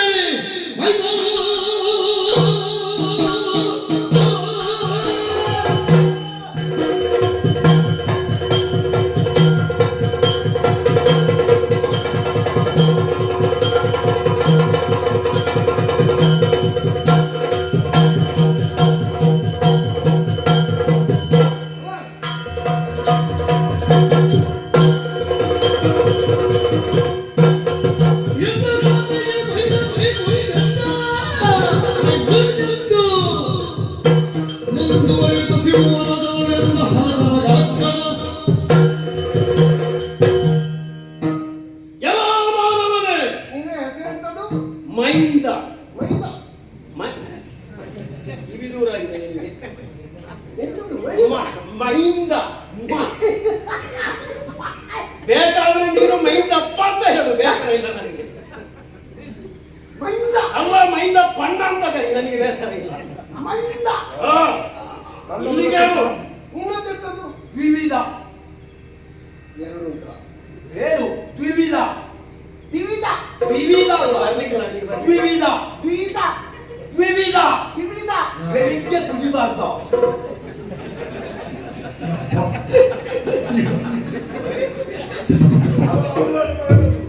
ಸಂಜೆಯೇ ಕುಡಿಯುವುದು ಅಂತ ಕಾಣುತ್ತೆ. ಯಾವ ಮಾನವನೇ ಬಹಳಷ್ಟು ಹೇಳಿದೆಯಲ್ಲ ಉದ್ಯಾನವನದ ಬಗ್ಗೆ. ಸಾಕಿದ್ರಿ, ನಟ್ಟಿದ್ರಿ, ಅದೇ ರೀತಿಯಾಗಿ ಫಲವನ್ನು ಉಣ್ಣುತ್ತಾ ಇದೆ. ಮೊದಲು ಏನಾಗಿತ್ತಿಲ್ಲಿ? ಜಲವೇ ತುಂಬಿತ್ತು, ಕಾಡೇ ತುಂಬಿತ್ತು. ಅಲ್ಲ ನೀರಿತ್ತು. ಹಾ. ನೀರಿರುವ ಪ್ರದೇಶದಲ್ಲಿ ನಾವು ಭೂಮಿಯನ್ನು ಮೇಲಕ್ಕೆತ್ತಿದೆವು. ಭೂಮಿಯಲ್ಲಿ ಕಾಡು ತನ್ನಿಂದ ತಾನೇ ಬೆಳೆಯಬೇಕು. ಹ. ಹಾಗಿದ್ದರೆ ಮಾತ್ರ ಪ್ರಕೃತಿ ಸಮತೋಲನದಲ್ಲಿ ಇರುವುದಕ್ಕೆ ಸಾಧ್ಯ. ಈ ಜಾಗದಲ್ಲಿ ನಾವು ತೋಟ ಮಾಡಿದ್ದು. ಕಾಡೇ ಈ ಪ್ರಪಂಚದಲ್ಲಿ ಇಲ್ಲ ಅಂತಾದ್ರೆ ಮತ್ತೆ ಮೃಗಗಳು ನಾಡಿಗೆ ಇಳಿಬೇಕಾ ಬೇಡುವ? ಅದು ಬೇರೆ ವಿಷಯ. ಮತ್ತೆ ಹುಲಿ ಬಂತು, ಆನೆ ಬಂತು, ಚಿರತೆ ಬಂತು ಎನ್ನುವ ಹಾಗೆ ಮಾನವರು ಕೂಗಿ ಪ್ರಯೋಜನ ಇಲ್ಲ. ಕಾಡಿನ ನಾಶವಾಗಿದೆ. ಆ ಕಾರಣದಿಂದಲೇ ಕಪಿಗಳಾದಂತಹ ನಾವು ಈ ಉದ್ಯಾನವನವನ್ನು ಹಾಳುಗೆಡುತ್ತಾ ಇದ್ದೇವೆ. ಏನು ಮಾಡ್ತಾ ಇದ್ದಿ, ಏನು ಹೇಳ್ತಾ ಇದ್ದಿ? ಎಲ್ಲಿ ನೋಡು, ನಮ್ಮ ಮಾರ್ಗದಲ್ಲಿ ಹೋಗುವ ವಾಹನಗಳನ್ನು ನೋಡು. ಪ್ರಾಣಿಯ ಮೇಲೆ ದಯೆ ಇರಲಿ, ಎಲ್ಲದರಲ್ಲಿ ಬರೆದ. ಹೌದು, ಅದು ಮಾರ್ಗದಲ್ಲಿ ಮಾತ್ರ ಬರ್ತದಲ್ವಾ? ಮಾರ್ಗ ಮಾಡುವಾಗ ದೊಡ್ಡ ದೊಡ್ಡ ಪರ್ವತಗಳನ್ನು ಕಿತ್ತಿದಾಗ ಈಗ ಹೋಗುವಾಗ ನರಾರಿ ಪರ್ವತವೇ ಕಾಣುತ್ತೆ. ಆದ ಕಾರಣ ಎಲ್ಲ ಪ್ರಾಣಿಗಳಂತೆ ಮಂಗಗಳಾದಂತಹ ನಮಗೂ ಈ ಪ್ರಪಂಚದಲ್ಲಿ ಬದುಕುವಂತಹ ಅಧಿಕಾರವಿದೆ. ಹಣ್ಣು ತಿಂದಿದ್ದೇವೆ, ಮರದಿಂದ ಮರಕ್ಕೆ ಲಂಘಿಸುವಾಗ ಮರದ ಕೊಂಬೆ ಜಾರಿರಬಹುದು. ಅದೇ ರೀತಿಯಾಗಿ ನೀರು ಕುಡಿಯುವುದಕ್ಕಾಗಿ ಕೊಳಕ್ಕೆ ಇಳಿದಿದ್ದೇವೆ. ಇಳಿದಾಗ ಸ್ವಲ್ಪ ಕೆಸರಾಗಿರಬಹುದು. ನಮ್ಮ ಮೈ ಭಾರಕ್ಕೆ ವಿಚಾರಿಸುವುದಕ್ಕೆ ನೀನು ಯಾರು?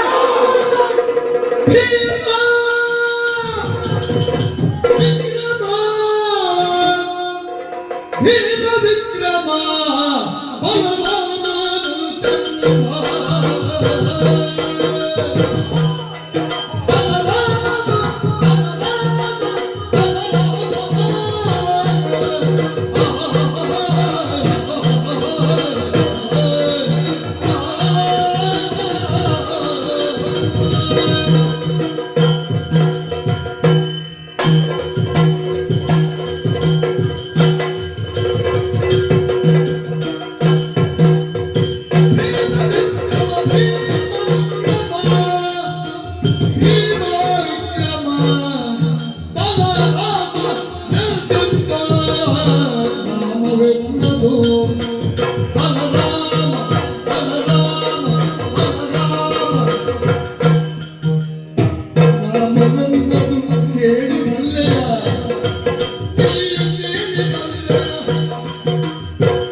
ಪರಿಚಯ ಕೇಳಿದ್ದಕ್ಕೆ ನಗಾಡುತ್ತಾ?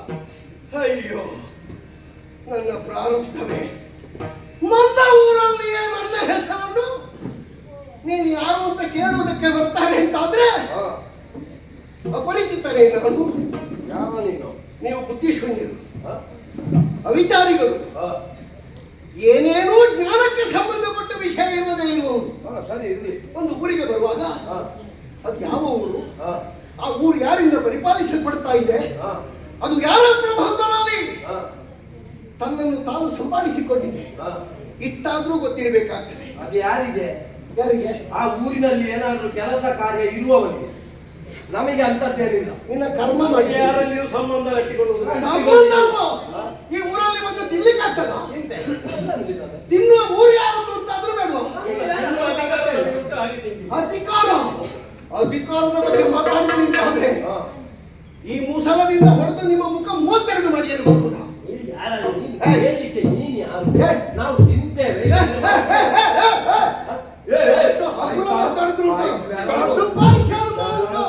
ಜಾಗ್ರತೆ ಪಾಪಿ. ವರ್ತಮಾನ ಕಾಲದ ದ್ವಾರಕೀಶ ಬಲಭದ್ರ.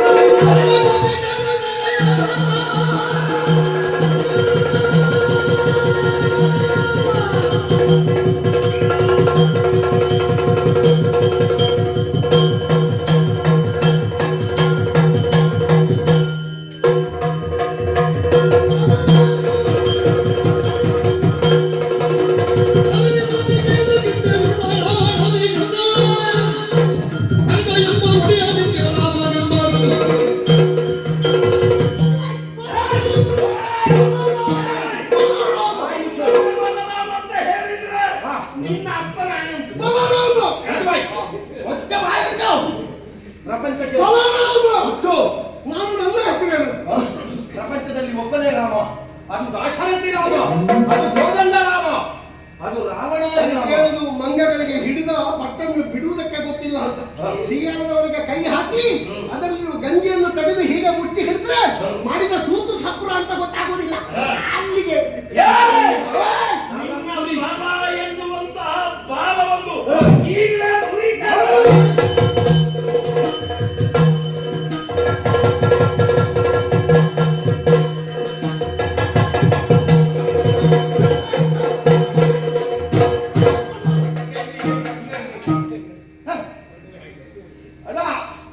ಕೊಡುವಲ್ಲ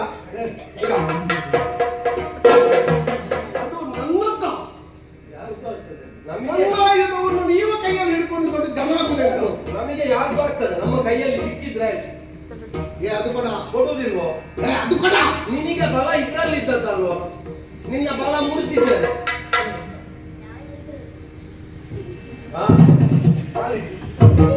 ಕಾಲಿಡಿ, ಮಂಗಳನ ಕಾಲಿಡಿ. ಅದು ಕೊಡ್ಬೇಕು ಅಂತಂದ್ರೆ ಕಾಲಿಡಿ.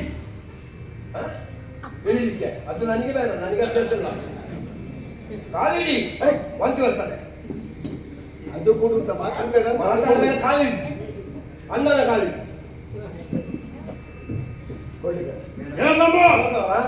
ಕೊಡಬೇಡ ಕೊಡಬೇಡ. ಹೌದು, ಇದು ನಿನ್ನದ. ಕೆಲಸ ಮಾಡುದು ನಿನ್ನ ಸೇವೆ ಆಯ್ತಲ್ಲ, ಇನ್ನೊಂದು ನಿನಗೆ ಯಾರು ಎಲ್ಲಿ ತೋರಿಸಿದ್ರು ನಿನಗೆ ಆಗ್ತದೆ. ಆಯ್ತು, ನಿನ್ನ ಸೇವೆ ಆಯ್ತಲ್ಲ. ಬೇಡ ಬೇಡ, ಕೊಡುವುದಿಲ್ಲ. ಏ ತಮ್ಮ, ಇವನ ಬಲವನ್ನು ಮುರಿದದ್ದಾಗಿದೆ.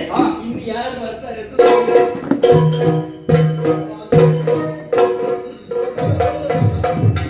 ಅರಸ ಕೇಳರದರನು ಚಿಂತಿಸುತ್ತ ಮನದೊಳಗೆ ತರುಚರರ ದೆಸೆಯಿಂದ ದೊರಕಿತ ಅವಮಾನ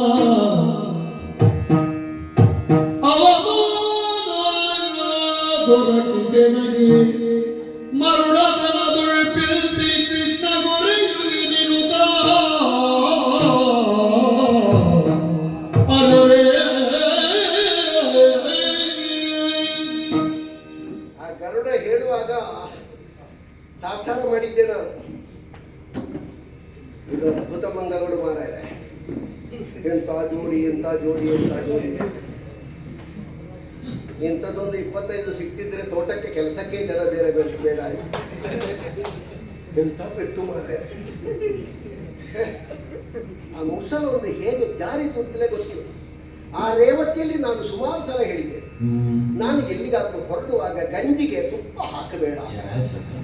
ತುಪ್ಪ ಹಾಕಿದ್ರು ಸ್ವಲ್ಪ ಬಿಸ್ನೀರು ಕೊಡು ಕೈ ತೊಳಿಲಿಕ್ಕೆ. ಪ್ರಾರಬ್ಧ. ಈ ಒಬ್ಬರೊಬ್ಬರೇ ಹೆಂಡತಿಯರು ಇದ್ರೆ ಉಂಟಲ್ಲ, ಭಾರಿ ಕಷ್ಟ. ಅಂದ್ರೆ ಅವರಲ್ಲಿ ಹೇಳುವಾಗ ಅವರಿಗೆ ಪೂರ್ತಿ ಕೆಲಸ ಮಾಡ್ಲಿಕ್ಕೆ ಆಗುದಿಲ್ಲ. ನಮಗೆ ವ್ಯವಸ್ಥೆಗೆ ಬೇರೆ ಜನ ಇಲ್ಲ. ಒಂದನ್ನೇ ಹೊಂದಿಕೊಂಡು ಬದುಕಬೇಕಾದಾಗ ಕೆಲವೆಲ್ಲ ಹೀಗೆಲ್ಲ ತಪ್ಪಿ ಹೋಗುದು ನೋಡಿ.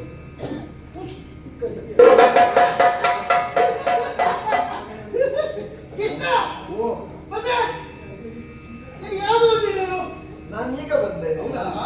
ಹೇಗೆ ಊರಲ್ಲೆಲ್ಲ ಕೇಳುವ ಎಲ್ಲ ನಗರ ಸಂಚಾರ ಮಾಡಿ ಬರ. ಏನಿದಂದರಿ ಸ್ವಾರಿ ಮಂತೀಗ ಅಣ್ಣಯ್ಯ ಎನಗೆ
ಏನಿದು ಅಚ್ಚರಿ ಅಚ್ಚರಿ ಅಚ್ಚರಿ ಅದೇ ನಾನು ಸತ್ತವನಾ? ಹೌದಣ್ಣ ಈ ರೀತಿಯಾಗಿ ನಿಮ್ಮನ್ನು ನಾನು ಕಂಡವನು ಈ ರೀತಿ ಅಂದ್ರೆ ಹೊತ್ತು ಕಾಣ್ತದೆ ಇವತ್ತು ಏನು? 4 ಕಣ್ಣು 8 ಕೈ ಉಂಟಾ? ಏನಣ್ಣ ಒಂದು 25 ತಲೆ ಉಂಟಾ ನನಗೆ? ನಿಮ್ಮ ಸ್ಥಿತಿ ಹೀಗೆ ಹೀಗಂದ್ರೆ ಹೀಗಿರ್ಬೇಕು ಹೇಗುಂಟು?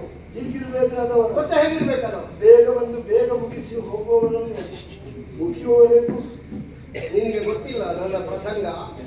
ಅದು ಬೇಗವೂ ಬರ್ತೇನೆ ತಡವೂ ಬರ್ತೇನೆ ನಾನು, ಅದು ನನಗೆ ಗೊತ್ತಿಲ್ಲ. ಹಾಗಲ್ಲ ಮುಖದಲ್ಲಿರುವಂತಹ ಗಾಂಭೀರ್ಯ ಇವತ್ತಿಲ್ಲ. ಯಾರು ಇದು ಗಾಂಭೀರ್ಯ ಉಂಟು ಕಳೆಗುಂದಿದೆ. ನೀನು ಸುಮ್ಮನೆ ಹೇಳ್ಬೇಡ. ನೋಡಿ. ಕೆಲವರನ್ನೆಲ್ಲ ನೋಡಿ ಏನು ಇವತ್ತು ಬರೇ ಸಪ್ಪೆ ಕಾಣ್ತೀರಿ ನೀವು. ಅವನಿಗೊಂದು ಮಾನಸಿಕ ಹುಟ್ಟಿತು, ಅವ ಸರಿ ಇದ್ದಾನೆ, ನೀವು ಸ್ವಲ್ಪ ಬಚ್ಚಿದ ಹಾಗೆ ಕಾಣ್ತದಲ್ಲ. ಮಾನಸಿಕ ಅವ ಭಾರ ಆಗಿದ್ದಾನೆ ಸ್ವಲ್ಪ, ಅವನ ಎದುರು ಬಾಕಿದ್ದವರು ಹೇಳಿದ್ರು ನೀವು ಸ್ವಲ್ಪ ಸಪುರಾದ ಉಂಟು. ನೀವು ಇವತ್ತು ಸರಿ ಇಲ್ಲ. ಅದು ನಾನು ಸರಿ ಇದ್ದೇನೋ ಸಪುರವೋ ಭಾರವೋ ನನ್ನ ಹೆಂಡತಿ ಹೇಳ್ಬೇಕು, ನೀನು ಹೇಳಿದ್ರೆ ಆಗುದು. ಅದಲ್ಲಣ್ಣ ನಿಮ್ಮ ಮೈ ಮೇಲೆ ಮಣ್ಣು ಯಾರು? ನಾನು ಕೃಷಿಕ. ಮೊನ್ನೆ ನನಗೆ ಕೃಷಿಕರೆಲ್ಲ ಸೇರಿ ಸನ್ಮಾನ ಮಾಡಿದ್ರು. ಯಾಕೆ? ಹಾ, ನಾನು ನಿಜವಾದ ಕೃಷಿಕ. ನಾನು ಮಣ್ಣಲ್ಲೇ ಹೊಡೆತಾಡುವ. ಮಣ್ಣಿನ ಮಗ ಹಾ, ತರಚಿದ ಗಾಯ. ಅದು ಹೀಗೆ ಕೆಲಸ ಮಾಡುವ ನಿನ್ನ ಹಾಗೆ ಬೊಂಬೆ ಹಾಗೆ ತಿರುಗುದ ನಾನು. ಅದು ತೋಟದ ಬದಿಯಲ್ಲಿ ಗದ್ದೆಯ ಬದಿಯಲ್ಲಿ ಸ್ವಲ್ಪ ಕೆಲಸ ಮಾಡುವಾಗ ತರಚಿದ ಹಾಗೆ ಕಾಣ್ತದೆ. ನೀನು ಊರ ಮೇಲೆ ಇರ್ಲಿಕ್ಕಾಯ್ತು. ಅಣ್ಣ ನಾವು ಮಾಡಿದ್ರೆ ಆಗುದಿಲ್ಲ, ಜನ ಬಿಟ್ಟರೆ ಸಾಕಾಗುದಿಲ್ಲ. ಅವರ ಹಿಂದಿನಿಂದ ಸ್ವಲ್ಪ ನೋಡ್ಬೇಕಾಗ್ತದೆ ನಾವು. ಹಿಂದಿನಿಂದ ನೋಡ್ಬೇಕು. ಎಂತದ್ದು ಹಿಂದಿನಿಂದ? ಅವರ ಒಟ್ಟಿಗೆ ಇದ್ದು ಹಾಗೆ ಕೈಯಲ್ಲಿ ಯಾವತ್ತೂ ನಿಮ್ಮಲ್ಲಿ ಮುಸಲಾಯುಧ. ಅದು ಮುಸಲ ಅತ್ತಿಗೆಯಲ್ಲಿ ಕೊಟ್ಟಿದ್ದೇನೆ. ನಿನಗೆ ಯಾಕೆ? ಅದ್ಯಾಕೆ ಅವರಿಗೆ? ಅದು ನನ್ನ ಮುಸಲ ಅವಳಿಗೆ ಹಿಡ್ಕೊಳ್ಳಿಕ್ಕೆ ಅಧಿಕಾರ ಉಂಟು, ಹಾಗೆ ಅವಳಲ್ಲಿ ಕೊಡಿ. ಆದ್ರೂ ಅಲಂಕಾರಕ್ಕೆ ಬೇಕಲ್ಲ ನಿಮ್ಮ ಕೈಯಲ್ಲಿ. ಅಲಂಕಾರ ಇಲ್ಲ ಅಂತ ಅದೇ ನಿಮಗೆ ಅದು ತಗೊಂಡು ಬರ್ತೇನೆ ನಾನು ಮನೆಯಿಂದ. ನೀನು ಅದರ ಬಗ್ಗೆ ಮಂಡೆ ಬಿಸಿ ಮಾಡಬೇಡ. ಸತ್ಯ ನೀನು ಹತ್ತಿರ ಬರಬೇಡ, ದೂರ ಇರು. ಸತ್ಯ ಹೇಳಿ ಅಣ್ಣ. ಎಂತದ್ದು? ಏನಾಯ್ತಣ್ಣ? ಏನಾಯ್ತು ನಿಮಗೆ? ಏನಾಯ್ತು? ಏನೋ ನಿಮ್ಮ ಮನಸ್ಸಲ್ಲಿ ಬೇಸರ ಉಂಟು. ನಿನಗೆ ಈಗ ಮುಂದೆ ತಿಳಿಬೇಕಾ? ಹೇಳಿ ಅಣ್ಣ. ಏನದು ಹಲದೊಳಗೆ ಮರುಗುತ್ತ ಮನದಿ ನೀನು ಮಗನಿಗೆ ನಿಂಬೆನೀನಿಯದೆ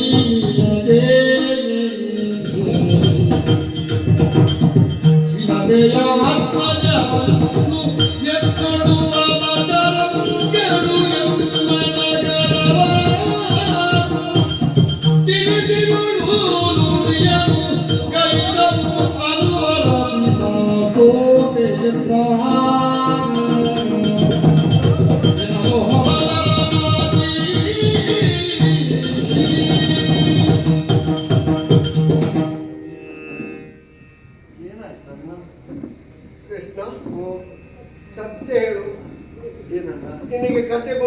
ಕೇಳುವುದಾ ಗೊತ್ತಿಲ್ಲದೆ ಕೇಳುವುದಾ ನೀನು? ಆದ್ರೂ ನಿಮಗೆ ಗೊತ್ತಿದ್ದಷ್ಟು ಕತೆ ನನಗೆ ಗೊತ್ತುಂಟ. ಅದು ಬೇರೆ ವಿಷಯ. ಈ ಪ್ರಸಂಗದಲ್ಲಿ ನಾನೇನು ಹೊರಟಲ್ಲಿಂದ ಇಲ್ಲಿಯವರೆಗೆ ನಿನಗೆ ನನ್ನ ಚಲನವಲನ ಗೊತ್ತಿದ್ದು ಕೇಳುವುದಾ ಗೊತ್ತಿಲ್ಲದೆ ಕೇಳುವುದಾ? ಏನೂ ಗೊತ್ತಿಲ್ಲ. ನಾನೇನು ನೋಡ್ಲಿಲ್ಲ. ನೀನು ನೋಡ್ಲಿಲ್ಲ ಇರಬಹುದು, ನಿನಗೆ ಗೊತ್ತಿಲ್ಲ ಅಂತ ನಾನು ನಂಬುವುದಿಲ್ಲ. ಏನೋ ಸ್ವಲ್ಪ ಗುಸು ಗುಸು. ನಿನಗೆ ಸ್ವಲ್ಪ ಸಿಕ್ಕಿದ್ರೆ ಸಾಕಾಗ್ತದೆ. ನನಗೆ ಗೊತ್ತಿಲ್ವ, ನಿನಗೆ ಇಟ್ಟು ಸಿಕ್ಕಿದ್ರೆ ಸಾಕಾಗ್ತದೆ. ಏನು ಅವ ಗರುಡ ಇದ್ದಾನಲ್ಲ, ಗರುಡ ಅವ ಅರಮನೆಗೆ ಬಂದ ನಿಮ್ಮಲ್ಲಿ. ಯಾಕಣ್ಣ? ಯಾಕೆ ಅಂತ ಗೊತ್ತಿಲ್ಲ, ಪೂರ್ತಿ ಹುಡಿಯಾಗಿದ್ದಾನೆ. ಅವನ ವಾಹನ ದೊಡ್ಡ ವಾಹನದ ಅಡಿಗೆ ಬಿದ್ದನೋ ಏನೋ. ಅಲ್ಲ, ಏನಾಯ್ತು ಅಂತ ಕೇಳಿದೆ. ಹೇಳಿದ ತೋಟದಲ್ಲಿ 2 ಮಂಗಗಳಿಗೂ ನಾನು ಹೇಳಿದೆ, ತೋಟದಲ್ಲಿ ಮಂಗ ಇದ್ರೆ ನೀನು ಕೃಷ್ಣನಲ್ಲಿ ಹೇಳಿದ್ರೆ ಅವ ಹಿಡಿಯುವುದಿಲ್ವಾ? ಮಂಗ ಹಿಡಿಲಿಕ್ಕೆ ನಮ್ಮ ಊರಲ್ಲಿ ಅವ ಇದ್ದಾನೆ. ಮತ್ತೆ ಪ್ರಾಣಿಗಳನ್ನು ಪಳಗಿಸುವಲ್ಲಿ ನಾನು ನಿಷ್ಣಾತನಲ್ವೇ? ಅವ ಕರಡಿ ಹಿಡಿದಿದ್ದಾನೆ, ಮಂಗ ಹಿಡಿಲಿಕ್ಕೆ ದೊಡ್ಡ ಕಷ್ಟ ಆಗಿದೆ. ಹಾವು ಹಿಡಿದಿದ್ದೇನೆ. ಹೌದು. ಆಗ ಹೇಳಿದ ಎಂಥದ್ದನ್ನೆಲ್ಲ ಹಿಡಿದಿದ್ದೆ. ಆಗ ಹೇಳಿದ ಕೃಷ್ಣ ದೇವರು ಊರಲ್ಲಿ ಇಲ್ಲ ನಾನೆಲ್ಲಿ ಹೋಗ್ತೇನೆ ಗೊತ್ತಿಲ್ಲ. ನಗರ ಸಂಚಾರಕ್ಕೆ ಅಲ್ಲೋ ಇಲ್ಲೋ ನಾನು ಕೇಳಿದೆ, ನೀನು ಮಂಗಗಳಲ್ಲಿ ಕಾಳಗ ಮಾಡ್ಲಿಕ್ಕೆ ಹೋಗುವಾಗ ಯಾರು ನಿನ್ನನ್ನು ಕಳಿಸಿದ್ದು? ಅವ ಹೇಳಿದ ವನಪಾಲಕರು ಬಂದು ಅವನಲ್ಲಿ ಹೇಳಿದಾಗ ಅವನೇ ಹೋಗ್ತಾನೆ. ಹೊಣೆಗಾರಿಕೆ ಉಂಟಲ್ಲ ಅವನಿಗೂ. ಯಾರೋ ಒಬ್ಬ ಕಳ್ಳ ಇದ್ದಾನೆ, ಯಾರೋ ಒಬ್ಬ ಎಡೆಯಲ್ಲಿ ಓಡಾಡಿಸ್ತಾ ಇದ್ದಾನೆ. ಇರ್ಲಿ ಬದುಕಲಿ. ಇದು ಅವ ಹೇಳಿದ್ರ ಮಂಗಗಳು ಅಂತ ಹೇಳುವಾಗ ನನಗೆ ಸಿಟ್ಟು ಬಂತು. ತೋಟ ಎಲ್ಲ ಹಾಳು ಮಾಡಿದೆ ಅಂತ ಆಗುವಾಗ ತೋಟವನ್ನು ನೆಟ್ಟು ಬೆಳೆಸಿದವರಿಗೆ ಎಷ್ಟು ತೊಂದರೆ ಆಗಬೇಡ. ಯಾವುದು ಹಾಳಾದ್ರೂ ತೋಟ ಹಾಳು ಆಗಬಾರದು. ಮನೆಯ ಮಕ್ಕಳ ಕೈ ಮುರಿಯುವುದೇನು, ಗಿಡದ ಗೆಲ್ಲು ಮುರಿಯುವುದೇನು ಅಲ್ವಾ? ಯಾರು ಅಂತ ಕೇಳಲಿಕ್ಕೆ ಹೋದೆ. ಭಾಷೆ ಸಂತಾನ ಇಲ್ಲದ 2 ಮಂಗಗಳು. ಭಾಷೆ ಬರುವುದಿಲ್ಲ ಅದಕ್ಕೆ? ಭಾಷೆ ಬರ್ತದೆ, ಆದ್ರೆ ಸಂಸ್ಕಾರ ಕೆಟ್ಟದ್ದು. ಸಂಸ್ಕಾರ ಸಂಸ್ಕೃತ ಅದರಲ್ಲಿ ಬರ್ಲಿಕ್ಕಿಲ್ಲ. ದೊಡ್ಡ ಮಂಗ ಸ್ವಲ್ಪ ಕಡಿಮೆ ಮಾತಾಡುದು, ಸಣ್ಣ ಮಂಗ ಒಂದು ಭಾಷೆ ಕೆಟ್ಟದ್ದು ಉಂಟು, ಅದು ಸುಮಾರು ಮಾತಾಡ್ತದೆ. ಹೌದಾ? ಅದು ಸುಮಾರು ಮಾತಾಡ್ತದೆ. ಅದು ಒಂದೇ ಆದ್ರೂ ಒಂದು ಎಷ್ಟು ಬಿಡ್ಬೇಕು ಅಂತ ಇತ್ತು. ಅದರ ಜೊತೆಯಲ್ಲಿ ಅದರ ದೊಡ್ಡದಿತ್ತಲ್ಲ, ನಿಮಗೆಲ್ಲ ಅದು ಲೆಕ್ಕವ. ನನಗೆ ಲೆಕ್ಕ ಅಲ್ಲ ಅಂತ ಮುಸಲ ಎತ್ತಿ ಅದರ ಜುಟ್ಟು ಬಗ್ಗಿಸಿ ಯಾಕೆ ಕೊಡಬೇಕು ಅಂತ ಬೀಸಿತು. ಎಲ್ಲಿ ಸತ್ತು ಬಿದ್ದವೋ ಇಲ್ಲ, ನಾನು ದೊಡ್ಡದಕ್ಕೆ ಹೊಡಿಲಿಕ್ಕೆ ಬೀಸುವಾಗ ಈಚೆ ಬದಿಯಿಂದ ಸಣ್ಣದು ಎಳ್ಕೊಂಡಿತ್ತು ಮುಸಲ ಹೋಯಿತೆ. ಮುಸಲ ಹೋಗ್ಲಿಲ್ಲ, ನನ್ನ ಕೈಯಿಂದ ಮಾತ್ರ ಹೋಯ್ತು.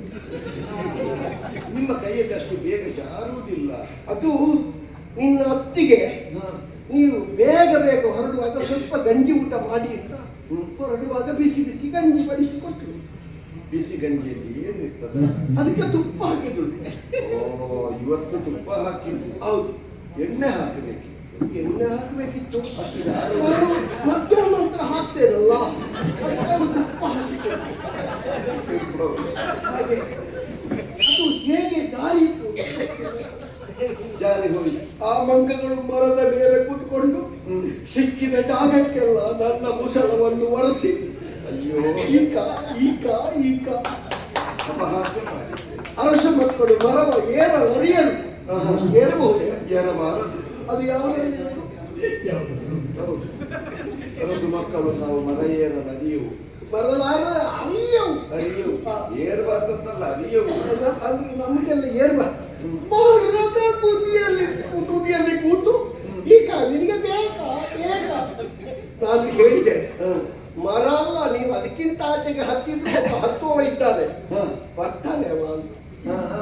ನಾನು ನಿನ್ನನ್ನೇ ಗ್ರಹಿಸಿ ಮರದಿಂದ ಆಚೆ ನೀವು ಹತ್ತದೇ ಇರುವ ಜಾಗ ಯಾವುದು ಅಂತ ಹೇಳಿ.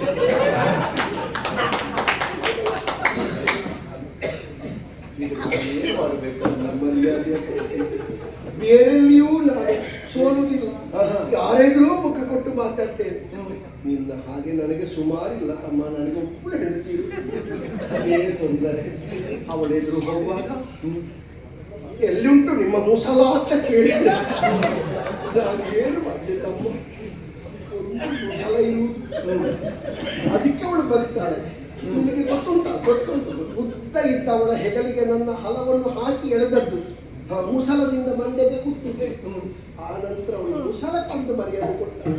ನದಿ ನೀರನ್ನೇ ತಿರುಗಿಸಿದಂತಹ ಮುಸಲ ಅಲ್ವೇ? ಯಾರ ಬಳಿಗೆ ಹೋಗುವಾಗಲೂ ನನಗೆ ಮುಸಲ ಬೇಡ ತಮ್ಮ, ನಿನ್ನ ಅತ್ತಿಗೆ ಬಳಿಗೆ ಹೋಗುವಾಗ ನಿಮಗಷ್ಟು ಭಯ ಉಂಟು ಅತ್ತಿಗೆ? ಭಯ ಅಂತಲ್ಲ, ಒಂದು ಗೌರವ. ಗೌರವ ಗೌರವ ನಿನಗೇನೂ ಬೇಕು ಅಂತ ಇಲ್ಲ, ಸುಮಾರು ಉಂಟಲ್ಲ. ಇದಲ್ಲದಿದ್ರೆ ಅದು ಹೌದು. ಆಯ್ತು, ನಿನ್ನ ಹಾಗೆ ನನಗೆ ಯಾರು ಲೇಖನ ಬರೆದು ಬಂದದ್ದಲ್ಲ, ನಿನಗೆ ಸುಮಾರು ಜನ ಬರ್ತಿದ್ದಾರೆ. ಆಯ್ತಲ್ಲ ಸಾಕಲ್ಲ, ಆಯ್ತು ಪ್ರಯತ್ನ ಪಡ್ತೇನೆ.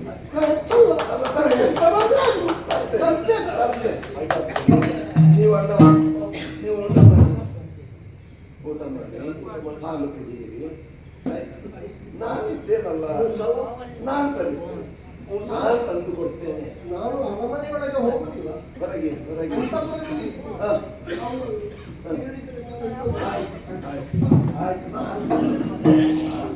ಯಾಕೆ ಬಿಸಿ ಮಾಡುದು?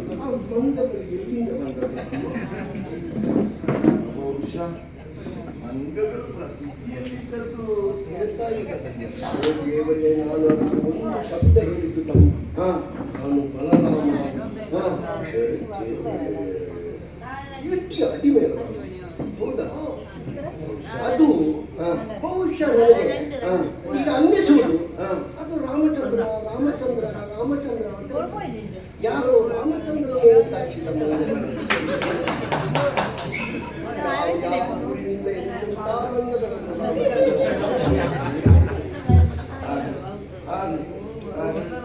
ಏನಿದ್ರು ನಾನು ವಿಚಾರ. ನೀನು ಶ್ರೀಕಾಂತ.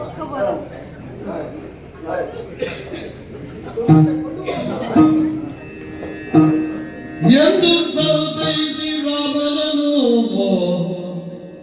ವಾಸುದೇವ ತನ್ನ ಮಂದಿರ ಕೈಗುಂಡನು ಇಲ್ಲಿ ಕಪಿಗಳನ್ನು ಸಂತೈಸುವುದೇ ಇಲ್ಲೊಳ ಯತ್ನಗಳಿಹುದಿರುವುದಯೋ ರಾಮ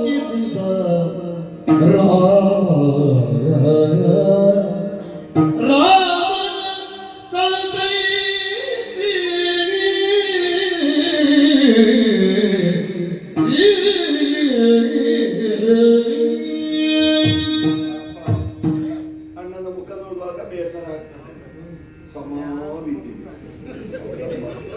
ಅಷ್ಟು ಕೊಡ್ತಾರೆ ಅಂತ ನಾನು ಭಾವಿಸಿರ್ಲಿಲ್ಲ, ಒಂದೆರಡು ಕೊಡ್ತಾರೆ ಅಂತ ಭಾವಿಸಿದ್ದು, ಮುಖ ಮುಸುಡು ನೋಡ್ಲಿಲ್ಲ. ಎಂತ ಭಾವಿಸಿ ಅಲ್ಲ, ಒಮ್ಮೊಮ್ಮೆ ಬೀಳಬೇಕು, ಹಾಗೆ ಎಂತಾದ್ರೂ ಬುದ್ಧಿ ಬರುವುದಿಲ್ಲ. ಅಣ್ಣನನ್ನಾದ್ರೂ ಸರಿಪಡಿಸಿ ಆಗಿದೆ. ಇನ್ನು ನಮ್ಮ ಮನೆಯ ಒಳಗೆ ಕೆಲವರಿದ್ದಾರೆ. ಹೆಂಗಸರಿಗೆ ಸ್ವಲ್ಪ ಅಹಂಕಾರ ಬಂದಿದೆ. ಮನೆಯಲ್ಲಿ ಹೆಂಗಸರು ಸರಿ ಇದ್ರೆ ಗಂಡಸರಿಗೆ ಹೊರಗೆ ಎಲ್ಲಿ ಹೋಗುವುದು, ಹೇಗೂ ವ್ಯವಹಾರ ಮಾಡುವುದು. ಮನೆಯ ಹೆಂಗಸರು ಅಹಂಕಾರಿಗಳಾಗಬಾರದು, ಗೃಹಿಣಿಯಾಗಿರ್ಬೇಕು, ಗೃಹಕ್ಕೆ ಲಕ್ಷ್ಮಿಯರಾಗಿರ್ಬೇಕು. ನಾನು ಯಾರ್ಯಾರ ವಿಷಯ ಹೇಳುವುದಲ್ಲ, ಸತ್ಯಭಾಮೆಯ ವಿಷಯ ಹೇಳುವುದು.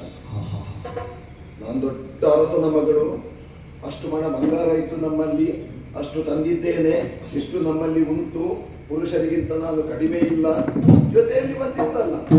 ಮತ್ತೆ ನರಕದಾನವದಲ್ಲಿ ನಾನು ಯುದ್ಧ ಮಾಡ್ತೇನೆ ಬಂದ ಮೇಲೆ ಮಾತನಾಡುವ ಕತೆ ಕೇಳಿದ್ರೆ ಒಮ್ಮೊಮ್ಮೆ ನನಗೆ ಹೆದರಿಕೆ ಆಗ್ತದೆ ಮಾತನಾಡುವಾಗ. ಮತ್ತೊಂದು ಅಹಂಕಾರ, ನಾನು ರೂಪವತಿ,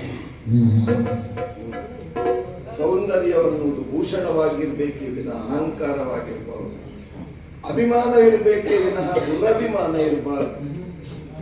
ಅವಳ ರೂಪದ ಮದವನ್ನು ಇಳಿಸಬೇಕು. ಅದಕ್ಕಾಗಿ ಬಂದಂತಹ ಮೈಂದ ದೇವಿದರಿಗೆ ನಾವು ದರ್ಶನವನ್ನು ಕೊಡಬೇಕಿದ್ರೆ ರಾಮ ಸೀತೆಯರಾಗಿಯೇ ದರ್ಶನವನ್ನು ಕೊಡಬೇಕು.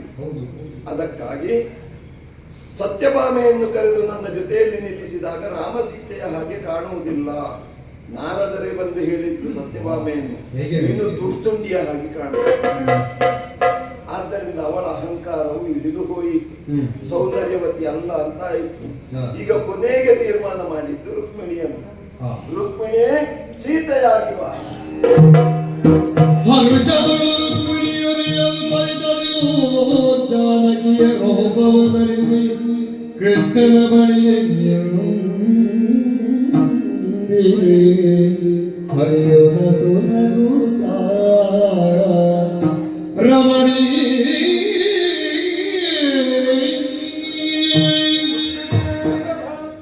ಬಂದಂತಹ ಮೈಂದದೇವರಿಗೆ ರಾಮಸೀತೆಯರಾಗಿ ನಾವು ದರ್ಶನವನ್ನು ನೀಡುವುದಕ್ಕಾಗಿ ನೀನು ಸೀತೆಯಾಗಿ ನನ್ನ ಬಳಿಗೆ ಬಾ ಅಂತ ಹೇಳಿದಾಗ ಓಡೋಡಿ ಬಂದೆ. ಆದ್ದರಿಂದ ಈಗ ಗರುಡನನ್ನು ಕಳುಹಿಸಿದ್ದೇನೆ, ರಾಮ ದರ್ಶನ ನಿಮಗಾಗ್ತದೆ, ಅವರನ್ನು ಕರ್ಕೊಂಡು ಬಾ ಅಂತ. ಬರಬಹುದು ಸೀತೆಯಾಗಿ.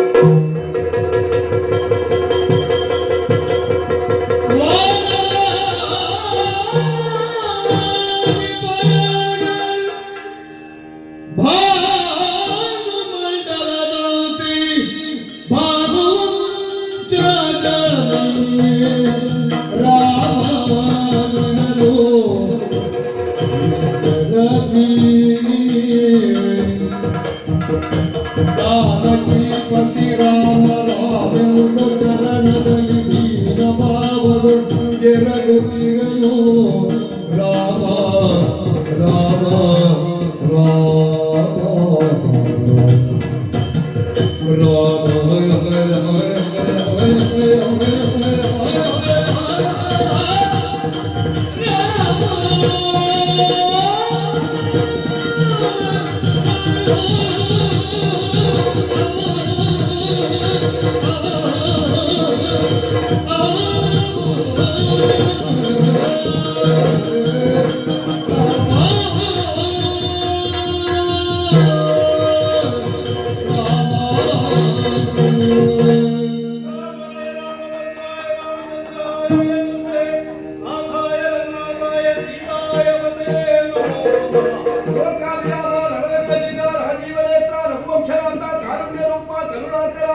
ದಶರಥ ಪುತ್ರ ವಸುಧಾಕರತ್ರ ವಾರಿಜನೇತ್ರ ಸುಕೋಮಲ ಗಾತ್ರ.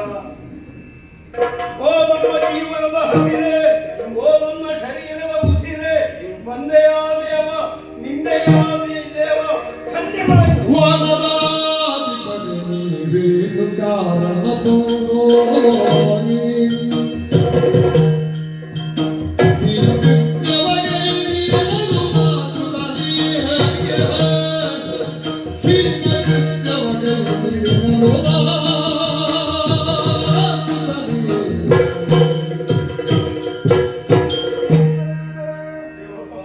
ತಪಸ್ಥಿತಿಯಲ್ಲಿ ನಿಮ್ಮನ್ನು ನೀವು ತೊಡಗಿಸಿಕೊಂಡವರು. ಈ ದ್ವಾರಕೆಗೆ ನೀವು ಆಗಮಿಸುವುದಕ್ಕಾದರೂ ಕಾರಣವೇನು? ಏನು ಬಂದಿರಿ? ಯಾಕೆ ಈ ರೀತಿಯದ್ದಾದಂತಹ ಮುಖ್ಯವನ್ನೇ ಜಾನಕಿ ಕೇಳು ಸಗದೆಂಬ ನರಕಲನ ನೀನು ಬಂದುದ ತುರುಳೆ ಕಳುದಿರಲು ನೀನು ಬಂದುದ ತುರುಳೆ ಕಳುದಿರಲು.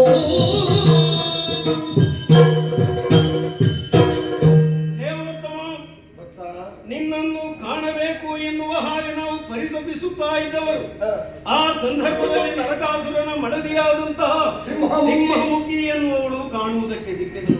ನಿನ್ನಿಂದಾಗಿ ಅವಳ ಗಂಡ ಹತನಾಗಿದ್ದಾನೆ ಎನ್ನುವಂತಹ ವಿಚಾರವನ್ನು ನಾವು ತಿಳಿದಾಕ್ಷಣ ನಮ್ಮ ಮಿತ್ರ ಮಡಿದ ಎನ್ನುವಂತಹ ಕ್ರೋಧದಿಂದ ನಾವು ಇಲ್ಲಿಯವರೆಗೆ ಬಂದೆವು.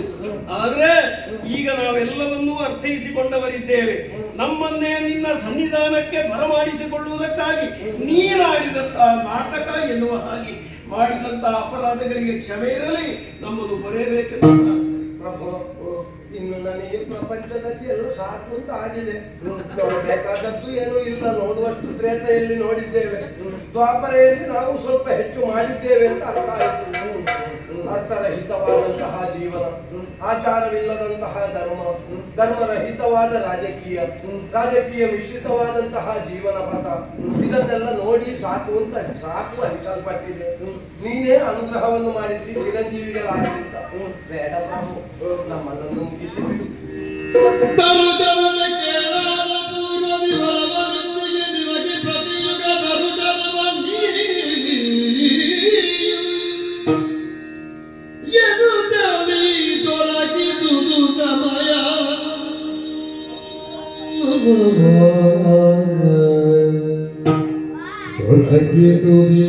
ಸಮಯ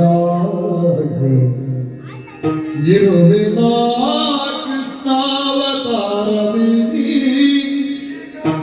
ಇರುವಿನ ಕೃಷ್ಣಾವತಾರದಿ ಧರೆಯವಾರವ ನಿಳುಗಲು ಸುಗ ಮರುಗದಿರಿ ಮನದೊಳಗೆ ಮರುಗದಿ ತೆರಳಿದೆನು ಕೇಳುತ್ತೇನೆ ಇರುವೆನ ಕೃಷ್ಣ ಭಕ್ತರೇ ಧರೆಯವಾರವ ನಿಡುಗಲು ಸುಗ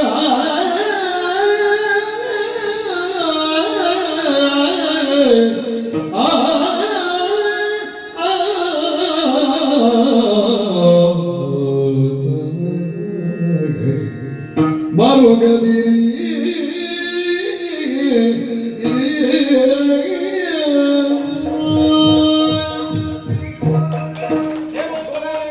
ತ್ರೇತಾಯುಗದಲ್ಲಿ ರಾವಣ ಪದಾರ್ಥವಾಗಿ ಧರೆಗವತರಿಸಿದಂತಹ ನಾನು ರಾಮನಾಮಕನಾಗಿ ಅವತರಿಸಿದೆ. ಮಾಡಬೇಕಾದ ಎಲ್ಲವನ್ನೂ ಮಾಡಿ ರಾಮರಾಜ್ಯದ ಸಭೆಯನ್ನು ಪ್ರಜೆಗಳಿಗೆ ಉಣಿಸಿ ನಿರ್ಯಾಣವನ್ನು ಹೊಂದುವಂತಹ ಕಾಲದಲ್ಲಿ ಹನುಮ ಜಾಂಬವರ ಜೊತೆಯಲ್ಲಿ ನಿಮಗೀರುವರಿಗೂ ಒಂದು ಮಾತನ್ನು ಹೇಳಿದ್ದೆ. ಯುಗ ಯುಗದಲ್ಲೂ ನಿಮಗೆ ದರ್ಶನ ವಾಕ್ಯವನ್ನು ನೀಡುತ್ತೇನೆ ಎಂಬ ಹಾಗೆ ಪ್ರಸ್ತುತ ದ್ವಾಪರ ಯುಗವಾದ್ದರಿಂದ ರಾಮನಾಗಿ ನಾನು ಅವತರಿಸಲಿಲ್ಲ, ಕೃಷ್ಣನಾಗಿ ಅವತರಿಸಿ ಬಂದಿದ್ದೇನೆ. ಲೋಕಕಂಟಕನಾಗಿ ಮೆರೆಯುತ್ತಾ ಇದ್ದಂತಹ ನರಕದಾನವನನ್ನು ಕೊಲ್ಲಬೇಕಾದ್ದು ನನಗೆ ಆದ್ಯ ಕರ್ತವ್ಯವಾದ್ದರಿಂದ ಅವನನ್ನು ವಧಿಸಬೇಕಾಯಿತು. ಅವನ ಸೆರೆಯಲ್ಲಿದ್ದಂತಹ 16,000 ನಾರಿಯರನ್ನು ನನ್ನ ದ್ವಾರಕೆಯಲ್ಲಿ ಇಟ್ಟುಕೊಳ್ಳಬೇಕಾಯಿತು. ನಾ ಸ್ವೀಕರಿಸಿದೆ. ಆದರೆ ದುಷ್ಟನನ್ನು ಮರ್ದಿಸಿದರೂ ಸತಿಗೆ ಅವಳು ಪತಿಯೇ ಅಲ್ಲವೇ? ಆ ದ್ವೇಷವನ್ನು ಸಾಧಿಸುವುದಕ್ಕಾಗಿ ನಿಮ್ಮಲ್ಲಿ ಹೇಳಿರಬಹುದು. ಅಪರಾಧ ಆಯಿತು. ನಿಜ ವಿಷಯ ತಿಳಿಯದೆ ನೀವಿಲ್ಲಿಗೆ ಬಂದಿದ್ದೀರಿ, ಒಳ್ಳೆಯದೇ ಆಯಿತು. ನಿಮ್ಮನ್ನು ಕಾಣಬೇಕೆಂಬ ಹಂಬಲ ನನ್ನ ಮನದಲ್ಲೂ ಮೂಡ್ತಾ ಇತ್ತು. ನಿಮ್ಮನ್ನು ಕಾಣುವ ಯೋಗ ಭಾಗ್ಯ ನನಗೆ ಪ್ರಾಪ್ತವಾಯಿತು. ಏನೇ ತಪ್ಪುಗಳಾಗಿದ್ರೂ ಕೂಡ ಒಳ್ಳೆಯ ಕಾರ್ಯವನ್ನು ಸಾಧಿಸಲು ಸುಖವಾಗಿ ಆದಂತಹ ಕ್ರಮ ಇದು. ಆದ್ದರಿಂದ ಮನದೊಳಗೆ ಯಾವುದೇ ಬೇಸರವನ್ನು ಇಟ್ಟುಕೊಳ್ಳದೆ ಮುಂದೆಯೂ ನಿಮಗೆ ನಾನು ದರ್ಶನ ಭಾಗ್ಯವನ್ನು ನೀಡಿದ್ದೇನೆ. ಆದರೆ ಚಿರಂಜೀವಿಗಳಾದ ನಿಮಗೆ ಮುಕ್ತಿಯನ್ನು ಕೊಡುವುದಕ್ಕೆ ಸಾಧ್ಯವಿಲ್ಲ. ಈ ಹಿಂದೆ ನೀವು ಎಲ್ಲಿ ತಪಶ್ಚರ್ಯೆಯಲ್ಲಿ ತೊಡಗಿಕೊಂಡಿದ್ರೋ ಅಲ್ಲೇ ತಪಶ್ಚರ್ಯೆಯಲ್ಲಿ ನೀವಿರಿ. ನಿಮಗೆ ಕಾಣಿಸುತ್ತೇನೆ ನಾನು. ತಮ್ಮ ನಮ್ಮನ್ನು ಮುಗಿಯಲ್ಲ, ಇನ್ನು ಮುಂದೆ ಮುಟ್ಟಂತೆ ನಮ್ಮ ಈ ಪ್ರಸಂಗದಲ್ಲಿ ನಮ್ಮನ್ನು ಮುಗಿಲಿಲ್ಲ. ಇಲ್ಲವಪ್ಪ, ನಾವೇ ಮುಗಿಸಿದ್ರೆ ಉಳಿದವರು ಎಲ್ಲಿ ತಯಾರಾಗಿ ಬರುವ ಯುಗದಲ್ಲಿ ಇನ್ನೊಂದು ಅವತಾರದಲ್ಲಿ ನಿನ್ನನ್ನೇ ಕಾಣುವ ಯೋಗ ನನಗೆ ಮುಂದೆ ಈ ವೇದಿಕೆಯಲ್ಲಿ ಬರಲೂ ಹಾಗೆ ಘೋಷಿಸುವ ದಶರಥ